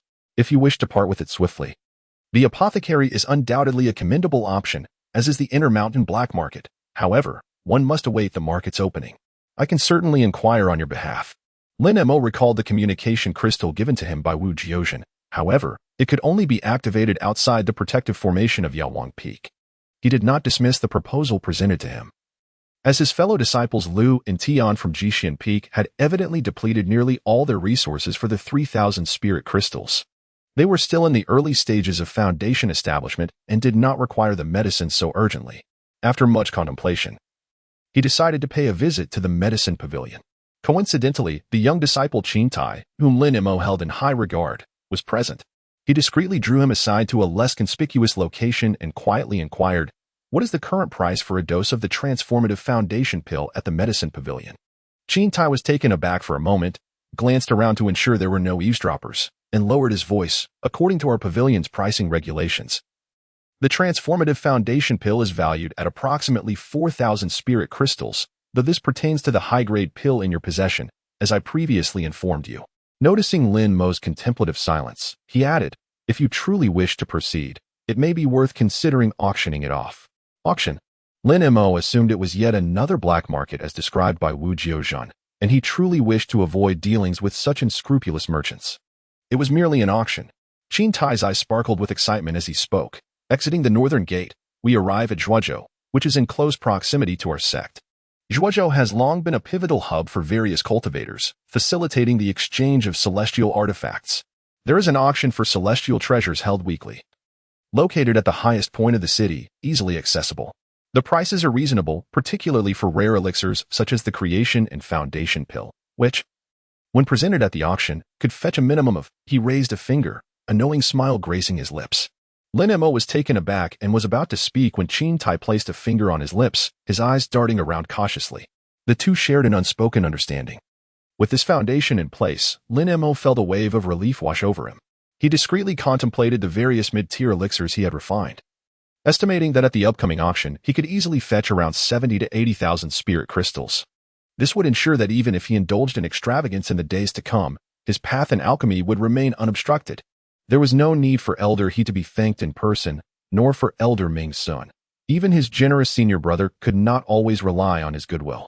It was only fitting to present a respectable gift, akin to a rental fee for the alchemical furnace he had borrowed. As he pondered this, he had just completed refining a batch of 5-element ascension pills, a remarkable blend between high and mid-tier elixirs, totaling 7 in number, an invaluable asset for consolidating the foundation of 1's cultivation at the building foundation stage. Elder He, being the most venerable elder of the Medicine King Peak, resided in a cavern that rivaled the opulence of a royal palace, resplendent and magnificent, attended by dedicated medicine attendants. Lin Mo has gained considerable renown, yet the young apothecary, who has long resided in solitude atop the mountain, remains oblivious to his identity. With a stern expression and a youthful visage devoid of any semblance of a smile, he awaits outside. Whether elder he will grant an audience depends entirely on his availability. With a dismissive remark, the highly esteemed Lin Mo is left lingering at the entrance of the cave dwelling, deprived of even a moment's further discourse. The apothecary, not classified as an inner mountain disciple, is among the outer sect's promising children selected for their potential. As they mature, they are typically returned to the outer sect, however. Many hail from the families of outer sect stewards, possessing ample resources for cultivation and the guidance of elders, making their eventual admission to the inner mountain merely a matter of time. In the past, during his time at the South Gate, Lin Mo was often subjected to ridicule by a few of his peers, who, in their youth, had served as attendants in various inner mountain peaks. Fortunately, elder he did not keep him waiting for long.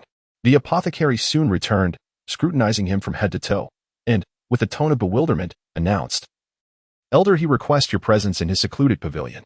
Lin Mo followed the young apothecary, traversing a garden of exquisite beauty, where every step revealed a new vista. Yet, his heart was not inclined to appreciate the scenery. He had come to express his gratitude to Elder He for the gift of a book. In the treasured jade scroll, He Song had imparted the entirety of his lifelong insights to Lin Mo, a kindness that transcended mere repayment. The garden sprawled extensively, winding through numerous paths adorned with rare birds frolicking on the grass and meandering past myriad springs and ethereal flora. At last, he arrived at a waterside pavilion draped with bamboo curtains. Behind the curtain, a figure sat, and Lin Mo could discern a silhouette poised within, accompanied by a fragrant waft of wine that reached his nostrils. The young apothecary stepped back, causing the bamboo curtain to sway gently in the breeze. "What brings you here? Do you feel a sense of indebtedness, perhaps intending to seek my mentorship?" Elder he inquired with a casual tone, though Lin Mo could detect an undertone of fatigue. "Esteemed elder, I am profoundly grateful for your generous gift. Recently, following your medicinal formula, I successfully concocted a batch of 5-element celestial elixir, and I have come to present it to you." The mention of the 5-element celestial elixir caused He Song's voice to rise several octaves. The bamboo curtain stirred, rolling up of its own accord to reveal his pale, weary countenance, his garments even more pallid than his face. He gestured for Lin Mo to approach, retrieving a jade wine vessel from the table and placing it upon the low tea table before him. With a gentle smile, he invited, "Would you care for a sip? Come, let us share a pot of wine together." Lin Mo, with an air of confidence, took a seat and gently placed a porcelain vial containing a single elixir before him. He uncorked the wine jug, savoring a delicate sip. The wine was rich and fragrant. He Songsheng picked up the porcelain vial, removing the stopper to inhale the aromatic essence of the elixir. His expression softened further, and his gaze towards Lin Mo grew increasingly appreciative. "Your father is quite unlike you. Compared to you, he embodies the essence of a true cultivator." Lin Mo was momentarily stunned. This was the first time in his life, aside from Jibo, that someone had mentioned his father before him. Jibo also spoke of him sparingly, glossing over the topic as if he were reluctant to bring up past matters in his presence. "Has no one ever told you about your father?" Lin Mo shook his head, remaining silent. He Song's gaze drifted elsewhere, fixating on a withered plum tree atop the artificial hill by the lake, lost in thought. After a considerable time, he retrieved his gaze and murmured awkwardly, "He is far too discerning. It is hardly surprising that he looks down upon everyone in the Shaoyang sword sect. In the vast expanse of the 5 sources continent, there exists not a single individual who could capture his attention. After all, who possesses such qualifications?" A wry smile crept upon his lips as he chuckled, albeit bitterly. One can only imagine that even the leaders of the 5 great sects could scarcely withstand even a single technique from him. Whom could he possibly regard with esteem? In the past, Umo had been exceedingly proud, yet he was ruthlessly chastised by this very individual. Were it not for this, perhaps Umo would have been the second immortal in a millennium to attain self-formation of a Dan. Lin Mo, reluctant to interrupt the elder's nostalgia, longed to hear the genuine portrayal of his father from another's lips. However, He Songsheng's reminiscence did not persist. Cradling the elixir in his palm, he remarked, "Had it been a century ago, with such a high-grade elixir, I would have likely achieved the pinnacle of foundation establishment long ago, instead of merely clinging to life as I do now. Alas, it is a pity, both time and fate conspire against me. The path of cultivation is inherently defiant of the heavens. One must possess talent, mindset, conviction, courage, and fortune in equal measure. In this life, I find myself devoid of fortune." He chuckled softly to himself and continued, "In truth, this is merely self-aggrandizement. My talent and conviction are lacking as well, with fortune being the most deficient. As he spoke, he returned the elixir to its porcelain vial and added, "My spirit and body are on the verge of disintegration, rendering me unable to restore my foundation or revive the vitality of my Tao tree with such a premium elixir. I shall keep this pill carefully and bequeath it to someone of worth when my time comes." There were unasked questions lingering in Lin Mo's mind, yet he could not voice them, nor did he seem inclined to delve deeper into certain matters. Regretfully, he made his way to Ming Sun's cave dwelling, only to find that the elder, who had offered much assistance, was currently in seclusion, diligently cultivating. After all, the rare opportunity for transcendence would not present itself again for another 300 years. Any practitioner in the foundation establishment stage would dread the prospect of unforeseen events during this period, potentially missing the rare chance to ascend to the upper realms. The allure of forming a golden core and attaining enlightenment in the upper realm is an irresistible temptation for every cultivator on the five-source continent. Nevertheless, he entrusted the 5 yuan Chaodian pill to the attendant, who returned with a single message: "If trouble arises at Yawang Peak, seek out Chang Chunzi if he is unavailable." Then turned to Han Billy. On the other side, in Yin Yezhou, matters were considerably more relaxed. After a round of drinks, they exchanged valuable insights on elixirs, with Lin Mo sharing several newly successful recipes, which in turn garnered him a collection of high-level formulas. His generous senior brother never failed to meet expectations. Zhuozhou City lay shrouded in heavy leaden clouds. A persistent drizzle painted the city walls a somber iron gray, while the towering gate tower pierced the darkened sky. Lin Mo donned a bamboo hat, blending seamlessly into the throng of individuals queuing to enter the city, rendering himself inconspicuous. The city guards meticulously scrutinized the travel permits of each passerby. When they reached Lin Mo and observed his reluctance to present his permit, their impatience flared as they inquired, "Where do you come from, and to where do you intend to go?" Lin Mo raised his head, a jade pendant appearing in his hand. It was the identity token of a disciple from the Shaoyang sword sect, with Zhuozhou located adjacent to the western Chongshan. The disciples frequently traversed the mountain, and none were unfamiliar with the sect's jade emblem. The soldiers turned pale, retreating several steps, bowing and kneeling, trembling as they spoke. "Immortal master, please." Such is the status of the celestial realm within the mundane world. Lin Mo felt a surge of emotion, suddenly realizing that the grievances he endured at the South Gate years ago were trivial in comparison. Individuals, though born of different parents and nurtured by the heavens, inspire reverence in others. Why is it that the strong always command such admiration? What do cultivators truly bring to the world? These profound and philosophical questions had crossed his mind on numerous occasions, yet he had never delved deeply into them. After all, he was still young, having only spent a mere decade or so in this world, yet to venture beyond 100 miles from West Chongshan, and his experiences in the world were limited. It was hardly the time for him to ponder the lofty theories that had occupied the minds of men for centuries. The broad, flat stone roads separated the neatly arranged white walls and green tiles, resembling individual courtyards. Zhuozhou was under the jurisdiction of the Yusong dynasty, and due to its proximity to West Chongshan, it attracted a convergence of immortals, with the influential Song family holding sway over the area. The dynasty's control was minimal, and taxes were low, making this city a paragon of the Yusong dynasty, its prosperity even surpassing that of Yujing. A spring rain rendered the streets desolate and forlorn. Lin Mo surveyed the unfamiliar surroundings with keen curiosity. Having spent his childhood amidst the mountains, he found the bustling life of the city utterly fascinating. Beneath the eaves, a little girl was tirelessly fanning the flames of the stove with a tattered bamboo fan, the rising black smoke causing her to wipe her tears and cough as she complained into the house. A beggar, seeking refuge from the rain, leaned helplessly against a closed door, gazing upwards at the sky, his battered bowl before him containing nothing but a half bowl of rainwater. A plump woman stood at her doorstep, tugging at her husband's ear and incessantly reprimanding him. The aroma of food wafted through the air, mingling with the rising smoke and the gentle rain. The essence of urban life was palpable. The lofty peaks of the West Chongshan were forever out of reach.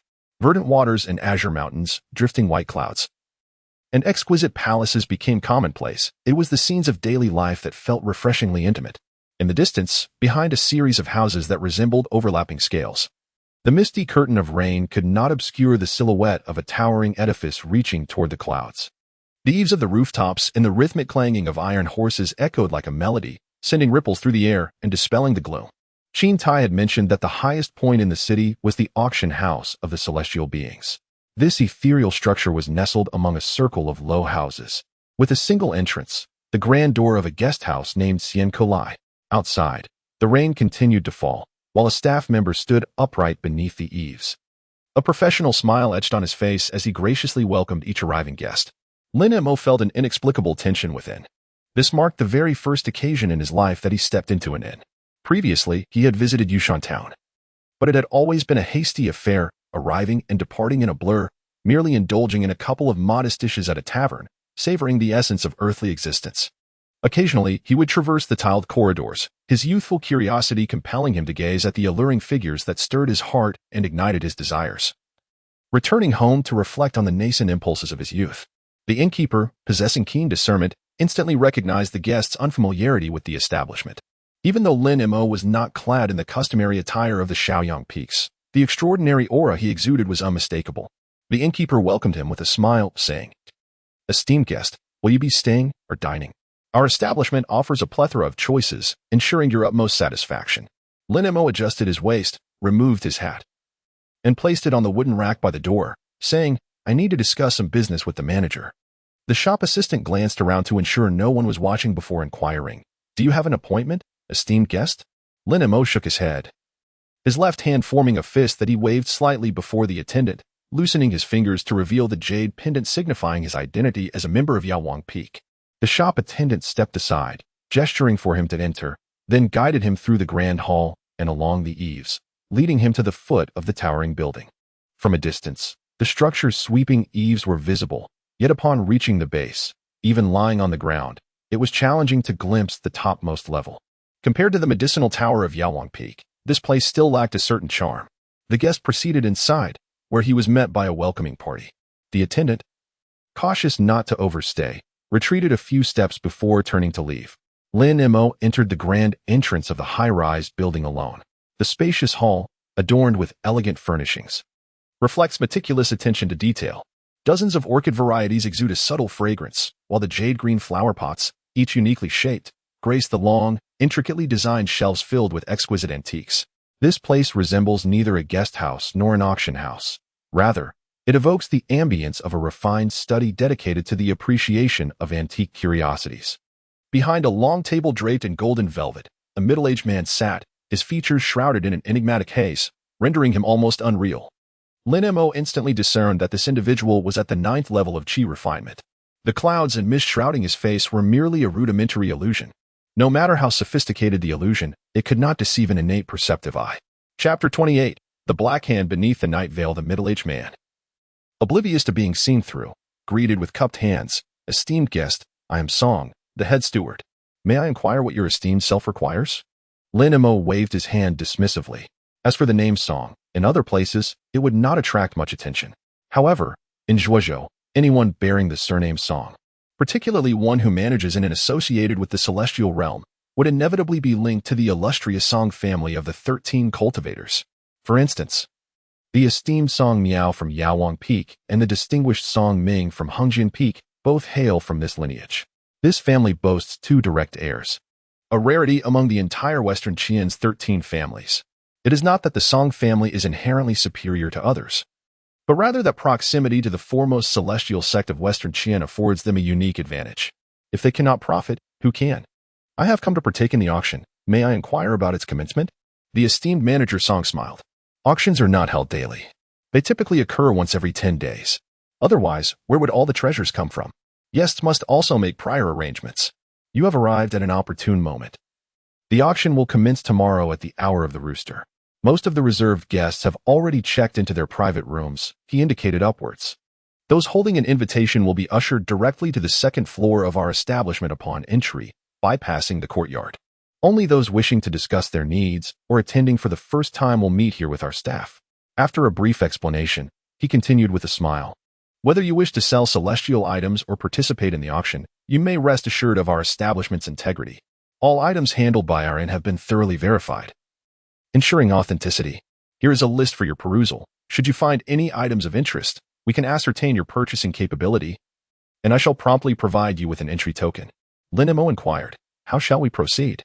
To which Song, the esteemed shopkeeper, replied, "If you wish to exchange spiritual crystals or similar items, they must be deposited with our establishment in advance, and your bid cannot exceed the value of the deposit.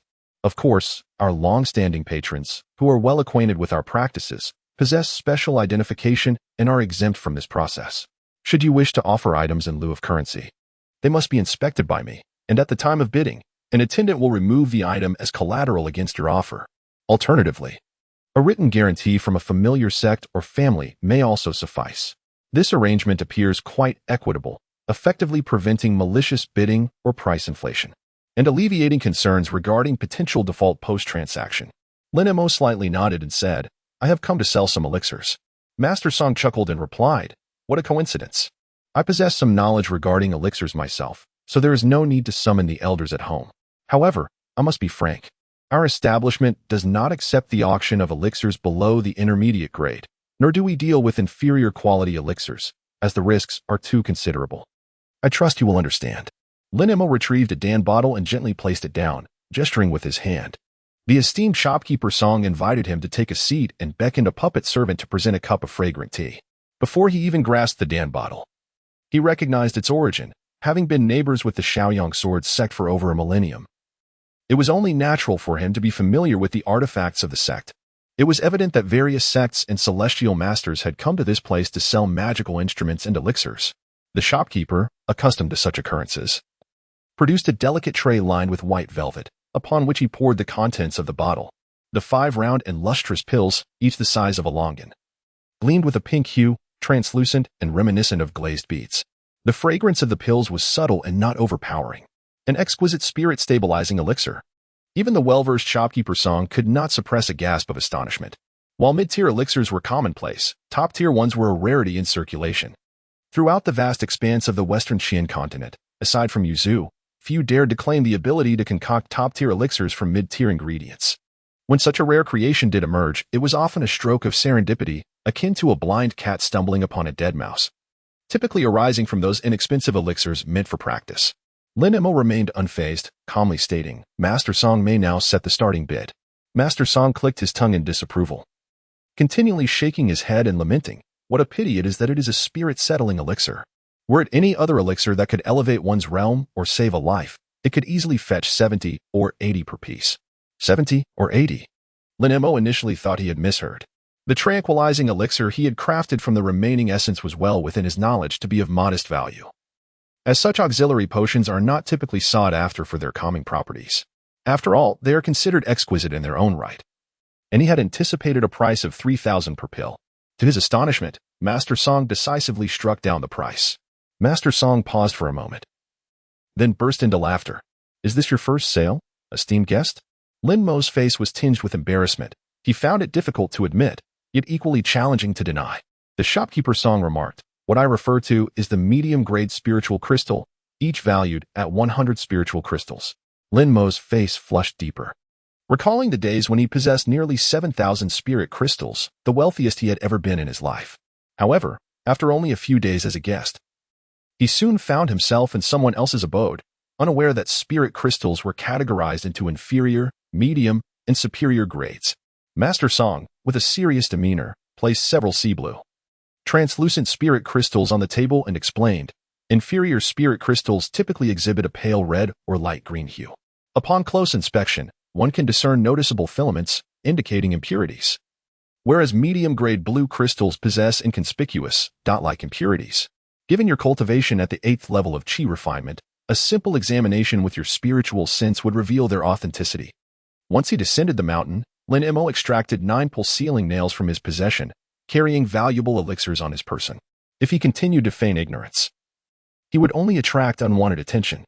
Having already suffered enough embarrassment, he decided to humbly inquire, "What about superior spirit crystals?" Master Song, realizing that his interlocutor likely hailed from Shaoyang, refrained from mockery and produced a pristine, luminous spirit crystal, indistinguishable in size from the others. He stated, "Superior crystals, also known as ice crystals, are often abbreviated by merchants as ice. Medium-grade crystals are referred to as blue, while inferior ones are called mixed colors. The exchange rate for superior to medium grade is 1 to 10, and blue to mixed is 1 to 100. As he spoke with enthusiasm, he added with an air of mystery, "In fact, there are 2 types that are even more valuable than ice crystals, seldom circulating in the market and held by very few. One is known as celestial crystals, also referred to as gold marrow or blood marrow, some call it golden agate or blood jade. A single piece can be exchanged for 100 ice crystals.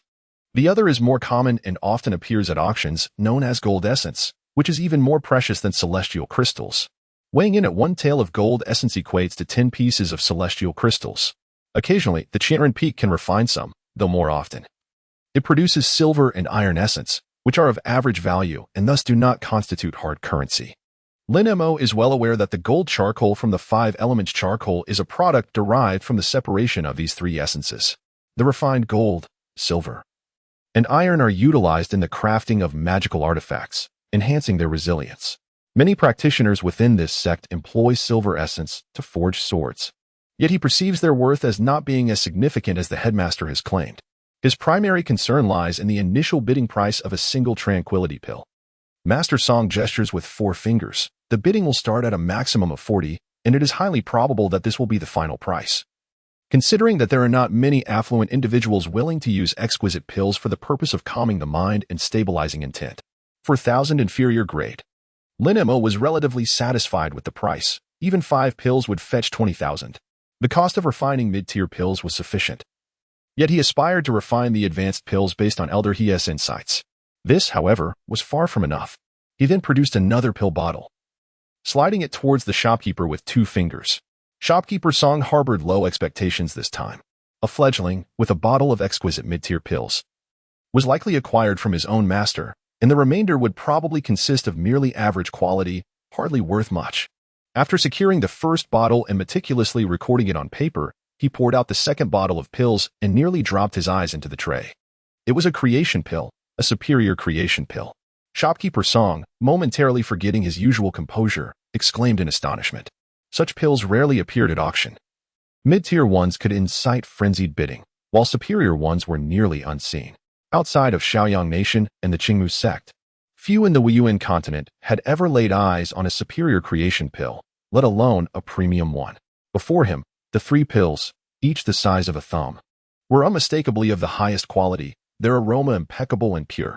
When inspected in the light, they revealed a luster not found in superior pills. Even the seasoned shopkeeper Song trembled, acutely aware of the uproar these 3 creation pills would create once they entered the auction hall. Even a starting bid of assorted colors would likely fetch a staggering price of over 100 ice crystals. With adequate preparation, they could potentially reach an extraordinary price of 200 to 300 ice crystals. A thought struck him. He should immediately summon the Song family head.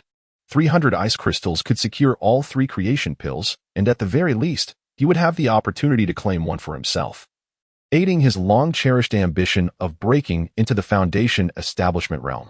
Yet, he hesitated. The individual before him held a Shaoyang pill bottle, both bottles containing exquisite pills.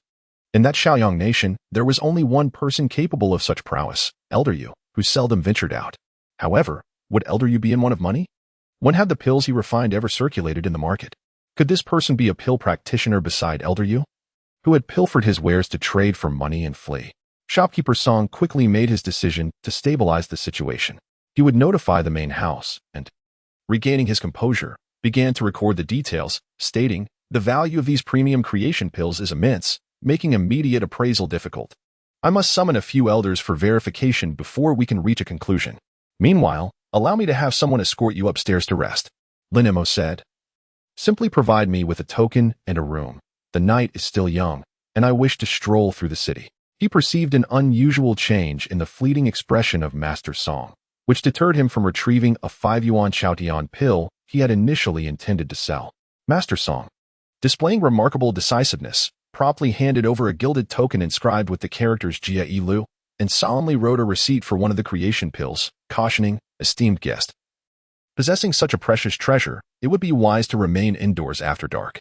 Lin Mo smiled softly, initially intending to retort that only he truly understood the value of such treasures, and that remaining here was fraught with danger.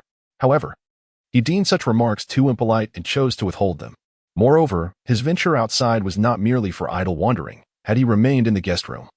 The esteemed proprietor, Master Song, would undoubtedly have treated him with utmost respect, offering him the very delicacies he found less appealing, various celestial dishes and exotic fruits. To audaciously request lavish meats would only invite ridicule.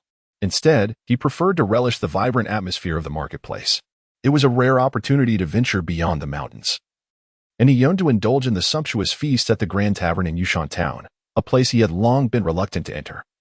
Often salivating at the aroma of meat wafting from within, the long street, drenched in the night rain, appeared desolate. The wind rustled through the wooden signboards hanging under the eaves, shattering the tranquility of the night with its crackling sound. Puddles of rainwater collected in the crevices of the cobblestone path, and occasionally, stepping on a loose stone would send splashes of muddy water soaking into the passerby's cloth shoes. Lin Mo walked amidst the rain, his feet uninfused with true essence, relishing the uncertain sensation beneath him on such a rainy day. Is life not merely an odyssey through uncertain times? Cultivators, after all, travel a longer path. He harbored a distaste for the relentless pursuit of an emotionless existence. If one dedicates their entire life solely to cultivation, what then is the purpose of this journey? A passage from an ancient text he once perused articulated the wisdom. The Tao is inherently aligned with nature, flourishing in accordance with its rhythms. He struggled to comprehend the elder's deliberate quest for a heart as clear and flawless as a mirror. The sword's aura, sharp as its edge, flows freely in accordance with the heart's intentions. Regrettably, the world itself is akin to a prison. True freedom is often only grasped after enduring life's hardships and witnessing the vicissitudes of existence. Hence, a tranquil heart, akin to still water, is not merely cultivated but earned through the passage of time. The rain is anything but tranquil, pattering incessantly upon all it touches on the earth.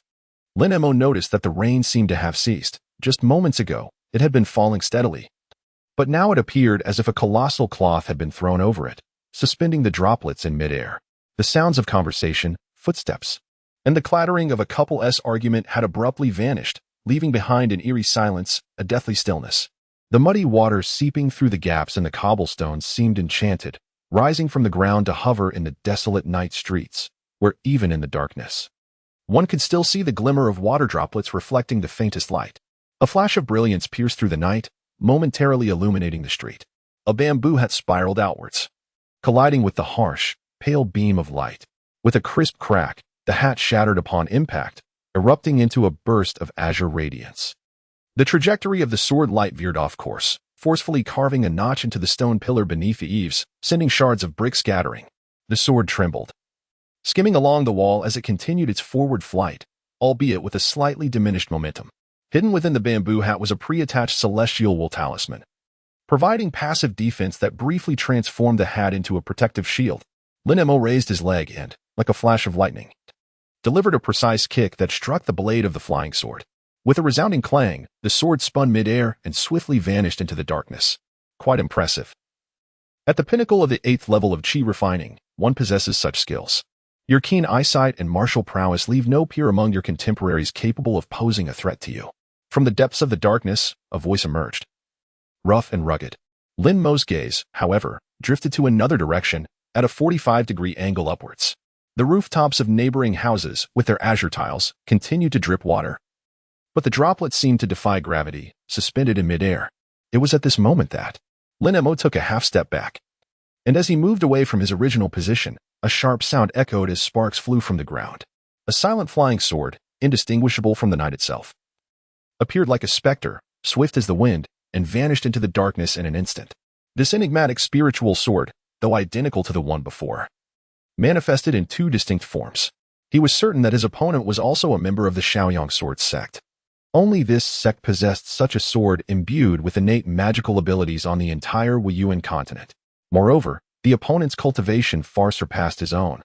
Being at the mid-stage of the Foundation establishment realm, the disparity in their realms was akin to a chasm, placing them on entirely different levels. When faced with such an adversary, the only recourse was to flee. However, the area within a radius of several hundred feet was thoroughly ensnared by a formation, leaving no path for escape. The only solace he found was that this individual did not seem intent on taking a life. In both strikes, the angles and force were executed with remarkable precision, aimed to injure rather than to extinguish a life. They were here for the sake of his father's relic. In an instant, Lin Mo made a judgment and reached out, grasping the silence in his hand. Since you have arrived, why hide in the shadows, afraid to reveal yourself? Although he preferred not to engage in idle chatter with adversaries, the current situation necessitated a delay.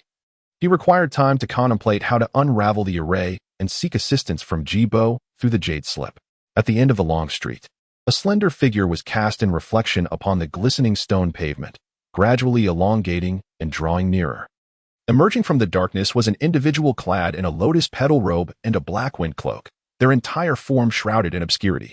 The elongated shadow loomed less than a foot from Lin Emo. Suspended within the shadow was a black sword, resembling a venomous serpent poised to strike in the night, ready to reveal its fanged maw at any moment. The eyes beneath the black hood glimmered with intensity. "Surrender what your father left behind, and I shall spare your life." Surrender the jade slip? If it could be relinquished so easily, would the other party truly believe it? Practitioners are not foolish. Those in the mid-foundation stage are particularly astute, surely possessing methods to shield against Jibo's remnants. Lin Emo tightened his grip on the hilt of his sword, the coarse and rudimentary binding causing his palm to ache. He shook his head and declared, "I do not believe you." The man replied, "Whether you believe or not is of little consequence. What truly matters is that you cannot leave today. Even if you were to exert all your strength, the outcome would remain unchanged." Lin Emo felt a jolt in his heart. Suddenly, he comprehended the reason for attracting the attention of a mid-foundation establishment expert. It was due to an inadvertent oversight when he carelessly neglected to secure the sealing nails back within his body before hastily venturing out, thus revealing his vulnerabilities to those lurking in the shadows. Otherwise, even in the face of an opponent at the early stages of foundation establishment, he would not have found himself in such a state of despair. A sudden smile broke across his face. The man was momentarily taken aback, then coldly remarked, "Even trapped in a dire predicament, you still managed to smile." Lin Emo chuckled, "I am laughing at you." "Laughing at me?" The other person scoffed, feigning mystique. Lin Emo then remarked, "Since you will not slay me, it follows that you cannot unleash your full potential."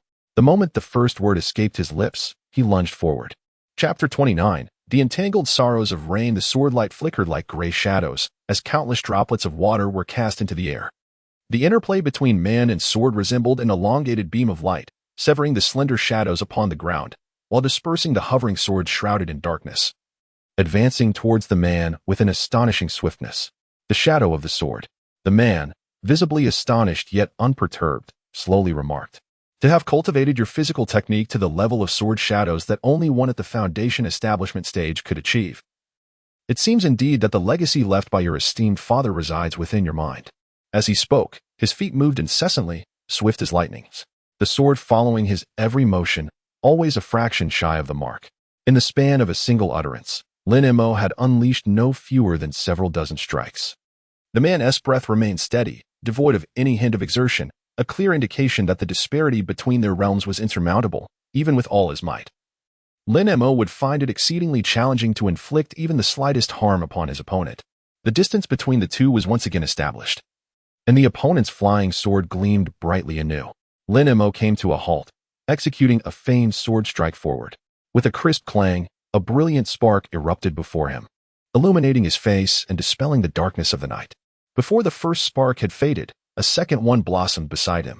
The sharp sounds of impact resonated continuously, and the sparks multiplied, gradually brightening the night. The entire long street was aglow.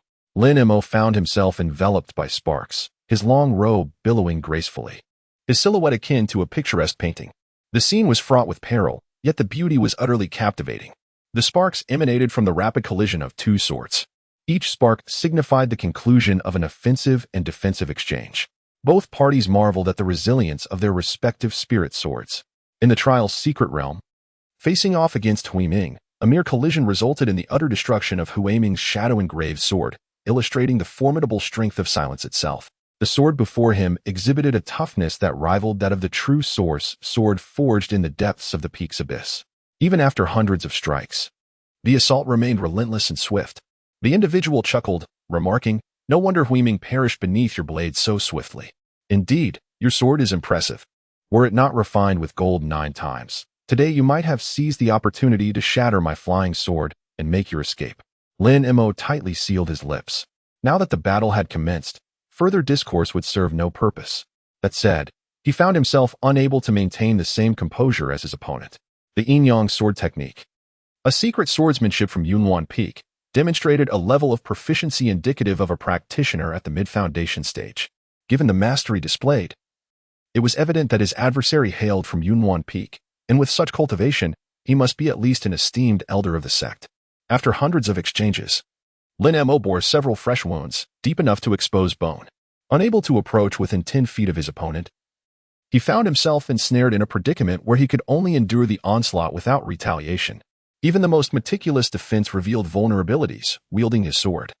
He could never match the swiftness of the flying swords, which danced freely and unrestrained. I advise you to cease your resistance. Even if you manage to block 300 strikes, what difference does it make? This formation is an impenetrable barrier, 100 miles from the sect. And no one can come to your aid. The man spoke softly, his voice seemingly imbued with a certain enchantment, provoking an urge to abandon his sword and surrender. Lin Mo's hand gripped the sword with a slight tremor, blood incessantly oozing from the wound at the base of his thumb, coursing down his arm. His injuries were similarly bloodied, sticky, and cumbersome, weighing heavily upon him. With a sharp bite of his tongue, his consciousness briefly regained clarity. Suddenly, he sheathed his sword, his form darting forward like an arrow, colliding headlong with the flying sword. This unexpected turn of events left his opponent momentarily bewildered, with a flicker of thought. The flying sword abruptly veered off course, narrowly missing Lin Mo's head and plunging downward, piercing through his collarbone. In that instant, Lin Mo seemed to have anticipated this move. Placing his left hand before his collarbone, fingers clenched tightly. In a desperate moment, he grasped the tail of the flying sword. With a powerful push of his left foot against the ground, he propelled himself forward with electrifying speed, arriving just 5 feet before his adversary. The opponent reacted even more swiftly, forming hand seals, his figure becoming ethereal as he vanished into the thickening night. Just before his form dissipated entirely, a gray sword shadow lunged forward, striking out. It appeared as though the sword's tip pierced through the illusion of his opponent, seemingly embedding itself into the void. Simultaneously, Lin Mo's palm could no longer maintain its grip on the thrashing flying sword, which pierced through his body and vanished behind him. Lin Mo did not halt his advance. He surged forward in a straight line, his sword cutting through the layers of night, distorting the air as the entire world quivered in response. Break the formation, dream on. A voice echoed behind him, as a blade melded into the darkness, piercing Lin Mo's back. The hilt was grasped by the right hand of the figure who had just vanished before his eyes, the icy blade pressing against his shoulder blade. Avoiding his heart by a mere fraction, its tip protruding from his chest. An overwhelming sword intent flooded his entire being like mercury, ruthlessly suppressing Lin Mo's true essence. The formation that severed the connection between heaven and earth was shattered. Rain began to fall anew. The chilling droplets soaked his garments, mingling with his blood as it trickled into the crevices of the stone pavement, flowing towards the gutters on either side of the street. Lin Mo's grip slackened, causing the sword to slip from his palm and clatter to the ground. His legs could no longer bear the weight of his body, and he suddenly collapsed to his knees. The voice behind him was colder than the falling rain. If you wish to leave, it will not be so simple. He could even hear the distant sounds of laughter and the clinking of goblets. Defeated, he acknowledged the insurmountable gap in their realms. Lin Mo gently closed his eyes and weakly uttered, "I shall give you what you desire, on the condition that I may withdraw unscathed." The man let out a cold laugh and replied, "Do you think you are in a position to bargain?" A large hand grasped the nape of his neck, and he was effortlessly lifted, soaring through the air, the rushing wind roaring in his ears, surrounded by impenetrable darkness. The sword was extracted from his body, yet its essence lingered within him. The man's thumb pressed firmly against Lin Mo's throat, while his back was forcibly pressed against the rough bark of a tree. "Now you may speak," he said. The two were scarcely 3 feet apart, close enough for Lin Mo to clearly discern the face beneath the hood. It was gaunt, with coarse black stubble above and below the lips. Within the ranks of the Shaoyang sword sect, which boasted 10,000 disciples in the mountains and an additional 40 to 50,000 from the outer sects, Lin Mo had never encountered this individual before. He forced a grin and remarked, "What a load of nonsense. Speaking only leads to death. Remaining silent may grant me a few more moments of life. If you were in my position, would you utter a word?" The man replied coldly, "Speak, and your demise will be swift. Remain silent, and you shall regret how slowly your end comes." Lin Mo remained smiling. "I choose to regret." The man exerted more force, employing an unknown spell that made Lin Mo feel as if 1,000 ants were gnawing at his insides. Yet, he continued to smile. The man resorted to various torturous methods, but Lin Mo still did not yield. His complexion turned ashen, and the smile vanished from his face, replaced by a gaze filled with increasing disdain. "What do you desire?" The other party, evidently having exhausted all means, could only resort to further temptation. Lin Mo said, "Let me go." "Impossible," the man replied, his teeth clenched. Although his response was resolute, a hint of hesitation was unmistakably present in his tone. Lin Mo said, There are 3 methods left by my late father that directly point to the golden elixir path. I have only cultivated one of them. Hence, the remaining 2 are entirely recorded on a jade slip. If you release me, I shall present the jade slip to you." The man chuckled sinisterly, his gaze fixed upon the treasure pouch at Lin Mo's waist. Lin Mo remained unfazed and replied, "The treasure pouch was obtained from Hui Ming. Do you truly believe I would store anything within it?" Treasure pouches are commonplace, with nearly every disciple in the Inner Mountain possessing one. Even if restrictions are placed upon them, it is not difficult for those of higher realms to unravel such constraints. Moreover, treasure pouches are easily damaged, as practitioners can effortlessly slice through them with sharp instruments. With a gesture of his left hand, the treasure pouch was swiftly in his grasp. As he probed within, he discovered nothing of value. Clenching his palm, the pouch disintegrated into fine ash, falling away. His awareness then turned to Lin Mo, scrutinizing him indiscriminately. Before settling upon the emotional bracelet, a smirk curled upon his lips as he reached out to remove the bracelet from Lin Mo's left wrist. The bracelet was quite snug, nearly scraping the skin from Lin Mo's hand. The man erupted into laughter, forcefully delving into the bracelet's essence, which then radiated a pure, blinding white light. It was dazzling, almost painfully bright. In that fleeting moment, it felt as though the very strands of rain had come to a standstill. Lin Mo felt the grip around his throat loosen, while the man opposite him emitted muffled sounds akin to a duck gasping for air, his hands frantically clawing at his neck, as if an invisible force were constricting it, forcing his head to tilt back as he stumbled backward. Chapter 30. No one knows the yellow sparrow comes. Now was not the time for hesitation.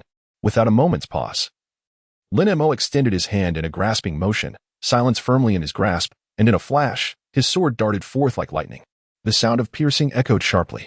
One after another, 5 narrow wounds appeared on the man's body, blood erupting like fireworks, marking the distance with crimson trails. 5 strikes, 5 vital points, precisely where the roots of a foundational cultivator's Tao tree lie. With the penetrating insight of his enlightened gaze, Lin Mo could perceive the flow of energy that even practitioners of the same realm could not unravel. The illusions crafted by the eyes of others seemed utterly futile under his scrutiny. The man was utterly confounded, the sword's intent locked onto his vital channels. And even a practitioner of the same level would find it arduous to extricate themselves in such a brief span of time. How could an 8th-layer chi refinement cultivator accomplish this? Lin Mo did not grant him the opportunity to escape. Ultimately, the sword pierced directly through his heart. As the blade was withdrawn from his chest, blood splattered forth. The man's corpse convulsed upon the ground, and fine silver threads, as delicate as strands of silk, emerged from his neck, gradually constricting until they were formed into a bracelet, returning to Lin Mo's wrist. The complex turned out to be a magical artifact, a most unexpected delight. Now, his curiosity was piqued regarding the true identity of this individual. From the recent dialogue, it was evident that this person had profound connections to the enigmatic Hui Ming. Upon searching the body, he discovered a multi-treasure bag, which was secured with restrictions. However, he did not waste time attempting to dismantle them. Instead, he forcefully broke it open, indifferent to its potential damage. To him, the multi-treasure bag was akin to a useless trinket, worth merely 500 spirit crystals, a sum that could easily purchase several elixirs. Inside, he found 20 mid-grade spirit crystals and fewer than 10 low-grade ones, dozens of talismans, all of which were elemental talismans used for formations, not particularly high tier. A slender artifact inscribed with myriad runes, and a guiding bell, also an artifact, which could only be utilized at the foundation establishment stage and held decent value. As he was meticulously sorting through his spoils, several beams of sword light sliced through the night sky. More adversaries. Fear gripped him. His wounds still bled, and the sword intent entwined within him had yet to dissipate completely. A particularly brilliant sword light appeared in the heavens, unmistakably identifying its master as one of foundation establishment or higher. He swiftly summoned a jade slip, allowing his spiritual awareness to penetrate it, intending to invoke the characters Dao, Yu, Xin, and Qing. However, as soon as he focused his thoughts, his discerning gaze recognized the approaching figure from afar. He clenched his fist tightly, returning the jade slip to the bracelet of complex. The leader among them was none other than Chang Chunzi, the head of the Dan Pavilion. Following closely behind were 4 individuals from the Yaowang Peak, all in the initial stages of foundation establishment, acting as appointed stewards of the Dan Pavilion. Although they had not engaged in direct dealings, he had encountered them on numerous occasions during his frequent visits to the pavilion. He was not particularly apprehensive about the act of killing. Elder Ming Sun had previously made it clear that such matters were not taken lightly. His greater concern lay in the possibility of others inquiring about his cultivation realm, a query that would be quite awkward to answer. Changchunzi cast a sidelong glance at him. A subtle smile barely detectable at the corner of his mouth, before promptly adopting a serious demeanor and demanding, "What transpired?" Lin Mo clasped his hands together, bowing slightly as he recounted the details of the ambush on the long street with precision, emphasizing that the assailant wielded a sword of this sect and possessed considerable skill. Changchunzi approached the body, crouched down, and lifted the wide lotus robe and hood, a glimmer of astonishment flickering in his eyes. Without waiting for the other attendants to examine the scene, he gestured to have the corpse stored in the treasure pouch. Straightening up, he turned to survey the individuals behind him, his expression grave as he instructed, "Let not a word of tonight's events escape outside, should the news reach the outside world. All responsibility shall fall upon the four of you." The four attendants exchanged bewildered glances, uncertain of the occurrences, and dared not to retort, merely bowing in acknowledgement. Just as Lin Mo was about to inquire, Changchunzi subtly shook his head, silencing him. He pointed to one of the attendants, "Old you. You shall lead the way to the Song family. Inform them that the matter has been confirmed. Our disciples are not implicated in the theft of the Yu ancestral elixir. The auction will proceed as planned." Without a moment's hesitation, Elder Yu bowed respectfully, summoned 3 companions, and departed on their swords. Only then did Changchunzi clasp his hands behind his back and stroll toward the city gates.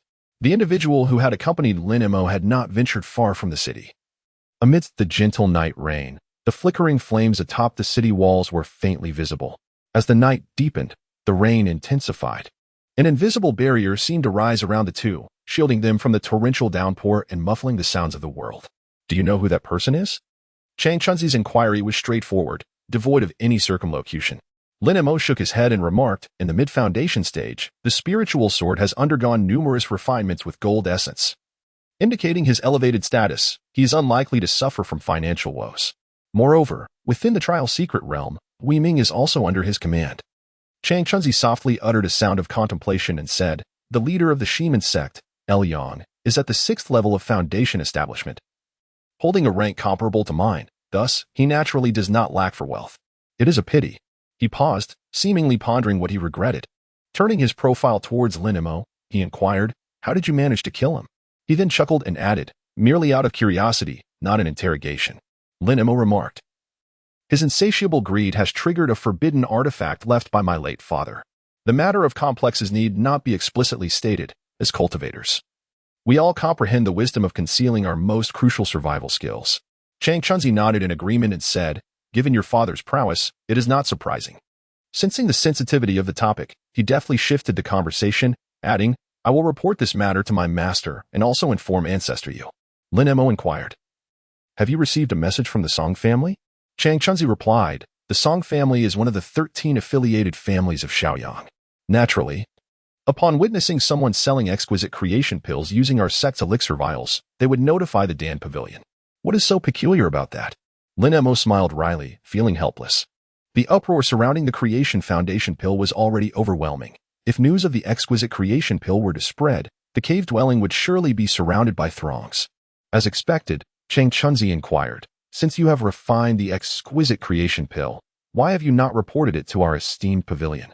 Lin Mo boldly asserted, "The price you charge for the elixir is utterly outrageous. How can I possibly recoup my expenses after investing such a substantial amount of spirit crystals in its refinement?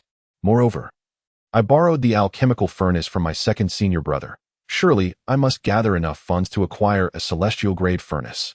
Changchunzi wholeheartedly agreed, nodding in affirmation, "Indeed, you make a valid point. It is truly infuriating. Upon my return to Yaowang Peak, I shall voice my grievances to the sect leader. Regardless, after this incident, your annual task will undoubtedly be the refinement of the transformation elixir." Lin Mo wore a sorrowful expression on the verge of tears. Changchunzi chuckled, "But fret not. Your 6th-grade alchemist journey may very well be at an end. Those capable of concocting supreme creation pills do not rely on conventional formulas. TSK. Unless one is a high-ranking alchemist, even the elders would hesitate to assign you tasks." "What? High-ranking? Does that not begin at the 3rd grade?" Lin Mo widened his eyes, filled with anticipation. "A 3rd-tier alchemist can earn an annual salary of around 10,000 spirit crystals, not to mention the resources, which are inclined towards higher-tier alchemists. There may indeed be a chance to shamelessly request a celestial-grade alchemical furnace from the sect. Chang Chunzi cautioned, do not be overly pleased too soon. If you fail to produce 12 supreme creation pills within a year, even if you are granted an exceptional promotion, your stability in that position will depend on your own abilities. Lin Mo, confident and composed, remained unperturbed. Chang Chunzi sighed, lamenting, alas, if only you had been born several decades earlier, with your exceptional creation elixir, I would not have been perpetually hindered outside the realm of divine travel. Unable to make a breakthrough for so long, the disciples of our sect, who diligently engage in practical matters, often rely on medicinal substances to establish their foundations. Unfortunately, the impurities in these elixirs have also harmed the root system of the 5 elemental Tao trees, making it exceedingly difficult for them to advance further in the later stages. Individuals like Chang Chunzi, who forcefully cultivate to the 6th level of perfection, are exceedingly rare. Most seize their ascension possibilities in the early stages.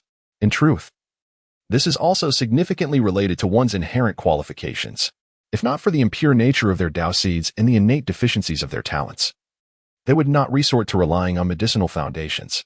Lin Mo remarked, nothing is impossible. Chang Chunzi smiled faintly, his tone dripping with sarcasm. Just as you have swiftly ascended to the rank of a 4th-tier pharmacist and a 6th-tier alchemist, while also finding the leisure to break through the 3 layers of qi refinement, Lin Mo was taken aback, as if plunged into an icy abyss. Chang Chunzi turned around, gazing at him with a chilling intensity, his penetrating eyes delving deep into the very core of his being. Lin Mo understood that explanations would be futile, and silencing him was out of the question. Resolutely, he declared, what Senior Changchun has said is entirely correct. Dispose of me as you see fit. Suddenly, Chang Chunzi smiled. A smile that was both narrow and cunning, as his sharp gaze vanished without a trace, replaced by the look of an elder observing a junior. As the weight of pressure lifted from Lin Mo, he exclaimed in astonishment, could it be? Chang Chunzi chuckled, do you truly believe that my master is blind? We all share an unspoken understanding. Moreover, Elder Ji had previously made an agreement with my master. The decision to release you, allowing Man Kuan to let you go, was merely a bait to lure those with nefarious intentions. Elder Ji has been by your side all along. He then turned slightly, bowing respectfully into the darkness. Might I inquire if Elder Ji has any further instructions? A resounding echo reverberated in Lin Mo's mind, as if he were a marionette being manipulated, feeling utterly mocked. Why did Ji Bo, who had always been present, choose not to remain an idle spectator during the perilous moments in the city? Was he truly convinced that others would refrain from taking a life? Or was there another underlying reason? His thoughts were in disarray, rendering him incapable of calm contemplation. Emerging slowly from the shadows, Ji Chaqing appeared in a dark robe, resembling a specter freshly detached from the night. Ji Bo had just uttered that word. And an overwhelming sense of humiliation and indignation surged within Lin Mo, choking his throat. In that moment, had he possessed the ability, he would have lunged forward, seizing Ji Bo by the collar and demanding answers with fervor. With a countenance as unyielding as water, Ji Chaqing remarked, your performance in battle was not entirely lacking. Yet knowing you were outmatched, why did you not activate the talisman left for you? Lin Mo felt as though he had a lump in his throat. Unable to dispel the pent-up frustration within, Ji Chaqing glared at him, asserting that a mere barrier had shattered his confidence, and a foundational cultivator had thrown him into disarray. With such a lack of composure, what aspirations could he entertain of soaring to great heights or avenging his father? It would be wiser to abandon such thoughts altogether, to remain at Yawang Peak, and to diligently pursue the path of an alchemist, rather than risk his life amidst a plethora of enemies. Chang Chunzi clasped his fists and cleared his throat, softly interjecting, Elder, not all alchemists are so feeble. Ji Chaqing's cheekbones lifted slightly, as he managed to soften his stern expression, melting the frost that had encased it. Lin Mo, filled with resentment, found himself at a loss for words to retort. He failed to activate the jade tablet in a timely manner and did not fully utilize the powers of silence. Before Lu Yang could heighten his vigilance, he breached the formation. The errors committed were numerous, each one potentially fatal. Ji Chaqing's demeanor softened considerably as he turned to Chang Chunzi and inquired, are the individuals brought out tonight reliable? Indeed.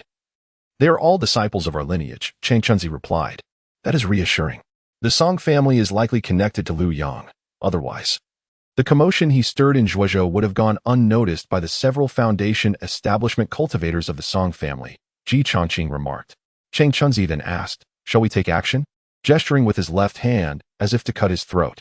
Ji Chaqing shook his head. They are insignificant players. There is no need for drastic measures. It is the individuals behind Lu Yang who warrant our focus. With a respectful bow, Chang Chunzi said, "What are our next steps, esteemed elder?" Ji Cha-ching pointed a finger at Lin Mo. "Return him to the city, give the Song family a warning, and then return to the mountain. Deliver Lu Yang's body to Chiren Peak, ensuring discretion, and directly contact Daoist Pingchen." Chang Chunzi was momentarily taken aback. "Daoist Pingchen?" Ji Cha-ching affirmed, "Entrust it to him. He will know how to handle it." He then approached Lin Mo, placing a hand gently on his shoulder, speaking softly, "A sword must be sharpened, and a person must endure trials. If you wish to avoid being bullied, you must grow swiftly." Lin Mo made a sound of acknowledgement, feeling a tumult of emotions within. Almost on the verge of tears, Ji Cha-ching remarked, "Enduring a little hardship is far better than facing death. Always remember, preserving your life is the ultimate key to triumph." He patted Lin Mo's shoulder with a firm hand twice, smiling as he continued, "Do not wear a glum expression. Your senior brother from Changchun is here to assist you. So you ought to express your gratitude with sincerity." Lin Mo raised his head to gaze at him, then turned to Chang Chunzi, somewhat perplexed by the meaning of the words. Ji Changqing remarked, "Dust cleansing elixir." Lin Mo finally grasped the situation. In truth, had Chang Chunzi not startled him so suddenly, he had already intended to present this particular elixir to win favor. After all, for a practitioner who had consumed the drug and remained perpetually at the 6th level of foundation establishment, the allure of liberation from such constraints was akin to a rebirth. The formula and method for concocting this elixir resided within his mind, being the sole recipe among the 3 grand paths of golden core bestowed upon him by his father. It was evident that Ji Bo had also utilized this elixir to forge a transaction with the Ming Sun lineage. Fearing that Lin Mo might not fully comprehend, Ji Cha-ching added, "When you return, assist senior brother Changchun in refining 3 or 4 batches. Should you require any materials, do not hesitate to express your needs to him." There is no need for formality. Lin Mo comprehended fully, albeit with a blend of truth and falsehood. The alchemy was genuine, and the need for materials was indeed real. Yet the true formula must remain undisclosed. Ji Cha-ching was confident that he was not so foolish. A fool could not possibly survive for such a length of time, nor attain such a level of cultivation. With a solemn and earnest tone, he advised, "After tomorrow's auction, there may still be others who will take action. Exercise utmost caution in all matters, and do not lose faith in your Uncle Ji." Lin Mo's expression was one of profound embarrassment. Had it not been for his own overthinking, he would not have fallen prey to Lu Yang. The fleeting opportunity for battle was ultimately lost due to a lack of cultivation and experience. Ji Cha-ching held a blue robe, delicately draped between his hands. This garment, woven from the silk of the nine-eyed golden spider, was adorned with intricate arrays crafted from rare materials, capable of withstanding a full-force strike from a perfected foundation establishment practitioner. Tonight, he would don it, not even removing it while sleeping, shielding himself from the mundane world, while also gathering the ethereal essence of heaven and earth to aid his cultivation. The auction house was nestled beneath the skin Kolite Pavilion, devoid of windows or doors. As long as one resided within the pavilion at the appointed hour of view, they would be effortlessly guided to their respective private compartments via their identification tokens. The venue was divided into upper and lower levels, with each compartment facing a circular dais in the center of the arena. A sheer veil hung before them, allowing a clear view of every movement upon the dais, while the veil itself seemed almost insubstantial. However, gazing towards the other compartments revealed a shroud of hazy mist, which even those with innate insight could not penetrate. Lin Mo sat on the 2nd floor, in a chamber that was notably more spacious than the others, adorned with opulent furnishings. The room featured a Zeton armchair, a Zeton tea table, and an exquisite set of rain-blue porcelain teaware, complemented by an array of delicacies and fruits. Additionally, a beautiful attendant, adorned with talismans, was dedicated to serving tea and water. The esteemed shopkeeper Song entered the chamber, his face awash with regret. He performed a deep bow and said, "I hope the esteemed immortal will forgive me. It is not that I lack understanding of the proper decorum, but the gravity of this matter compels me to inform the Changchun immortal." Lin Mo nodded softly, placing 3 bottles of elixirs upon the tea table, and remarked with a hint of indifference, "If you could reduce your commission somewhat, we shall consider that matter settled." The esteemed manager Song, beaming with delight, hastily replied, "Last night, our esteemed ancestor decreed that henceforth, whenever an immortal master visits, the commission shall be reduced by 40%. The usual 10% cut will now only amount to 6%. Lin Mo responded with a soft utterance. Yang's ties to the Song family were inescapable. Extracting a measure of recompense from them was, in truth, a rather modest demand. although his injuries had long since ceased to be a significant concern. He deliberately feigned a demeanor of concealment before the esteemed manager of the Song family. It was evident that the opposing party would have a contingency plan, as El Yang had merely served as the vanguard in last night's reconnaissance. He tapped his index finger on the tea table, indicating a particular Dan bottle. There lies a 5 yuan Chaotian pill. Let us see how much it can fetch. The manager of the Song family, with utmost caution, draped a white silk handkerchief over his hand, cradling the Dan bottle as he poured the pill into his palm. Despite having anticipated this moment, he could not suppress a gasp of astonishment upon witnessing the exquisite 5 yuan Chaotian pill, followed by a lamentation of despair. How bitter it is. Linimo shot a glance and remarked, "What is there to suffer? This is a genuine high-grade foundation-building pill." Master Song replied, "Precisely for that reason. It is indeed a source of distress. Most of those who have come today are at the chi refinement stage and are unlikely to afford such a lofty price." Linimo inquired, "What is the starting price?" Master Song, holding up a single finger, replied, "It begins at 100 ice crystals. That is likely the price. However, if you wish to gather the esteemed leaders of the 13 families within the next 10 days, I fear that even 150 may not suffice. This greatly exceeds our initial expectations." Linimo, with a stoic expression, waved his hand. The auctioneer ascended the high platform, offering a respectful bow, his melodious voice delivering a brief opening statement.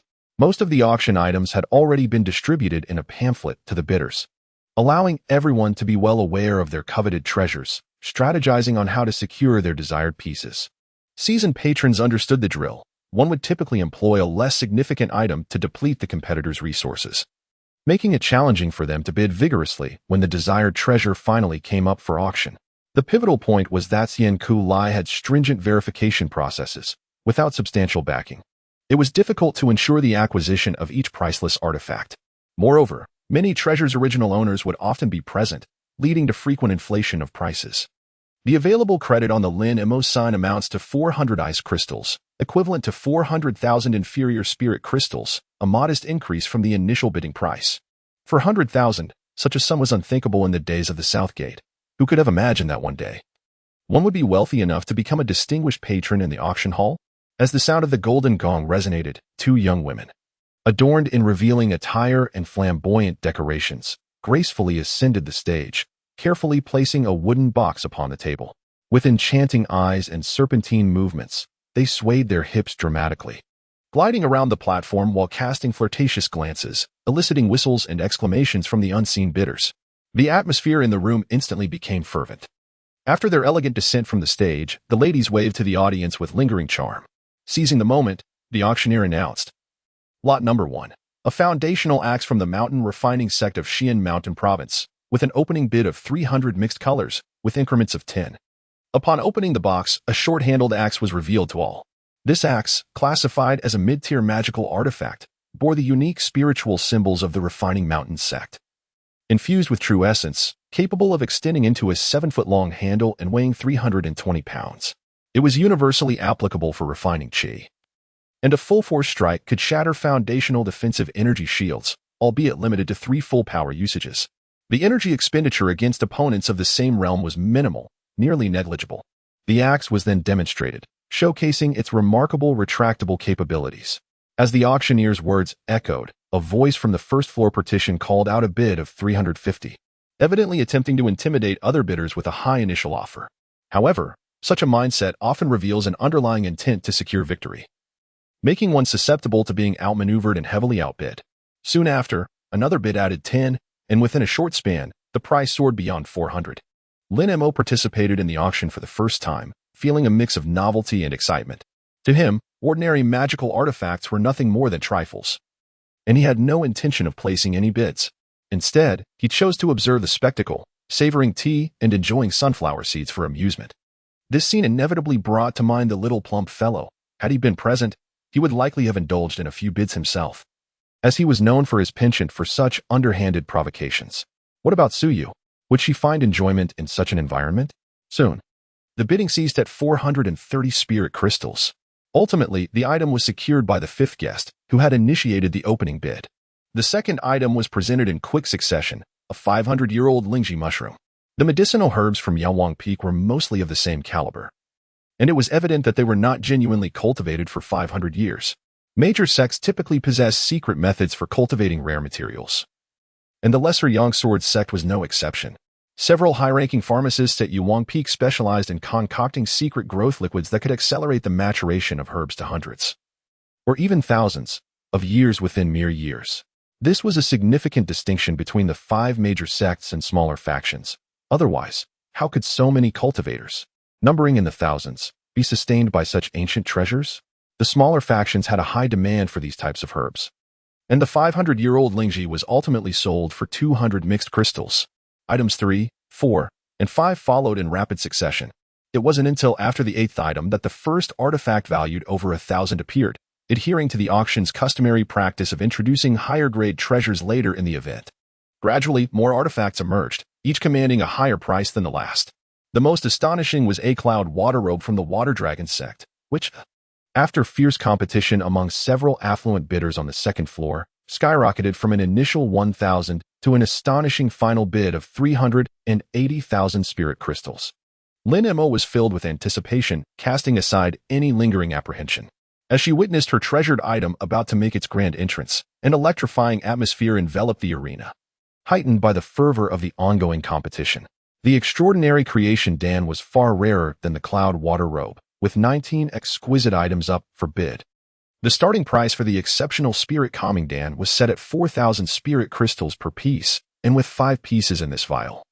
The bidding commenced at a minimum of 20,000 spirit crystals, with each subsequent bid not less than 1,000. The auctioneer's fervent voice resonated throughout the hall. He took the vial from the hands of a provocatively dressed woman, raising it high for all to see. To those familiar with the elixir, he proclaimed, "Please pay close attention, esteemed guests. You are undoubtedly aware of the origin of this vial, though I must refrain from disclosing the name of the alchemist who crafted this potion. Rest assured, this is a genuine article, an exceptional Dan without question. Interested parties are encouraged to bid eagerly. While fine items are commonplace, extraordinary ones are rare. Do not let this opportunity slip away." As soon as the auctioneer finished his declaration, a voice from the second-floor balcony called out, "If this is indeed an extraordinary Dan, why is it not recorded in the catalog?" Lin Mo discerned that the voice emanated from the third room diagonally across, deep and resonant. The auctioneer smiled and remarked, "This elixir only arrived last night. Naturally, it cannot be cataloged yet." A voice inquired, "How can one ascertain the authenticity of a medicinal pill, given that it differs from a magical artifact?" The auctioneer snorted dismissively, "We are not common street vendors. Should any esteemed master of alchemy deem this not to be of the highest quality, I shall compensate threefold. However, if anyone attempts to sow discord or take advantage of the situation, they shall find me unyielding." Chapter 31. The second fish caught. I bid 21,000. The first bid was called out from a private booth on the first floor. Immediately, a counteroffer echoed from the second floor. After several rounds, the price escalated to 46,000, ultimately stabilizing there. After all, the calming spirit pill is auxiliary to cultivation, unless one is exceedingly wealthy. Few would pay an exorbitant price for it. The auctioneer, having anticipated this, smiled as he instructed the attendant to deliver the box containing the pill to booth 14 on the second floor. The previous box of medicine was merely an appetizer for the feast of elixirs to come. The second box of pills was brought to the elevated stage. With a smile dancing on his lips, the auctioneer began, "In my decades of conducting auctions, I have never encountered a day quite like today, where so many exquisite spiritual pills are presented at once." He straightened his posture, approached the wooden box, lifted the lid, and extracted a vial identical to the previous one, proclaiming, "A single exquisite 5 yuan ascension pill, a foundational elixir, starting at 100 ice crystals, with each subsequent bid not to fall below 10 ice crystals." The hall erupted in a cacophony of chatter. A voice raised in protest, "Such a renowned foundational elixir, and you, Xian Kulai, failed to notify us in advance. Do you intend to acquire it at a base price while there are no competitors?" The speaker from the first floor had a resounding voice and was evidently displeased with the lack of prior notice from Xian Kulai. Shortly thereafter, similar protests arose from the second floor, equally fervent and loud. The auctioneer remained unflustered, responding, "As I mentioned earlier, this batch of exquisite pills only arrived last night. I advised the seller to wait a while to allow us to prepare, but they were eager to sell and rushed to auction. It was not my intention to act inappropriately. I hope for your understanding." The clamor persisted. The buyer of the calming spirit pill from booth 14 exclaimed, "Under these circumstances, Please increase our bidding limit. You are well aware of the financial backing I possess. To adhere to the original rules would be exceedingly unfair to me. Many echoed this sentiment, with at least half of the booths on both floors voicing similar requests. Master Song seized the opportunity to take the stage, adorned in splendid garments. His face adorned with a professional smile. He made a deep bow and declared, I am fully aware of the financial capabilities of each esteemed bidder. Increasing the limit is feasible. However, any pills won must remain with us for verification until the subsequent fees are settled before they may be removed. Would this be satisfactory to all? The consensus was affirmative. The guest numbered 14 was the first to express his intentions. Master Song, with a smile, clasped his fists and surveyed the surrounding crowd, declaring, any guest with such requests may promptly confirm the additional amount with this humble steward through their numbered tokens. He gazed around, maintaining his cheerful demeanor as he continued, following this elixir, there remains another item, the piece de resistance of this auction. You may reference this elixir to consider your additional limits wisely. Upon finishing his words, the jade pendant hanging from his waist gleamed, indicating that someone was attempting to make contact. In an instant, he vanished from the stage. The auctioneer, unhurried, leisurely sipped the tea presented by a young lady. The auction resumed, and before the auctioneer could utter a word, a bold voice called out a staggering offer of 150 ice crystals. Lin Mo, who was sipping tea in a nearby booth, nearly spilled the beverage all over himself, his mouth agape in astonishment, the corners of his lips stretching towards his ears in sheer excitement.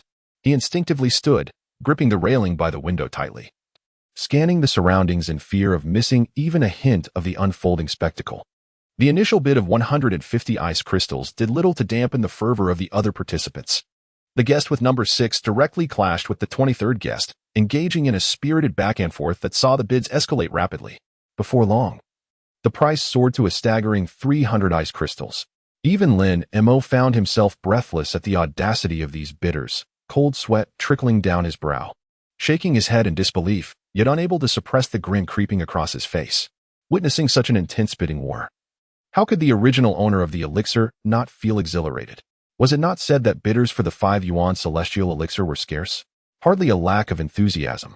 After another round of offers, the fervor finally subsided. The elixir was claimed by the 6th guest with a decisive bid of 360 ice crystals, a staggering sum of 360,000 lower-grade spiritual crystals. Lin Mo could never have imagined that his impoverished existence would undergo a monumental transformation overnight. The auction house was truly a remarkable venue, unlike the rigid and inflexible Dan Pavilion. It was fortunate that the Shaoyang sword sect adhered to its rules, mandating that every alchemist submit their tasks monthly. Otherwise, who would be foolish enough to sell their elixirs to them? He had even forgotten that. Had it not been for Qin Tai's reminder, he might never have ventured here in his lifetime. Speaking of Qin Tai, the only individuals aware of his presence in Zhuozhou, aside from Zhou Manquan, were Qin Tai. Zhou Manquan, being a disciple of Chang Chunzi, posed a negligible risk of betrayal. However, Qin Tai was a different matter altogether.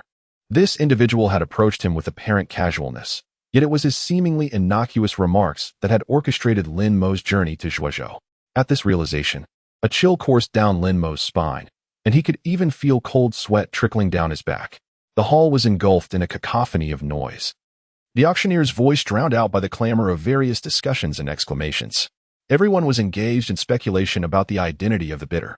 Astonished by the remarkable prowess of the guest on the 23rd, one cannot help but recognize that in this world, few possess the means to procure a singular elixir for over 300,000 in one breath. Just as everyone anticipated the imminent conclusion of the splendid feast, a striking lady graced the stage once more, accompanied by 2 others, each delicately cradling a Zeton box in their slender hands. The stark contrast between their pristine, luminous arms and the ebony boxes captivated all eyes. The auctioneer's face radiated an unusual fervor. Today, we present the piece de resistance, 3 exquisite creation pills. Revered sacred pills of the Qi refinement realm, free from the constraints of the 6th layer of foundation establishment. Once the foundation is set, the path to enlightenment beckons, and eternal life becomes a tantalizing possibility. His voice, soaring and melodic, reverberated throughout the hall, which suddenly fell into an eerie silence. After a brief pause, an uproar erupted, lasting considerably longer, with protests echoing relentlessly. The commotion was most pronounced on the 1st floor. Hu and Ti yearned to possess the innate gifts of a natural-born Dao seed, to traverse an unending road of enlightenment. Upon establishing their foundation, one could enjoy a lifespan extending over a century. Even those who recognized their lackluster talents were reluctant to relinquish their dreams. The pursuit of the Tao is inherently a defiance against the heavens. And as one delves deeper into the mysteries of the cosmos, disbelief in the constraints of destiny grows stronger. Moreover, not all who break through to the heavens are destined Tao seeds. Even the unremarkable practitioners may find themselves fortunate enough to ascend, albeit the odds are exceedingly slim. Yet, hope is a relentless companion, driving individuals forward and igniting their passions. The participants were teetering on the brink of frenzy. The clamor was incessant, with many demanding a reassessment of the auction collateral, wishing to increase their bidding stakes. Manager Song, in exasperation, took to the stage once more, dispatching several astute appraisers to various booths to reassess the bidding reserves of the guests. With numerous requests flooding in, the verification of the reserves consumed a full hour. Naturally, it attracted those merely seeking to join the fray, presenting items worth merely a few hundred low-grade spirit crystals for appraisal. Some even brandished newly acquired magical artifacts, only to erupt into disputes when the appraisers' valuations fell short of their purchase prices. After a considerable flurry, the auctioneer finally regained his composure and announced the auction rules. To ensure everyone has a fair chance, the 3 exquisite creation pills will be auctioned individually. The highest bidder shall prevail, starting at 100 ice crystals for each, with increments no less than 10 ice crystals. Let the bidding commence. As the golden bell tolled, the bidding began to echo throughout the hall. The previously boisterous patrons on the second floor fell into a contemplative silence, while the most fervent bids came from the first floor participants. Several individuals, unbeknownst to others, unveiled their most treasured possessions, raising the stakes with each successive offer. Although the bids adhered to a cap, the relentless pace of competition drove the price ever higher, soon reaching the selling price of the 5-yuan Chaodian pill. As the fervor from the first floor began to wane, the second floor finally joined the fray. With a bold offer of 400 ice crystals that momentarily left the first floor in a state of bewilderment, the bidder was none other than the individual who had previously secured the 5-yuan Chaodian pill for 360 ice crystals, designated as number 6. Following swiftly, another participant from the second floor, number 14, entered the bidding with a steady hand, offering 401. Number 23 was quick to respond, upping the ante to 402. Regrettably, when number 14 called out 403, number 23 fell silent, leaving number 6 to rejoin the bidding. After 2 rounds, the exquisite creation pill reached a peak bid of 405. Ultimately, with no further responses, number 6 clinched the first round of bidding at 405, acquiring 2 out of 3 exceptional pills for a grand total of 801,000 spirit crystals. A feat that drew admiring glances for his substantial wealth and profound resources. The auction for the second pill, in contrast to the first, witnessed fewer bidders, with number 14 opening the bidding at 360. The first floor participants hesitated to engage, leaving only a handful of second floor bidders to contend with him. In short order, number 14 secured the second exquisite creation pill, with the price remaining at 403. The same pattern unfolded for the third pill, as number 14 once again claimed victory at the identical price of 403. After Lin Mo acquired his first elixir, the initial excitement soon waned. When one is in want of money, thoughts of earning it linger incessantly. Yet, when wealth flows in abundantly, the thrill dissipates without a trace, often replaced by a sense of detachment. Such is the essence of life. A life of ease tends to evoke indifference, while a journey fraught with obstacles can lead to despair. As the clamor subsided, silence enveloped the hall. The figure of the esteemed Master Song re-entered the private chamber, accompanied by a second individual, a middle-aged man clad in splendid silk garments, with a gaunt visage and a robust physique. "I am Skin Kalai from the Eastern House. Song Jun, courtesy name Rusu, with the studio name Yil. He introduced himself with a respectful bow. Song Jun, the second figure of the Song family. Lin Mo recalled the name of this individual, for the Song family was the closest cultivation lineage to the Western Choshan, serving as a primary provider and purchaser of celestial materials and earthly treasures in the transactions of the 4 external mountain and immortal families. Master Song stood silently, his hands clasped, maintaining a solemn presence beside him. Lin Mo cupped his hands in salute, a faint smile gracing his lips, and spoke, "Are you Mr. Susu of the 14th? Song Jun replied, "The master possesses excellent hearing. Indeed, it is I. Has Mr. Su come with matters to discuss?" "Precisely." Lin Mo gestured for an invitation, and both parties took their seats, facing each other across the tea table. Song Jun inquired, Might the esteemed master be acquainted with my nephew Song Miao? Lin Mo smiled silently. In such circumstances, their meeting was inherently improper, especially since he held no favorable impression of the Song family. During the trials in the secret realm, Song Ming had allied with Shiman and others to probe him, which had already caused discontent. He had categorized them as ill-intentioned, and with the recent incident involving El Yang, his wariness had only deepened, naturally leading to a less than favorable sentiment towards the Song family. In public, maintaining appearances was essential, refraining from harsh words was the baseline. Song Jun, however, was indifferent to such trifling details. As the second-in-command of one of the 13 esteemed cultivation families, he was no fool. He possessed a modicum of grace. With a smile, he stated, I am grateful to Master Meng for not abandoning me and for trading the elixirs through our esteemed company. Firstly, I wish to express my gratitude, and secondly, I hope to cultivate a closer relationship with you in the future. Should the Song family be of assistance in any way? Please do not hesitate to speak. While our company may lack in certain areas, we are not deficient in spiritual crystals or connections, and we shall not disappoint your trust. Serving diligently as your loyal aide. His words were exceedingly eloquent in the social context. Lin Mo pondered and said, There is indeed a matter for which I seek your assistance. Song Jun replied, Speak freely, without hesitation.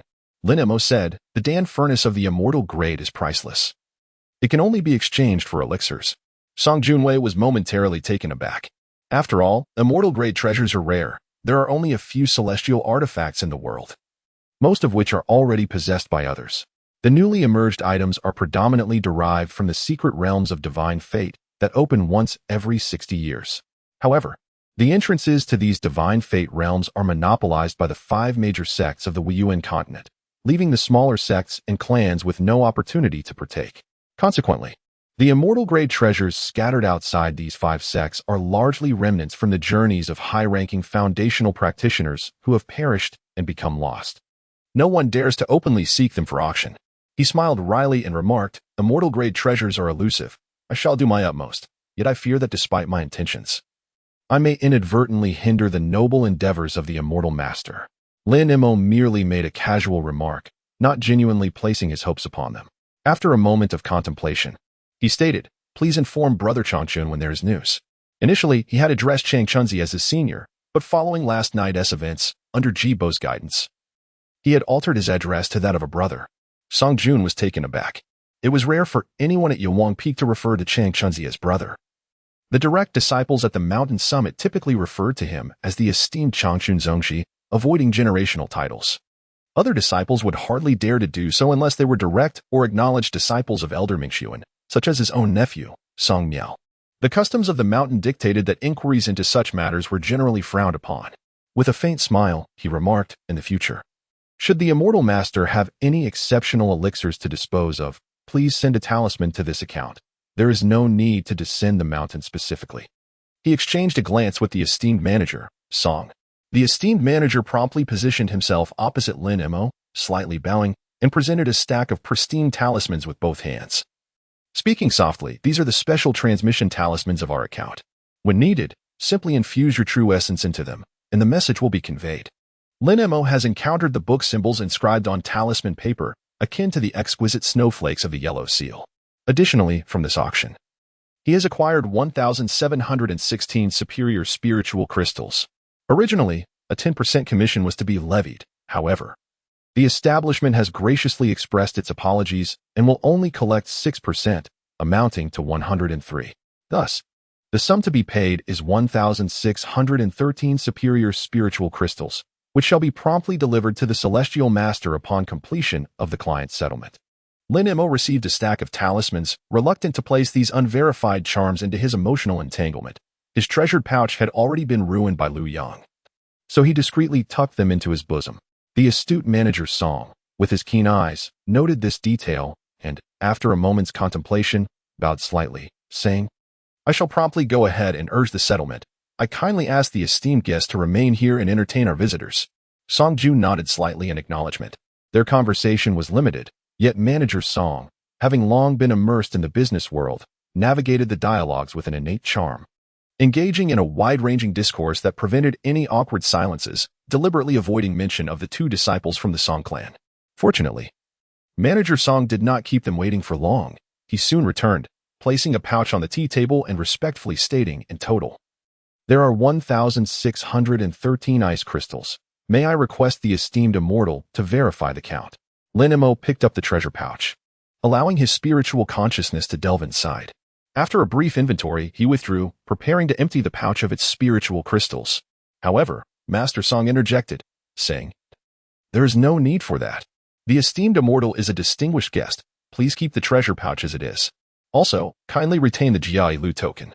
This token currently allows for a limit of 2,000 premium offerings, granting unrestricted access to any branch of our establishment within the state for complimentary lodging and dining. With a smile, Song Jun added, the Song family always welcomes you, esteemed immortal. Lin Mo clasped his hands in gratitude, saying, I am deeply appreciative. I shall not impose any longer and will take my leave. Song Jun replied, allow me to accompany you for a short distance. With the second-in-command of the Song family by his side, they attracted countless gazes along the way. In Zhuozhou, the Song family's stature surpassed that of the secular Yusong dynasty's royal relatives. Thus, being the second-in-command of the Song family signified a position of immense power, second only to one in the entire city. Who among the populace would not recognize such a figure? To be personally escorted by Zhuozhou's second-in-command, one's status could hardly be more elevated. As Lin Mo stepped out of the immortal guest pavilion, every muscle in his body calibrated to its optimal state, ready to respond to any potential danger that might arise. After all, the news of Liu Yang's demise would inevitably lead to adversaries whose cultivation levels would likely rival that of the esteemed Shiman sect leader. The emergence of an elder-level figure could not be dismissed. With a heart laden with trepidation, the two of them approached the city gates side by side. It was only then that Song Jun clasped his hands in farewell, exchanging a multitude of courteous remarks about future meetings. However, one could ascertain that phrases such as frequent visits were not mere formalities, but stemmed from the genuine sincerity of a businessman in an auction house specializing in celestial artifacts. Having a reliable alchemist who consistently supplies top-tier elixirs would undoubtedly facilitate prosperous transactions. Bidding farewell to Song Jun, Lin Mo took to the skies on his sword, hastening towards the western mountains with great urgency. The experience of being a bait was far from pleasant, especially after the crushing battle of the previous night. He was loath to confront another elder-level figure. The oppressive sensation resulting from the disparity in realms was already quite unbearable. A distance of 100 miles may seem like a day's journey for an ordinary person, yet for a disciple of a sect capable of flight, it equates to merely the time it takes to burn a stick of incense. In the distance, the silhouette of the mountains stretched across the horizon, with the journey now nearing its halfway mark. At that moment, Lin Mo felt every pore of his body erupting with heightened awareness, his instincts as a cultivator activated instantaneously. Muscles tensed, blood vessels dilated, and sinews braced for confrontation. Yet, his spiritual perception failed to detect the source of the threat, as if the entity that invoked this warning was beyond the reach of his awareness. In the depths of his being, a sixth sense granted by innate wisdom led his body to respond with the utmost precision. With a twist of his thigh, the sword beneath him altered its course. And at that instant, silence reacted with unprecedented swiftness. Dozens of sword lights materialized abruptly, intertwining in the air, their luminous lines shimmering with radiant brilliance. The gray sword shadow darted straight, weaving through the intricate web of sword lights in the narrow space, narrowly evading danger with remarkable speed.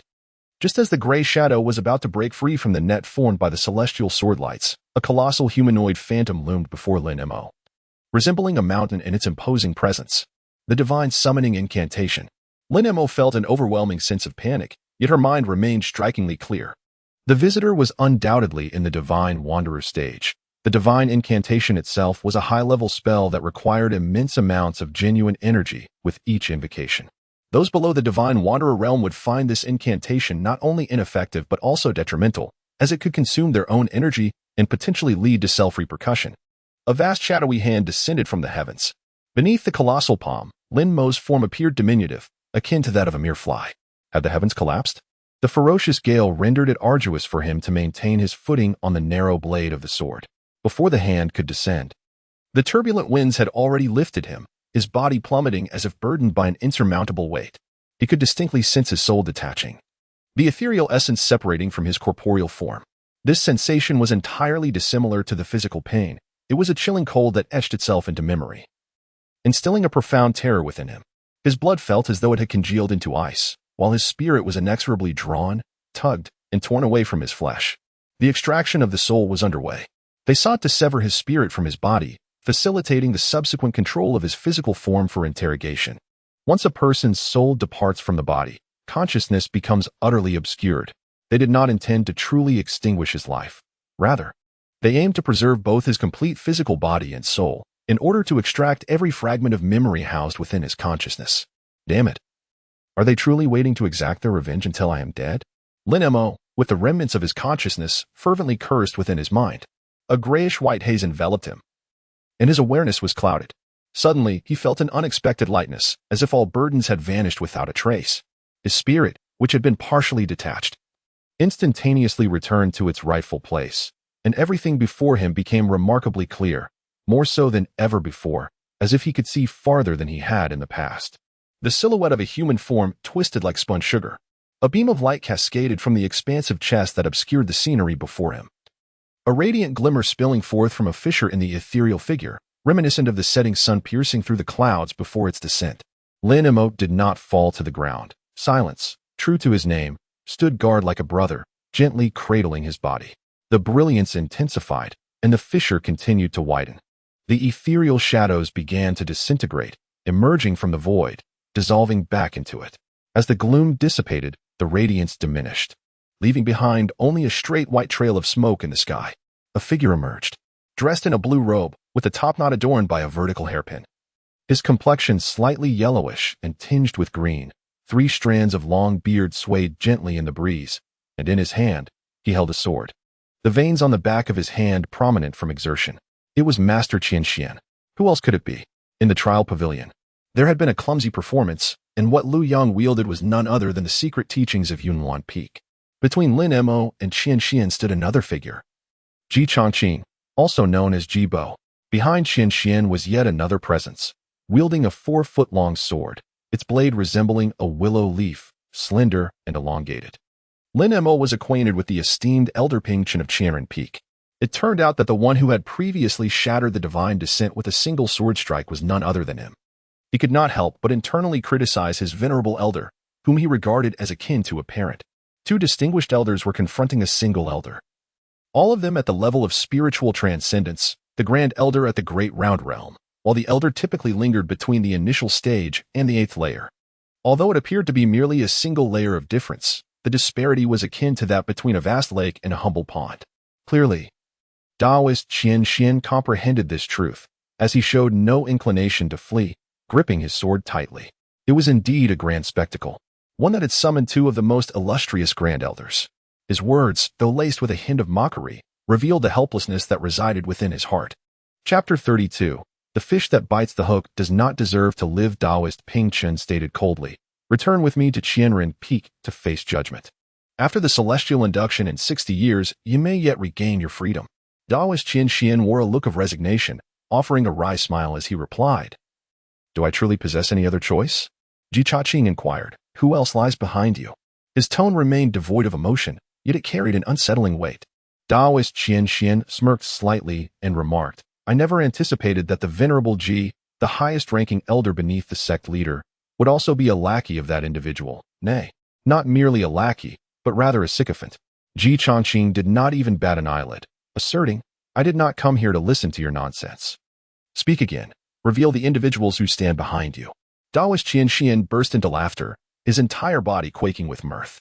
With a flick of his wrist, his sword vanished, and he turned his back to Ji Chongqing, drifting toward Taoist Pingchen.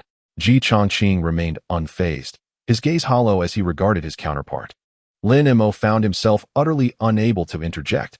The level of confrontation was far beyond his capacity to engage. Taoist Pingchen did not wait for Qianxian to approach, but raised his arm, fingers poised with precision, and coldly declared, answer the question. Do not presume that secluding yourself in the forbidden prison will guarantee your safety for a century. Qianxian stood frozen, halting a short distance away. He cast a glance at Ji Chongqing and then at Pingchen, a look of dawning realization crossing his face. You are in cahoots.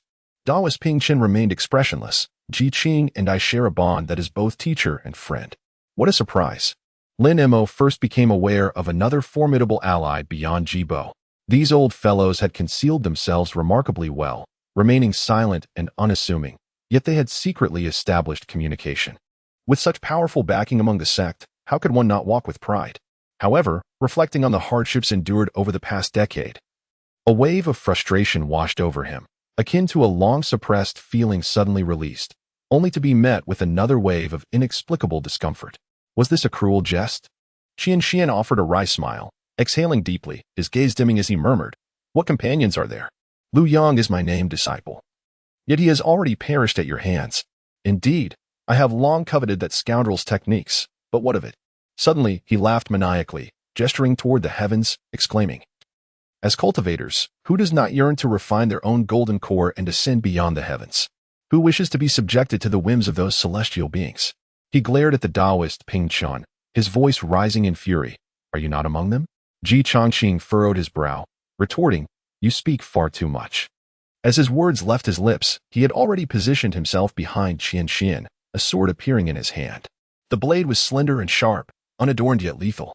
His movements were swifter than the eye could follow. He had been 15 or 16 zhang away moments before, yet in the blink of an eye, he stood at a distance, leaving no trace behind. His strike was executed with utmost precision, devoid of any complex swordplay, merely a straightforward thrust that surpassed both the speed of the eye and the perception of spiritual awareness. If this sword were placed on a leaderboard of speed within the sect, it might remain unsurpassed for a long while. In the realm of techniques, the swiftest are divine. Qian continued his exaggerated performance, yet his expression suddenly froze. A sword tip emerged from his heart, splattering droplets of blood that fell to the ground. Blooming crimson upon impact, the sword withdrew from his back, and his body collapsed to the earth. At that moment, a torrent of blood poured forth from beneath him. His eyes wide open, staring blankly, devoid of any luster. He was dead, an elder of the sect, casually meeting his end in the dust. His body stained with blood and dirt. To be precise, he was not entirely dead. Ji Chongqing's sword had only slain his physical form, leaving his primordial spirit intact.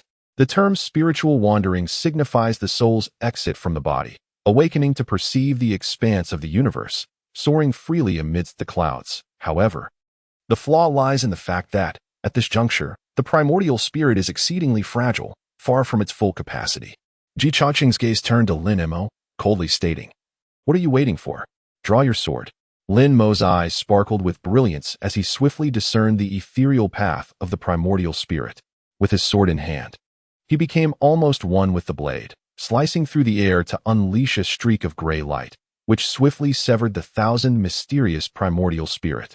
As the gray light swept past, the illusory figure of the primordial spirit split at the waist, drifting apart in opposite directions, twisting and collapsing until it ultimately vanished into the air. Taoist Ping Chen regarded him with an approving gaze, nodding as he remarked, "To sever the soul and disperse the spirit, is this truly the legendary true source sword that the esteemed ancestor spoke of?" Ji Chongqing replied, "It's hard to say, as no one has ever possessed it. The sect records do not mention it, and most of the ancestors' descriptions of the sword are likely born from imagination." Taoist Ping Chen responded, "Yet, the fact that you can wield sword shadow even at the Qi refinement stage speaks volumes about your remarkable physique." In a flash, Lin Mo returned with his sword, performing a respectful bow while cradling it, saying, "I pay my respects to you, Senior Ping Chen." Taoist Ping Chen smiled and inquired, "Are you not surprised to see me?" Lin Mo wore a bashful expression and softly remarked, "There is a slight hesitation, but I quickly came to terms with it." Ji Chongqing cast a cold glance at the young one he had watched grow up, yet his thoughts wandered to another individual. How could such disparate traits emerge from the same lineage? Nonetheless, it pleased the elder to see him in this manner. The Taoist Ping Chen inquired, "Do share your thoughts." His smile resembled that of an elder at home, inquisitively probing his younger kin. Lin Mo cleared his throat and spoke, in the trial pavilion. "I acquired the geomantic compass from the hands of Hui Ming.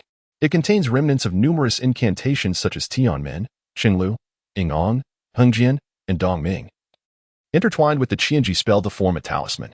If other elders were to see this, they would undoubtedly bombard me with questions. Although I could manage to provide some explanations, it would require considerable effort on my part. Yet, you, esteemed elder, have not inquired even a single word. And given your appearance today, is it not as evident as lice on a bald head?" Taoist Ping Chen laughed heartily. "Good lad, indeed. You possess quite a sharp mind." He patted Lin Mo's shoulder and, with a beaming smile, remarked, "To slay the heir of the Zhang family for the sake of a woman, now that is truly unwise." Lin Mo's body stiffened momentarily as he cast a sidelong glance at Ji Bo. Ji Changqing's expression remained solemn, entirely unperturbed by the exchange. Daoist Pingchen spoke up. I must inform you of a rather unfortunate piece of news. The corpse of Zhang Qiushan has been unearthed and is currently laid bare on Qianren Peak, awaiting examination. You ought to be cautious. While you have managed to conceal the sword wounds on your head and neck and attempted to dissipate the sword intent, such measures are ultimately trivial. What holds significance is that you were present at the sword refining peak that night. He raised his chin. Should you continue to suppress your presence below the 7th layer, it may suffice. However, now that you are at the pinnacle of the 8th layer of qi refinement, even if the Zhang family lacks concrete evidence, they will undoubtedly place the blame for the murder squarely upon you. What shall be done about this? The urgency on Lin Mo's face was largely feigned. Ji Changqing did not afford Pingchen much opportunity for elderly heirs, coldly stating, let things unfold as they will. Having enemies is not a concern. The real fear lies in those who lurk in the shadows. Daoist Pingchen typically maintained a demeanor even more imposing than Ji Changqing's. A necessity dictated by his status.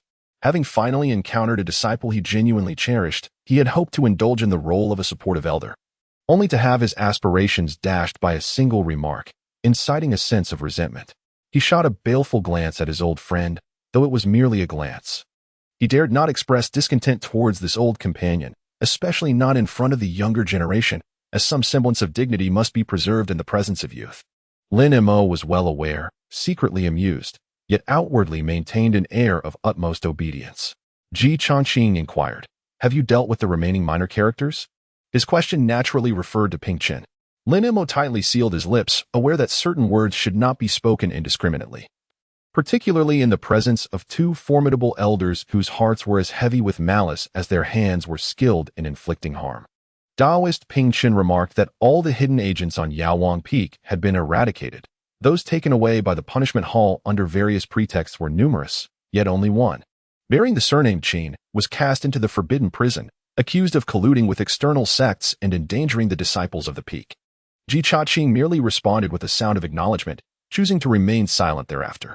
Lin Mo could not restrain himself from inquiring, are you referring to Qin Tai? The Daoist Pingchen nodded and replied, he is an informant from the Liu Yang faction embedded within the Medicine King Peak. Ever since your arrival at the peak, he has been tirelessly seeking to get close to you. It was he who relayed the news of your journey to Zhuozhou to Liu Yang. Lin Mo fell into a deep silence, his heart a tumultuous blend of emotions, unable to articulate any sense of melancholy. A person who had frequently graced his presence had suddenly transformed into an adversary, only to vanish without a trace. This sensation was profoundly unsettling. It was neither joy nor sorrow, but rather an inexplicable feeling of wistfulness. What was I to do next? He posed this question earnestly, for there remained many tasks ahead. He sought to learn the highest mysteries of alchemy from Yu Zhu and devise a means to uncover the true sources of the other 4 elemental attributes, excluding the metal element. To achieve this, he would need to embark on a journey and acquire the ability to reinvent himself. Yet, if he were to leave Shichong Mountain, what would happen to Su Yu? Who would provide Hu Tu with sustenance? Ji Changqing replied coldly, as usual, return to Yaowang Peak, refine elixirs. Gain the approval of the old man Yu, and then set forth on your travels, striving to break through to the foundation establishment stage within 2 to 3 years. His words were as empty as silence itself. Lin Mo could only harbor resentment in silence. Ji Changqing remarked, never show pity for your adversaries, for your compassion may very well become the harbinger of your own demise. A fish that has taken the bait is unworthy of life. Lin Mo's heart trembled as he realized that the fleeting hint of melancholy he had just experienced had been perceptively noted by Uncle Ji. In that moment, an innate fear of this simultaneously familiar yet unfamiliar elder began to take root within him. Chapter 33. Atop the mountain still stands the senior brother. The Yaowang Peak remained unchanged, with the square in front of the building bustling with practitioners, who gathered in small groups to exchange various materials and experiences. The affairs within the medicinal hall continued to be frenetic, with a steady influx and outflux of herbs. The Dan Pavilion, however, remained desolate, yet its profits were not inferior to those of the medicinal hall. A single elixir could often fetch a price several dozen times its production cost, with the primary clientele not being the local practitioners, but rather the cultivators from various peaks in the 13 esteemed families of the Xiqian continent, including the 3 major dynasties and 4 prominent nations. The main hall of the medicinal hall was teeming with visitors, and the stewards moved about in haste, yet one individual was notably absent, the ever-attentive Qin Tai. who usually awaited him there. For the first time, Lin Mo found the hall to be quite unfamiliar. A myriad of hurried individuals, who just moments ago were engaged in friendly exchanges, could vanish in the blink of an eye, leaving no opportunity for farewells. Such is the nature of life. The pursuit of enlightenment and the quest for immortality are merely acknowledgments of the world's ephemeral nature, where those left behind lament the departed. Perhaps a year, perhaps a decade, perhaps a century. What of a century hence? Suddenly, he felt an urge to study the art of music at Qinglu Peak. Of course, he meant the instrument, not the matters of the heart. Perhaps by mastering the piano, he might express his subtle melancholy through its melodies. In truth, as long as one breathes, what significance does melancholy hold? It was only when someone approached him that he recalled his purpose for the day, to procure medicinal herbs. He required a multitude of ingredients, including various formulas for creation pills and cleansing pills he had derived from the insights of the venerable Qian Lao, which he had modified based on his understanding. Preparing to concoct more complex elixirs. Perhaps then, Yuzu would finally take notice of him. Two individuals were approaching, one of whom he recognized as Li Qingwu, the vice president of the apothecary, a disciple of the elder master and not particularly amiable during their last encounter. The other appeared remarkably youthful, no older than 30. Tall and slender, with a fair complexion and a strikingly handsome visage. His eyes sparkled with vitality. His straight nose and thin lips complemented by a long robe of silver threads embroidered on a cream background, harmonizing beautifully with his physique. At his waist hung a long sword sheathed in blood red with silver dragon motifs, its hilt equally radiant, seemingly inlaid with the unique blood coral from the South Sea, entwined with vivid crimson threads that trailed down to a lengthy tassel. A haughty demeanor, he did not deign to acknowledge Lin Mo. This was the impression Lin Mo formed upon seeing him, that of a delicate face favored by women yet loathed by men. Habitually, he stepped aside to grant passage, well aware that Li Qingwu was not one to entertain visitors seeking medicinal supplies. To his surprise, Li Qingwu halted just before him, and he keenly noted that it was the young man beside Li Qingwu who had initiated the stop. The latter followed suit. Lin Mo. Li Qingwu did not address him as junior disciple nor with any honorific, but simply called him by name. What of it? Not referring to him as Black Dog was already a marked improvement. Such was the charm of the inner mountains. No one resorted to derogatory terms to indirectly insult his father. Lin Mo nodded slightly and said, "Is there something you wish to discuss, Li Ji?" Li Qingwu, with his hands clasped behind his back, took a slight step back, adopting an air of arrogance as he replied, "This is my senior brother, Gu Ming. You may address him as senior brother or Master Gu. Today, it is he who seeks you out, not I." Lin Mo responded with a mere HM. His gaze firmly locked onto the man's eyes. The two maintained their silent standoff, neither willing to break the tension with words. It resembled a childhood game of staring, where the first to speak would be deemed the loser. The constant flow of individuals entering and exiting the pharmacy drew attention to the pair. Both were renowned figures. One was Gu Ming, the esteemed eldest disciple of the 12 Sons of the Mountain Peak, well known to all, though it was uncertain if he recognized others. The other was a rising star, recently making a name for himself by swiftly advancing to the 6th rank in the pharmacy and shortly thereafter achieving the status of a 5th-grade alchemist at the Pill Pavilion. His fame was largely attributed to the coveted Creation Foundation pill, which stirred envy among many within the inner mountain. However, the news of his ability to refine such a premium pill had yet to circulate widely. On a typical day, a throng would have gathered, either seeking to ingratiate themselves with the esteemed elder brother or requesting medicine from Lin Mo. Yet today, even the blind could perceive the unusual atmosphere between the two. It was not the chill of a duel, but the tension was palpable, with their gazes growing ever sharper. Outside the grand entrance, a gasp echoed through the air, followed by a cascade of exclamations that spread like wildfire, a continuous chorus of surprise. Many disciples, drawn by the spectacle of Gu and Lin, rushed eagerly toward the entrance, soon followed by a tide of others returning to the hall, all eyes fixated on the juvenile standoff before them.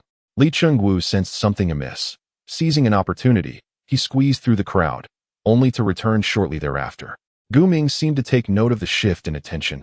Clearly, more eyes were focused on Lin Mo than on him. A man who placed great importance on his external image, he was particularly sensitive to the gaze of others. When attention waned, he possessed an uncanny awareness, perceiving it almost instinctively. Thus, he was the first to speak. "Do you not wish to step outside and see what is truly unfolding?" His voice was deliberately lowered, imbued with a magnetic allure. Lin Mo stood in a daze, instinctively gazing towards the crowd. Numerous familiar yet unnamed senior brothers promptly clasped their hands in greeting, and someone amidst the throng shouted, "Lin, congratulations on ascending to a higher rank. From now on, our futures depend on you." Despite the cacophony of voices, Lin Mo distinctly noticed the difference in the usage of "you" and "your esteemed self." Ascended to a higher rank. How could this happen so swiftly? What is Chang Chunzi up to? He could have given a heads up. Gu Ming, oblivious to Lin Mo's inner turmoil and unable to discern any change in his expression, felt a surge of indignation. His pride wounded, he coldly remarked, with a mere mid-tier pill, "You've managed to secure a high-ranking position. Congratulations, junior brother." Everyone could perceive the dissatisfaction and envy laced within his words. Lin Mo, caught in the crosshairs of jealousy from the lofty senior brother, was unsure whether to feel elated or disheartened. Banter had never been his forte. It was the chubby lad who excelled in such exchanges.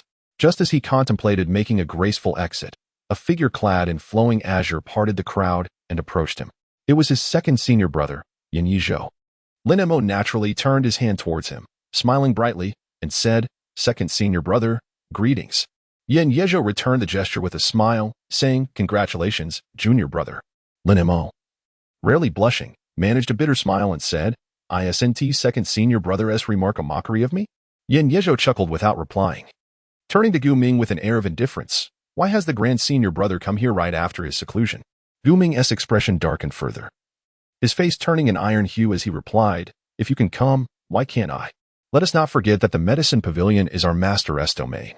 I am merely here on his behalf to observe. What is inappropriate about that?" Yin Yizhou responded, "Junior brother did not suggest any impropriety. It seems that senior brother has misunderstood." Gu Ming chose to ignore him, turning his attention to Lin Mo, "Your high-ranking pharmacist." Suddenly, Li Qingwu tugged at his sleeve from behind, interrupting Gu Ming's words. "What are you doing?" Gu Ming frowned, his expression one of deep displeasure. Li Qingwu, undeterred by his mood, made gestures urging him to leave this place to discuss further. With a dismissive wave, Gu Ming pushed him aside, glaring at Lin Mo and stating emphatically, "With Master Mingxuan backing you, do not presume that possessing a high-ranking alchemist's title will bring you pride. Not a single individual from this peak has ever attained the rank of a high-ranking alchemist without first becoming a high-ranking pharmacist.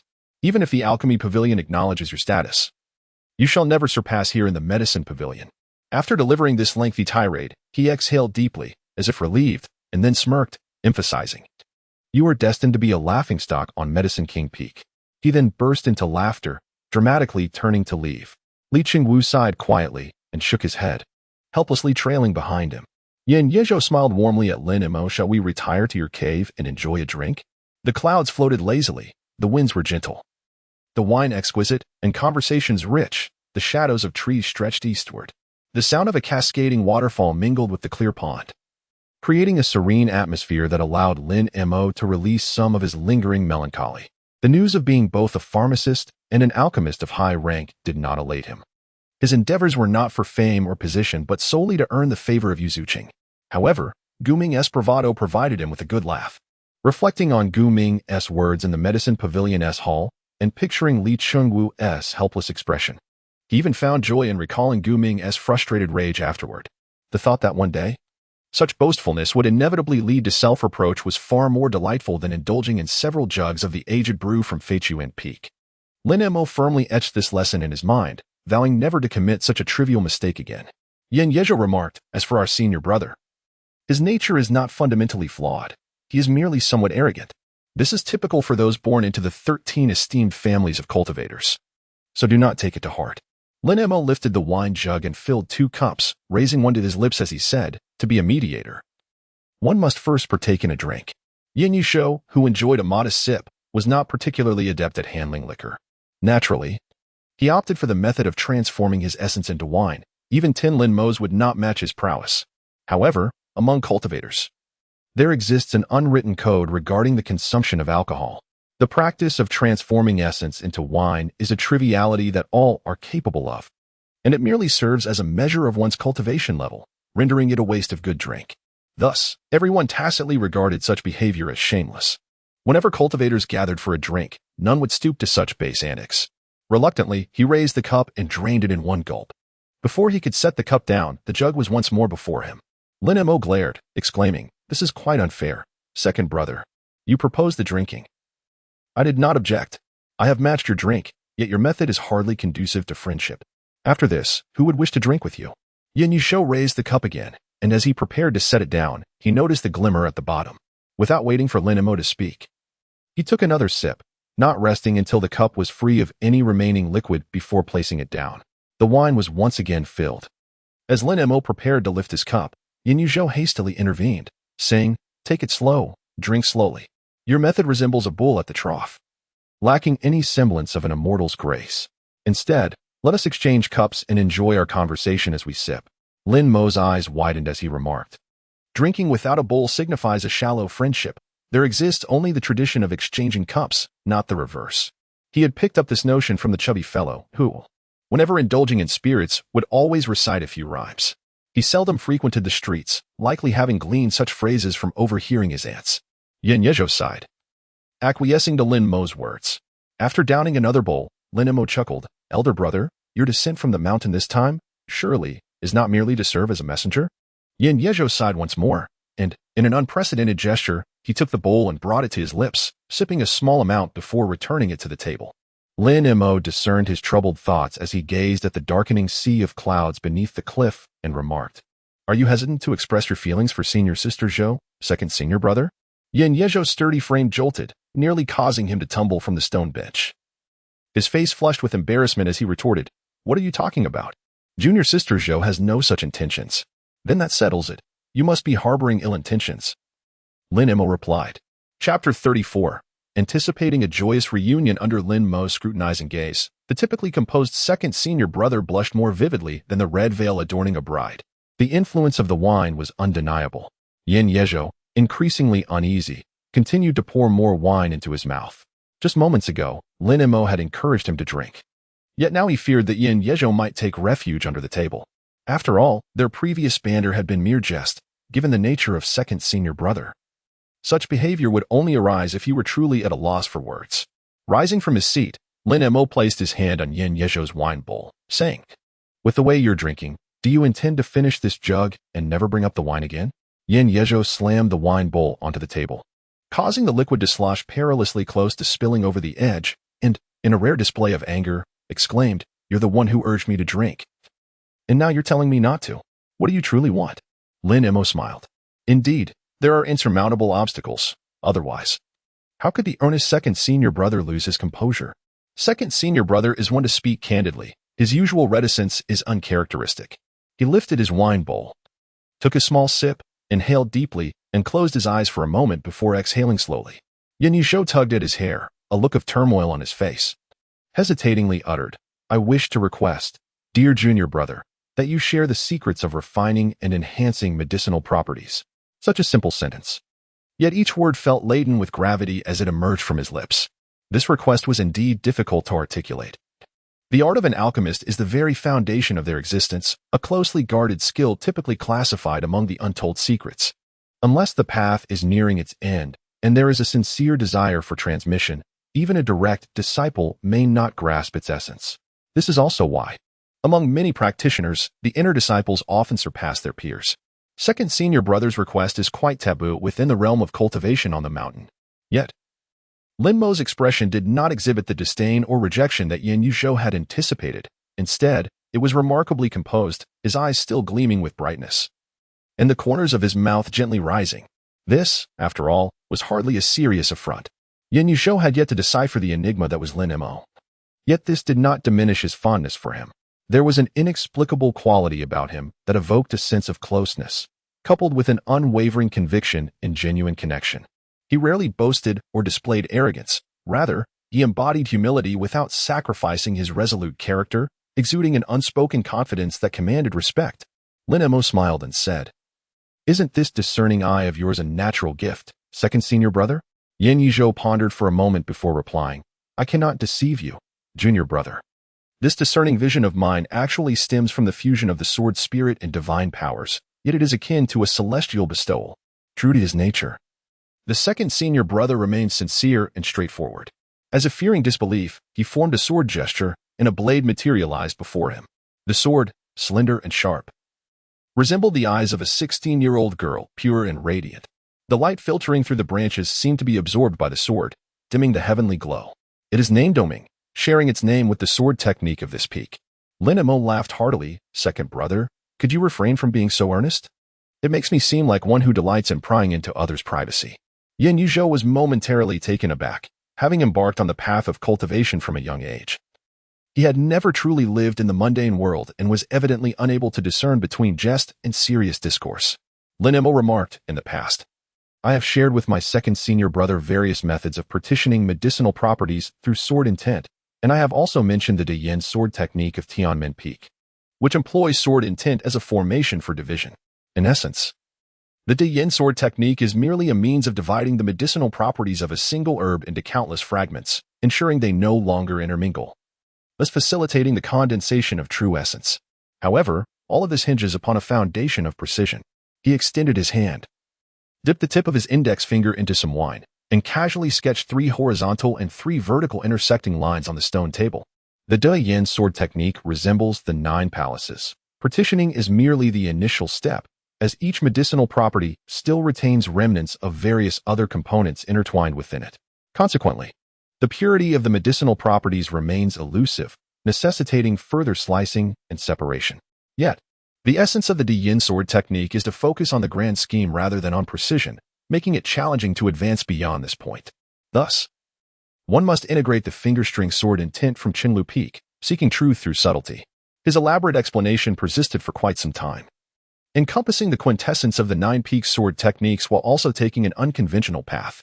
He extracted the essence of each sword technique, allowing for arbitrary disassembly and mutual integration with other techniques, much like his treatment of medicinal herbs, effortlessly blending and harmonizing, entirely unbound by the constraints of the foundational sword techniques. This was a concept bordering on the Tao, yet diverging from established methods, and paradoxically, it sounded exceedingly reasonable. In the past, Yin Yuzhou had adhered rigidly to conventions, never contemplating the potential breakthroughs that could arise from transcending them. However, Lin Mo seemed to be the kind of person inherently destined to shatter rules. If he were to mature, what transformations might occur in the 5-source continent? How might the world shift because of him? Would everything change due to his presence? That day, he came to recognize a wholly different Lin Mo. The apothecary tower was a place he dared not approach lightly. The wrathful elder brother was not to be trifled with.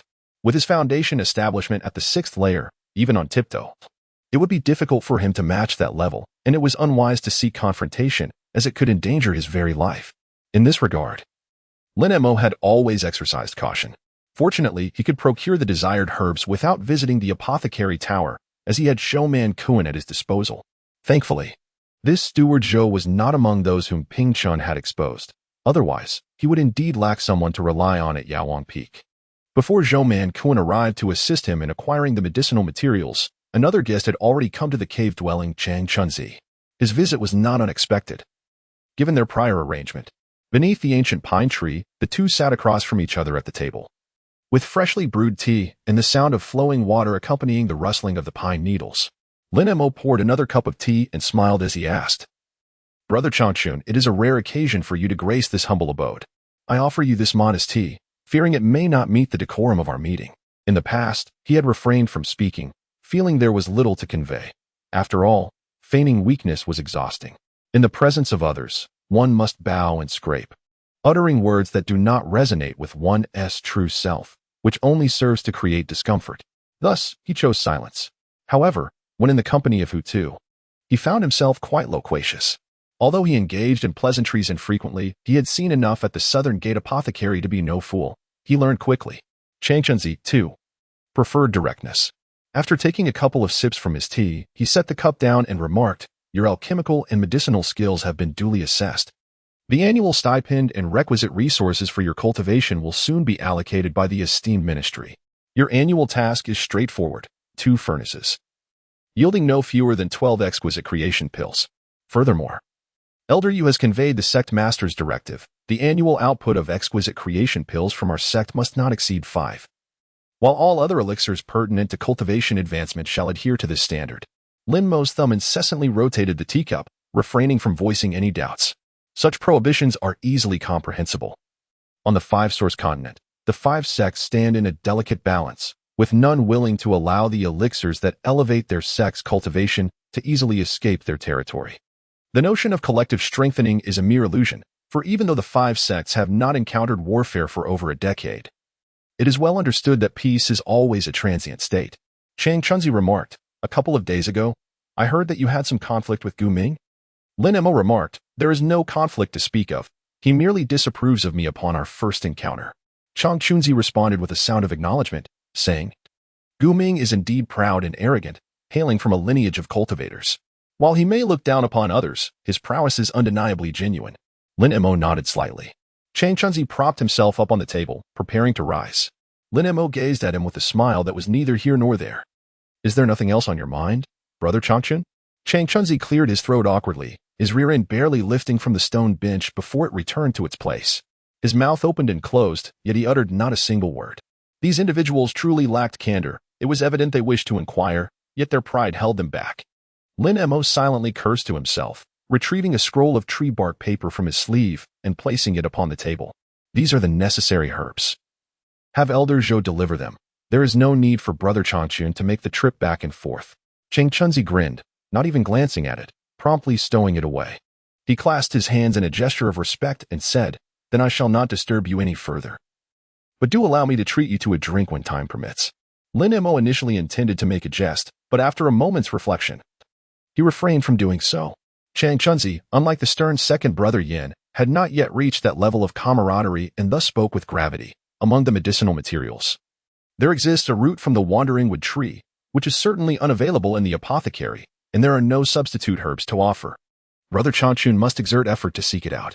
As a first-grade apothecary, Chang Chunzi possessed a profound understanding of pharmacology, even surpassing Lin Mo. He was well acquainted with medicinal substances. And after a brief contemplation, he noted, "This wood is unique to the Qingmu sect, highly toxic. The Qingmu sect primarily employs it as a catalyst for refining elixirs, and it seldom circulates outside, yet it is not entirely rare. With determination, one can certainly procure it." He was acutely aware that the materials listed were not necessarily required for the dust cleansing elixir. An unspoken understanding lingered among them, rendering further inquiry unnecessary. Just as he bid farewell to Chang Chunzi, another visitor unexpectedly arrived at the cave dwelling. This time, there was more than one. Zhou Mankuan brought along 3 guests from the outer peaks. He would not easily bring outsiders, but one among them was someone he could not refuse.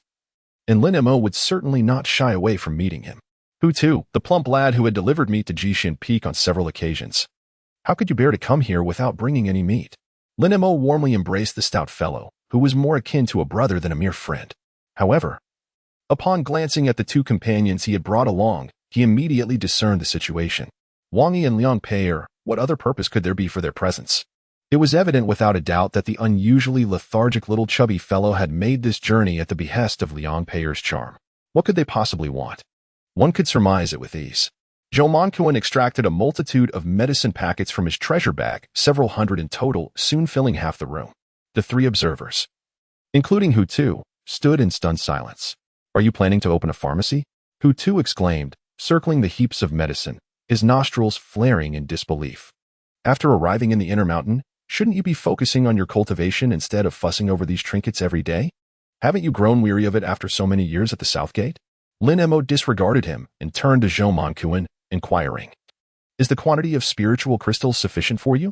Zhou Mankuan then produced 2 additional superior-grade spiritual crystals and handed them over, stating, "The total expenditure amounts to 53,200 spiritual crystals, in addition to your task's medicinal material subsidy of 5,000 crystals, culminating in a grand total of 58,000. Furthermore, it is said that Manager Shui from the apothecary has made a concession on the medicines you requested, thus waiving 3,000, leaving us with 2 crystals remaining." Lin Mo was not polite and accepted the item back. After pondering for a moment, he took out another piece and handed it to him, saying, "When the time comes, please procure some tea and wine for me. I cannot always allow Elder Zhou to bear the expenses." Zhou Mankuan accepted it with a smile, cupping his hands in farewell to the 4 individuals. Hu Tu draped his arm over Lin Mo's shoulder, grinning broadly as he exclaimed, "Congratulations! In just 2 or 3 short months since entering the peak, you have already become a high-level alchemist. Give you another 2 years, and won't you be soaring to the heavens?" Lin Mo glanced towards Liang Pei'er and Wang Yi, feigning curiosity as he inquired, "Why has Sister Su not arrived?" Hutu tightened his grip around his arm, abruptly constricting it around Lin Mo's neck, causing him to lean backward. The two female cultivators widened their eyes in astonishment, utterly unable to believe the spectacle unfolding before them. Cultivators, known for their asceticism and detachment, typically embark on their spiritual journeys from a young age, rarely indulging in the frivolities of the mundane world, let alone engaging in such seemingly juvenile and absurd antics in the presence of others. The carefully cultivated image, painstakingly built over months of trials and the swift ascent to a higher-tier alchemist, came crashing down in an instant due to Hutu's trivial yet careless action. Lin Mo was, of course, oblivious to the inner thoughts of the two female cultivators. Even if he were aware, it would hardly matter to him. From a young age, he had never been concerned with how others perceived him. Hutu placed one hand before Lin Mo's forehead, fingers interlocking to form a circle, feigning a flicking motion, and laughed heartily. "Ah, you, black wooden block, failed to greet me properly upon our meeting and only inquire about Sister Sue. If I do not give you a proper lesson today, I shall not bear the surname Hu." Lin Mo reached out to grasp his wrist, while her other hand gently pried away the arm that was constricting his neck. With a smile, she remarked, "You are a grown man. How can you still engage in such childish antics in front of our two senior sisters? What will they think of you?" Hutu cast a glance at the two female cultivators and muttered, "In any case, I don't care. Today we must procure some fine wine and exquisite meat to treat ourselves." Lin Mo murmured noncommittally, yet his gaze remained fixed upon Wang and Liang. Wang Yi remarked, "Senior Sister Sue has been in seclusion, and this is a critical moment. She sent us a letter from her cave dwelling, requesting that we deliver it to you." As she spoke, she produced a letter sealed with a magical spell, folded into the shape of a paper crane. Lin Mo received it but did not open it immediately. Instead, he tucked it into his bosom and said, "Little fatty, take the two senior sisters to the cliff's edge to sit and enjoy some tea. I shall head to the kitchen to prepare a few dishes and return shortly." The cave dwelling was modest, accommodating guests only beneath the ancient pine tree by the cliff. A cup of fragrant tea was offered, allowing the guests to indulge at their leisure. Lin Mo had no choice but to roll up his sleeves and head to the kitchen. The various wild delicacies sent by Zhou Mankuan were indeed plentiful, all marinated, sauced, and air-dried in different styles, hanging above the firewood stove, naturally infused with the smoke. He selected a few meaty pieces with minimal bones, washed them, and steamed some. He also sliced some pork belly, combining it with green peppers and dried tofu to stir-fry into a dish. Half a deer leg was chopped into small pieces and simmered with scallions and ginger.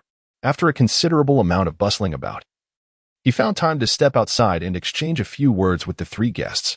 All three were individuals unaccustomed to manual labor, comfortably seated with their feet up, sipping tea and engaging in lively conversation, with Hutu, in particular, being quite talkative, eliciting peals of laughter from the two young ladies. "Oh, the rotund fellow. Just look at his obsequious demeanor." Lin Mo gazed longingly from afar, his heart a tumultuous blend of despondence and delight.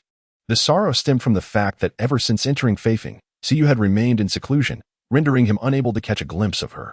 Yet, his spirits were lifted by the knowledge that the chubby lad had finally found another entanglement, ensuring that even when he ventured out into the world, at least the chubby lad would not feel the pangs of solitude.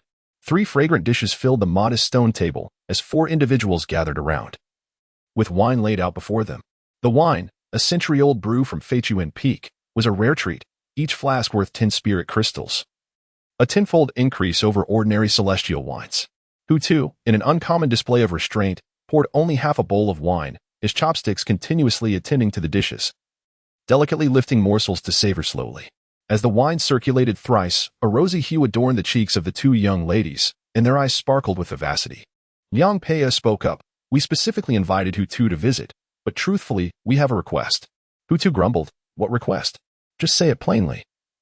Jaime doesn't he appreciate roundabout conversations? Liang Pei shot him a glare immediately. The chubby lad withdrew his neck, still muttering, "It's just as I said." Although he preferred to speak in circles himself, he was not fond of others doing the same. The latter part of his sentence was swallowed back under Liang Pei's stern gaze. Lin Mo smiled quietly, playfully pinching the flesh on his waist, and said, "No matter. Sister Liang, if you have something to discuss, please do." Liang Pei hesitated, feeling shy to speak, her gaze drifting towards Hu Tuesday Wang Yi, ever candid, remarked, "We have heard that when junior brother Lin advanced to the rank of alchemist, he produced the exquisite Zhao Huasheng Ji pill. We had long intended to seek this medicine, but regrettably, Sister Sue has been in seclusion, preventing our endeavor. Thus, we made a special trip to Jishin Peak and brought Hutu along. Lin Mo scratched his head and blinked, exclaiming, "The Creation Foundation pill." The final notes lingered, intentionally conveying a sense of hesitation. Hutu's eyes widened in surprise, ready to speak, but as the words hovered on the tip of his tongue, he found himself silenced by Liang Pei's glare. Lin Mo's heart was filled with unrestrained laughter. He found great amusement in witnessing the chubby boy's occasional misfortunes, unable to retaliate. Sometimes, observing his brother's face embarrassment provided a delightful reprieve from the otherwise tedious path of cultivation. Longevity and clarity. What is clarity but the act of observation? What is there to behold if not this very scene? "Oh, chubby boy, today is indeed your day." Wang Yi inquired, "What does junior brother Lin mean?" Lin Mo, wearing a pained expression, replied, "The Creation Foundation pill has long ceased production. However, I still possess a single dose.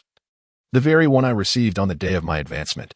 The two women exchanged glances, their expressions somewhat awkward, uncertain of how to respond. Hutu slammed his hand on the table, which remained firmly embedded in the stone cliff, unyielding. He exclaimed loudly, "Ah, you black wooden block. Do not attempt to deceive me with your vague words. If it is feasible, then so be it. If not, let us sever our ties. Honestly, with so few words. Do not embarrass yourself in front of the ladies. You should know better than to merely regurgitate phrases from the scroll without truly understanding their application." Lin Mo wore a mischievous grin. It was rather peculiar that these two senior sisters were so uninformed. The news of his promotion to a high-level alchemist had been posted on the announcement board in front of the pavilion 2 days prior. Naturally, there would not be an official proclamation from the outer sect, but for any disciple concerned with foundational elixirs, it would not be difficult to inquire if they truly wished to know. For instance, on the very day the announcement was made, Zhou Moncoin had informed him that Wu Jiuzhen from the trial pavilion intended to convey a message through a certain disciple from the Internal Affairs Hall, inviting Lin Mo to participate in the next black market transaction of their sect. In truth, Lin Mo had long harbored a desire to witness the inner workings of the sect's black market. He had a few mid to low-grade elixirs he had crafted earlier, which would be quite embarrassing to present in Zhuazhou, but could potentially fetch a handful of spirit crystals in the black market. Yet, the thought of Wu Jiuzhen originally being a disciple of Yunluan Peak made it difficult for him to overcome his reservations, preventing him from taking action. As Hutu continued to berate him, he caught sight of Lin Mo's ambiguous smile and immediately realized his folly. Without hesitation, he shifted from words to actions. Wrapping his arms around Lin Mo's neck, pressing his head firmly against the fleshy expanse of his chest, and gruffly declared, "Give me a straight answer, will you, or won't you? Regardless, I am prepared to go all out today. If you refuse, I might as well put an end to it, lest I remain here, an eyesore." Lin Mo continuously stuck out his tongue, his hands gripping his wrist as he pulled outward, his face flushed a deep crimson. The little chubby boy possessed considerable strength. It was no easy feat to break free without employing true essence. At last, the two girls realized that he was merely trying to amuse them. Of course, Hutu did not take it seriously either, otherwise, their decade-long brotherhood would have been in vain. Lin Mo patted his shoulder, panting heavily, and exclaimed, "You, who prioritize beauty over friendship, truly possess a heart of stone. I am on the brink of demise. Who shall bring you meat each month?" Hutu finally released his grip, crossing his arms defiantly, his expression a blend of pride and mischief, retorting, "If you refuse to show me respect, do not blame your brother for his ruthless treatment." Lin Mo rubbed his neck, tilting his body away from Hutu, murmuring, "It is simply a matter of fact. No matter how exquisite the creation pill may be, a superior grade is still just that. Its effects are hardly distinguishable from those of a medium-grade creation elixir. Why bother with it? It merely hinders one's cultivation." Wang Yi, realizing belatedly, exclaimed, "Are you suggesting that upon advancing to a higher-tier alchemist, one can concoct the creation elixir?" Lin Mo raised his arm, gently brushing his temples with both hands, and remarked with a hint of nonchalance, "Is it not simply due to my ability to refine superior creation pills that our sect has thus been granted an exceptional elevation in rank? If you had taken the time to inquire thoroughly, would it not be superfluous to question the Creation Foundation pill?" Hutu shifted his body slightly to the side, causing Lin Mo to immediately become alert and swiftly change to a stone stool. They were too familiar with each other. Whenever the chubby lad approached someone, he invariably made this movement. Liang Pei appeared somewhat perplexed, uncertain whether her sudden joy was overwhelming or if she was troubled by some concern.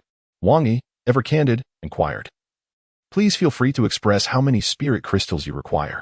Lin Mo cast a glance at the chubby fellow who was glaring at him in indignation and smiled. I just sold 3 grains in Zhuozhou, each for a mere 430. 430! The trio exclaimed in unison. As Hu Tu reached out with his adorable little chubby hand to touch Lin Mo's forehead, only for Lin Mo to tilt his head aside in evasion. Have you lost your mind? Even at such a low price, I won't be fooled.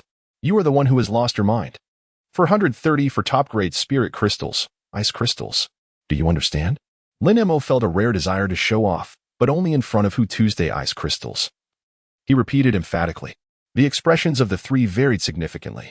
Hu Tu's eyes widened as he scrutinized Lin Mo, murmuring, that doesn't mean you're the one who's lost your mind. It's others who are afflicted in theirs, driven mad by money. The 2 girls exchanged glances, unsure how to respond. For any newly initiated disciple, 430. 000 spirit crystals would be akin to a mountain of gold in the secular world, unless one were a privileged heiress like Suyu, even Wang Yizhen. The illegitimate daughter of Elder He from Feichuan Peak would find it quite challenging to produce such a substantial sum all at once. Lin Mo extended his hand, and with a slight clenching of his fist, a pill vial materialized in his palm, containing precisely 4 pills.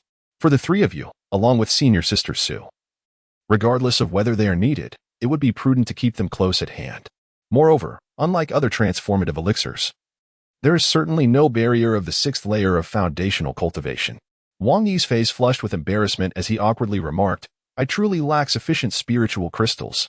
Hu Tu swiftly reached out and seized the porcelain vial, grinning broadly as he said, what does it matter? If I owe some, so be it. Did he not mention earning 430? No, wait, 340. Regardless of the amount, he has earned quite a bit. This small sum is hardly a concern. Lin Mo left behind these 4 elixirs, originally intending to gift Suyu and Hu Tu 2 each. The elixirs, capable of breaking through to the foundational realm, do not guarantee success on the first attempt.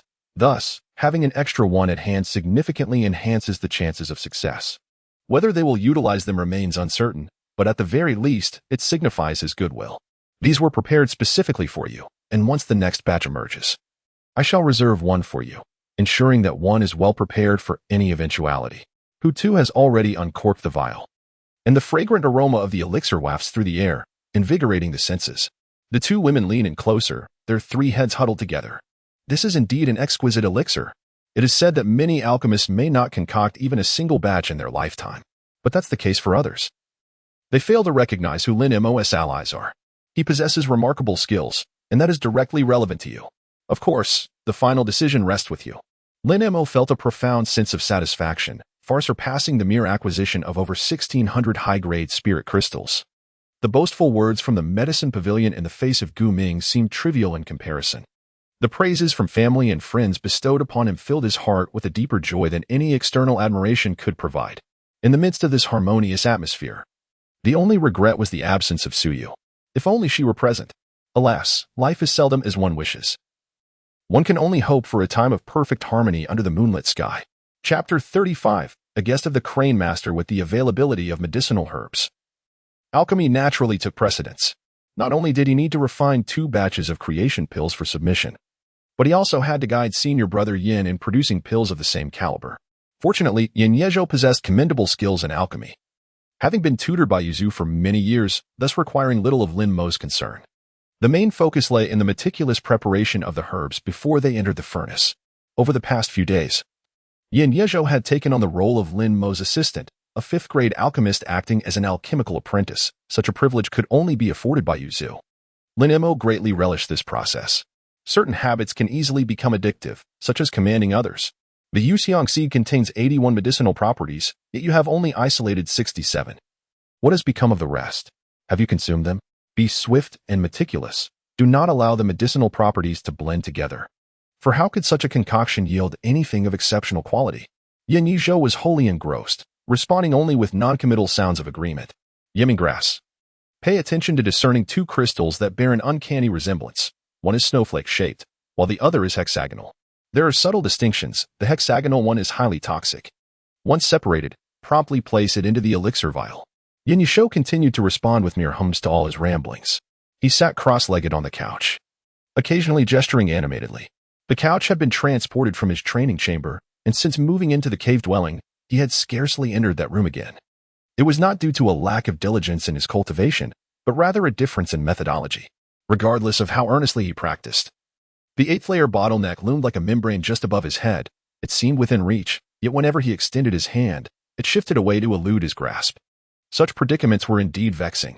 According to Jibo, it was akin to encountering an enigmatic and chaotic juncture in cultivation, often one that was difficult to penetrate without some form of extraordinary stimulation. His suggested remedy was to embark on a journey, seeking to obtain the true essence, thereby forcibly breaking through the bottleneck with its power.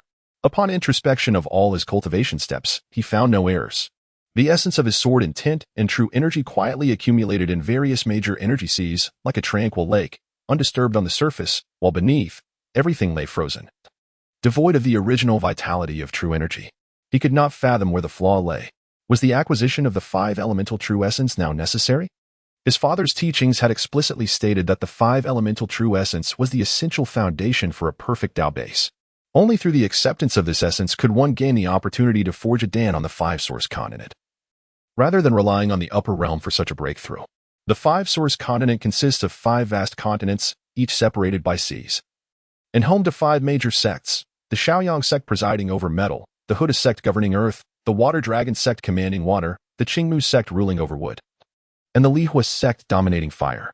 Each sect possesses a designated area to assimilate the 5 elemental true essence. The Shaoyang's metal resides on the sword refining peak, where any who wield a sword are granted the essence of metal. The Qingmu sect's ancestral tree imparts the essence of wood.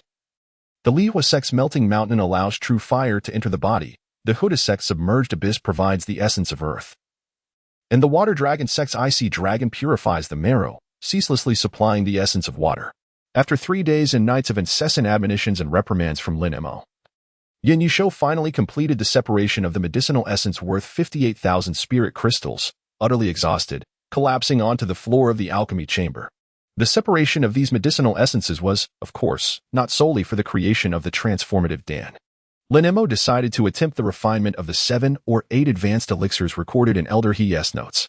With a smile, he glanced at his second senior brother, who lay on the ground, and inquired, "Shall you refine the next 2 batches of creation elixirs, or shall I take on the task?" Yin Yezhou turned over, reluctant to respond. The mere act of turning caused his muscles to ache painfully, a discomfort far beyond the ordinary, piercing and excruciating, evidently a result of excessive exertion. Lin Mo speculated that Yin Yezhou's visit was commissioned by Yuzu, and there might be some clandestine exchange between Jibo and Yuzu behind the scenes.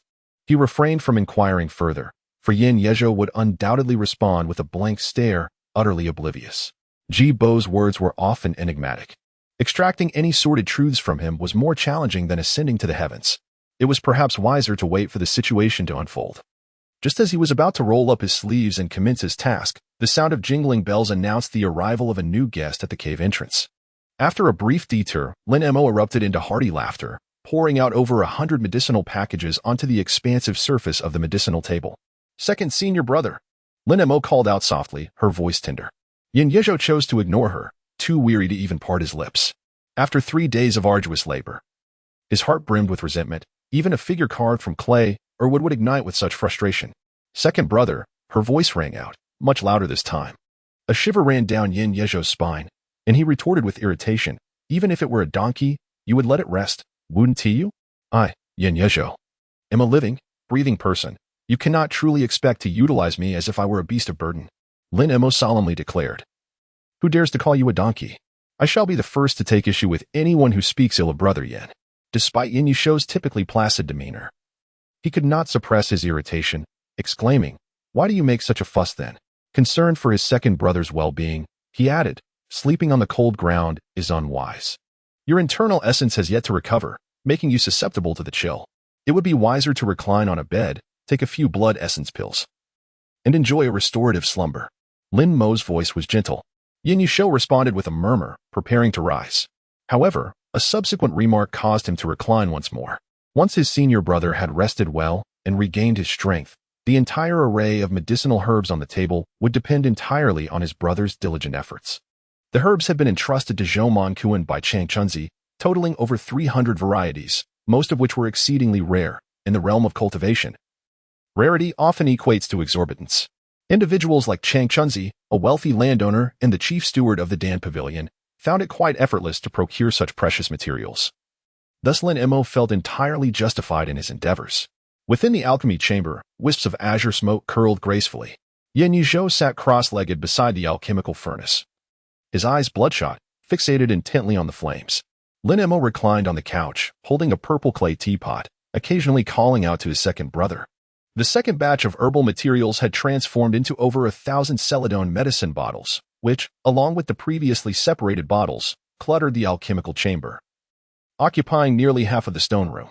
All of this was the result of Yin Yizhou's painstaking efforts over a span of 10 days, during which he had only taken a single break, consuming no less than 10 bottles of essence blood pills and 9 bottles of celestial restoration pills. Yet, before he could rest for a day, he immediately resumed the arduous task of refining the transformation pills. Even though Lin Mo was present, errors were inevitable during the process. Of the 3 batches produced, 2 were merely of medium quality, with only one barely qualifying as top tier. This was also related to the distinct essence of true energy within the cultivator's body. Within Lin Mo's body, the true essence is essentially devoid of the 5 elemental distinctions. The sword intent has transformed the very nature of this essence, rendering it sharp and fierce, a quality that only he can precisely master, unlike Yin Yizhou's clear-cut elemental energies. The nuanced control over the alchemical furnace naturally results in numerous subtle differences, a matter Lin Mo cannot elucidate. It can only be achieved through Yin Yizhou's relentless practice in alchemy, honing his skills to an exacting precision. Lin Mo felt a twinge of pain for the lost essence of the medicinal herbs. However, he took solace in the fact that even mid-grade products could recoup his investments. A mere toss into the black market or Song family's auction house could yield a profit of several thousand spirit crystals, a trivial matter indeed. Once Yin Yizhou completed the refining of 2 furnaces of elixirs, Lin Mo would formally commence the concoction of the dust-cleansing pill. He did not shy away from Yin Yizhou's presence. Many matters did not require inquiry. It was evident that his senior brother had come not only to master the formula and timing of the supreme transformative pill, but also to learn the recipe for the dust-cleansing pill as part of his mission. Otherwise, given Yin Yizhou's tenacious nature, it would be difficult for him to remain here so persistently. Once he mastered it, Ancestor Yi would surely reveal his secret techniques. Lin Mo was certain that the day was drawing near. In the mountains, the seasons were indiscernible, and fallen leaves were elusive to the whims of time. The waterfall behind the cavern, for millennia, relentlessly pounded the azure pool, while the ancient pine stood resolutely at the cliff's edge, unwavering in its pride, engaging in a harmonious dialogue with the mountain winds that spoke of the passage of time. The crimson chamber was filled with emerald smoke, spiraling within the confines of the modest space, converging into clouds that enveloped the alchemical furnace in a shroud of darkness. Flashes of lightning flickered amidst the clouds, as if a tempest were imminent. Lin Mo fixated intently on the flames in the furnace, his demeanor weary. Yet his eyes sparkled like pearls freshly extracted from a river shell. The moment of truth for the dust-cleansing pill was imminent. Chang Chunzi had somehow procured a root of the transmigration wood, a precious herb worth over 6,000 spirit crystals, now nearly consumed. It was destined to either turn to ash or prove inadequate in quality. At long last, the new batch was approaching its pivotal moment. After 13 failures, the 14th attempt could not possibly falter once more. Yin Yizhou stood behind him, his gaze unwavering. Initially harboring resentment towards Lin Mo for treating him like a mere beast of burden, he found that after witnessing Lin Mo's alchemical prowess, all previous grievances had dissipated into thin air. In his lifetime, he had never encountered someone who embodied dedication so profoundly. Absolutely meticulous, entirely relentless, and unwavering until the goal was achieved. Only a few days into the process of decomposition and alchemy, he had nearly succumbed to frustration. Yet Lin Mo had devoted an entire month to refining these 14 batches of dust-cleansing pills. Day and night, he toiled without rest, continuously reflecting on the reasons for each failure. This unwavering spirit of dedication was something Yin Yizhou believed he could never emulate. Even under the dual supervision of his master and Lin Mo, he would occasionally succumb to fatigue and rest. He realized that he and Lin Mo were fundamentally different individuals. Yet this did not hinder them from forging a profound friendship. Chang Chunzi patiently awaited at the entrance of the cave dwelling. With a temperament such as his, he had grown indifferent to most worldly matters, rarely finding anything to ignite his anticipation. Yet, at this very moment, ripples stirred within his heart, and a subtle tremor coursed through his limbs, uncontrollable. A century had passed, a span of time where an ordinary person might live just 60 years. He had remained at the 6th level of Foundation establishment for the entirety of Immortal's lifetime. Now, with the prospect of breaking through on the horizon, the path to transcendence lay before him once more, stirring his heart and stirring the still waters of his soul. Lin Mo did not keep him waiting for long. He opened the door to greet his guest, impeccably pristine from head to toe. His snow-white attire, seemingly freshly pressed, clung perfectly to his well-proportioned and robust physique. This was a token of gratitude from Wang Yi and Liang Pei'er, the Qingluo robe from Qinglu Peak. Despite its plain and unadorned appearance, it bore considerable value, nearing 10,000 spirit crystals, a sum incomparable to that of a supreme creation pill. Yet, its efficacy was not to be underestimated. It remained unsullied by worldly filth, impervious to fire and water, and could withstand the blows of blades and axes. There was no need for excessive pleasantries. A single vial of elixir conveyed all that needed to be said. Inside the vial lay 12 small, thumb-sized black pills, their pungent aroma overwhelming and nauseating. It was hard to believe that such an inconspicuous, odoriferous, and unremarkable pill could facilitate the transformation from Foundation establishment to a soaring butterfly. As a mid-tier alchemist himself, discerning their quality was not a challenge. Indeed, these 12 pills were of the highest caliber, harboring immense toxicity within. Lin Mo began to elucidate. The Tai Chin Dan inherently possesses a quintessence of lethal toxins, and the roots of the shifting would serve as a pivotal agent for redirecting these toxins. The residual poison engendered by the creation of the transformation pill is deeply entrenched, and thus, employing poison to counteract poison is indeed the rightful remedy. Chan Chunzi, not given to undue suspicion, yet aware of the gravity of his role as a competent alchemist, inquired with utmost seriousness, how should it be ingested? Is there a particular method to observe? Lin Mo stated, each meridian corresponds to a week of celestial observation. Within this week, one must engage in introspection, allowing for a day of respite in between to facilitate the expulsion of impurities and the alleviation of distress. This cycle should be repeated 3 times, yielding initial results, while a total of 6 cycles will essentially purge the residual impurities. This approach is designed with a dual measure of caution, as I fear that prolonging the foundational phase across 6 layers may lead to the entanglement of residual impurities. Therefore, I have accounted for some leeway. As for whether the impurities are entirely eradicated, it is not difficult for a practitioner of your caliber to ascertain. However, the ability to smoothly transition into the state of divine wandering depends on your individual disposition. No one can guarantee such matters. Chan Chunzi expressed his gratitude once again. He resolved to embrace this method, for even if he harbored doubts about Lin Mo, he trusted that Elder Ji bore no ill will towards him. Moreover, he had faith in his master's discerning judgment. His second senior brother had departed after completing the dust-purging elixir, having dedicated a full 6 weeks to the endeavor. He now required a thorough period of relaxation and repose. Lin Mo continues to pursue his grand endeavor in alchemy, finding little fatigue in his tasks. The once numerous celadone vases scattered across the ground have dwindled, and on the medicinal table, 7 varieties of advanced elixirs are meticulously arranged. Beneath the table lie over 20 vials of various sizes, all containing hastily concocted toxic pills derived from leftover medicinal essences. The origins of Yaowang Peak trace back to the collaboration of the Lesser Yang Sword sect and mountain physicians, gradually evolving over millennia into an independent peak.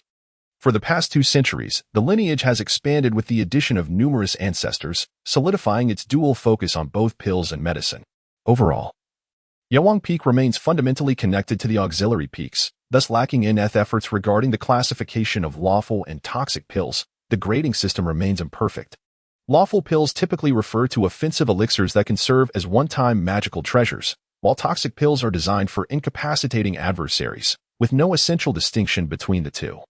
The Qingmu sect collectively refers to both as lawful pills. Just as Lin Mo prepared to ignite the furnace for pill creation, a piercing cry echoed throughout the cave. The call of a crane? Was it the foundational crane from Shinha Ridge?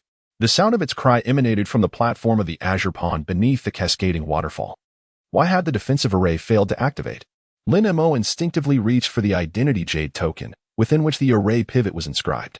A crane materialized in his line of sight, strikingly familiar. He had encountered the celestial crane on more than one occasion at the celestial crane ridge. Its eyes glowed a fierce red, and upon spotting Lin Mo, it lunged at him with malevolent intent. A palpable aura of murderous intent enveloped the entire alchemy chamber. Lin Mo took a half-step back, gracefully sweeping his hand to gather all the elixirs into emotional bond. He twisted his waist, his feet seemingly nailed to the ground, leaning to the side to evade the oncoming strike of the crane's beak. With a powerful punch, he struck fiercely at the round body of the celestial crane. How audacious! To dare to bully him even within his own abode. The crane spread its wings, its iron-like feathers resolutely blocking the force of the punch. Bang, bang, bang. Lin Mo unleashed a series of punches, each infused with an abundant essence of swordsmanship. In the span of a breath, he delivered over 10 strikes, all landing upon the incessantly fluttering wings of the celestial crane. The feathers shot forth, their down cascading like snowflakes. The already diminished hard feathers of the crane suffered further loss as 4 or 5 of its proud long feathers were dislodged by the force of his blows, propelled by the resultant shockwave towards the stone walls, embedding themselves with a sharp sound akin to arrows. Within this confined space, the duel between man and crane exceeded 30 exchanges. The celestial crane retaliated with a strike to Lin Mo's head, its slender neck undulating like a serpent in the opposite direction, while its wings swept across his thigh, instantly painting the scene with crimson. Lin Mo executed a sweeping kick with remarkable precision, his foot striking the crane with considerable force. The majestic bird was sent hurtling through the air, its slender claws leaving 4 deep, gaping wounds on his calf, from which blood flowed profusely. He was significantly injured, and the crane fared no better. Crashing violently against the stone wall, disoriented and trembling on its spindly legs, on the brink of collapse. "Do not approach me again, should you dare. I shall not hold back," he threatened, a rarity for him to utter words in the midst of combat. Yet here he found himself issuing a warning to a mere crane. Even he was taken aback by his own audacity. Not holding back, indeed. Lin Mo almost thought he was experiencing auditory hallucinations. Was the celestial crane speaking? Suddenly, he felt an inexplicable weakness, and in a manner akin to soaring through the clouds. He was lifted into the air, only to crash down into the corner of the alchemy chamber with a resounding thud. In that fleeting moment aloft, he inadvertently released a newly concocted poison pill, which struck the ground with a deafening roar, igniting a swirling mass of azure flames. The toxic smoke erupted violently, rapidly enveloping the entire room in an instant. He could not even catch a glimpse of his adversary in that brief span. His only recourse was to employ this method to thwart a second ambush. The voice spoke of the elixir of law. The speaker remained unfazed amidst the swirling blue mist. As a gust of wind swept through, the azure haze was unexpectedly dispersed, vanishing without a trace. Before him stood a diminutive, frail old man. Lin Mo turned over, only to discover that his body felt weak and devoid of strength, his head striking the hard floor with a sound reminiscent of metal clashing against stone. It was then that he truly beheld the figure before him. The man's countenance bore an expression of suffering, not merely a visage of sorrow, but rather a naturally long-faced appearance akin to that of a bitter melon, with skin as smooth as that of an infant, devoid of even a single wrinkle. The initial impression of age stemmed from his posture and hair, which bore a striking resemblance to that of an elderly man in his 70s. "Who are you?" With his body immobilized, he could only speak. At that moment, he realized that his spiritual awareness had also failed him, rendering him incapable of entering the emotional realm to connect with Jibo. The old man fixed his gaze upon Lin Mo's face, inquiring, "Were you the one who injured here last time?" Lin Mo remarked, "It was it that struck first." The crane, with its slender legs, trembled unsteadily yet refused to topple. The old man tossed 2 pills toward it, and the crane caught them in its beak, lifting its delicate neck to swallow them whole. It then wobbled toward the platform of the shattered moon pool, all the while glancing back with a fierce glare at the slumped Lin Mo, its expression seemingly taunting him. The two remained locked in a silent stare within the confines of the small stone chamber. Lin Mo inquired once more, "Who are you?" He vaguely suspected the identity of this individual. His questioning was merely a facade to mask the unease within him. The old man held his head high, akin to a victorious child, with his hands clasped behind his back, strutting about the alchemical chamber, his eyes roving about and his nostrils flaring. The returning heaven pill. The dragon blood pill. Could those chaotic aromas be the elixirs you have concocted? Lin Mo tightly sealed his lips, yet inwardly he was taken aback. At the very least, the Huaitian pill and the dragon blood pill were indeed potent high-tier concoctions. The dragon blood pill had been completed 3 days prior, while the Huaitian pill had been ready even longer, 4 days ago. Following that, he had produced a haphazard array of unnamed elixirs, all crafted through a chaotic amalgamation of herbal properties and pharmacological principles. The pill he had just cast aside should induce hallucinations upon poisoning. However, the old man appeared unaffected, while Lin Mo himself seemed to have succumbed to the effects, as a pair of horns inexplicably sprouted from the old man's head. The elder fixed his gaze upon the entanglement on Lin Mo's wrist, extended his hand, and opened his palm. "Hand over the pills you have refined." Lin Mo rolled his eyes and let out a huff through his nostrils. After all, the old man dared not kill him. So why not feign a bit of heroic bravado? He was indeed correct in his assessment. The old man lacked the courage to take a life.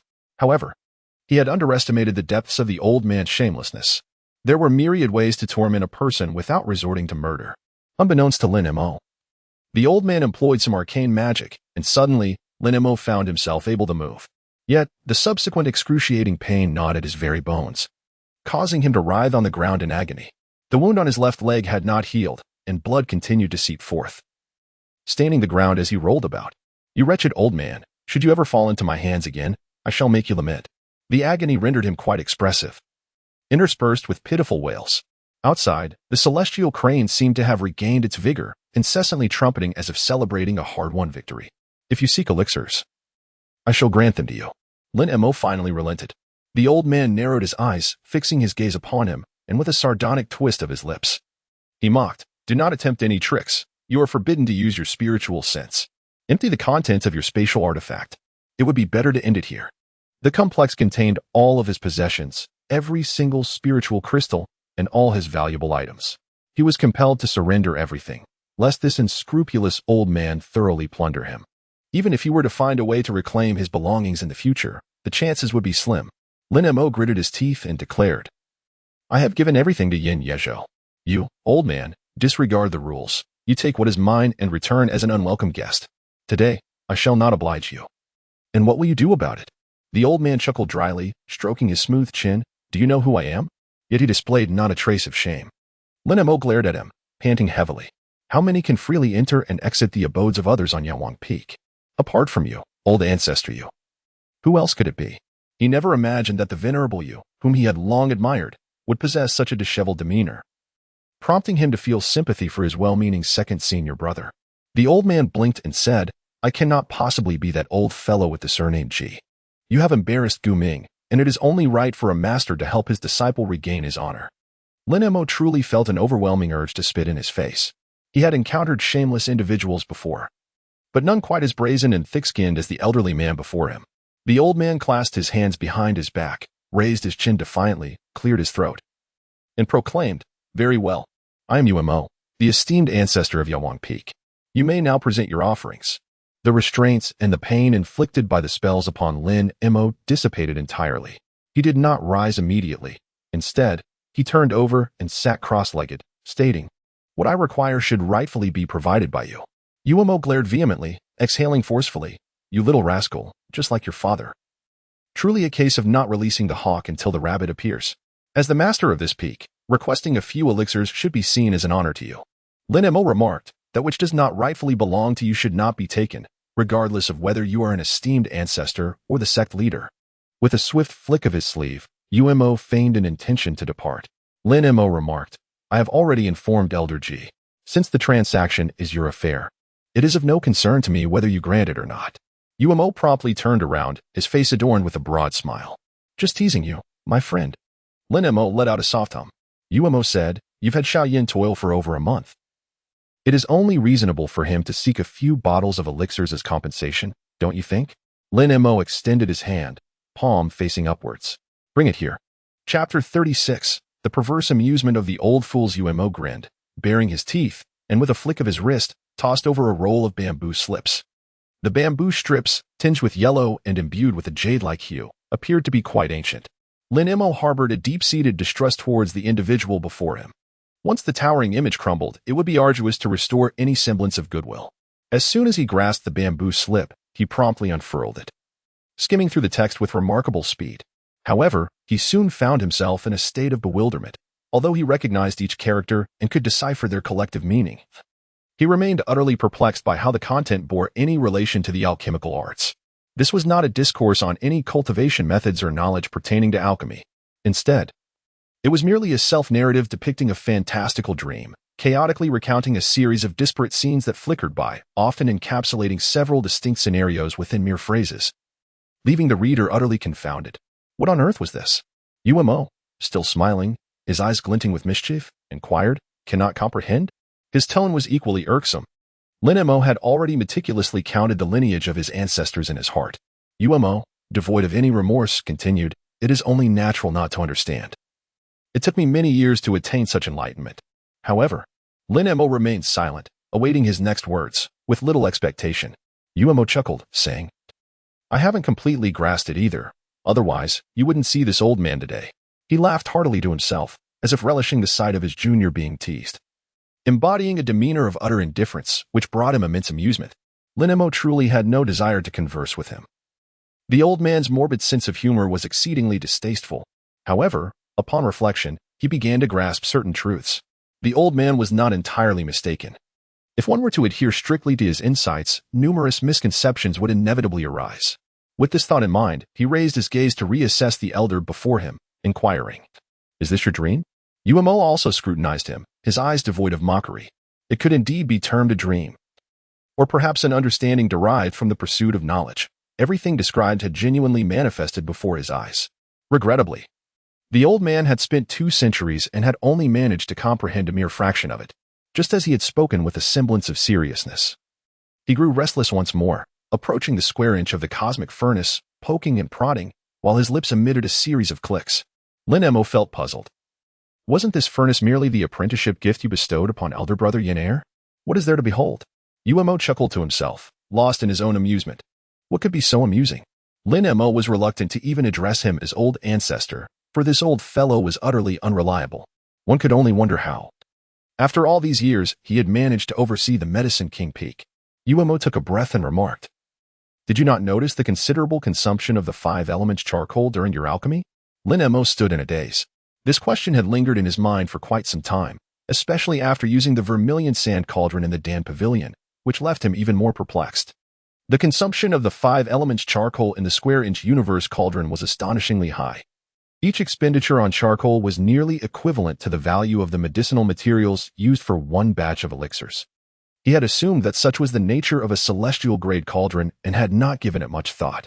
However, upon hearing Uemo's inquiry, he instinctively sensed that there must be an issue at play. Uemo laughed so heartily that he could scarcely stand upright. One hand propping against the cauldron while the other clutched his stomach, twisting his head to look at Lin Mo, his eyes glistening with tears of mirth. He chuckled breathlessly, finally managing to compose himself slightly, exclaiming, You've cracked me up. You 2 foolish lads didn't even notice this flaw. If it weren't for your good fortune in refining a top-notch elixir, you would have surely suffered a loss beyond measure. Lin Mo was utterly speechless. Who on earth was this old fellow? He even deceived his own disciple while wearing such a cheerful smile. Surely something must be amiss in his mind.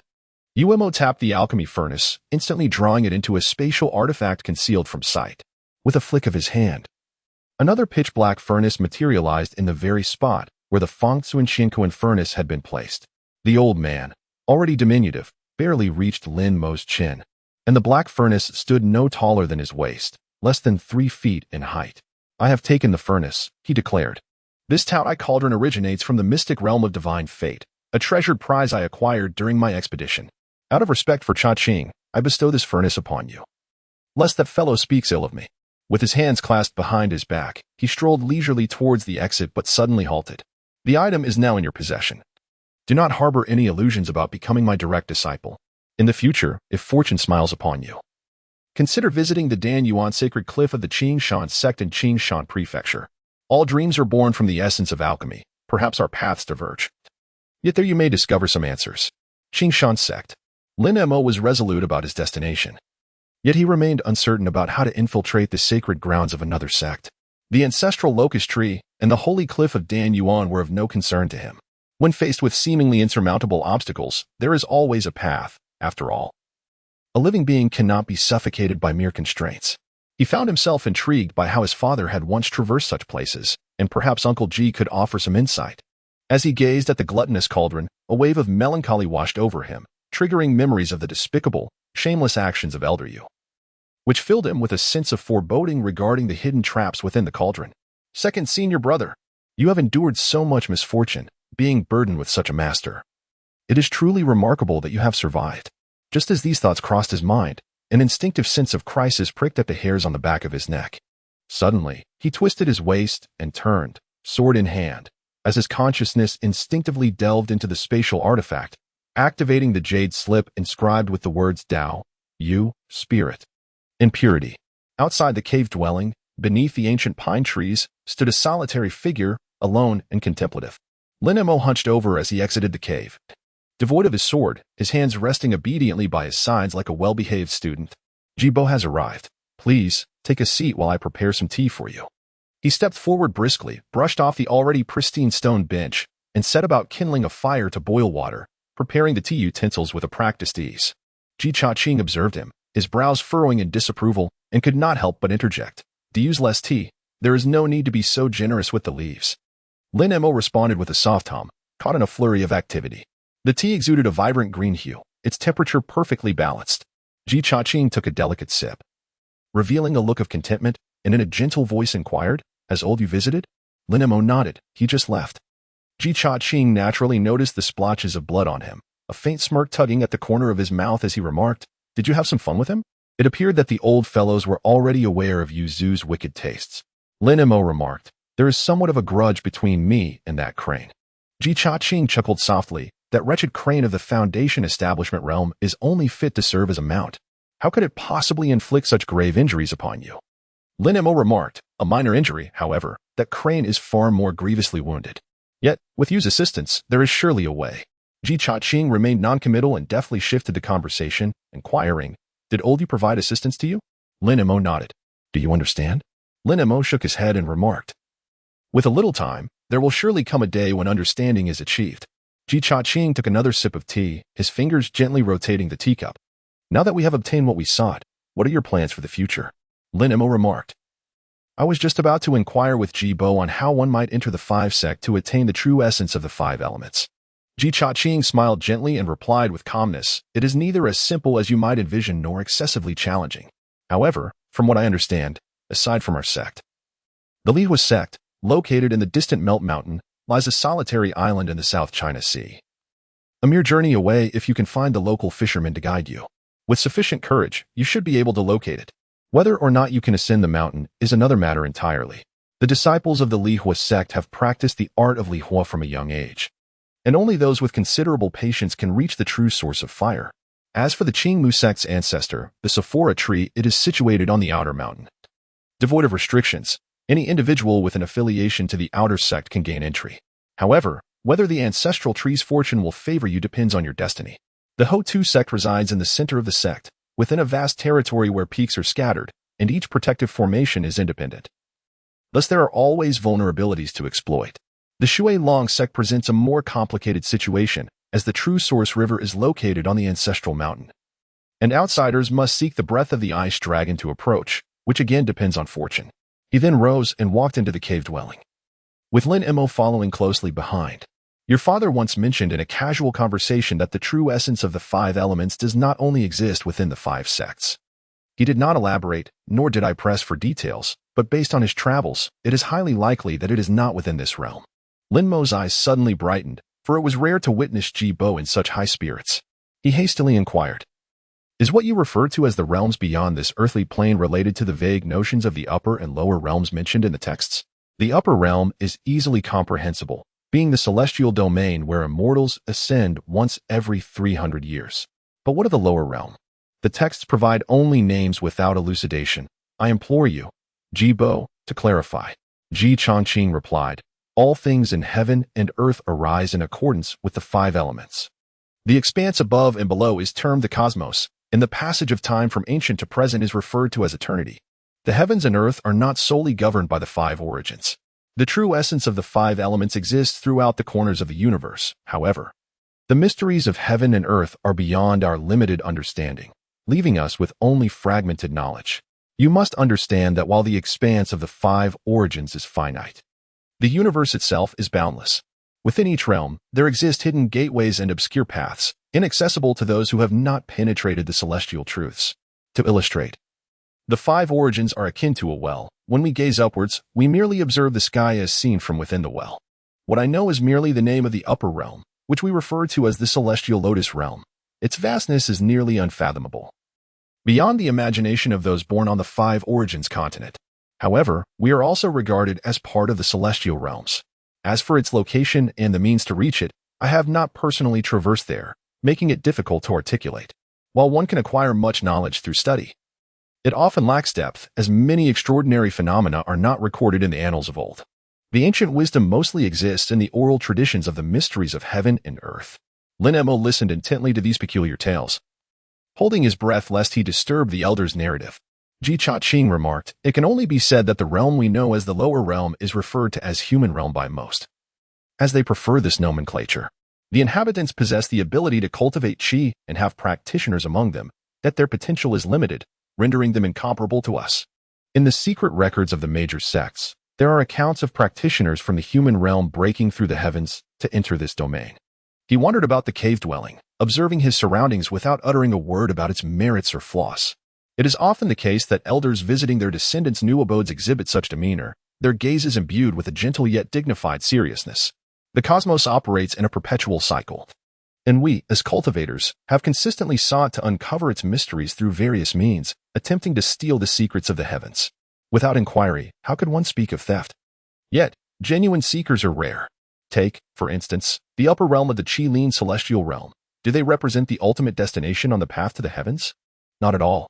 The human realm perceives us as immortals. We regard the Qi-Lin as celestial beings. What do they think of themselves?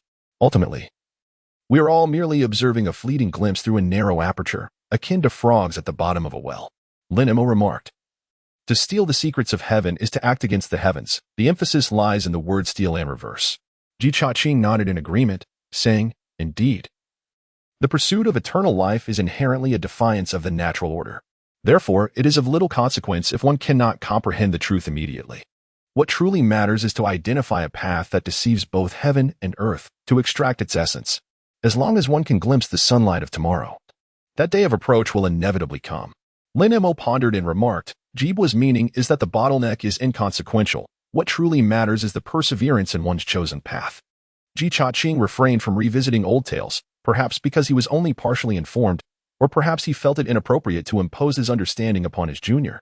Just as Yuzu presented him with that dreamlike tome, he might spend a lifetime unraveling its mysteries, yet perhaps one day, a slight stimulus could lead to a moment of profound enlightenment. Ji Cha-ching expressed, "I do not wish for you to squander too much time on the path of alchemy. The tranquil and uncontentious Wang Peak offers little genuine assistance to your cultivation." Lin Mo remarked, "It is merely a matter of using the stones from other mountains to polish our own jade. You need not worry about this, Jibo."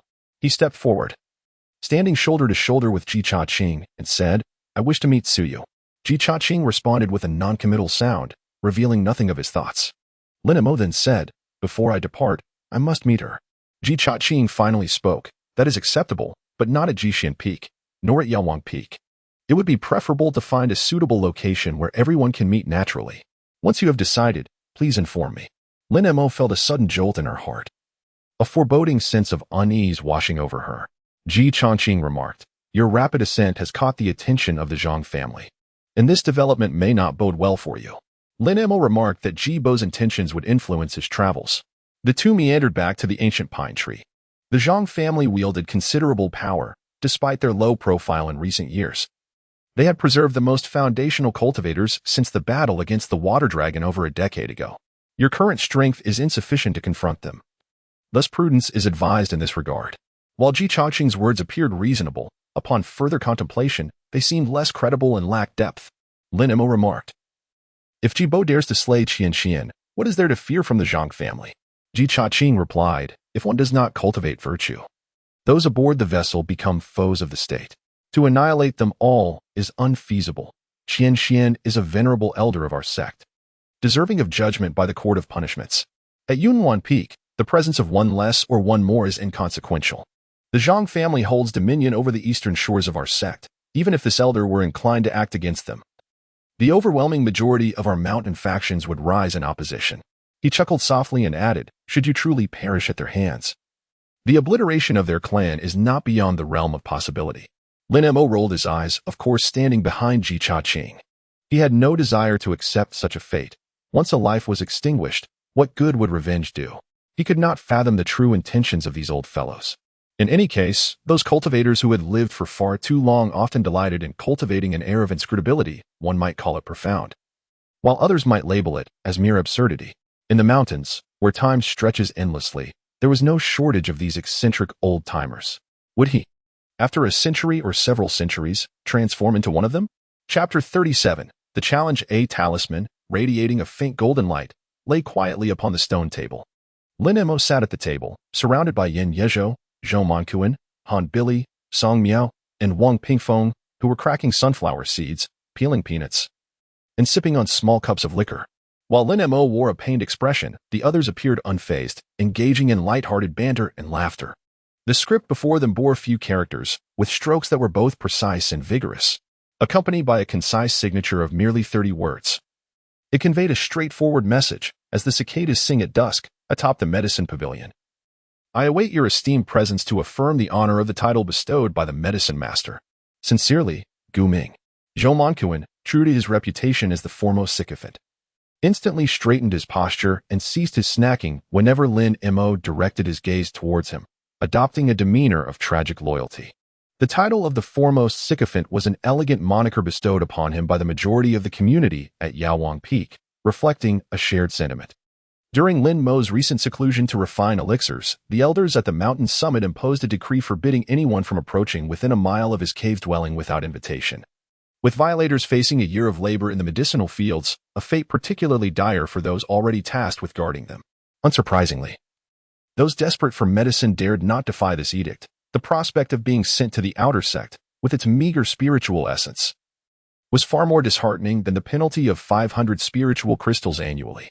Consequently, many began to seek out Zhou Manquin, the steward of the Inner Affairs Hall, who managed all of Lin Mo's deliveries of medicine and provisions. If one were not to approach him, whom else could they turn to? This circumstance elevated Steward Zhou to a coveted position, receiving both adoration in public and disdain behind his back, thus giving rise to the title of the foremost sycophant. Since Lin Mo had utilized Yin Yezhou for his own ends, Yan's former kindness had transformed into a subtle desire for retribution. Upon receiving Lin Mo's request for assistance, he promptly brought along Song Miao and Wang Pingfeng to Lin Mo's cave, seemingly prepared to gather a larger audience rather than to offer genuine help. The more, the merrier. There was greater enjoyment in watching the spectacle and ample conversation to be had. Han Billy's arrival, however, was at the behest of his master. Following his encounter with Jibo, Lin Mo had made a trip to Xian Terrace to deliver 3 batches of exquisite elixirs to Elder He. All 3 varieties were derived from Elder He's insights, primarily intended for nurturing the soul and fortifying the physical form. Elder He had never succeeded in crafting exquisite elixirs himself. Those of inferior quality proved to be more a burden than a benefit. Lacking the innate wisdom to ensure the perfection of his creations, he had not conducted many attempts to refine them further. The 3 furnaces of elixirs meticulously refined by Lin Mo were, for him, akin to a timely aid in the midst of a snowstorm. The decision to send the sole legitimate disciple, Han Billy, was unmistakably clear. His purpose was to assist Lin Mo in establishing his presence and enhancing his reputation, nothing more. Naturally, if Gu Ming were to intervene, he would not hold back. Regardless of the outcome, his morale would remain unscathed. Thus, these individuals hardly regarded the challenge with any seriousness. Winning would merely serve to augment their honor and prestige. Losing, on the other hand, would not tarnish the well-established renown of the master brother of Yaowang Peak, as his reputation had been cultivated over time. If it were someone else, they might even feel exhilarated, for being specifically challenged by the master brother was, in itself, an immense honor. Lin Mo held a contrary opinion. Victory would inexplicably bring him numerous adversaries from the esteemed lineage of Elder Ji, while defeat would starkly illustrate the humiliation faced by Elder Mingsun and Elder He, who had wholeheartedly supported him. Even though they too were manipulated by the malevolent schemes of Yuzu, Lin Mo could not disregard or forget their genuine appreciation and assistance. Had he known earlier, he would have refrained from informing his second senior brother. Lin Mo genuinely realized that inviting the second senior brother had been a grave mistake. Yin Yezhou smiled and said, "If you find yourself in a dilemma, the solution is quite simple. Let the medicine pavilion lose a match, then challenge him at the alchemy pavilion to reclaim a victory, resulting in a draw that pleases everyone. Where has the kind-hearted second senior brother gone?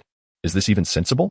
Once such actions are taken, not only would it slap the faces of the 2 elders, but it would also offend the lineage of the Grand Elder.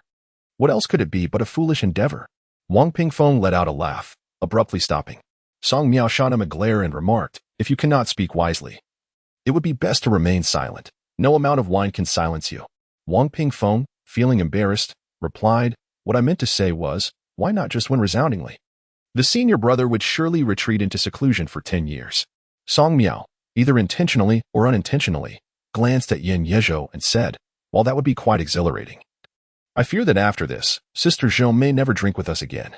Wang Pingfeng responded with an "oh," also directing his gaze towards Yin Yezhou. A faint smile finally graced Lin Mo's face as he struck the table with his fist, declaring his resolve. He turned his profile to gaze at his slightly embarrassed second senior brother. Without missing a beat, Zhou Manquan interjected, saying, "If it were not for my master's seclusion, he would undoubtedly stand behind Lin Shidi."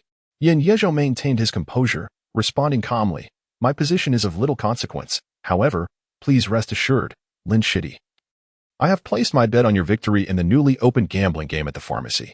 Lin Emo sighed helplessly, turning his gaze towards the horizon where the sun cast a slanted shadow and silhouettes of flocks of birds danced against the twilight, heralding the approach of evening. Below the medicine hall, the crowd was teeming with people. An unexpected multitude had emerged from nowhere, completely filling the vast square to the brim. Among the throng, numerous disciples from the outer peaks could be seen, although the peaks were not exactly close for the disciples of Shaoyang who possessed flying swords. Traversing a mere few hundred miles was a trivial matter.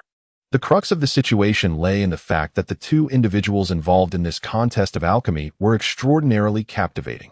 Once the news spread, it swiftly took flight, echoing through the inner mountains and peaks like a bird on the wing. The majority of the crowd had come with Lin Mo in mind, who wouldn't he wish to curry favor with a master alchemist capable of crafting exquisite elixirs. Even if they couldn't approach him immediately, recognizing his face would suffice. One never knew when they might cross paths on the mountain or at its foot, and thus miss a tremendous opportunity. Gu Ming, flanked by several junior disciples, navigated through the crowd with a stormy expression, his chin held high and his steps unwavering. Yet inside, a tumult of emotions raged, a cacophony of flavors, with bitterness reigning supreme. Zhou Yizhu followed closely behind her senior brother, naturally aligning herself with him in this moment of tension. However, she too struggled to comprehend why her brother insisted on engaging in this contest. Having recently ascended to a higher rank, with 46 high-ranking alchemists in their peak, why was he so intent on opposing Lin Mo? Gong Pei and Shi Pinyi were also among the throng. Had it been their second brother contesting against Lin Mo, they would likely have chosen to withdraw. Although Lin Mo's reputation had risen among the mid to low-tier disciples, the views held by those who had established their foundation through their own merit were largely in agreement with Gu Ming's disdain. One's position often dictated one's perspective. As they ascended the 9-story building and leaned over the railing, the 6 of them cut through the crowd like a wave, their cheers soaring to the heavens. Gu Ming's expression darkened further. He deliberately held his head high, avoiding the sight of the throngs below who were rejoicing. Gong Pei remarked dismissively, "He is merely a chi-refining disciple who coincidentally dabbled in some unorthodox methods and managed to concoct a creation pill. What is there to be proud of?" The moment those words left her lips, Gu Ming's countenance grew even graver.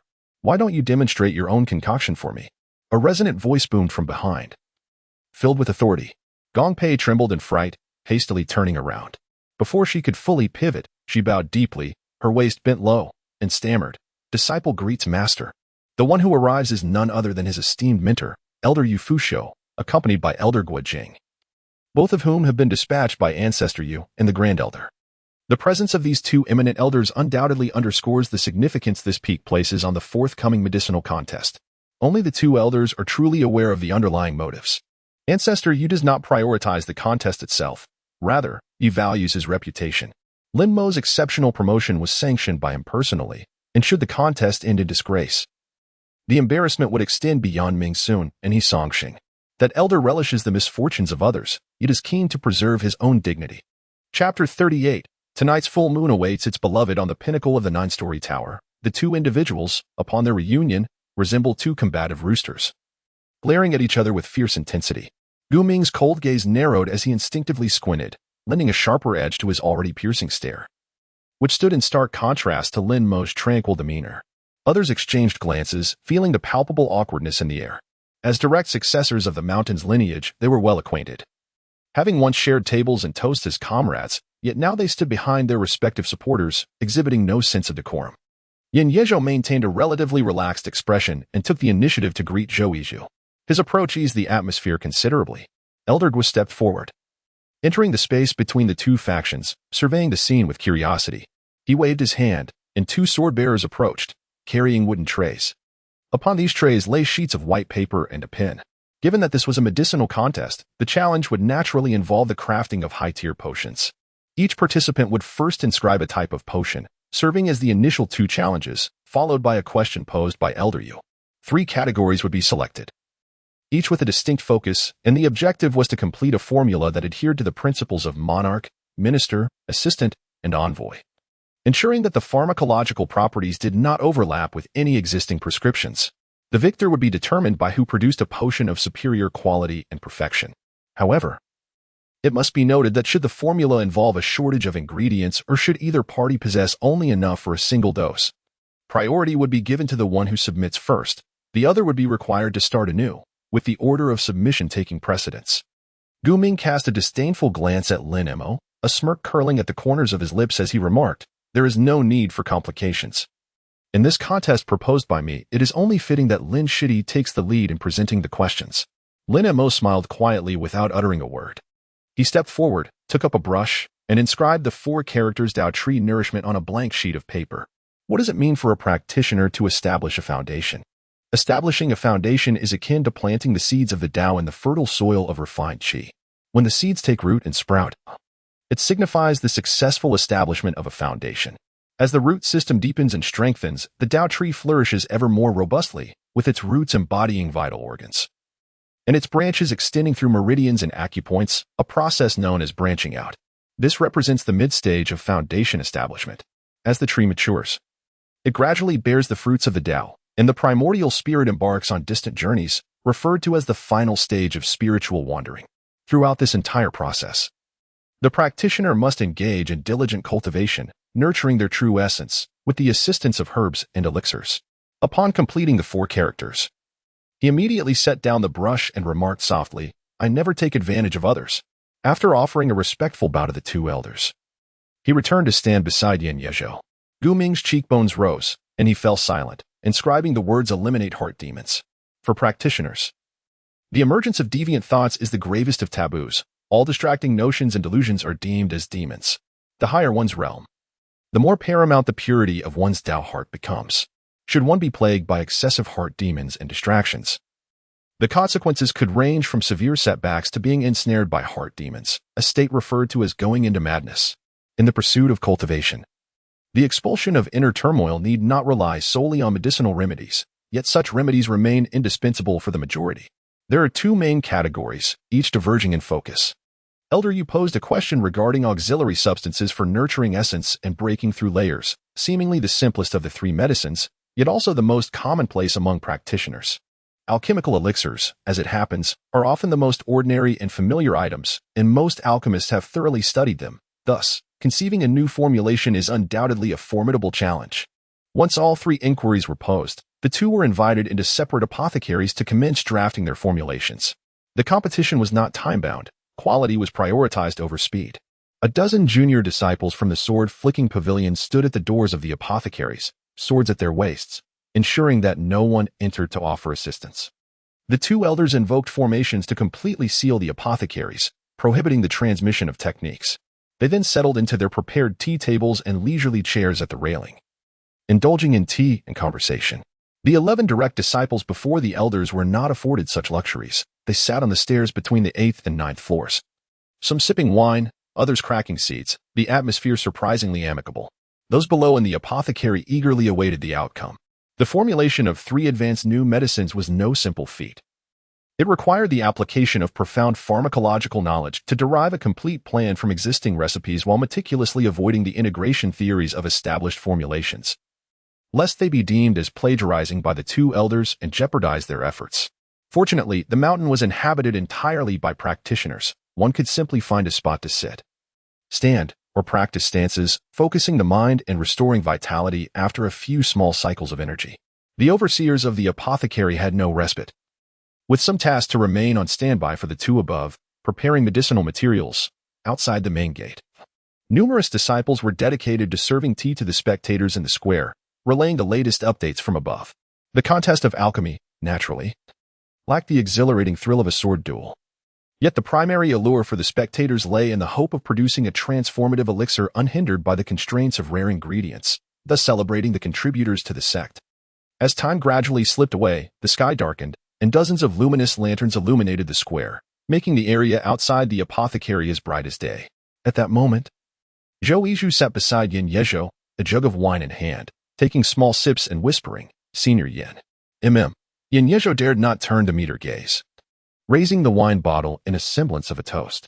Lin Majin is indeed remarkable, worthy of Yuzu's esteem. Zhou Yizhu's voice was soft, nearly a murmur. Yet Yin Yezhou heard her clearly, responding, "Not just Yuzu."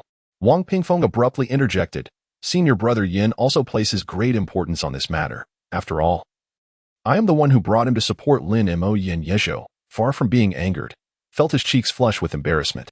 Zhou Yizhu turned her head and shot a fiery glare at this loquacious individual, yet refrained from chastising him in front of everyone. Yin Yezhou remarked, "What junior brother Wang has stated is indeed the truth. Lin Mo possesses exceptional qualities that, in certain respects, I find myself lacking." Wang Pingfeng, oblivious to the need for discretion, continued his unabashed commentary. "In some areas, our second senior brother cannot concede defeat. I have heard that Lin Mo merely entangled himself with the heir of the Su family from Nanyang. What does that signify? Our second senior brother is of a different caliber. Even the 4 celestial maidens could fall for him." Zhou Yizhu glared at him, her eyes seemingly ablaze with fury. Yin Yezhou's face reddened further, and he took a sip of his drink to mask his discomfort. At that moment, a cacophony of hurried footsteps echoed in the corridor. Diffusing the tension in the air, Yin Yezhou craned his neck to peer into the corridor, where 2 disciples from the Sword Pavilion were presenting a prescription to the 2 elders. Who initiated the medicinal proposal? It was the senior brother. "I told you would be fine. That fellow is probably still pulling his hair out. Submitting first counts as victory? Have you misunderstood Elder Guo's announced rules?" The atmosphere between the 2 parties suddenly grew tense once more.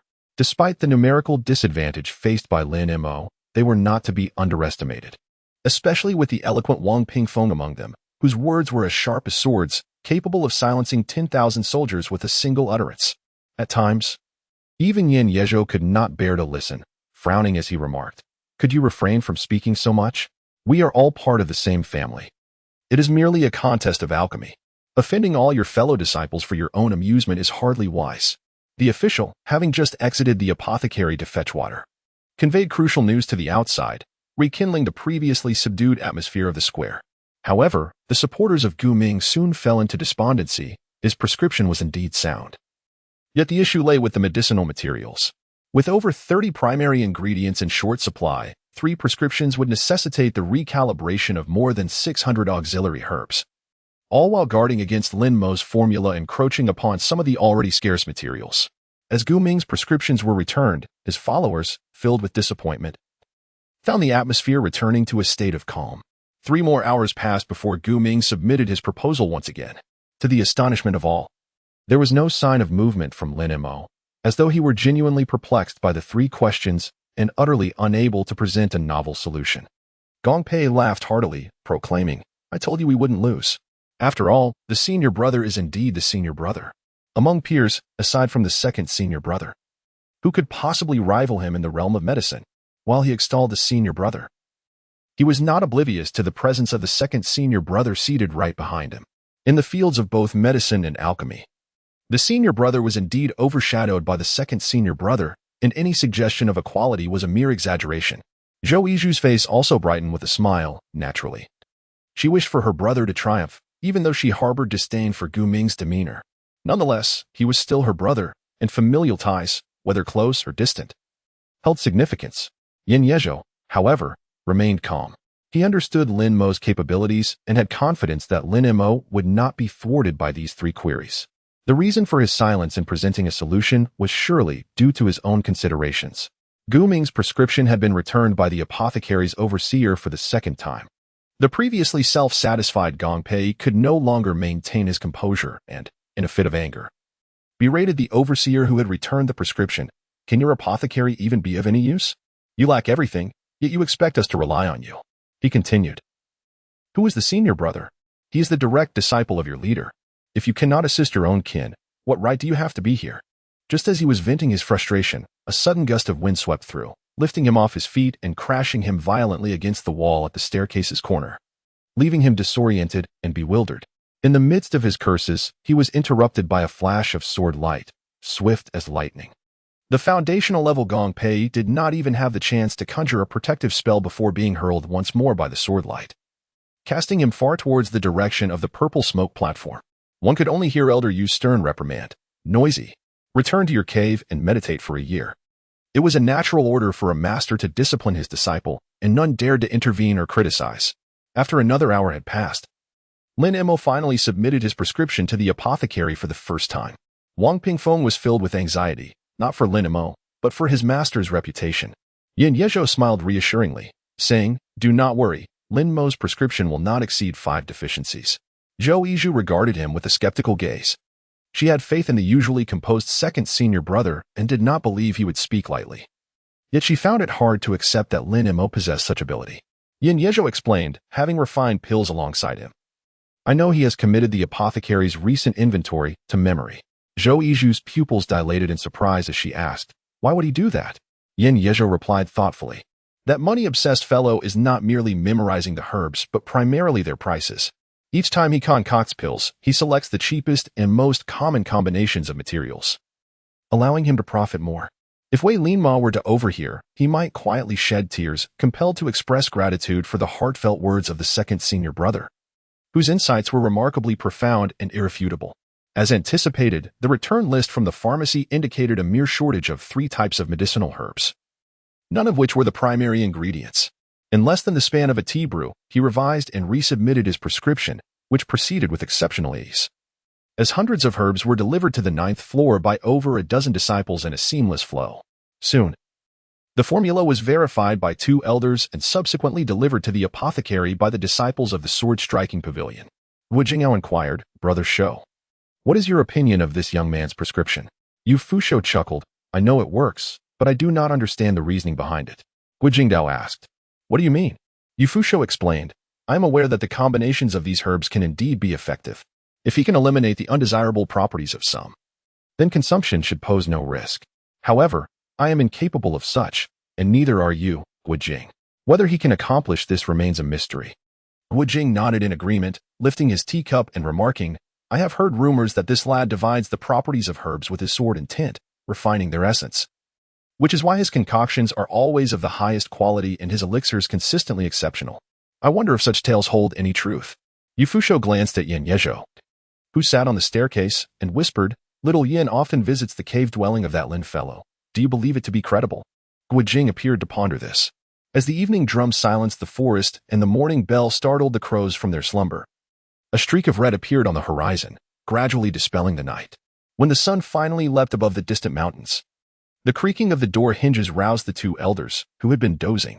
The disciples of the sword-striking pavilion, more than 10 in number, instinctively placed their hands upon the hilts of their swords. The source of the commotion was Lin Mo's apothecary. The door swung open, revealing a figure clad in a green robe, 1 foot crossing the threshold. Bathed in the early sunlight, he seemed momentarily unaccustomed to it, squinting for a while before finally stepping out with the other leg. The 2 elders stared at him, exchanging bewildered glances, momentarily forgetting to speak. The 11 direct disciples seated on the staircase gazed at him in astonishment, unsure whether to voice their inquiries. One disciple of the sword-striking pavilion cleared his throat, rasping, "According to the rules of the medicine duel, participants must not engage with the outside world." Lin Mo gazed at the fellow disciple of similar age before him, a smile gracing his features as his eyes drifted towards the horizon.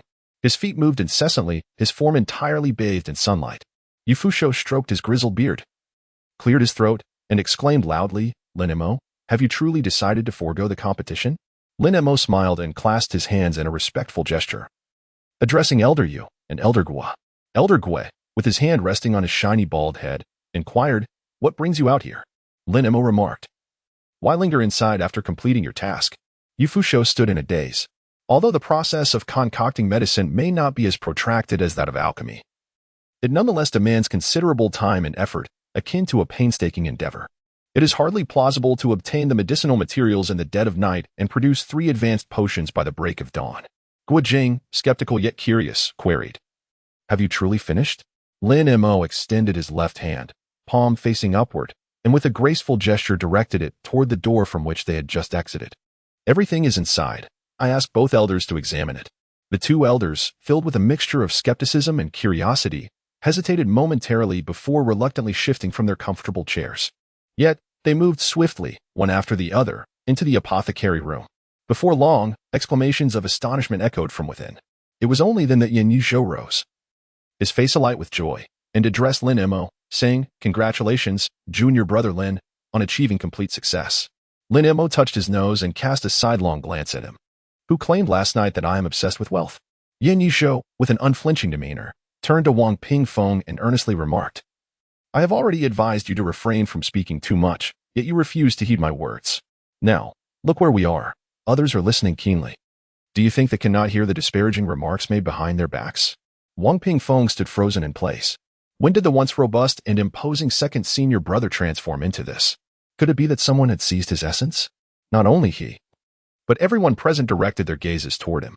Yin Yizhou covered his mouth with his fist, cleared his throat, and stated, "Completing the concoction does not equate to achieving victory in this medicinal contest. We must also consider the quality. Although the first senior brother may be somewhat slow, it is possible that." Elder Yu burst forth from the room like a gust of wind, sternly demanding, "Lin Mo, why is there only medicine in your room? Where is the residue from the concoction? What has become of the leftover dregs?" Guojing stepped out over the threshold, holding 3 vials in his hand, and softly remarked, "Based on the quality of these 3 medicinal substances, there is no dispute that they are all superior-grade elixirs, 2 pills and 1 powder. Entirely compliant with the criteria of this contest."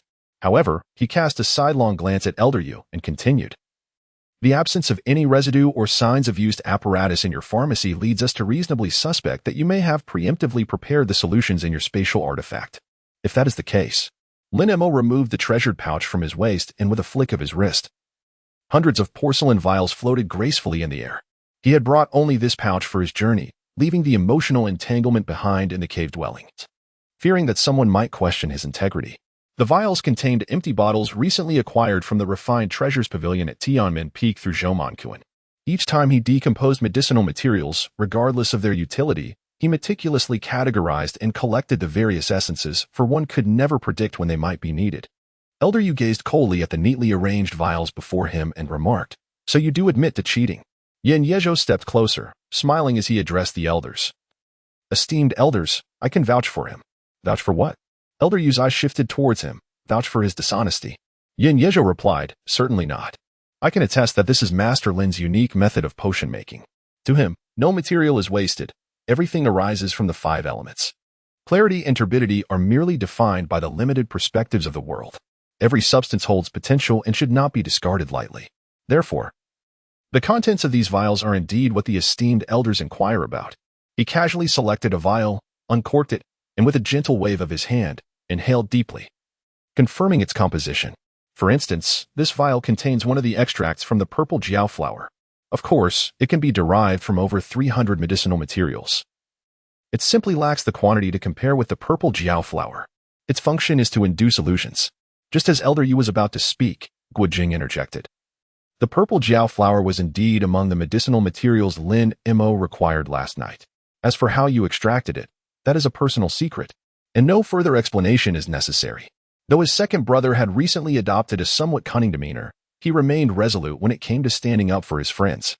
Lin Mo elegantly waved his sleeve, drawing all the vials back into his treasure bag, which he then secured to his belt. With a courteous bow and a slight sway, he proclaimed, "All 3 potions are of superior quality. Should Master Brother Gu employ his alchemical skills to concoct a flawless, exceptional elixir, regardless of its nature, I, Lin, shall willingly concede defeat. Whether or not I am deemed a high-ranking apothecary or alchemist holds little consequence. I have numerous matters to attend to and shall not linger here any longer. Farewell." With that, he departed without hesitation. He was not averse to witnessing the expression of Master Brother as he swallowed his pride, but he feared provoking him into an inexplicable enmity. Such a trivial fame was hardly worth the risk. No sooner had he exited the apothecary building than he found himself surrounded by thousands. Fortunately, with the aid of Han Billy, Song Miao, Wang Pingfeng, and others, they assisted in clearing a path, allowing him to escape the encirclement. Amidst the throng, Lin Mo encountered 2 familiar faces, Lu Jingli and Tian Wei. It dawned on him that he owed them 2 doses of medicine, for these 2 were his foremost patrons, the very first clients to place orders at his apothecary. However, the cacophony of voices made it imprudent to initiate a greeting. With a swift glance across the crowd, He soon spotted Zhou Manquin, who was moving away from the exuberant masses, standing at the roadside with an expectant gaze. His towering stature resembled a flagpole, making him hard to overlook. After finally approaching, Lin Mo leaned in to whisper a few words to Zhou Manquin before summoning Yin Yezhou and the others to take flight on their swords, hastily departing. What business did you have with Elder Zhou? It is worth noting that Wang Pingfeng is indeed Zhou Manquin's junior uncle, a true elder in the lineage, and he is known for his incessant chatter. Lin Mo blinked and said, "Guess." What a ridiculous guess. It is precisely what senior brother Yin has mentioned. You are nothing but a miser, having refined an extraordinary creation pill, yet instead of contributing to the sect, you only seek profit. Wang Pingfeng, known for his candor, has always harbored considerable dissatisfaction regarding this matter, even expressing his grievances in front of their master. Lin Mo remarked, "Alchemy does not require expenditure. The sect's annual stipend consists of merely a handful of spirit crystals, hardly sufficient for profit. You must provide me with the necessary herbs and alchemical furnace." Wang Pingfeng snorted disdainfully, unable to conjure any retort. Song Miao interjected, "This is beneficial. It allows my Song family to earn a bit more." Wang Pingfeng, pointing an accusatory finger at Song Miao, rebuked, "You treacherous Song Miao, feasting on the sect's provisions while scheming for your family's business. I shall certainly report you to our master." Suddenly, Yin Yezhou chimed in, "Junior brother Lin is indeed planning to extract wealth from our fellow disciples of the Medicine King Peak. 150 high-grade spirit crystals for a single creation pill. Do you suppose Medicine King Peak has many who can afford that? You," Lin Mo pointed at Yin Yezhou, "you, second senior brother, have developed the dreadful habit of eavesdropping on others' whispers. When next I see Sister Zhou, I will certainly inform her to be cautious in her conversations with her friends." Both Song and Wang wore expressions of disdain. They shared the sentiment that ever since second senior brother became acquainted with Lin Mo, he had undergone a transformation. Yin Yezhou did not speak without reason. Lin Mo had indeed instructed Zhou Manquin to offer terms to all disciples seeking herbs, one top-grade creation pill for 150 ice crystals. This was still considered a discounted rate for fellow disciples, akin to jumping from the 5th floor of the medicine building, with the reference price being the lowest auction price of 430 from the Song family's auction house. He had his own intentions, after all. With imminent travels ahead, his days within the sect were numbered, and he sought to amass spirit crystals to ensure his security during his journeys, uncertain of future opportunities. Additionally, second senior brother had mastered the crafting of top-grade creation pills. Given his disposition, even if the sect did not utilize him diligently, he would willingly shoulder the responsibility of nurturing the sect's prosperity. In the future, the price of top-grade creation pills would inevitably plummet, and with the introduction of dusty mist pills, the price of top-grade creation pills would likely only surpass high-grade slightly. The prospect of earning substantial wealth through others' expectations and dreams was becoming increasingly improbable. As night fell, the moon rose high, resembling a silver disk suspended among the branches. Beneath it, Lin Mo paced back and forth restlessly. Not far away, a myriad of lights twinkled like stars, and lively chatter echoed from the illuminated area. The aroma of various foods wafted through the woods. In the distance, he discerned a figure clad in white approaching gracefully, reminiscent of the heavy snowfalls of 5 years prior. Chapter 39. The sword across the celestial threshold startles the night. Lin Mo approached her with great excitement, clasping her hand in his. Everything felt so natural, devoid of any shyness or unease. He had been anticipating this moment for a long time. Unbeknownst to them, winter had given way to spring, and summer was now upon them, with fans swatting at the fireflies. Once he held her hand, he never wished to let go, hoping to savor the beauty of the starry sky together. "So you inquired, have you lifted the restrictions?" Lin Mo responded with a simple standing shoulder to shoulder with her, their hands still tightly intertwined. Siyu's hand trembled slightly, pondering the consequences if the Zhang family were to discover what transpired that day. Lin Mo remained unfazed, declaring, "Fear not, for I am here." Suyu, skeptical, cast a sideways glance at him and retorted, "You, having lingered here for such an extended period, how is it that your cultivation has shown no sign of progress whatsoever?" Lin Mo chuckled lightly, "There's no rush. We have plenty of time ahead." He deliberately scrutinized her, his gaze lingering on her face, which remained as enchanting as ever, quickening his heartbeat. "You are on the verge of reaching the 7th layer of qi refining. At this pace, how long will it take for you to establish your foundation?" The tone of his surprise was unmistakably exaggerated. Siyu, well aware of this, offered a bashful smile in response. "The cultivation techniques of Jishin Peak suit me perfectly. You should consider joining as well." Lin Mo remarked, in truth, I find myself quite suited to the Medicine King peak. I understand. So you suddenly replied with his signature phrase. Unbeknownst to Lin Mo, he was aware of the splendor associated with the Medicine King peak. Both senior sisters Wang and Liang had communicated this to him. Just today, upon emerging from seclusion, he learned that Lin Mo had once again engaged in a contest with the esteemed direct disciple of the Medicine King peak, Yao. What is it? Has he, after merely 6 months in the peak, already set his sights on the summit? Lin Mo's face turned pale as he remarked. Whoever wishes to compete with him is merely asking for trouble. I have always adhered to the principle of not provoking others unless I am provoked. If one dares to offend me, I shall exact my vengeance. Even a strike at the heart is a form of retribution. In any case, my senior brother has been too wary to trouble me of late. Siyu smiled, her laughter reminiscent of a blooming white night blooming serious. Lin Mo chuckled, her joy seemingly contagious, bringing a smile to his face as well. What do you mean by gifting me the creation pill?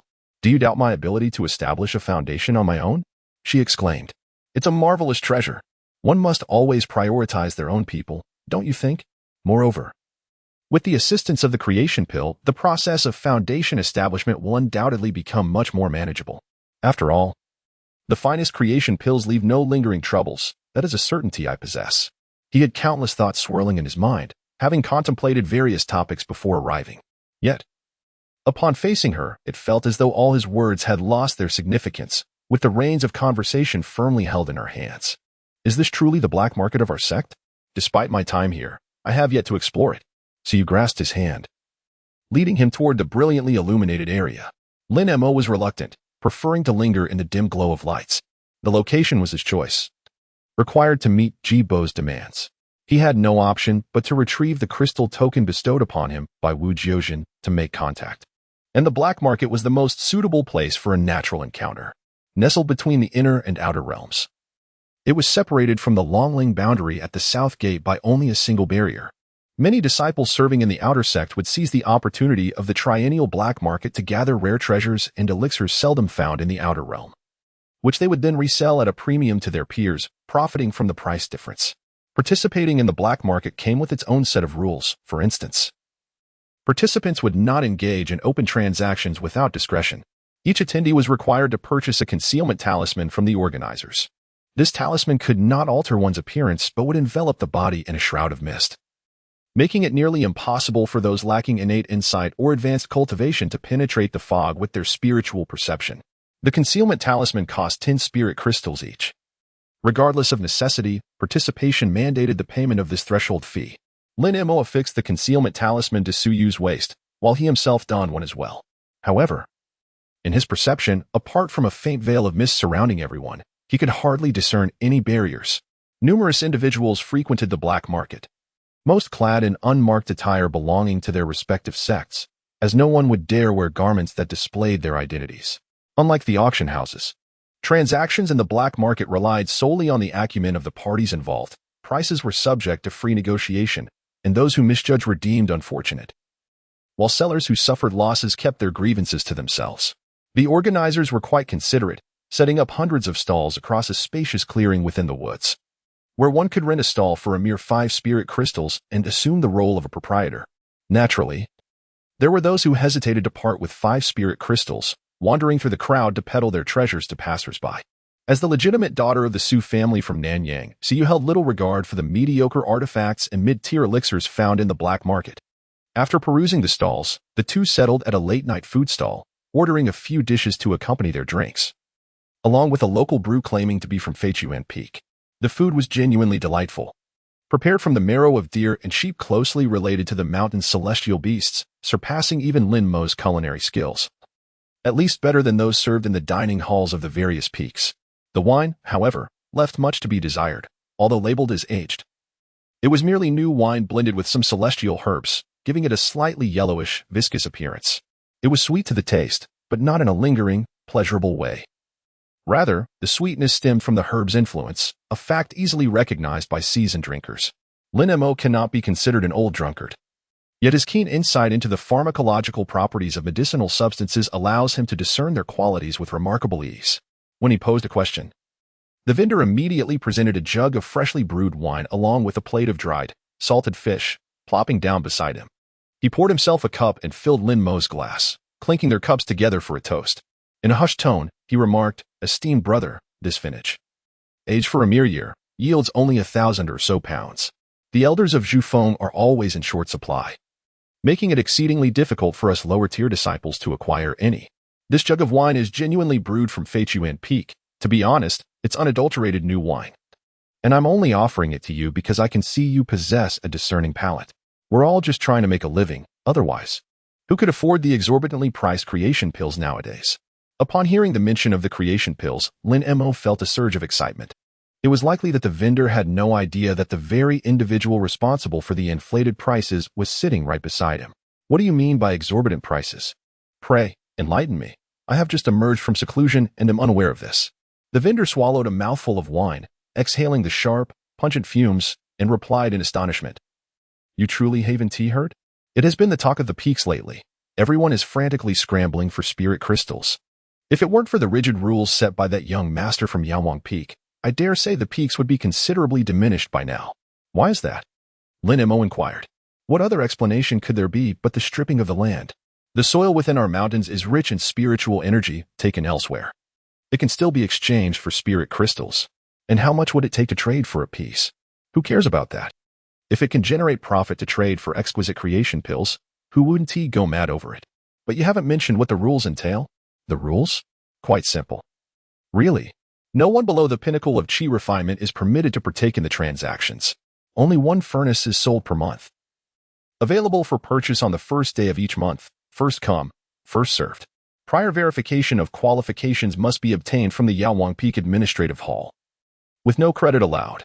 Each individual is limited to one purchase. Should one wish to buy again, I'm afraid it starts at 400 superior spirit crystals, fixed price." Zhou Man Kuan truly knows how to manage affairs. He stipulated only 2 requirements, 1 furnace per month, not exceeding 10 pills, and prioritized those cultivators who have been refining qi for over 9 years. Unexpectedly, he devised numerous variations. Last time, he enlisted Yin Yizhou to labor extensively, resulting in a significant amount of pure medicinal crystals, which not only fulfilled the sect's tasks but also yielded no less than 10 furnaces of the most liquid creation pills after Yin Yizhou's departure. The majority of these are now with Zhou Man Kuan, including the shares belonging to Lu from Jixian Peak and Tian Air. The remaining spirit crystals were not claimed but directly returned, thus providing a generous discount for the opening clientele. The black market continued bustling until dawn. And with time still on their side, Lin Mo took Suyu's hand and strolled leisurely through the market. "Do you wish to return to being a vendor?" Lin Mo was struck by a sudden inspiration. With an abundance of low to mid-tier elixirs and some unnamed magical potions at hand, he decided to set up a stall. With Siyu nearby, it would be amusing to engage in some light-hearted antics. Wu Jiozhen was present at the scene, standing quietly in a shadowy corner, observing the ebb and flow of the black market crowd, calculating the potential returns for the day. Recently, with the rise of Lin Mo from Yawang Peak, his business of acquiring magical artifacts could only be described as thriving. However, this presented its own challenges. While there were many sellers of magical items, the number of buyers from their sect had dwindled by half. Everyone was intent on liquidating their stocks to gather enough funds to purchase creation elixirs, leaving few willing to spend at this time. Fortunately, magical artifacts could fetch higher prices when sold externally. Nevertheless, one needed to identify reliable business channels and seek partnerships with trustworthy celestial merchants. Otherwise, venturing outside with valuable treasures in search of buyers could be as risky as presenting oneself to unscrupulous rogue cultivators, who might consider them as mere offerings. Suddenly, a man and a woman approached, obstructing his view of the market. The man clasped his hands in greeting and said, "Brother Wu, I hope you are well. Might you offer a discount for a stall, just to practice a bit?" Wu Jiozhen frowned, since the concealment talisman was not his handiwork. He could not discern the true appearances behind the mist. The man continued, "It seems you have forgotten the rules of our encounter, Brother Wu." Wu Jiozhen chuckled and replied, "If you seek a stall, you should proceed to the front, where there are dedicated attendants. I am merely a bystander here." He seemed to recall something and inquired, "Are you Lin?" The man laughed, "Brother Wu, I understand you are quite busy, so I shall not trouble you further." As he turned to leave, Wu Jiozhen quickly clasped his fists and said, "I did not recognize you earlier. I hope you can forgive my oversight. I actually have matters I wish to discuss with you, if you would indulge me for a moment." Lin Mo held Cus hand, who, setting up a stall merely to amuse her, and was reluctant to waste words with a cunning merchant like Wu Jiozhen, stating, "If you have something to say, just say it, no need for preambles." Wu Jiozhen replied, straightforward and to the point, "My junior brother is indeed refreshingly candid. Such flattery. This fellow truly possesses the acumen of a business genius. I too wish to procure a pill of fortune. However, I find myself a fraction short of the required realm.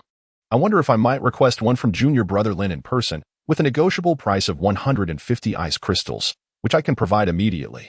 Lin Mo cast a discerning glance at his counterpart, realizing that the gap between them was not merely slight, but rather vast.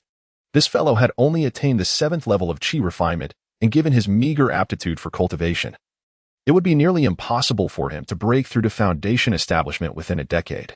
With such a cultivation realm, what was there to rush about? Waiting a few years might yield the elixirs distributed by the sect, and not spending a single spirit crystal would be even more splendid. Wu Jiozhen wore a pained expression. Lamenting, "With our limited potential, it is evident to everyone else, yet you seem oblivious. The hope of obtaining the sect's distributed pills in this lifetime is exceedingly dim." Lin Mo chuckled and said, "Allow me to offer you a piece of advice. After a few years, the price of this elixir is bound to decline. The current price of a single pill may very well allow one to purchase 2 by then. What could be wrong with having an additional opportunity to establish one's foundation? Why must one insist on acquiring it at this very moment?" Wu Jiozhen replied, "As merchants, we value the security of tangible gains. Who can predict what the future holds in the coming years?" Indeed, he spoke a truth. Lin Mo's words stirred a sense of excitement within him. After a moment of contemplation, he produced a pill bottle, stating, "One hand for the money, one hand for the goods. I do not entertain the notion of credit." Wu Jiozhen accepted the pill bottle, opened it to verify its contents, and then handed over a treasured bag containing exactly 150 ice crystals. It seemed that this individual had initially intended to negotiate with Lin Mo, but, for some unknown reason, had failed to recognize him behind the veil of the concealment talisman. Naturally, the treasured bag was not retracted. 500 spirit crystals seemed a mere trifle compared to the sum of 150,000. And he felt no shame in not requesting it. The stall was, of course, free of charge. Thus, Lin Mo and Su Yu assumed the roles of stall owners. The stall was cluttered with a variety of items, primarily medicinal pills, alongside a few magical artifacts suitable for the chi refinement stage. These were gifts sent from the North and South Gates post-trial, and here, they were merely superfluous, lacking in quality and taking up space. Wu Jiozhen exhibited remarkable enthusiasm, assisting the 2 somewhat inexperienced traders in establishing a rough pricing range. For instance, regarding ordinary beginner-level pills, regardless of whether Lin Mo presented high-quality or top-tier ones, the prices could not exceed a certain threshold. The buyers were primarily practitioners of the lower chi refinement stage, and even with superior quality pills, they could hardly afford to splurge, with their budgets capped at 500 spirit crystals. A few artifacts had slightly better quality, with actual transactions hovering around 2,000 spirit crystals. The challenge lay with the dozens of medicinal pills, as disciples of the Lesser Yang sect were generally unfamiliar with such items, although Lin Mo had concocted them and could vaguely describe their characteristics. He found the task of naming them tedious and lacked the leisure to do so, resulting in scarce buyers. Ultimately, he managed to sell a substantial quantity of intermediate and low-level medicinal pills along with several magical artifacts, accumulating just under 15,000 assorted low-grade spirit crystals. While the sum was somewhat meager, it at least helped clear out the inventory of his spatial artifact. As he prepared to close the stall, a male and female pair, seemingly companions, approached. The female cultivator scanned the pill bottles on display and inquired, "What is the price for that particular medicinal pill capable of unleashing thunder fire?" Which was previously inquired about. Lin Mo picked up a vial from the display, a fixed price of 1,000 assorted colors. The female cultivator reached out to take it, while the male cultivator browsed through the assortment on the table. The vial bore only the mark made by Lin Mo's vermilion brush, devoid of any other identifying symbols, leaving one to wonder what he was selecting. "May I inquire which type you're interested in, senior brother?" the male cultivator asked, attempting to sound casual and nonchalant in his demeanor. "I just overheard you describing a particular potion that induces hallucinations and has certain effects in that regard. Which vial would that be?" Lin Mo scrutinized the features and figures of the 2 individuals with clarity, noting that the female cultivator's face had flushed crimson. Her physique was voluptuous, rounded in all the right places, slender where it should be, and ample where it ought to be. He found it perplexing. With such beauty, she should be valued at least 50 or 60 spirit crystals, surely not resorting to such measures. The male cultivator did not appear to be afflicted by any ailment either. The seller remained tight-lipped about the reasons. He selected a bottle of hastily concocted elixir. Although it was assembled haphazardly, the ingredients were all of premium quality. Priced at 3,000 without negotiation. 3,000? Have you lost your mind? The male cultivator erupted in fury, rising to his feet to curse. Just as he began, the female cultivator beside him grasped his sleeve, and as he glanced around, he noticed many eyes turning in their direction. Perhaps feeling that attracting the attention of those nearby was too embarrassing, the male cultivator suppressed his anger and, with a composed voice, inquired, "What if I take both bottles for a total of 3,000?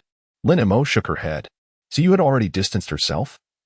Feeling too embarrassed to remain at the stall upon hearing the male cultivator's question, the male cultivator lowered his voice, anger evident as he remarked, "You, my friend, are rather unscrupulous. A bottle contains only a few pills, yet you charge such an exorbitant price.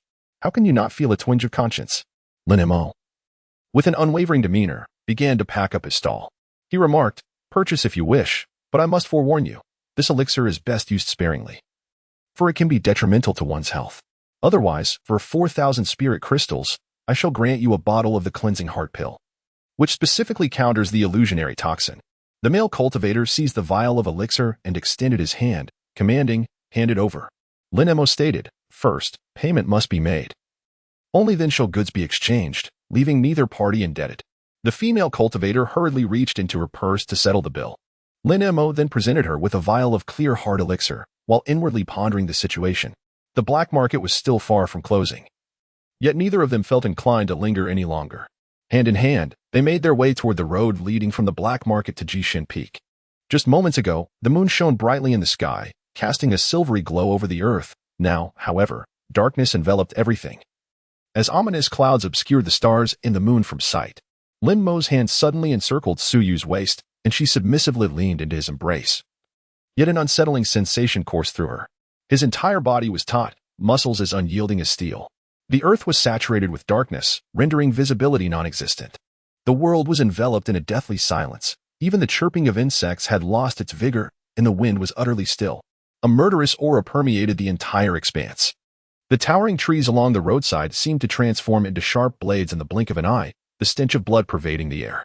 In an instant, all living beings within the vicinity, save for the two of them, were annihilated by the soaring intent of the sword. This was the realm of foundational cultivation and ethereal wandering. Lin Mo had witnessed the overwhelming sword intent of Taoist Qianxian, and he understood the sheer terror of being in its presence. Siyu trembled uncontrollably, burdened by both fear and the oppressive weight of the heavens' disdain. A fierce gust of wind swept through the grove, and as the leaves rustled and branches shed their rain, a sharp sound reminiscent of something piercing the air echoed from the shadows. Lin Mo pulled Siyu back, sword in hand. With a swift stroke, he severed a black short arrow into two pieces. He was certain that the assailant was not at the foundation establishment stage, but merely at the 9th level of chi refinement. Voices echoed through the forest. "It is indeed you, Lin Mo." The voice was familiar, yet he could not place it at that moment. Many people often encounter such dilemmas. They may recognize someone at a glance, yet struggle to recall where they have seen them before. The same applies to voices. Lin Mo's mind swiftly sifted through memories. Practitioners possess not only formidable spiritual awareness, but their consciousness can also encompass all things. The distinction lies in whether one possesses the powerful spiritual insight to support such exploration. Soon, he identified the individual in question, as the voice was not distant in his recollection. It was Yu Qi, who had once accompanied Zhang Qiushan to the Suyu cultivation site as a member of the Zhang family's offerings. He had overheard discussions involving Yu Qi, Zhang Qiushan, and Guoli plotting against Suyu, thus leaving a profound impression of this individual's accent, tinged with a Donghai dialect. This transpired in the lesser Yonginner Mountains, where he dared to commit murder. Who was it that concealed him from the heavens and the earth? Hengjian Peak, the site of the destruction sword technique. Indeed, Lin Mo suddenly calmed down and said nonchalantly, "Why does the elder from Hengjian Peak conceal himself instead of boldly presenting himself?" He was not fond of speaking during a confrontation, yet he held a firm belief that this altercation would never transpire. A chilling laughter echoed through the forest. Yet no one responded. It was not the one known as Yu Qi. It was highly probable that it was the individual who had ensnared others within a web of sword intent. From the shadows emerged a figure, each hand grasping a black short arrow, radiating a mystical light, clearly indicating that these were his weapons of assault. Lin Mo discerned his visage, tall and slender. His face bore the marks of age, and his posture was slightly hunched. It was none other than Yu Qi in truth. Regardless of what he had done to Zhang Qiushan today, the Zhang family's actions in the inner mountains of Shaoyang had already transgressed a significant taboo. For outsiders to incur such a transgression in the sect, the only possible outcome was death. The individual who led him into the inner mountains would undoubtedly face severe punishment, unless he and Suyu were to perish silently in this very place. Lin Mo chuckled softly. How could that be possible? If someone were to be eliminated within the inner mountain, it would certainly tarnish the reputations of both Elder Ji and Elder Pingchun. He never anticipated that the Zhang family of Donglin would resort to such mindless retaliation, only to invite trouble upon themselves. A multitude of sword lights pierced through the veil of darkness, casting the moonlight upon the earth. The oppressive aura of heaven and earth dissipated, and Suyu's body ceased to tremble. The luminous moon hung like a silver disk in the night sky. Within its glow, shadows emerged, more than one, as three figures could be discerned in the moonlit silhouettes. One voice declared, Yu Zhangshan, in collusion with outsiders, has intercepted a significant merit of our sect. The Supreme Lawmaster has issued an edict, a grave offense, to be imprisoned in the forbidden dungeons of Qianren Peak, awaiting the heavenly guidance of the Jiazi cycle. Forbidden to leave the confines of the dungeon by even a single step. Such a punishment effectively obliterated all his identities and status, leaving only his cultivation, life, and the chance to ascend to the celestial realm. Yu Zhangshan, Lin Mo murmured softly. It was no wonder that individual remained silent. He had assumed the other was merely reluctant to confront him in battle, only to discover that it was the stammering Yu who feared that uttering a sound would undermine his own momentum. The thought elicited a smile from him. A grand ambush had barely commenced before it was decisively thwarted by the arrival of Qianren Peak's elders. What vexed him further was Elder Ji, who had calculated that their rare rendezvous with Suyu needed to be sacrificed to eliminate the threat. The individuals arriving from Qianren Peak were all of elder rank, yet the Grand Elder was notably absent. The brilliance of the sword light spoke volumes of their formidable cultivation. They were more than capable of subduing Yu Zhangshan. In the end, Yu made no attempt to resist, nor did he reveal himself. He silently departed with that elder, leaving Lin Mo and the two he had intended to ambush in silence. At that moment, Yu Qi found himself at a loss. A flash of sword light struck suddenly and swiftly. Before he could even utter a cry, his body was severed in two, collapsing like a felled tree, his head rolling away a considerable distance. The forest was eerily silent, and after a brief pause, a figure emerged. This individual was tall and robust, clad in a long black garment that reached his knees, adorned with gold-threaded mountain motifs on his chest. He moved slowly, cautiously, as if navigating an obscured path in the night, a sword sheathed at his waist. The blade was short, encased in a dark scabbard. He cast a glance at the lifeless body, then raised his gaze toward Lin Mo, his eyes sharp and piercing like a sword, radiating a palpable aura of menace. It is said that one bears such a distinct air of lethality only after having taken many lives. Lin Mo could not quite comprehend why the other party regarded him with such a gaze, yet it mattered little. In any case, whether they harbored hatred or anger towards him, it was sufficient that they dared not strike him down with lethal intent.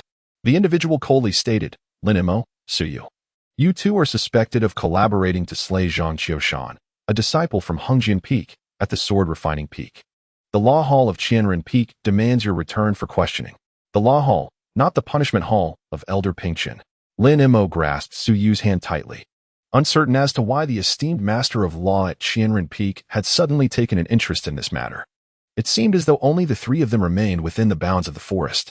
Suyu spoke up unexpectedly. This matter does not concern Lin Mo. Simply take me back. The cloaked figure paid no heed to Suyu, instead grinding the severed head beneath his foot, stating, the Zhang family dares to act against our sect. He shall not live to see the dawn of tomorrow. Should any disciple refuse the summons of the Law Hall, they too will be deprived of sunlight for decades. He lifted his head, a smirk curling at the corners of his mouth. Which would you prefer? Chapter 40.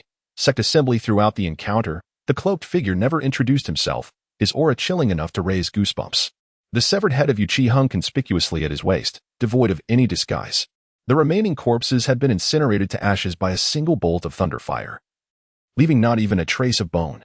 He rode his sword ahead at a leisurely pace, ensuring the two behind could keep up, showing no concern for whether they might attempt to flee mid-journey. In the presence of such a figure, Lin Mo felt no inclination to escape. With Jibo and Ping Chen as his backing, where could he feel safer than at Shichong Mountain?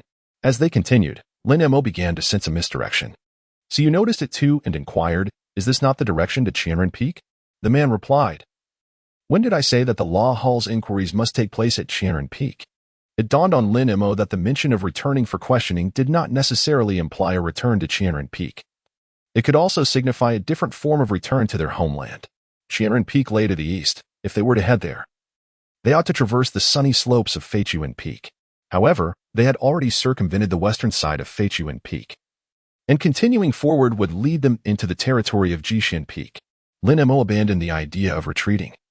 Yet this did not imply that he willingly resigned himself to be at the mercy of others.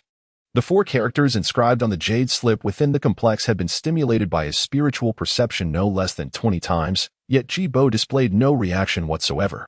Even more astonishing was the destination to which they were led, the gathering Immortals Peak.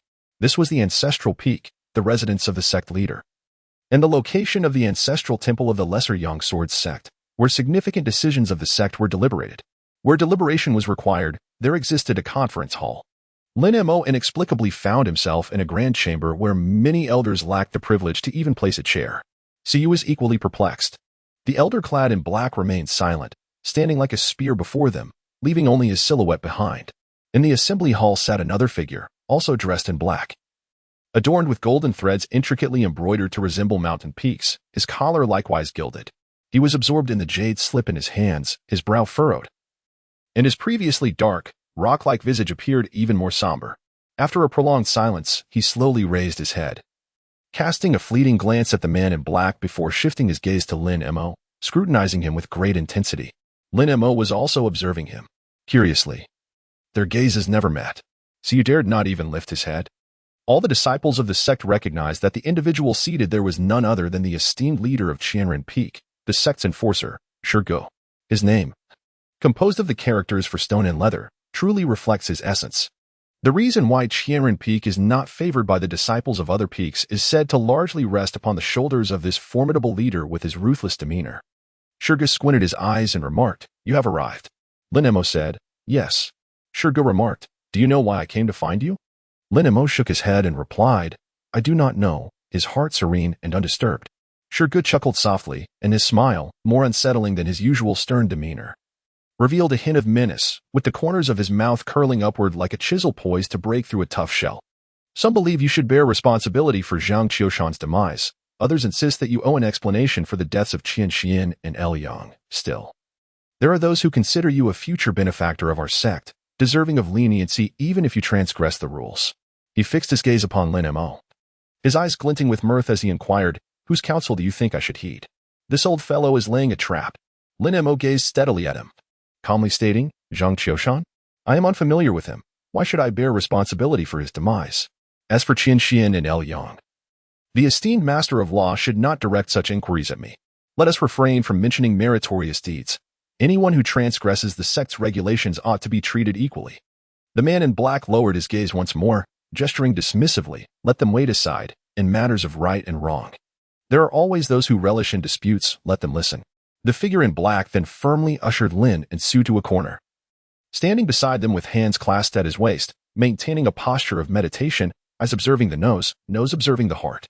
One by one, individuals began to appear by the long table, arriving via transmission talismans, their energies creating ripples in the air.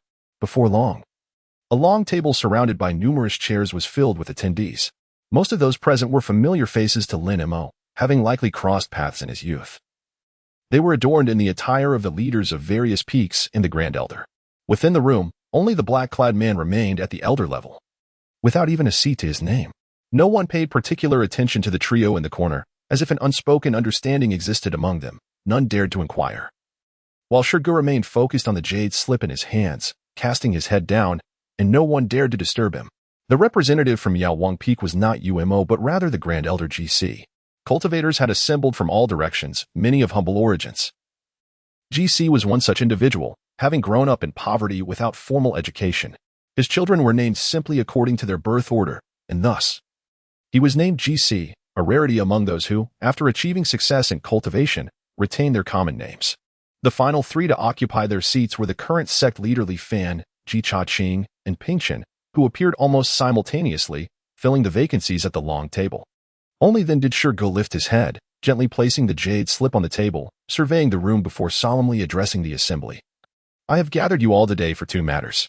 The first concerns the death of our disciple Zhang Qiushan from Hengjian Peak, the head of the Zhang family. Chief Justice Zhang Chunping awaits outside to seek an explanation from me. The second matter pertains to the deaths of sect leader El Yang and Elder Qian Xian from Yunwan Peak, whose head has also come to demand an account from me. As his words fell, Daoist Xie Chuan, the head of Yunwan Peak, interjected. I seek only answers regarding Qian Xian. I do not inquire about others, nor do I demand an explanation, but rather, I desire a resolution. Lu Xiao, the head of Hengjian Peak, stifled a yawn, repeatedly patting his mouth in discontent. Neither of these matters is so urgent as to warrant a meeting at this late hour. We could easily discuss them tomorrow. Daoist Pingchen smiled. Lu, your eyes are bloodshot. Have you not been sleeping well? Perhaps I could assist you in procuring some medicinal pills from old you. Lu Xiao chuckled, leaning back against his chair to mask his embarrassment. Gu asserted, the Grand Elder of the Justice Hall will oversee this matter. He shall provide explanations to you all. He glanced at Daoist Pingchen, signaling for him to commence. Daoist Pingchen adjusted his robes and began. Zhang Qiushan perished on the sword refining peak. His family seeks an explanation, and I intend to question them regarding his purpose there that day, and whether he was directed by any of his kin. As for the identity of his killer, I find that rather inconsequential. Lu Xiao widened his eyes and straightened his posture, inquiring, what does the esteemed elder mean by this? The Daoist Pingchen, ignoring Lu Xiao's gaze, raised his hand, fingers curled as if grasping something intangible, summoning a middle-aged man clad in brocade to materialize within the chamber. The newcomer surveyed the assembly of dignitaries with a mix of trepidation and curiosity. Now that you are here to voice your grievances, might you first elucidate what Zhang Qiushan was doing on the mountain that night? The words of the elder of the punishment hall pierced the man's mind like a dagger, draining the color from his face and rendering him trembling with fear. He wished to retreat, yet found himself unable to move, his legs feeling as heavy as lead. Gu cast a sharp glance at the man, his gaze slicing through the oppressive weight imposed by Pingchen. Zhang Chunping, respond appropriately to the inquiries of Elder Pingchen. Zhang Chunping, trembling and dazed, struggled to collect himself. After a considerable pause, he steadied his mind, bowed his head in solemnity, and replied, I am unaware of why Qiushan ascended the mountain that night, nor do I comprehend the circumstances of his demise. Shouldn't this matter fall under your investigation? Such deflection, Pingchen retorted coldly. Have the Zhang family enjoyed such comfort over the years that they have lost sight of their own standing? If the punishment hall is to investigate, then why was Qiushan's body discovered at Hengjian Peak? If it is indeed the punishment hall's inquiry, why were members of your family secretly questioning hundreds of outer disciples? And why did your family's patron, Yu Qi, appear in the inner mountain tonight, conspiring with Yu Zhongshan to assassinate our sect's disciples? Zhang Chunping raised his head, speechless, unable to formulate a response. Realizing the gravity of the situation, Lu Xiao's eyes widened as he stared at Ping Chun, exclaiming, Elder Yu, this cannot be true. Ping Chun turned his attention to the figure cloaked in black. Han Yu, what do you have to say? Han Yu, the elder of Qianren Peak, was known for his reclusive nature, having spent a century in solitude with few companions. Yet, he was recognized as the sharpest blade wielded by the head elder of Qianren Peak. His presence had gone largely unnoticed upon his entrance, as no one had dared to greet him. Stepping forward, Han Yu removed a severed head from behind his waist and tossed it at Zhang Chunping's feet. Yu Zhongshan ensnared our sect's disciple Lin Mo of Yaowang Peak and Siyu of Jixian Peak with a sword formation outside the black market. I witnessed this with my own eyes, and two other elders can attest to it. Yu Zhongshan has already been taken to the forbidden prison, and your family's patron, Yu Qi, has been apprehended. Zhang Chunping's complexion turned ashen, confusion etched upon his face. He stammered, after Qiushan's disappearance. The patron Yu Qi feared retribution from the Zhang family and has not contacted me. I truly do not know why he was present in the inner mountain or why he acted against our sect's disciples. Pingchen retorted icily, with such sharp tongues. You wash your hands of the matter as if it were none of your concern. Do not forget, the supporter Guoli of your Zhang family remains at Qianren Peak. He can confirm that your esteemed scion Qiushan climbed the Lianjian Peak that day with the intent to kill the disciple Suyu. All at the behest of your family's patriarch. The aim was to undermine the current head of the Su family in Nanyang, thereby facilitating the ascension of the second son of the Su family, whom you have secretly supported, to ensure your family's control over them. The words spoken caused Zhang Chunping's face to shift through shades of green and white. He had been secretly investigating the circumstances surrounding Zhang Qiushan's demise for several months since joining the Lesser Yang Sword sect, Yet the underlying secrets remained elusive, even to him. The head of the family's judicial authority. Shurgo lightly tapped the table with his knuckles and spoke in a grave tone. It is inappropriate for our sect to delve too deeply into the internal affairs of the 13 immortal families. Taoist Pingchen, please choose your words with care. Pingchen smirked slightly and replied, how can one ascertain the truth without thoroughly investigating the antecedents? Family matters should indeed be handled by the family itself, and it is of no concern to me. However, the Zhang family must provide a comprehensive account of this incident. With a flourish of his sleeve, he expelled Zhang Chumping and the man from Wuqi, casting them out of the conference hall, their fates unknown. No one present showed concern or dared to defend the Zhang family in such a moment. Pingchen glared at Xie coldly stating, LV Yang ambushed Lin Mo in Zhuozhou City. Coincidentally, the Song family had sent word that Yaowang Peak was investigating the origins of the exquisite creation pill. Thus, LV Yang's plan failed, and he met his end outside Zhuozhou City. The next day, I personally lay in wait, only to unexpectedly encounter that foolish rabbit, Chen Xian. Not wishing to be captured easily, I struck him down with a sword. If you, Xie seek to provide an explanation, very well. You must first clarify why LV Yang hails from your Yunwan Peak, and why Chen Xian, a senior elder of your sect, acted in such a manner. He then turned his gaze toward Lu Xiao, exclaiming, did you, as the seat holder, spend a restless night for reasons akin to those of Yunwan? Both peak masters were rendered speechless, their expressions fraught with discomfort. No one in attendance was a fool who did not recognize the immense value of the secrets held by Lin Mo. They had all contemplated exploiting it, yet their actions had remained discreet. Avoiding the grasp of incrimination, the sect leader, Li Fan, remained silent, appearing to sleep with his eyes closed. Ji Cha-ching, steadfast as an old dog, did not interject a single word throughout the proceedings. Lin Mo found the situation increasingly intriguing, noticing that these old fellows possessed remarkable composure, none of them being easily swayed. He even suspected that the events of the evening were orchestrated entirely by Jibo. The hasty actions of Yu Zhongshan and the others were utterly illogical. Su Yu, lost in thought, seemed to be pondering deeply. Shurgo rapped the table once more and declared, Yu Zhongshan has conspired with the foreign families and is now imprisoned in the Forbidden Dungeon. The matter concerning Zhang Qiushan has reached a conclusion. As for Lu Yang, as an elder, his attack on a junior of our sect is inexcusable. This matter is hereby settled, and I hope all present will take heed. Lu Xiao, placing both hands firmly on the table, made a move as if to rise and exclaimed loudly, hold on, Lu, have a differing opinion. Shurgo responded with a sound of acknowledgement, his expression questioning, feel free to speak. Head Lu. Lu Xiao pointed at Lin Mo, asserting earnestly, this individual, Lin Mo, has concealed his true cultivation level, presenting himself as merely at the 8th level of Qi refinement when applying to the trial pavilion for a sword. What sort of punishment does this warrant? Lin Mo regretted having drawn his conclusions too hastily. Even among high-level practitioners, there are fools.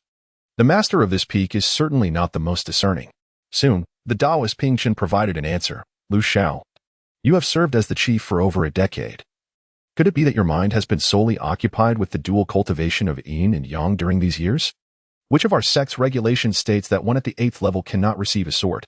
And where is it written that one must have the trial pavilion's approval before ascending the mountain to wield a spiritual sword? He pointed mischievously at the chief of Tianmen Peak and chuckled. Wasn't it the case that back in the day, little Xia ascended the mountain merely to relieve himself and unexpectedly stumbled upon a spiritual sword? I recall he was barely at the Qi refinement stage at that time. Those who were aware of this past event burst into laughter. Indeed, there is no such rule.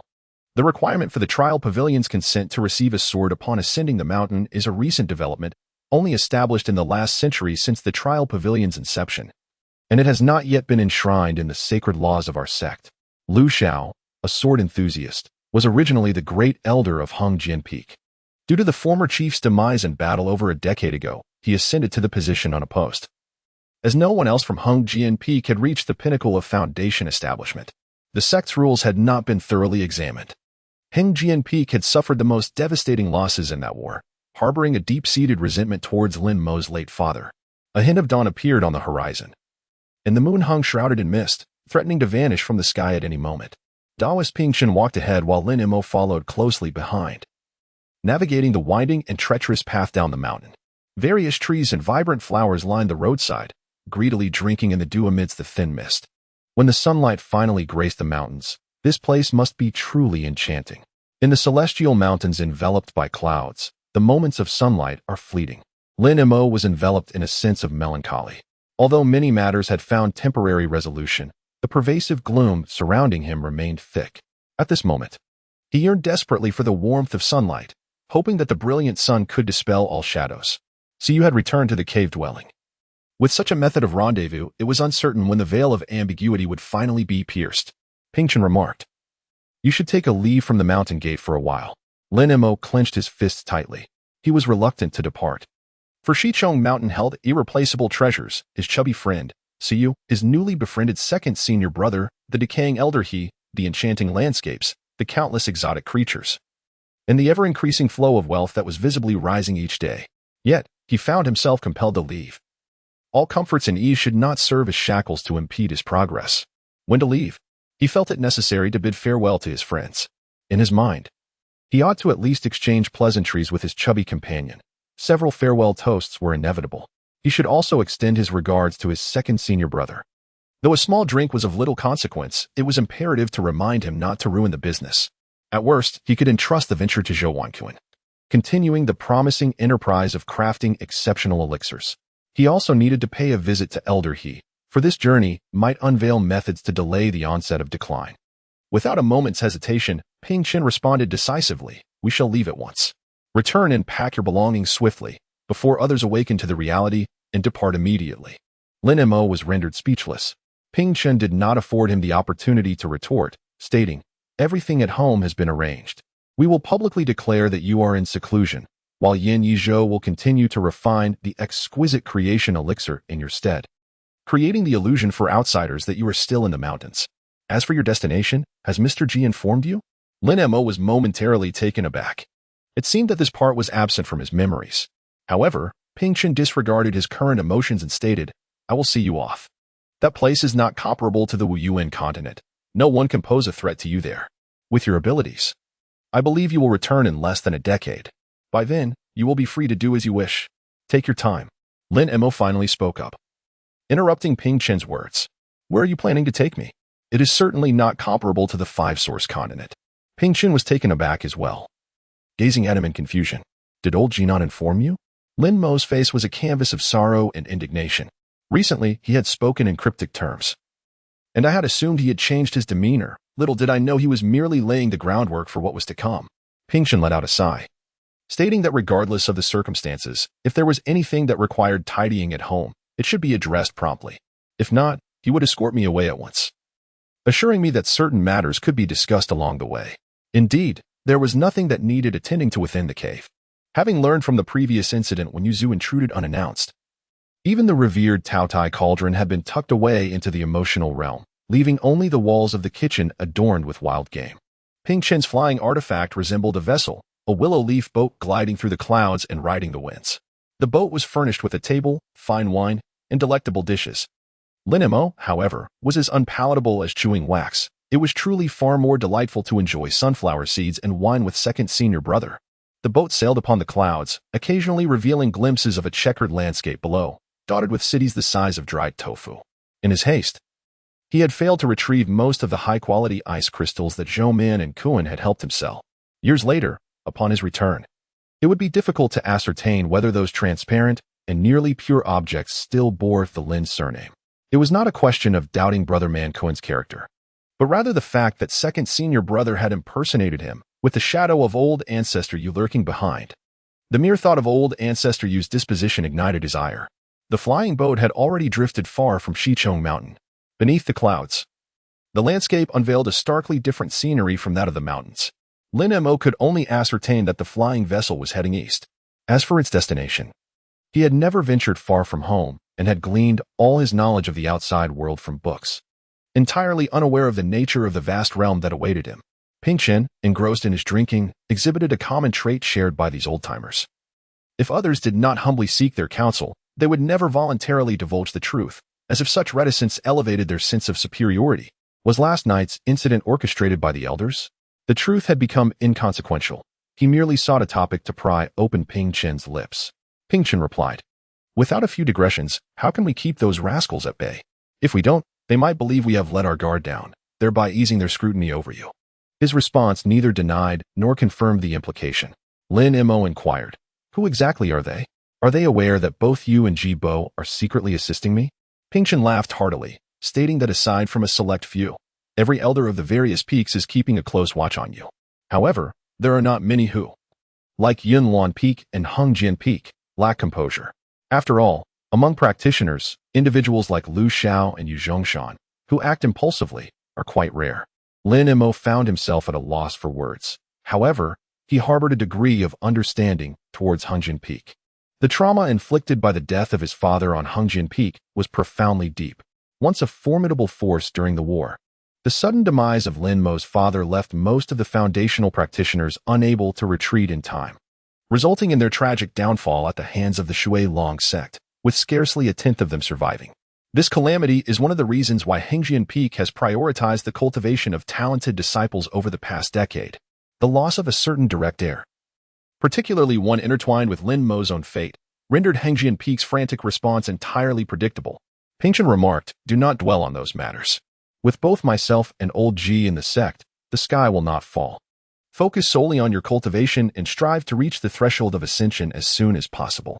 When that time comes, even those who wish to challenge you will find themselves powerless." Lin Mo took a hearty gulp of alcohol, exhaling a long breath of spirits, and said, "Where shall we go? Is it time to speak of it now?" Pingchen replied, "Beyond the five-source continent lies another realm. Has your Uncle Ji ever mentioned this to you?" Lin Mo nodded, gesturing towards the heavens and then the earth, where the azure lotus flourished above and the realm of mortals lay below. Pingchen remarked, "You cannot reach the azure lotus, but you may indeed traverse the mortal realm." The mortal realm. Lin Mo's eyes widened in astonishment, utterly unprepared for the revelation. Wasn't it true that the spiritual energy here was thin, and that reaching the 9th level of Qi refining marked the pinnacle? What purpose would there be in seeking the true essence of the 5 elements in such a place? Pingchen smiled and replied, "Did your Uncle Ji never mention that he hails from there? It is indeed accurate that the 9th level of Qi refining signifies the apex. However, once one establishes a foundation in the mortal realm, they become repelled by the heavens and earth, triggering a heavenly tribulation that leads to immediate ascension to our realm." Repulsion, ascension. These terms were familiar to Lin Mo, having encountered them in countless tomes, particularly in the myriad scrolls at the Yushan Town bookshop, where the explanations were often vague and ambiguous. For instance, the records of dreams left by Yuzu could only be comprehended intuitively, eluding precise articulation. The heavenly breaks guidance also constituted a form of ascension. However, it involved the upper realm opening a celestial passage every 300 years, forcibly drawing eligible cultivators into their domain. The stipulation of the foundation building realm was due to the fact that those below this stage, whether in spirit or corporeal form, could not withstand the tearing forces of the array. The lower realm faced similar restrictions. Those unable to achieve the 9th level of Qi refining could not traverse that passage. The sole difference was the closer connection we maintained with the lower realm. He took a sip of wine to soothe his throat, continuing, "Yet, this passage is neither constant nor fixed. It appears at least once every decade. The artisans of the Astral Observation Bureau, nurtured by the secular dynasties, excel at predicting these ethereal phenomena. Signs of the forthcoming passage have already manifested. Within a few days, it will emerge in the Shangming prefecture of the Zhonggong Shangyuan dynasty. At that time, various sects will send their practitioners to descend into the lower realm, most of whom will be at the 8th or 9th level of Qi refining, leveraging the unique spiritual energies of the lower realm to refine their cultivation continuously, aiming for the grand completion of Qi refining. Even if they cannot establish a foundation in the lower realm, once the passage reopens and they return to our domain, the likelihood of entering the foundation building stage is nearly 70%. Chapter 41. The Lower Realm, Human World, Shangyuan Dynasty situated on the periphery of the Shangyuan Dynasty. Shangmingzhou is a region with a population of fewer than 1 million. Its capital, Chonglin, happens to be the very site where the passage to the lower realm has been opened. Several years prior, the Imperial Astronomical Bureau had determined the precise location of this portal, prompting the court to allocate special funds to acquire land within a 1-mile radius for the construction of opulent estates. To the public, they claimed this was merely the endeavor of a returning merchant seeking to invest in real estate, engaging in extensive construction. Numerous matters concerning the mountains, whether pertaining to the court or the sects residing therein, are seldom fully disclosed to the populace. In a world where the pursuit of enlightenment and immortality seems to overshadow the stability of the common folk, the secular dynasty's fervor is not without recompense. On the Weiyuan continent, There exists an overseas sect, not aligned with the 5 major sects, that specializes in the transportation between realms. They meticulously cover all expenses, compensating the dynasty with multiples of their expenditures, and upon the completion of the estates, these properties are gratuitously handed over to the local dynasty. This peculiar sect, known as the Blessing Masters, claims to be the inheritors of the ancient astrological and geomantic techniques of the Imperial Astronomical Bureau. While they are not skilled in combat, their expertise in formations and incantations is unparalleled. Each residence is arranged according to the ancient principles of the innate 8 trigrams, subtly aligning with the 9 palaces. The very center of the estate serves as the entrance to the lower realm. Every disciple wishing to access this place must pay a substantial toll, the amount varying according to their sect. The Blessing Masters, of course, do not disclose these fees, and Lin Mo's payment amounted to a staggering 300,000 low-grade spirit crystals, roughly equivalent to the cost of a premium foundation establishment pill. The funds were provided by Elder Pinkshin, and whether it was a personal contribution or not, Lin Mo did not inquire, nor did Pinkshin mention it. Lin Mo is typically cautious when it comes to expenditures. Upon entering the estate, he observed that all individuals were garbed in indistinguishable attire, employing various obfuscation techniques to conceal their true identities and energies. The courtyard was sparsely populated, with a few individuals scattered about, maintaining their distance and refraining from engaging in conversation. With 2 days remaining until the passage opens, the considerable fees naturally encompassed accommodation. Lin Mo was led into a quaint courtyard, aptly named 4 Waters, returning to the hall by a master of the art of healing. In the center of the courtyard stood a fragrant osmanthus tree. Practitioners of the way often cherish tranquility. Unless specifically requested, each courtyard accommodates but a single inhabitant, ensuring no disturbances among them. Just as Lin Mo indulged in a soothing hot bath, a knock resonated from outside. The visitor, at the 7th level of Qi refinement, had evidently employed a secret technique to suppress his true cultivation level. His visage bore a striking resemblance to that of a rat, particularly accentuated by his long, drooping mustache, which further enhanced the similarity. May I inquire who you are? Lin Mo is quite polite during his first journey afar. He wishes not to forge unnecessary enmities through unwarranted arrogance. He addresses the newcomer, I am Chang Gung, a name I have taken upon myself. I hope I do not cause you any amusement.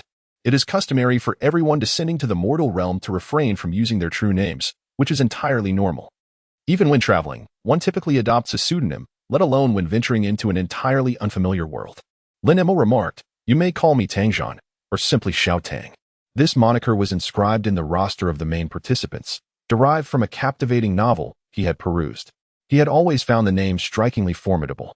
Contrasting sharply with his birth name, Lin Mo Chang Gung chuckled, my dear brother, this name is indeed one of a kind, brimming with lethal intent. It is certain to carve out a realm for you in the lower realms. Lin Mo remarked, fellow cultivator, you have matters to discuss. He was not particularly accustomed to the overly rustic appellations of the Jianghu world. According to the customs of the